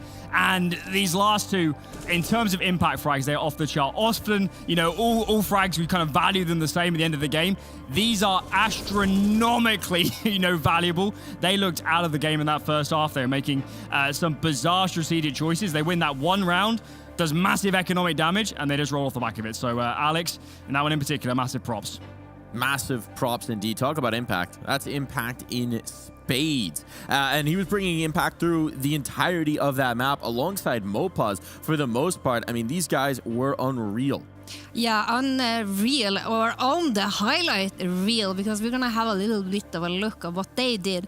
Mopaz, once again, we have to have a look at what he is capable of doing. Nice pistol round by Alex, of course, but I think it was Mopaz once again. He's consistently finding entry frags, opening up and creating space for his team. He's done it on every single map we've seen it so far in the tournament, and he continues on Anubis. Yeah, certainly on Anubis and on the T side. Alex is always going to be in the pack, he's the in-game leader, but this is one where Mopaz is most certainly one of the spearheads, and these two combined, a monumental pressure, got in behind on many an occasion. On that CD side, they both play pretty much the most important positions. They're going to dominate this dark area as well as the mid sort of position, and Alex was absolutely sensational. I love this guy as a player, and he loves to prove me right in these sort of games. And I mean, as much as we've made a big deal about the newer additions in Martinez and in Saucel, these are the guys who were here before. These are the guys who have won an ESL Challenger back in Valencia. These are the guys who know what victory tastes like. And right now, they want to get back there. They want to find that form. They want this team to be right back in championship potential standing. And now they're just one map away. I mean, also imagine this, Mike, is if you're a couple of these players, you want to prove that it wasn't some bias. You want to prove that there is some structure behind this team. Alex, for me, was the MVP of Valencia. I thought he called a great tournament and he played well. And to go on that massive dip after losing some bias is all too easy for all of us viewers at home, or our armchair analysts, to point it and say, well, some bias is gone. And clearly he was the big factor. He's the reason they won Valencia, made top 4 at Cologne. And if you're Alex, that's going to piss you off because you put in a lot of work to that team. And I'm very happy for him that he's putting in a good performance. And he is now ever so close to getting another Challenger League title. Ever so close indeed. But on the other side, they're going to try and make it difficult for them. And we are headed down to the Bad News Eagles map pick. And one guy was really bringing the fire. Maybe not from the direction we expected. Sceneri over on Anubis. Yeah, on Sceneri, not necessarily the player that we look, actually the opposite of the player that we look to on Bad News Eagles. We are looking at GXS, we've been talking about Juan Flatro, but Sceneri, maybe Movistar thought that he was the weak point here on Anubis. So they're in their own heads trying to exploit that. But Sceneri, he had a completely different idea. He is anchoring onto this A site, and this round in particular, with only a FAMAS, backs against the wall. He's being swarmed from all angles, and he just stands here. He wants the cake. He is the cake. He's behind the cake. Where's the cake? It's a lie. Yeah, absolute monster from Sceneri. He was a factor in terms of holding them in that first half, and Synopsy being the mid player that falls back into A, he was having the issues. He was getting fragged, and time again, it was Sceneri getting left out to dry, and he put up some monumental rounds to hold them in it. So Sceneri, he'll be disappointed. His team can do a little bit more, but in terms of, if that's the floor of your team and he's playing this well, it bodes very, very good going into these future maps, even after losing the first for Bad News Eagles. And that's not a lie. Whatever the cake may be, it's time for some hard truths. It's do or die now for the Bad News Eagles. They're one map away from elimination here, from seeing all of this effort, all of this momentum go to waste, not quite hit that trophy, right? They're looking to take this energy going forward. They're looking to take this energy into the major, but for Movistar right now, they look to have all of the form. And now it's time to see if this is where our tournament ends. When we come back from this break, we're headed to Ancient, and it might just be time for the Movistar Riders to crown themselves the champions.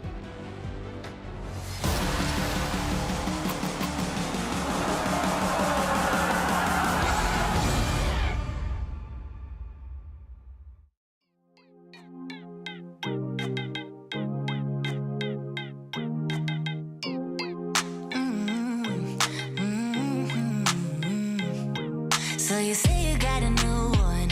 I know that you're trying to believe that you can fake a whole scenario just to make me jealous. Your shadow keeps stalking, and we should stop talking. But we got that special something. Say it like you mean it, I won't fake it and believe it when I see it. But for now, I just be breathing, doing nothing. I won't cave in if you won't make a move right now. Oh, why do we go 360? You're hesitating, now it's busy.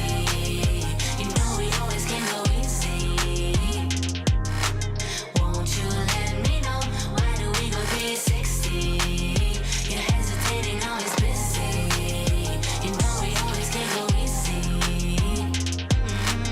You should let me know. Oh, I will be clear now. Patience is really not my key, but if you play your cards right, I might just think about it twice. Yeah. Say it like you mean it, I won't fake it and believe it when I see it. But for now, I just be breathing, doing nothing. I won't give in if you won't make a move right now. Oh, why do we go 360? You're hesitating, now it's busy. You know we always can go easy. Won't you let me know? Why do we go 360? You're hesitating, now it's busy.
Movistar Riders now one map away from completing yet another ESL Challenger victory. Bad News Eagles, they do move on to their own map choice, Mac, and Ancient has been a pretty good one for them so far in this event. They've had some close games on it, but they have gotten it over the line a couple of times, and that's exactly what they'll need to stay alive in this grand final. I saw them backstage, and they said they were still very confident, regardless of the result of map 1.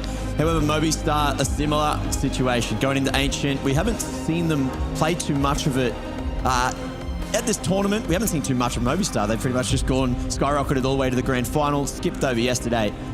But I guess we'll see how they fare. Of course, there is some ready material for them up against Bad News Eagles. They would have seen that game earlier against Greyhound. Yep. And Bad News Eagles had to pull out all stops to make that series happen. Yeah, definitely. I mean, debatably, they shouldn't have gotten that one over the line. I think Greyhound will be disappointed with how things played out there. Bad News Eagles, they got away with a lot on that comeback. And my question will be, can they do the same against Movistar Riders? Do they even need to do the same against Movistar Riders? In their case, ideally, the answer would be no. But I don't know if they get away with all that. Movistar Riders, they're looking on point at the moment. They look like they're a team that's not really feeling the pressure at all. They're closing these rounds out. They're doing it easily, and they might get through this grand final easily as well. 2-0, is it on the cards? I think it could be at this point. They started on the CT side. Their structure's been immaculate. But Bad News Eagles, we've seen them come back from a couple of precarious situations multiple times. They just never let it happen. And it's time to start moving on into Ancient. Well, here we go. It's time for map number 2. Ancient Bad News Eagles up against Movistar Riders, and it might be the last map of Counter-Strike that we get to see here at DreamHack Melbourne. So make some noise for the grand final. Oh, Alex going to be making a little bit noise as well. A great start for Movistar. Oh, not able to find that second as well. But mid-control, that's something to play with. Regon going to try to make his way out of a main. And it's all down to Sourcewell to hold here from Big Box. Oh, he's already hitting a couple of shots there. 2 with the USP so far, and will just take 3 as well. Can't quite finish it off himself, but he has done more than enough. Movistar Riders look like they'll start off the second map in very convincing fashion. There's an Opsy smoked off now as well to make his life even more difficult. He's just spamming through that smoke, praying for anything, but no such luck at this point. Well, he's definitely got a lot of bullets in reserve, but that might be all that's going for him. Positionally, Movistar locking down the objective. And Synopsy doing some orienteering here at mid, reveals his position. Got some seagulls in the crowd. Yeah, P250 in hand for Synopsy. If he can win this duel, maybe there's something to be said. He does have time. He's opted out for the USP. He's got 3 more members to dislodge. This would be the clutch of all clutches to start off the second map. Works his way forward straight into the crosshair of Mopos, and that is going to be pistol round underway, done and dusted. Movistar Riders happy with that.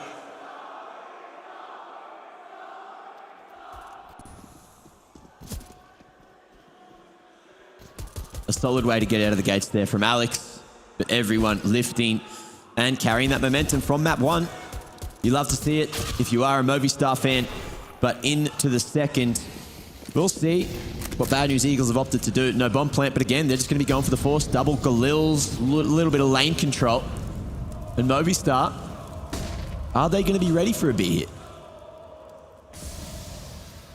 I think Movistar should be well aware of the fact that BNE would like to put a bit of work in early on in the map, so they'll be prepared for this. All the utel's going to give the game away. They know BNE is coming, but Saneri has opened the door up nicely for the T side. Plan to go down, and BNE already starting to strike.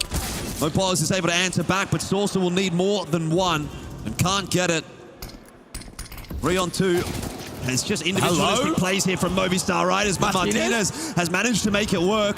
They've gone past one another. The problem is the CTs have got no idea where those remaining Ts are, but Martinez is locked in. Cold as ice, jumping through that smoke, and makes it look extra nice. 2-0. BNE, the force buy's been unsuccessful, but it's a solid start for the Spaniards again. That's a tough one to lose, given the position that they were in.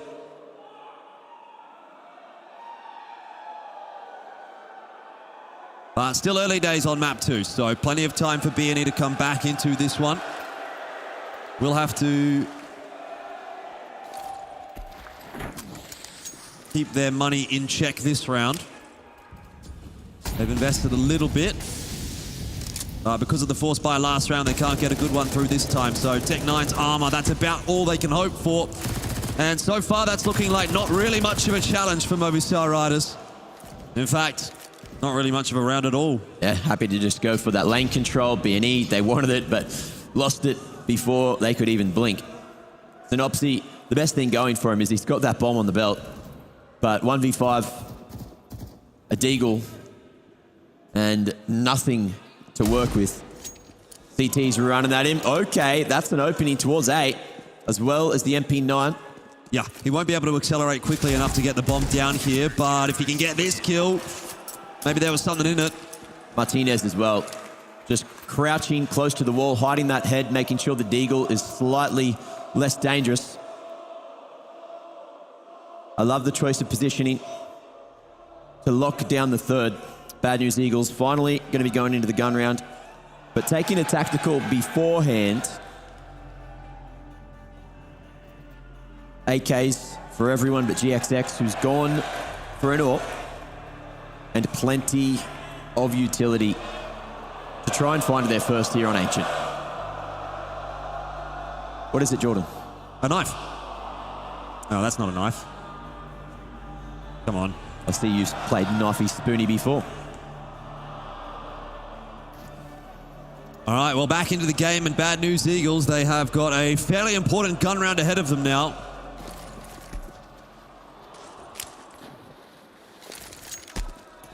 Smoke for Red Room and for Donut. But BNE are not going to try to commit to a fight. Rigon scrolling through that smoke. He's the only one. So there's no trades available. It's just a player given up. Synopsy, not exactly the right angle to be shouldering, as Martinez is close by.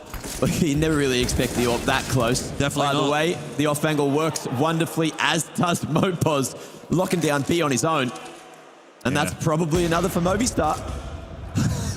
I like how you say probably. You've still got GXX with the chance here. Those chances are definitely slipping away now that he's down to 37 HP. The swing will come through. Mopos wants to finish it off here. But Movistar do have to, show him the respect he deserves. He needs to, right? We saw what GXX was capable of earlier. Exactly. Just putting the hounds down. And he wants to do the same to the riders here. There is a chance for him to find some isolated picks. And time is still in his back pocket. Well, not too much of it. Look, he's got the bomb, but he's still got to clear out 2 players from B, and as soon as he fires a shot, finishes someone off, you're going to see the acceleration from the guys in T-Spawn as well. I just don't see how that's winnable for him. 4-0 for Movistar Riders. They're looking a little bit too good for BNE in this grand final right now. What's the response going to be? Well, the cheer from the crowd is the first response. But what else can BNE pull out? Going into the next, back on the half buy again. We've seen them pretty solid with some kind of aggression, and there might just be a fast beat. Seems to be that way, but stopped by the util. Good response by Movistar Riders. Good protocols on that CT side. Not giving BNE a whole lot to work with here. Martinez is set up on the correct line to eat a couple of nades, but also maybe to chime in with one here. Ultimately, it's smoked off.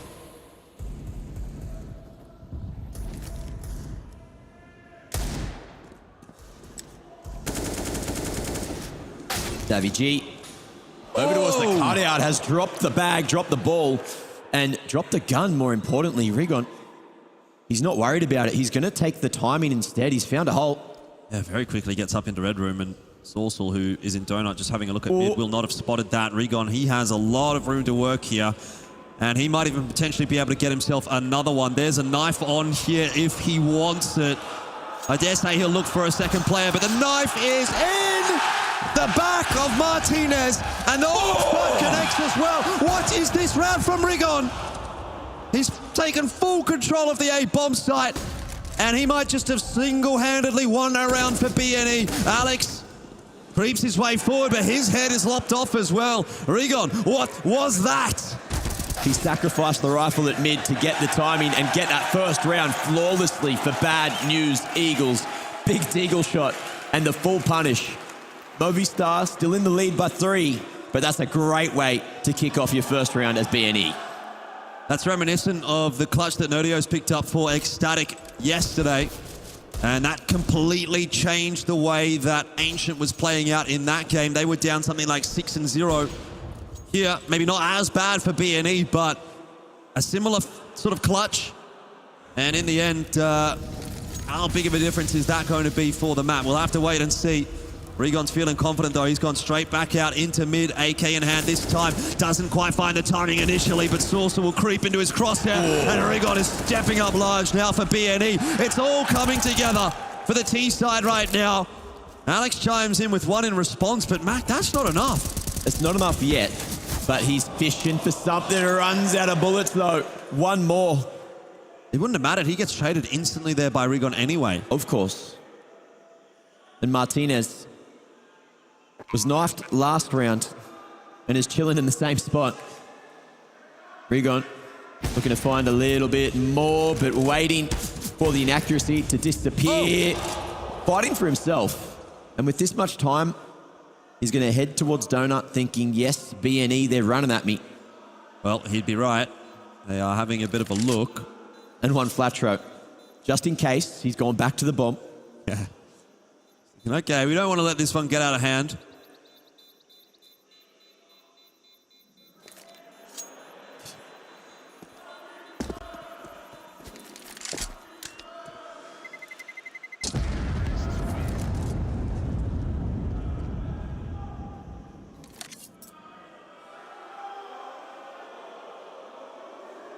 Well, a slow end to the round.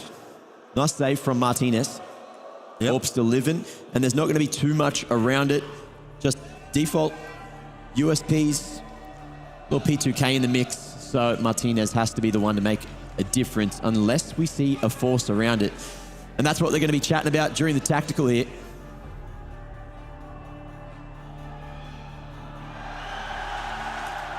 Oh, there's love. There's love down here at DreamHack at ESL Challenger Melbourne. It's blossoming, it's blooming. What you want to be seeing. Mooches all around. Kisses for the homies.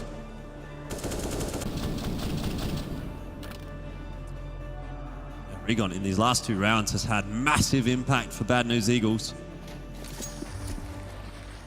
Still at a deficit, but slowly clawing their way back into it. Martinez is going to have to come up in a big way this round. Looks like he's in the right place to do it, though. Rigon's out of the picture pretty early on. That's what needs to happen for Movistar if they want a shot here in round 7. Yeah, push through from Mopos as well, Mac. They're going to get the info. And they might even be able to trade Scenario down. Flash is a good one, though. He should now have some backup. GXX turns around. Crisis averted for BNE. But more importantly, the flash was to secure that AK in the hands of Mopos. But in the meanwhile, Synopsy, what's he doing here? Orb's gone back over to the A bomb site, so even if they do accelerate in that direction, once again, they are going to run into some pretty staunch resistance. Davy G is finished off by Synopsy, but this is the danger zone for BNE, and that is exactly why Dorsal and Martinez both have an AWP in hand now. The bomb is going back in the direction of the B bomb site, and Synopsy locking down the rotations. Will he get caught? Dorsal spotted, but Martinez, he's now on for the ace smack. He's also 12-2. Scenari's only found 2 in total.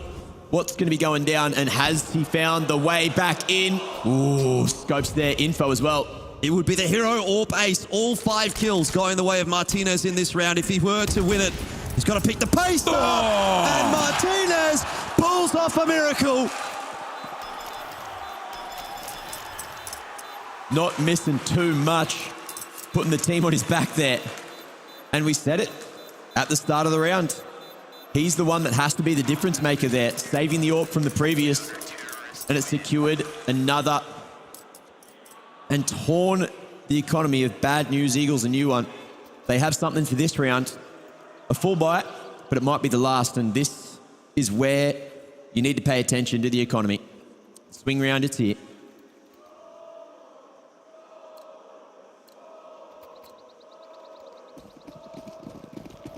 How does Bad News Eagles negate the impact that Martinez is having right now? This time he's holding over toward A. He's been mobile. It's hard to predict where he is.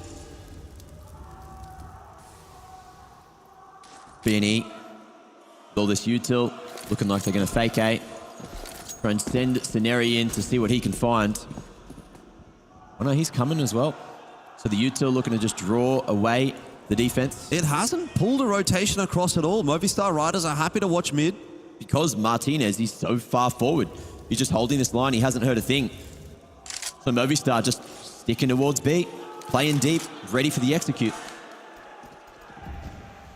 Alex, ready for that push to come through. Here's the util from BNE. GXX fires a shot. Info given. The game is up for BNE. They're going to have to make their way into B, but they'll do it a member down. Regon is quite low as well. At least they've been able to take some control. Synopsy pushing his way into long, fully flashed, and spams through way too early. So that's another advantage for Movistar to play with on this retake, and they've got plenty of time, plenty of members, and a huge health advantage as well. This is an awful post plan for BNE. How are they standing here? All three together start to shift those positions, but it's one Flatro to try and double it down. Missed opportunity. They got but stuck. A solid re-peak. They all got stuck behind Pillar. And it makes it too easy for Movistar Riders. They don't have to clear ramp. They don't have to clear cave. They don't really have to worry about anything when they see three guys standing in one spot. Yeah. 6-2 is the scoreline. Movistar Riders, they are just swarming their way through this map.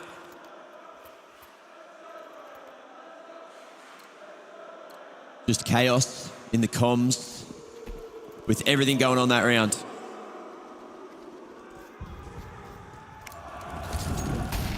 And BNE, unfortunately, just not figuring out those post plants.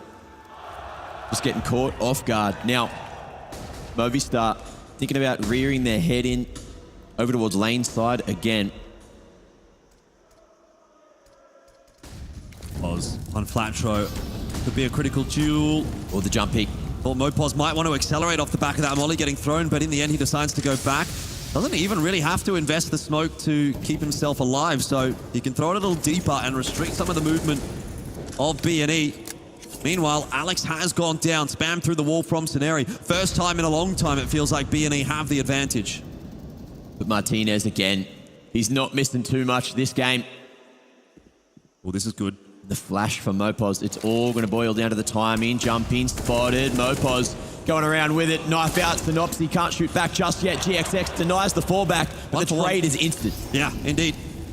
So it's still not going to be easy for B&E to get into this bomb site, particularly with Davey G hiding at wood, and he'll find himself a double. Easy as you like. They haven't even checked him. Juan Flatro eventually clears that out, but one after another. Not only in terms of trades from Movistar Riders, but also just the round.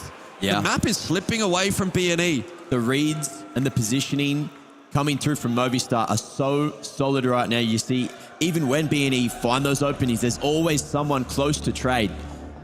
And it's why they're looking so damn good at them. Oh, I'm impressed. Sorry. I've been distracted. Mate, we can all see there was nothing in that cup.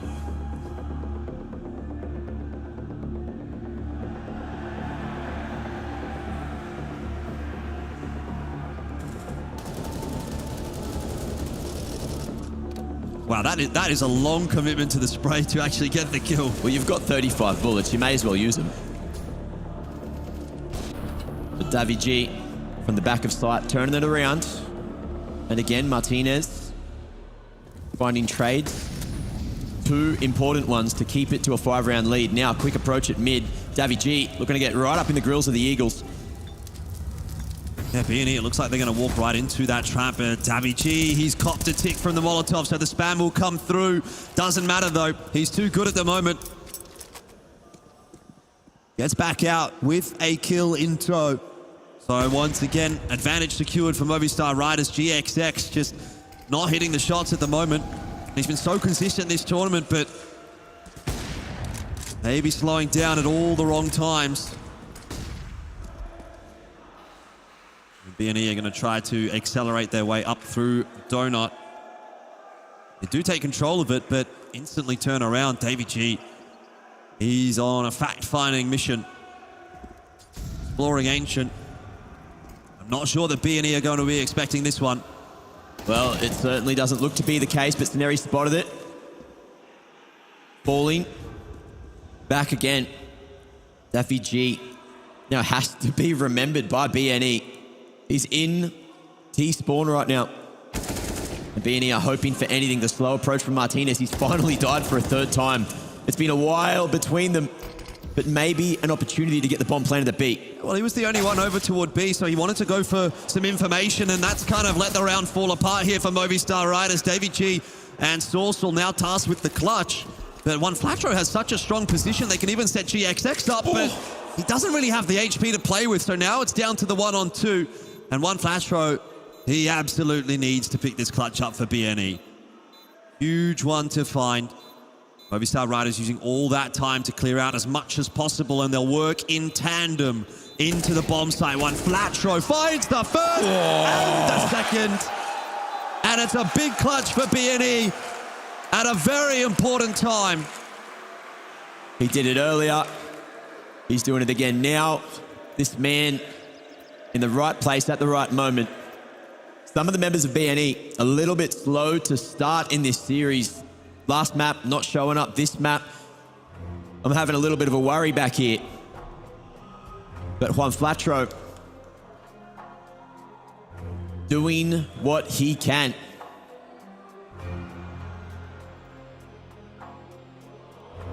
And Movistar taking... Ooh, that's all right. That's all right. Sorry. Movistar taking a tactical just to let people buy more skins.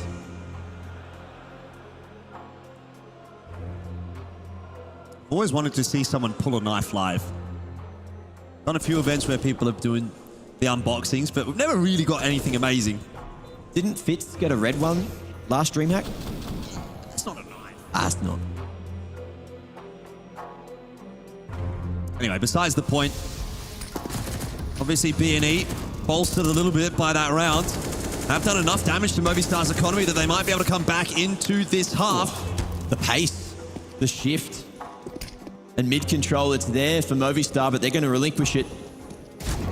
And just with these pistols, it's going to be hard to hold. Mopos missed opportunity and needed to hit that one. Absolutely. Absolutely needed to hit that one, didn't he?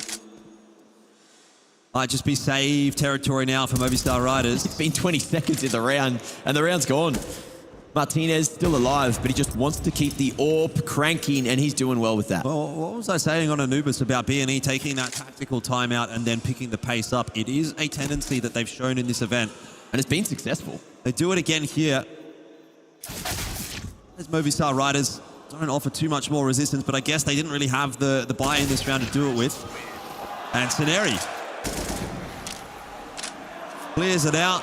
Bit of a BM in there at the backside as well. Yeah. Trying to get under the skin of Movistar Riders. Ooh. The disrespect. Into the 12th. This first half is slowly but surely trickling away. B&E 4 on the T side. I don't know if this is enough, but there's still plenty of time to get a few more, and especially with rounds like this, Movistar on an eco. And on paper, it should be easy for B&E, but they might just be falling into the trap. Movistar, the stack, the coin flip. I don't think B&E have committed to anything just yet. Bomb is trending toward the A bomb side, but this will be a slow round from B&E. Very slow indeed. And the man that might run into it has that Mac 10 as well, so it's not the worst thing that could happen. Synopsy starting to make this move. First found but no one revealing their hand just yet. The pick isn't enough. Well, he's trying to make a bit of noise, and he's overstepped his mark. So head does get taken off, but that's not really that much of a win. But the bomb's been left behind. There was a moment. There was. I got worried. TXX as well. He's all over it, don't worry. And B's taken. So this will be a pretty relaxing round now. Yeah, kick your feet up, guys. My pause. There goes the Mackie. And I'm really disappointed in you guys in the arena because I have not heard Eagle Rock one time, and I don't know why. He doesn't even know the song, mate. That's all right. Nice try. Look, 10 out of 10 for effort. Give him a round of applause. Thank you, one guy. He tried. He tried. We celebrate wins, we celebrate losses around here. That's true.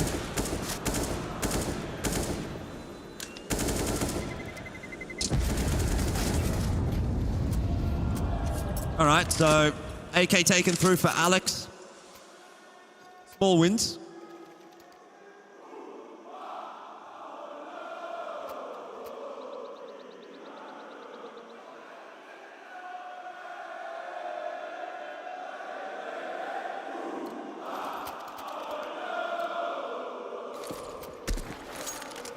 Another gun round to come from Movistar Riders.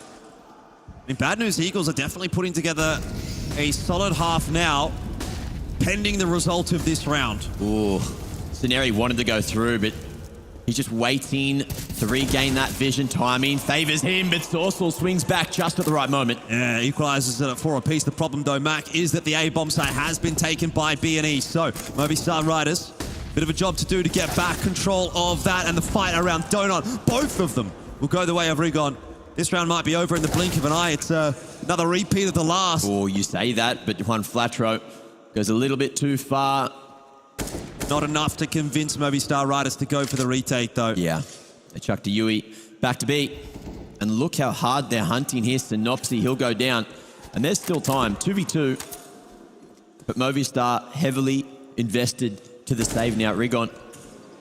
Third kill coming through. Martinez. 1v2. Can he save here? He is going to be collapsed into this position. Rigon, he's gone the wrong way. But 7-6. This half. Yeah, I mean, it's getting real close. It was looking dominant for Movistar Riders, but B&E have quietly been plugging away at things. Yeah.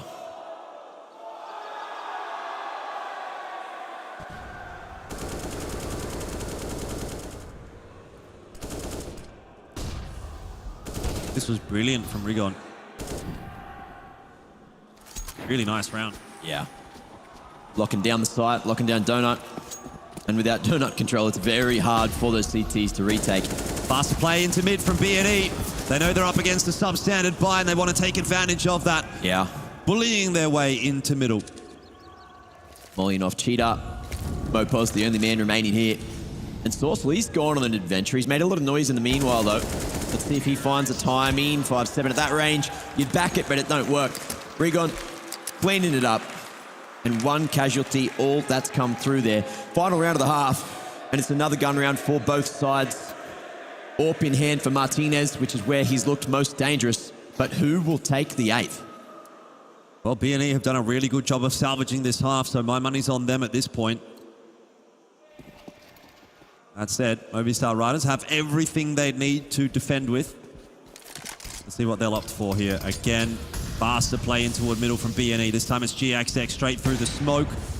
Looking to see if he can find a pick and does some good damage onto Davy G, but not quite getting the kill. Rigon, with a double AWP on the T side, has managed to strike onto Mopos. Bit of false information there maybe for Movistar Riders. Seeing the AWP in middle prompts the push into Cheetah. But there's another AWP waiting. Ooh. Synopsy's gotten around the back again as well. B&E, they have just sort of crushed Movistar Riders in this round. There's not a whole lot in this one for them. Until Alex at least strikes, but he is now the sole defender toward B, and that is not very fair. I'd have to agree. Rigon says, fair, it's just a mindset. 8-7 for Bad News Eagles as they bring it back in the half. Ladies and gents, it's break time. See you in the second.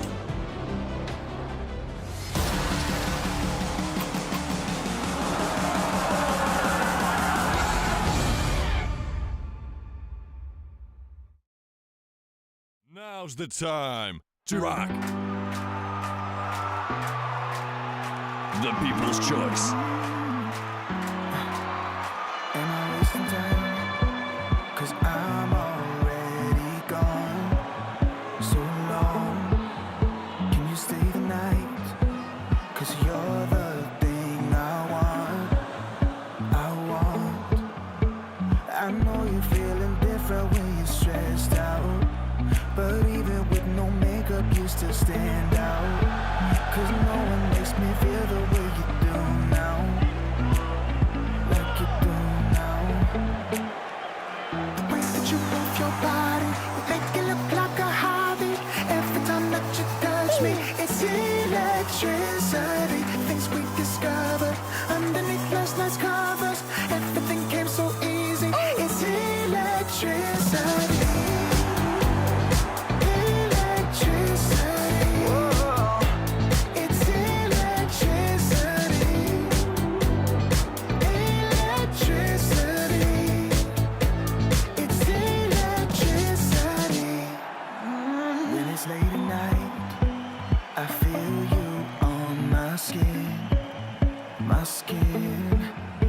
That's on my mind.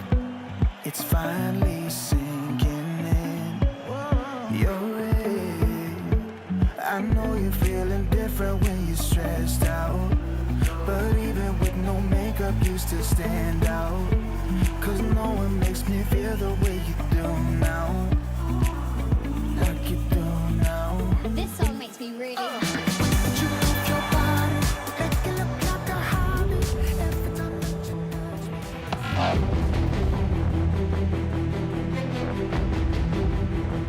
We should be on point for the grand final. We will watch maybe some mistakes now, and I think we will be on point in final. Yeah. This is what we waited for. This is what we came for here, and it sounds good. Yeah. So it's gonna be a tough match. It's gonna be a close series probably. So I'm looking forward to play against them. Yeah. Damage is being done by GXX, but he's got to convert frags. And that's One flash is coming in. And now it is just him in the clutch, and this is getting up.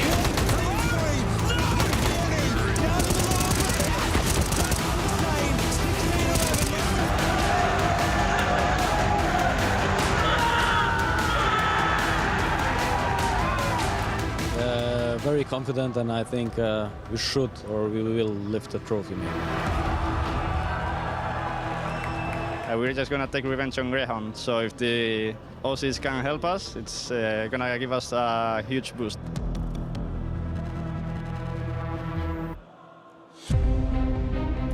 Well, Movistar want to get revenge for Greyhound. Is that what they've been able to do so far, Max? So far, the answer is probably yes, but they haven't finished it off just yet. Ancient halftime. It kind of looked like B&E was coming back into the swing of things, and Movistar Riders are going to have a tough ask to finish this one off 2-0.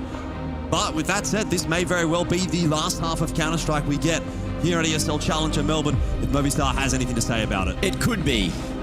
But I'm not bloody done here in the Margaret Court Arena. I want a third map. I want to see some overpass, and I want to see where this pistol goes. Action straight into mid now. Juan Flatro going to be able to find one before falling. GXX as well, still holding. And BNE, they'll come away with that mid control. Yeah, and also with the player advantage. It's an all-out brawl that's gone the way of the CT side. Martinez tries to pick the pace up into A and catch a timing, but that won't work out either. So BNE looks like they're well on their way to thinking about a third map. Alex fires a couple of shots off, now has been spotted. 1v3 angle is a hard one to achieve, especially with the slow collapse starting to come through from the Eagles. With GXX in a solid spot as well. Flash over. And Rigon, he'll lock it in for a 9th. 2-round lead and a pistol in the bag. to kick off the CT side. BNE fans are going to be cheering in the crowd. So what does Movistar do in response? Get a force buy from them. No bomb plant. Going to make that tough. A little bit of a shank in the back there for one flat throw. Not too happy about it, but shouldn't matter too much here. Movistar haven't really invested. They're going to try and go fast, and the util is a problem.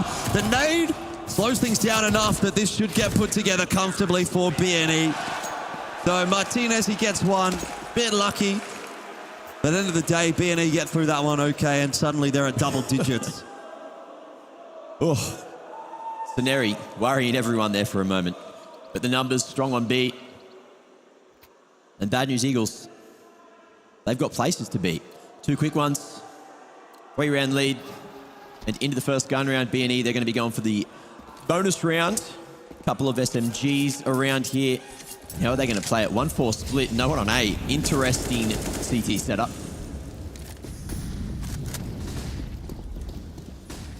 Faster play into lane from BNE. They want to get aggressive. Look at that run boost. They've practiced that. Opos wisely was able to back away before anything befell him.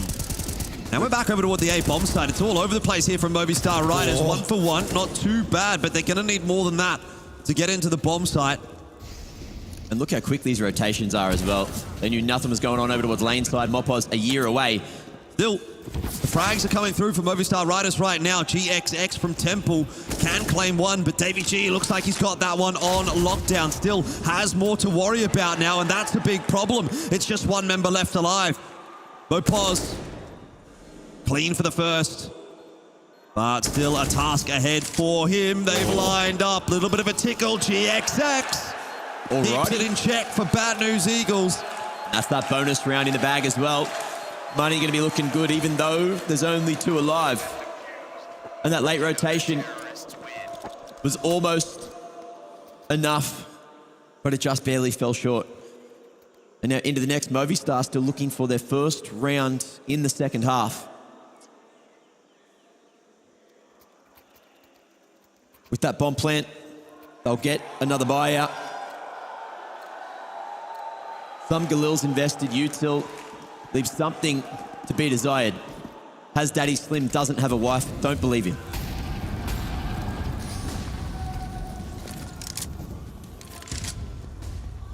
Not anymore, apparently.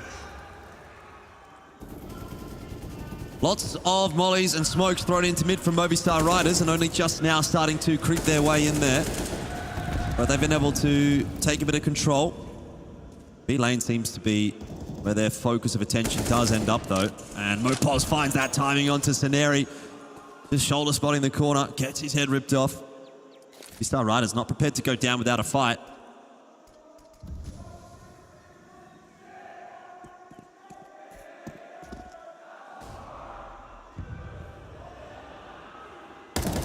Where you going? Oh, spotting that elbow. Doesn't know that Mopos is there, though. He's not expecting the second man at all. Fallback plan, though. Synopsy still lurking here. And BNE, they're going to gamble it. Not a bad shout, actually. 3 players over toward A, or 2 at least.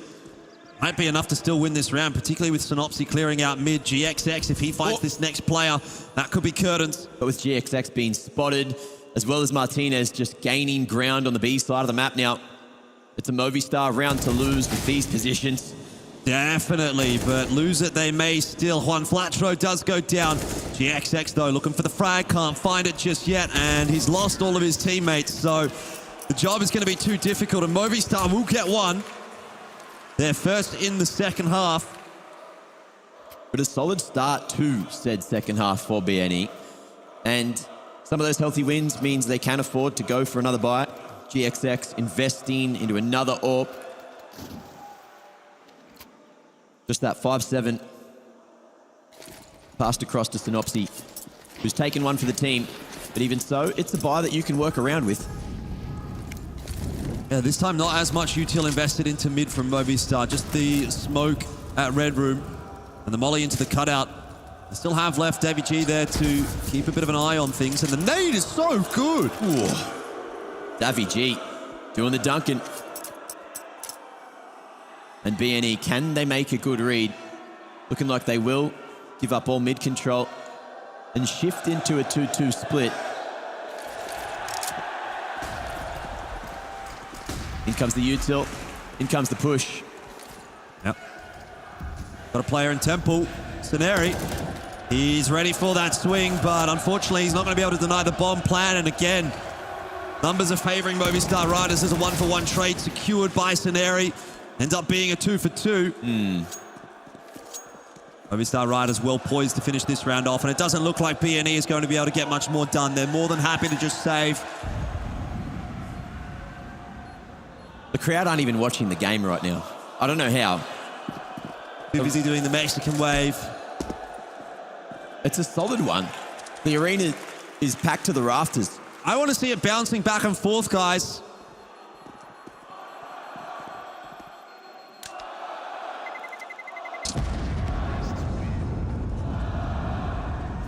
All right, what have we got here from BNE? Save 2 guns, can't really buy.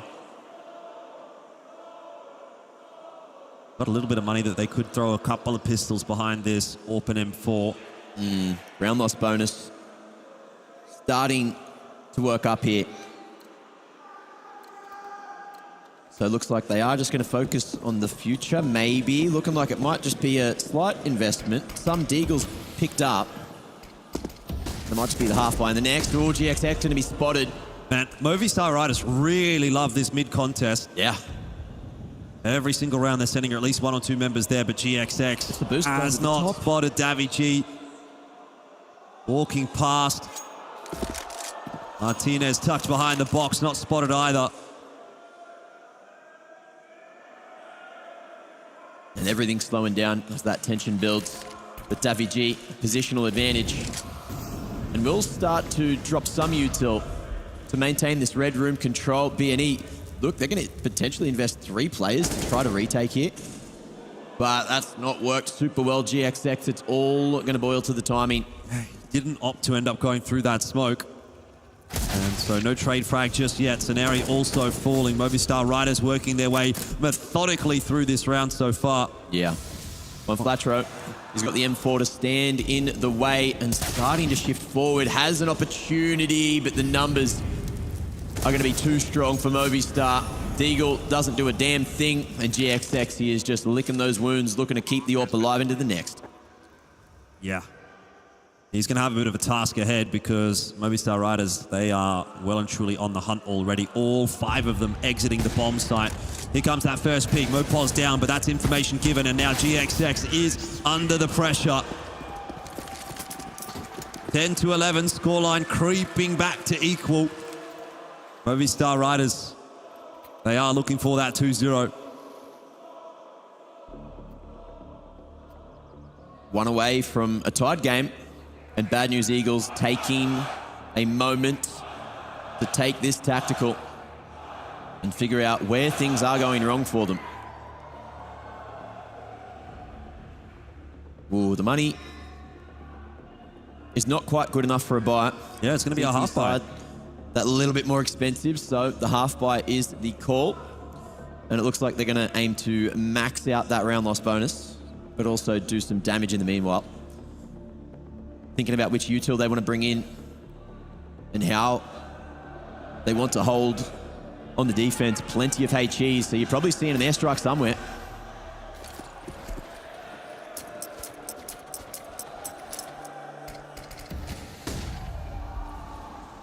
Big stack in mid from BNE, and they were expecting that aggression from Movistar Riders. They've tried to make an adaptation there, but this is the one round where Movistar don't push mid, so the nade stack is ineffective. BNE have gone down the ramp. They get a 1-for-1.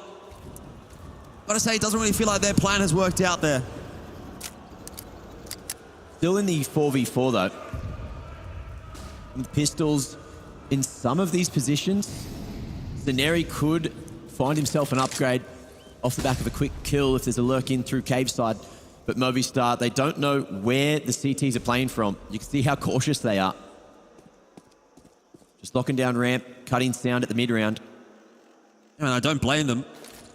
Seeing how dangerous BNE can be with half buys. And they would not want to suffer the same fate that a couple of teams have at the hands of B&E, even on this map.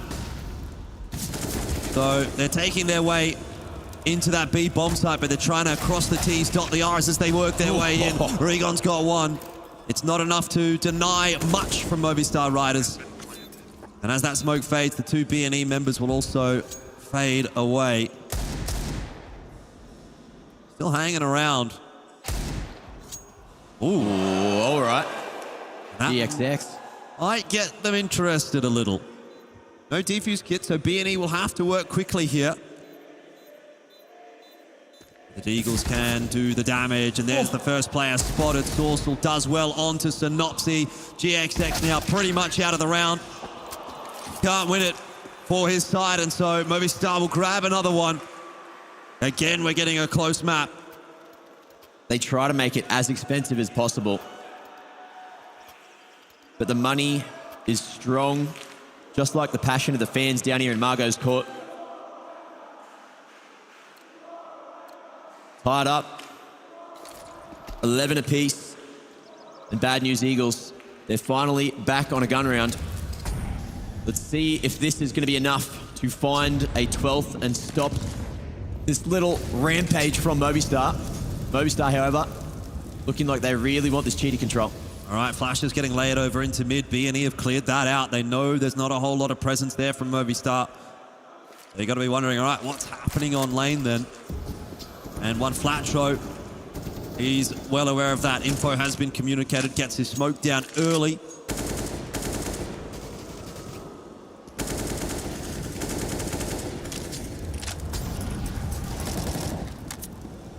Man, it's just battle of the spam, battle of the util right now. That's it. No one's seen each other yet. They're just making a little bit of mayhem. Oh, Sceneri going to be isolated now with that Molotov. Almost does it all himself. 1 for 1. A decent attempt. Yeah, but good damage done still by B&E. This round going to be tough to get through for Movistar Riders now. GXX is posted on the perfect line, waiting for Movistar to make the mistake of walking into his crosshair. Martinez sitting at the back, smoking off that cave side.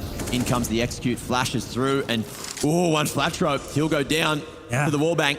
Bit of luck favoring Movistar Riders, and they're going to try to ride that wave straight into the B bomb site, quick as they like. Synopsy stuck behind the smoke. Martinez's team killed Alex. What? Okay. He's no-scope team killed Alex. I don't even know how that happened, but the round is falling apart for Movistar. Time.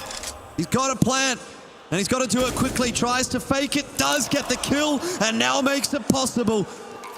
Has to dig his team out from this chaotic scenario. But Davey G might just get it done. GXX is posted, but he'll have to push his way forward, and he knows where he's coming from. Oh my word, Movistar Riders making it as difficult as they can for themselves. But Davey bails them out of trouble. Davey G, the man of the hour. Where's the team kill? How did that happen? Here we are. What? Well, that's what no scopes do, you see. There's a lot of RNG involved, and he was looking at short, but he's also denied that plant from happening. Either way, madness. They give Davey G a big pat on the back for saving that round. This was almost a catastrophe, but that's now going to be, what, 5 in a row for Movistar? And if they keep this going, Bad News Eagles, who are down to a half by again, I don't know, they Matt. could be packing their bags. If Bad News Eagles aren't going to win that round, then I don't know what round they're going to win. Movistar tried to make it easy for them. So once again, just pistol armor coming through for Bad News Eagles here. They're going to have to work really hard from this point forward. But with that said, we saw what they could do against Greyhound. We can't count them out just yet. Movistar Riders, they don't even have that much of a lead just yet. They are relentless. That is true.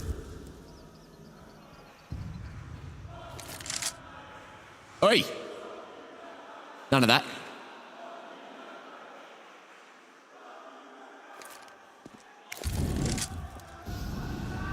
I love you all too. There is a live round of Counter-Strike. Let's settle down. Cheetah set up. The hard crossfire and the gamble from the Eagles.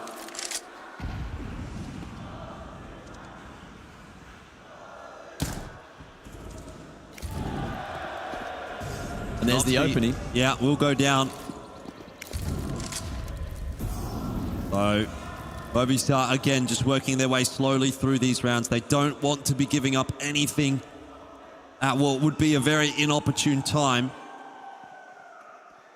Pistols and armor only for B&E, but they've stacked the bomb site. They've got all their members over toward B, and you almost want to be seeing Soulsel work his way into the A bomb site now for Movistar, but I wonder if that timing is not really going to work out. They're almost going to have to commit to B.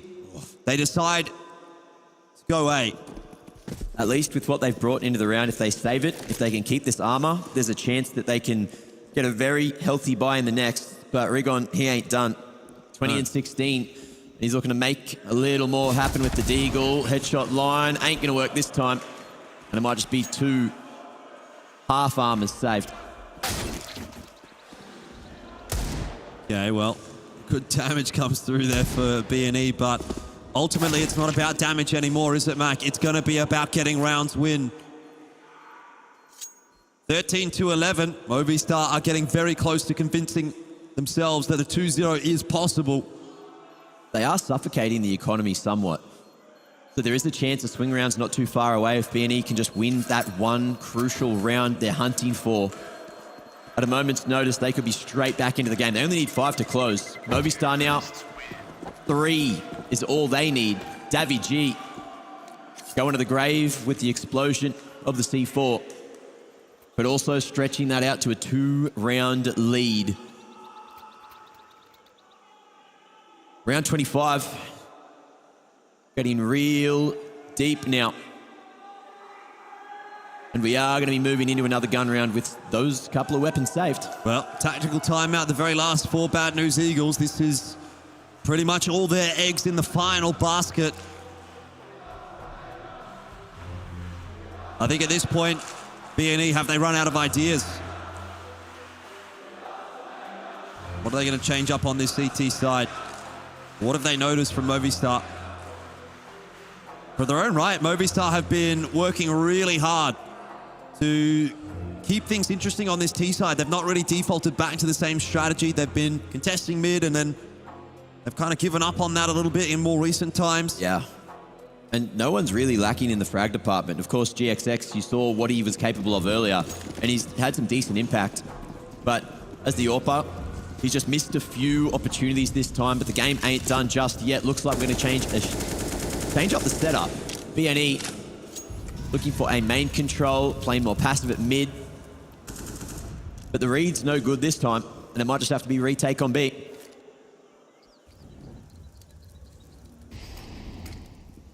We do have a couple of members over there from B&E that might be able to chime in with one before the bomb plant does go down, but you're right. B&E are not fully committed to the B site at the moment. Scenario as well going to get smoked off, so he's forced away. There is no one actually on the site. Movistar will work their way in. Soulsel getting peppered on the way through, but he's still alive. They know that there's at least one in cave because that molly came through the crawl space. And the site is there, but the bomb's not planted yet, and in comes the full rotation. B&E, they're just dropping all this util. Looking at the cave control. Flash falls eventually. Davy G, the peek from Cheetah is good for the map control as well as the man advantage. Well, what's the choice now for B&E? Money is tight. Do they go for the 4-on-5 retake? Or do they back away to fight again another day? That would be 14 for Movistar. B&E still have those chances. They've still got those options, but they want to go for it. They know how important this round could end up being. Rigon gets the better of one. The site is starting to break, but B&E, they're losing numbers. And GXX will have to fall away. Oof. It sounds like and looks like the beginning of the end. B&E, they are running out of time. They are running out of opportunities. They only have 2 more here. And this one isn't going to look super pretty with the AWP saved. And Juan Flatro with $8,100 he does in the bank. There's a chance that this buy looks okay. But Movistar, 2 rounds, all that is needed to have a clean sweep. Not dropping a map here at Challenger.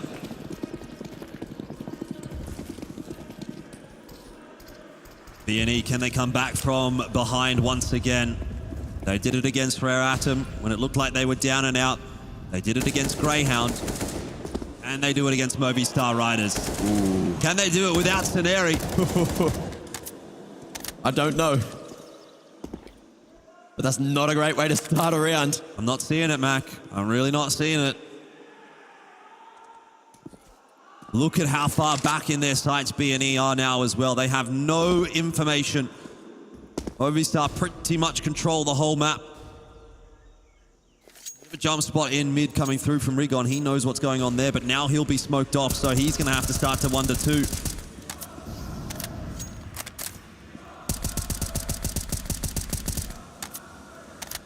Utility-wise, Movistar still so much on the belt.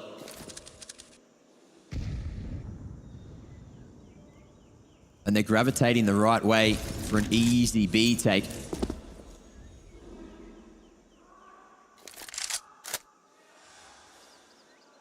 Juan Flatro. He's had some clutch moments, and he's going to have to cook up one more. Good timing of that smoke at the 30-second mark. Yeah. Movistar Riders, they love to take it slow on their T side. Have they left it a little bit too late this time? 25 seconds left on the clock. You've got members coming across to the B site. BNE reading the play nicely, as best they can with the numbers deficit. Alex, though, has caught Rigon. Flash is good onto one Flatro. It looks like it'll be another one for Movistar Riders. Synopsy banged out as well. And GXX is on the save one more time. That is 15 for Movistar Riders. There's no world where GXX is getting this round over the line for BNE. And in fact, he'll be lucky if he's able to keep that AWP alive. Nice flick, prepared for it. But Mac, this is looking like it might be the end of the run for BNE. It's crumbling. They played an insane series earlier, but maybe that took all the gas in their tank. One final opportunity to make this happen. And what's the buy even going to look like at this point for BNE? Money is pretty rough. GXX has the AWP through, so at least they've got that. But Rigon, Synopsy, they're looking a little bit worse for wear. One Flatro's fully invested. He's only got the M4 and a smoke. It's not brilliant, but it's something. It's ugly. But ugly can still make the world go round. BNE already with plentiful comebacks, and there's going to have to be at least one more if they want to take us to a third map and have any kind of opportunity. If Movistar do it right here, right now, it'll be flawless. Not a single map dropped through ESL Challenger Melbourne. Well, I don't know about you, Mac, but I think a 2-0 in the grand final would be a bit disappointing. I think we all want a map 3. Maybe not for Spain. Not for Spain, perhaps, but for everyone in the arena. And maybe GXX will keep some hope for us. And that is the first opening BNE have found in a very long time. It's been a while between drinks and Rigon. He stacks it down, but he stayed for too long. I'll tell you what, though, this is where BNE does their best work. When they've seen 15 on the other side of the scoreboard, something possesses them. And for some reason, they just decide, yep, now it's time for OT. So we're headed in that direction, at least based on this round so far. Not over for Movistar Riders just yet, though. 3v4, definitely workable. Alex, he's waiting for one Flatro to make the mistake. Whoa. You saw that one covered on the map, Sorsal. Missed opportunity, but not the primary AWPer here for Movistar. Uh-oh. Uh-oh, indeed. Mopos. He's locking onto it. One Flatro, a whiff. Oh, and an opportunity. Movistar, they could do it here and now. Sceneri maybe saving the day. Okay, bomb still in play for Movistar Riders. They're working their way up the ramp, but Sceneri on the pixel gap will drop it. Now it's down to a 1v1. Dorsal, can he put it over the line for Movistar Riders? AWP in hand. And BNE playing together, but Sorcel's got a good position here. The peaks, one by one. Wow, there we go, one out. But Sceneri hits him through the smoke, and BNE, they will survive. I've seen one too many no-scopes this weekend for my liking, and I'm glad that one didn't connect. BNE They break the streak. Movistar finally losing a round. That is the first round from Bad News Eagles in this half after picking up the pistol and the subsequent 2. Movistar just put 8 back to back to back to backity back. Luckily, Mackety Mac, it wasn't 9. Bad News Eagles, they survive. And they've got just enough to scrounge together another bite. Movistar, on the other hand, had plenty from winning so many rounds, but this could be where it swings. There's not a lot left in the tank if they fail here. Again, I can't get past the tenacity that BNE have showed in this event, and they're going to be tasked with doing it one more time, putting on a show for us, trying to get to map 3, trying to get to Overpass. Nicely timed incendiary, but Movistar are up in front of it. Sceneri does not care. He's got the double. And BNE, again, just something seems to possess them when that 15 is on the scoreboard for their opponents. What is it about this team? They just need this pressure to play the game, and play they shall. Apparently. 5v2, looking to close out a 13th. A minute on the clock. And Martinez, he knows the financial situation is dire. So he's just sitting real deep pissed, and Nopsy finds his location. Bomb is on the B-bomb site, though. So even if Movistar can get themselves a couple of kills here, they're going to find it really tough to win this round because they have to retrieve it before they can really do anything. With 40 seconds left on the clock, it's not looking too fantastic for Movistar. And they might be more than content to just take these guns through to the next round. Money has started to deplete for the T side, and they don't really have much of a loss bonus built up. So it's the only answer if you want to try to make it happen in round 29. And also try and work up the last remaining round loss bonus you can. How many overtimes have we had on Ancient in this event so far? There was Greyhound BNE, there was Ecstatic twice.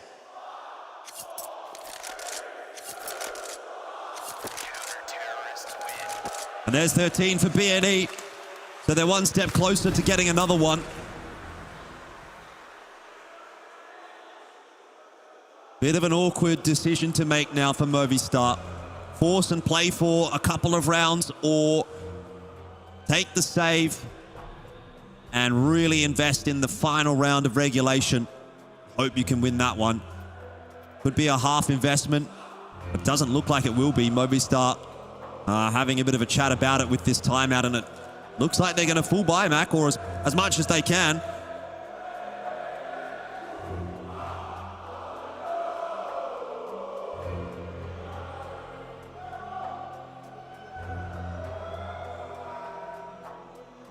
I just want a vibe check from everyone in the crowd. Do we want a third map? Do we want Bad News Eagles to win these next 2 rounds? But look, if there is a curse coming through, it's you guys, not me. Now look, let's get into round 29. Can't believe you've done them like that, Matt. I had to do them. Not my fault. BNE, they're going to try and change something up a little bit here. They're trying to get a bit more aggressive on toward a ramp. Shots go through. No connection. Martinez, he's been looking for this pick 3 rounds in a row. Yeah. But GXX has not been undone. Staying sturdy. And lane control, the only bit of the map for Movistar here. A change in setup, the high-low. Yeah. Sceneri and Juan Flatro. We'll see if it comes or if it goes. Very passive setup for Movistar right now. Just making sure no one can push their way into mid. No one can push their way into Cheetah. Giving Sourcel a bit of room to work with that Tech 9.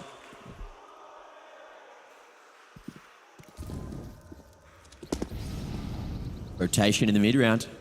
Mid-control. Given with the red room smoke. And BNE, it's GXX who may be tested. A change in strategy from Movistar. It's been a while since they've seen A. Oh, GXX missing the shot could be critical. Whoa. Movistar trying to pick the pace up, but he still gets out alive into the A bomb site still. That will be mid-established from Movistar. And GXX almost has to go shotgun off at this point. He's run down by Alex. Oh, no. Can't trade. Rigon down as well. BNE. They held on for so long, but maybe it's over. Zaneri, the last alive, and Movistar, they can sense that victory coming now. It's a 4-on-1.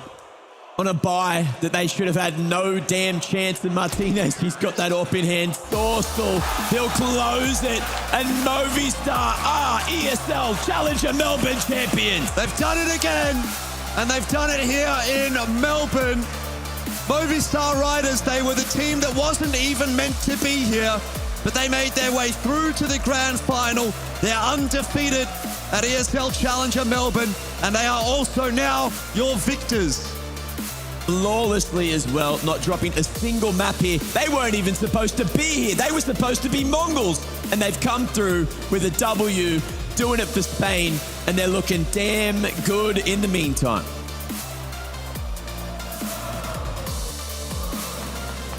Here we go. What an incredible run! My word. They weren't even meant to be here, ladies and gentlemen. They come in, wildcard slot, and all of a sudden they managed to pull this one away. Absolutely incredible. Reminder to you all, right? We had every single map played until these gentlemen showed up today. 2-0 on both these series that we've just seen in front of us right now. Absolutely incredible. We do need to acknowledge, obviously, B&E. Give it up one more last time for the second place team. Absolutely. And also to yourselves, one more time. It's been incredible. All right, Alex, where are you, mate? Come over here. Mate, so tell me, how does it feel? As I said, like, I'm sick of harping on it, but to get the last minute invite, come all the way here so far and pull it away in this grand final. I mean, it's really amazing for us. We work so hard for these kind of tournaments, and yeah, I mean, I'm speechless. Absolutely. And now, obviously, Anubis was quite strong. You know, it was close, but you guys did manage to nice and solid, close it out. But then, of course, on the Ancient map, they actually started to bring it back a little bit. It got real close, and then you guys came from behind and were able to close it out really, really strong. So what was the sort of mental like at halftime there? Nothing special. Yeah. To be honest, we just play CSGO. I struggle a bit at City, I should say that, but the teams follow the plan, and we follow it until then. Absolutely. Anything you want to say to the fans before we get this trophy raised, mate? Yeah, thank you, everyone. All right, well, I'm not going to hold you guys any longer. Once again, Movistar Riders, ESL Challenger Melbourne 2023 champions. Give it up for Movistar Riders!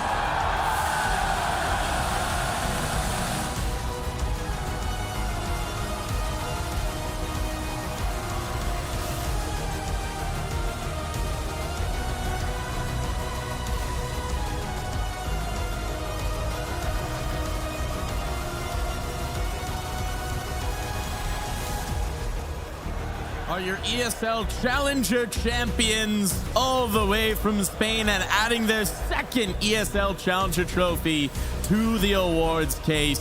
They've done it here, and they were never even supposed to be in the event. Oh, yeah, unbelievable run from them in the end. 6-0 in maps. Overall, when you reflect on the tournament, you could almost say a dominant performance. Rarely on maps were they taken closer, a couple in the mix that looks on the edge. But in this grand final, that was sensational, winning 9 of the last 11 rounds. Massive clutch factor, big individual plays, and Alex called a phenomenal game. It was simple Counter-Strike, simple CS, and that's exactly what they needed at the end. They just played Counter-Strike. Yeah, they just played Counter-Strike. Spain bringing the pain, and it was just the cream on the mashed potatoes, like we would say here in Sweden.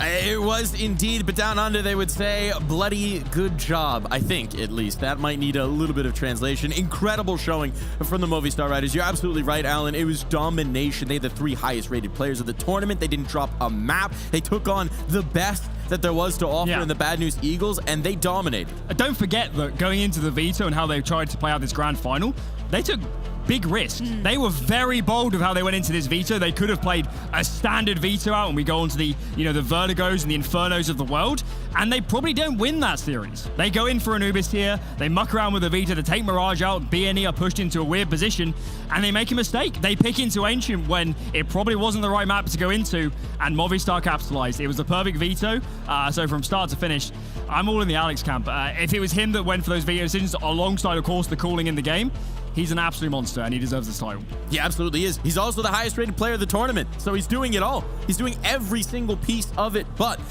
on Ancient as well, we had Martinez step to the forefront. There were a lot of highlights. There was one low light that we won't get into. Yeah, a lot of highlights here, Hage. A lot of highlights from Martinez. He is the styling on the Bad News Eagles here, and especially this round with a saved AWP. He's the only player on his team who has a weapon in hand, and the way he's rotating around the map and finding these players, it was brilliant.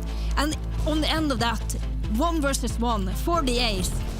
Oh, and it's so solid. I mean, call this man the Spanish umpire. He's an absolute monster. He's all around the map. He's dynamic. He's aggressive. And jokes aside, unbelievable that you can fish another AWPer of this quality out of the region. I guess it speaks volumes about the tier 3, maybe 4 scene in Spain, because they must have some solid routes for another player of this sort of caliber to roll through the ranks. Yeah, but I'm not necessarily sure that they're just fishing out another Sampeyas. I think the mastermind behind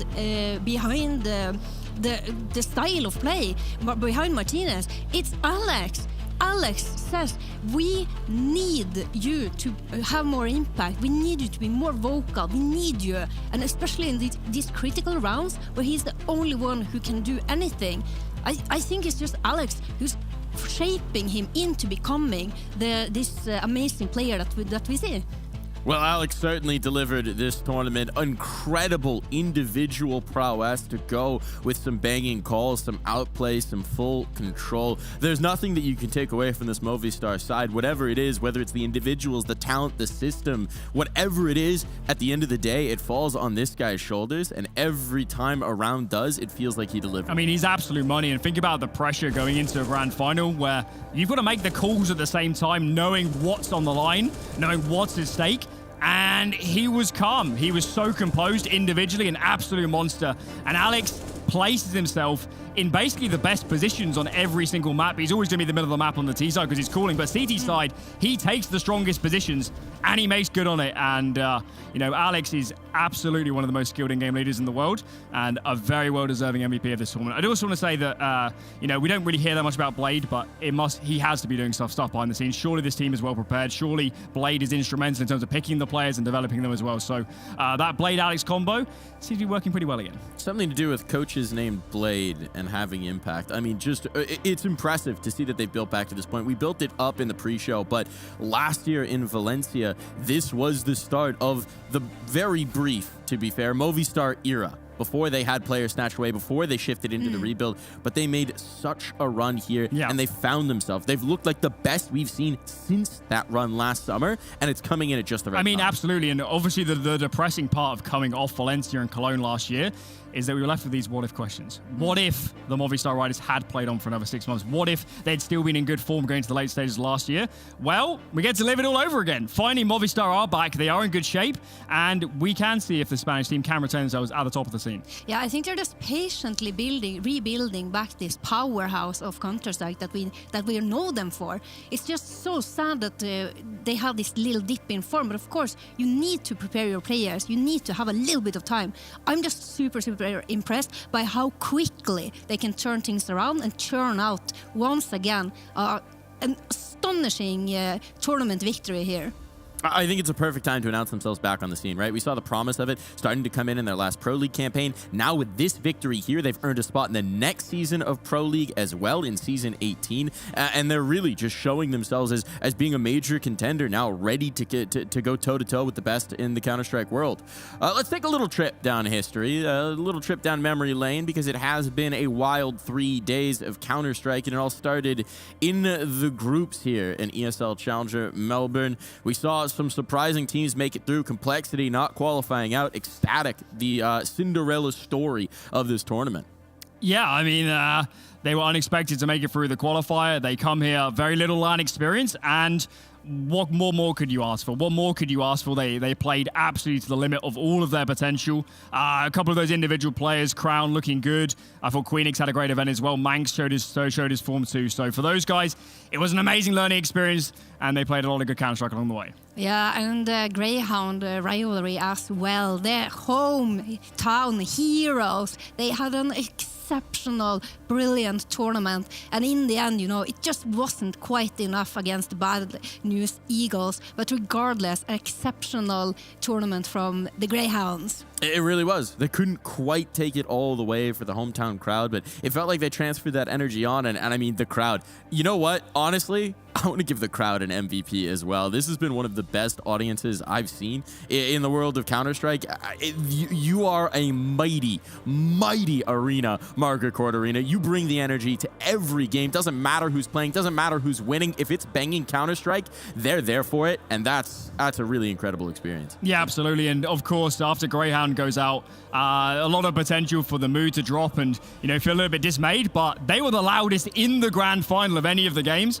And on the Greyhound note, there's definitely a world where they're in this grand final. I think with a different bracket, they maybe could have won the tournament. And irrespective of how it went in the end, I still think they played some of the best Counter-Strike of an Australian team for years. And they still put on a good showing. It wasn't their day, but at least now we have a very visual basis, a very good team, a good structure to build off against moving forwards. We absolutely do. And there were some incredible plays all weekend long. We had 3 of them that we put up this morning to see which you would choose as the clutch of the tournament. Now it's time to find out what it was.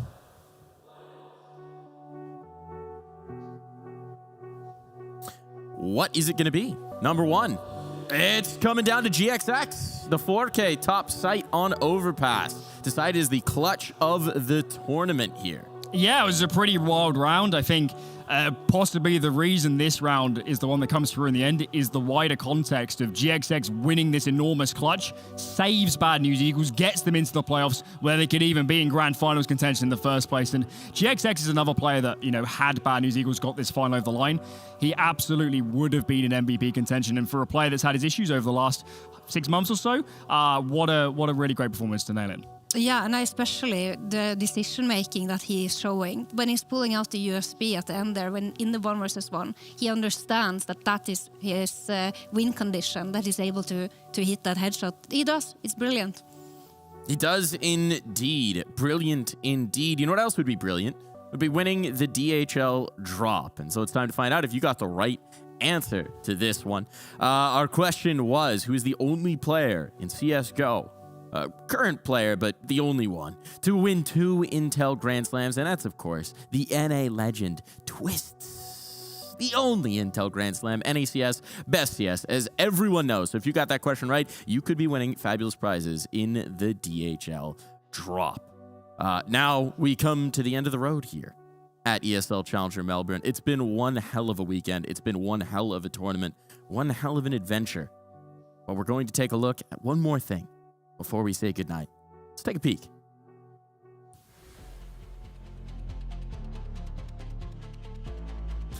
These are our prizes. These are our prizes as the grand prize coming through for the Movistar Riders. $50,000 first place win, and perhaps most importantly for the team, a spot in the next season of the ESL Pro League. Yeah, absolutely. Of course, for them, not a Louvre partner team, so very much helps to get that qualification spot already. I think very quickly, just talk about Bad News Eagles and their performance. They still played an epic LAN of Counter-Strike. Yeah. They were brilliant all the way up till the end. It's a shame for them. This is their second offline grand final of the year, and they just can't quite get over the line. The second one as well, they did come in as favourites, so they're going to be disappointed. I'm sure Devil Walk talking to the boys now, they're dismayed. They can't really believe what's happened, especially after that wild veto came out in the first place. But I think with Bad News Eagles, they're still absolutely on the right track. They're still more consistent. Yeah. There still is a little bit, recurring the form from the major cycle, but we are definitely moving in the right direction now. You can see the pieces starting to click. Yeah, and of course, when their next tournament is going to be the major, Yeah. to have this LAN experience on their shoulders, to be able to show everyone else like in front of a crowd. It's different from playing at a LAN cafe, and I think that experience and because they're usually on online tournaments, so to have this experience is going to be very positive for them, and they can be proud of their own performance. It's all about taking that energy. It's all about converting it going forward, right? And there's 3 teams from this tournament going into that major cycle, so we'll see if they can move on through. None of them were able to claim the championship here, but maybe a chance to write their names in history as that last CSGO major begins. But for now, it is in fact time for us to say goodnight. Thank you so much to everyone in the Margaret Court Arena who's made this such a very special tournament, and to everyone watching at home as well. Good night from ESL Challenger Melbourne. We'll see you for the next one.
Now's the time to rock.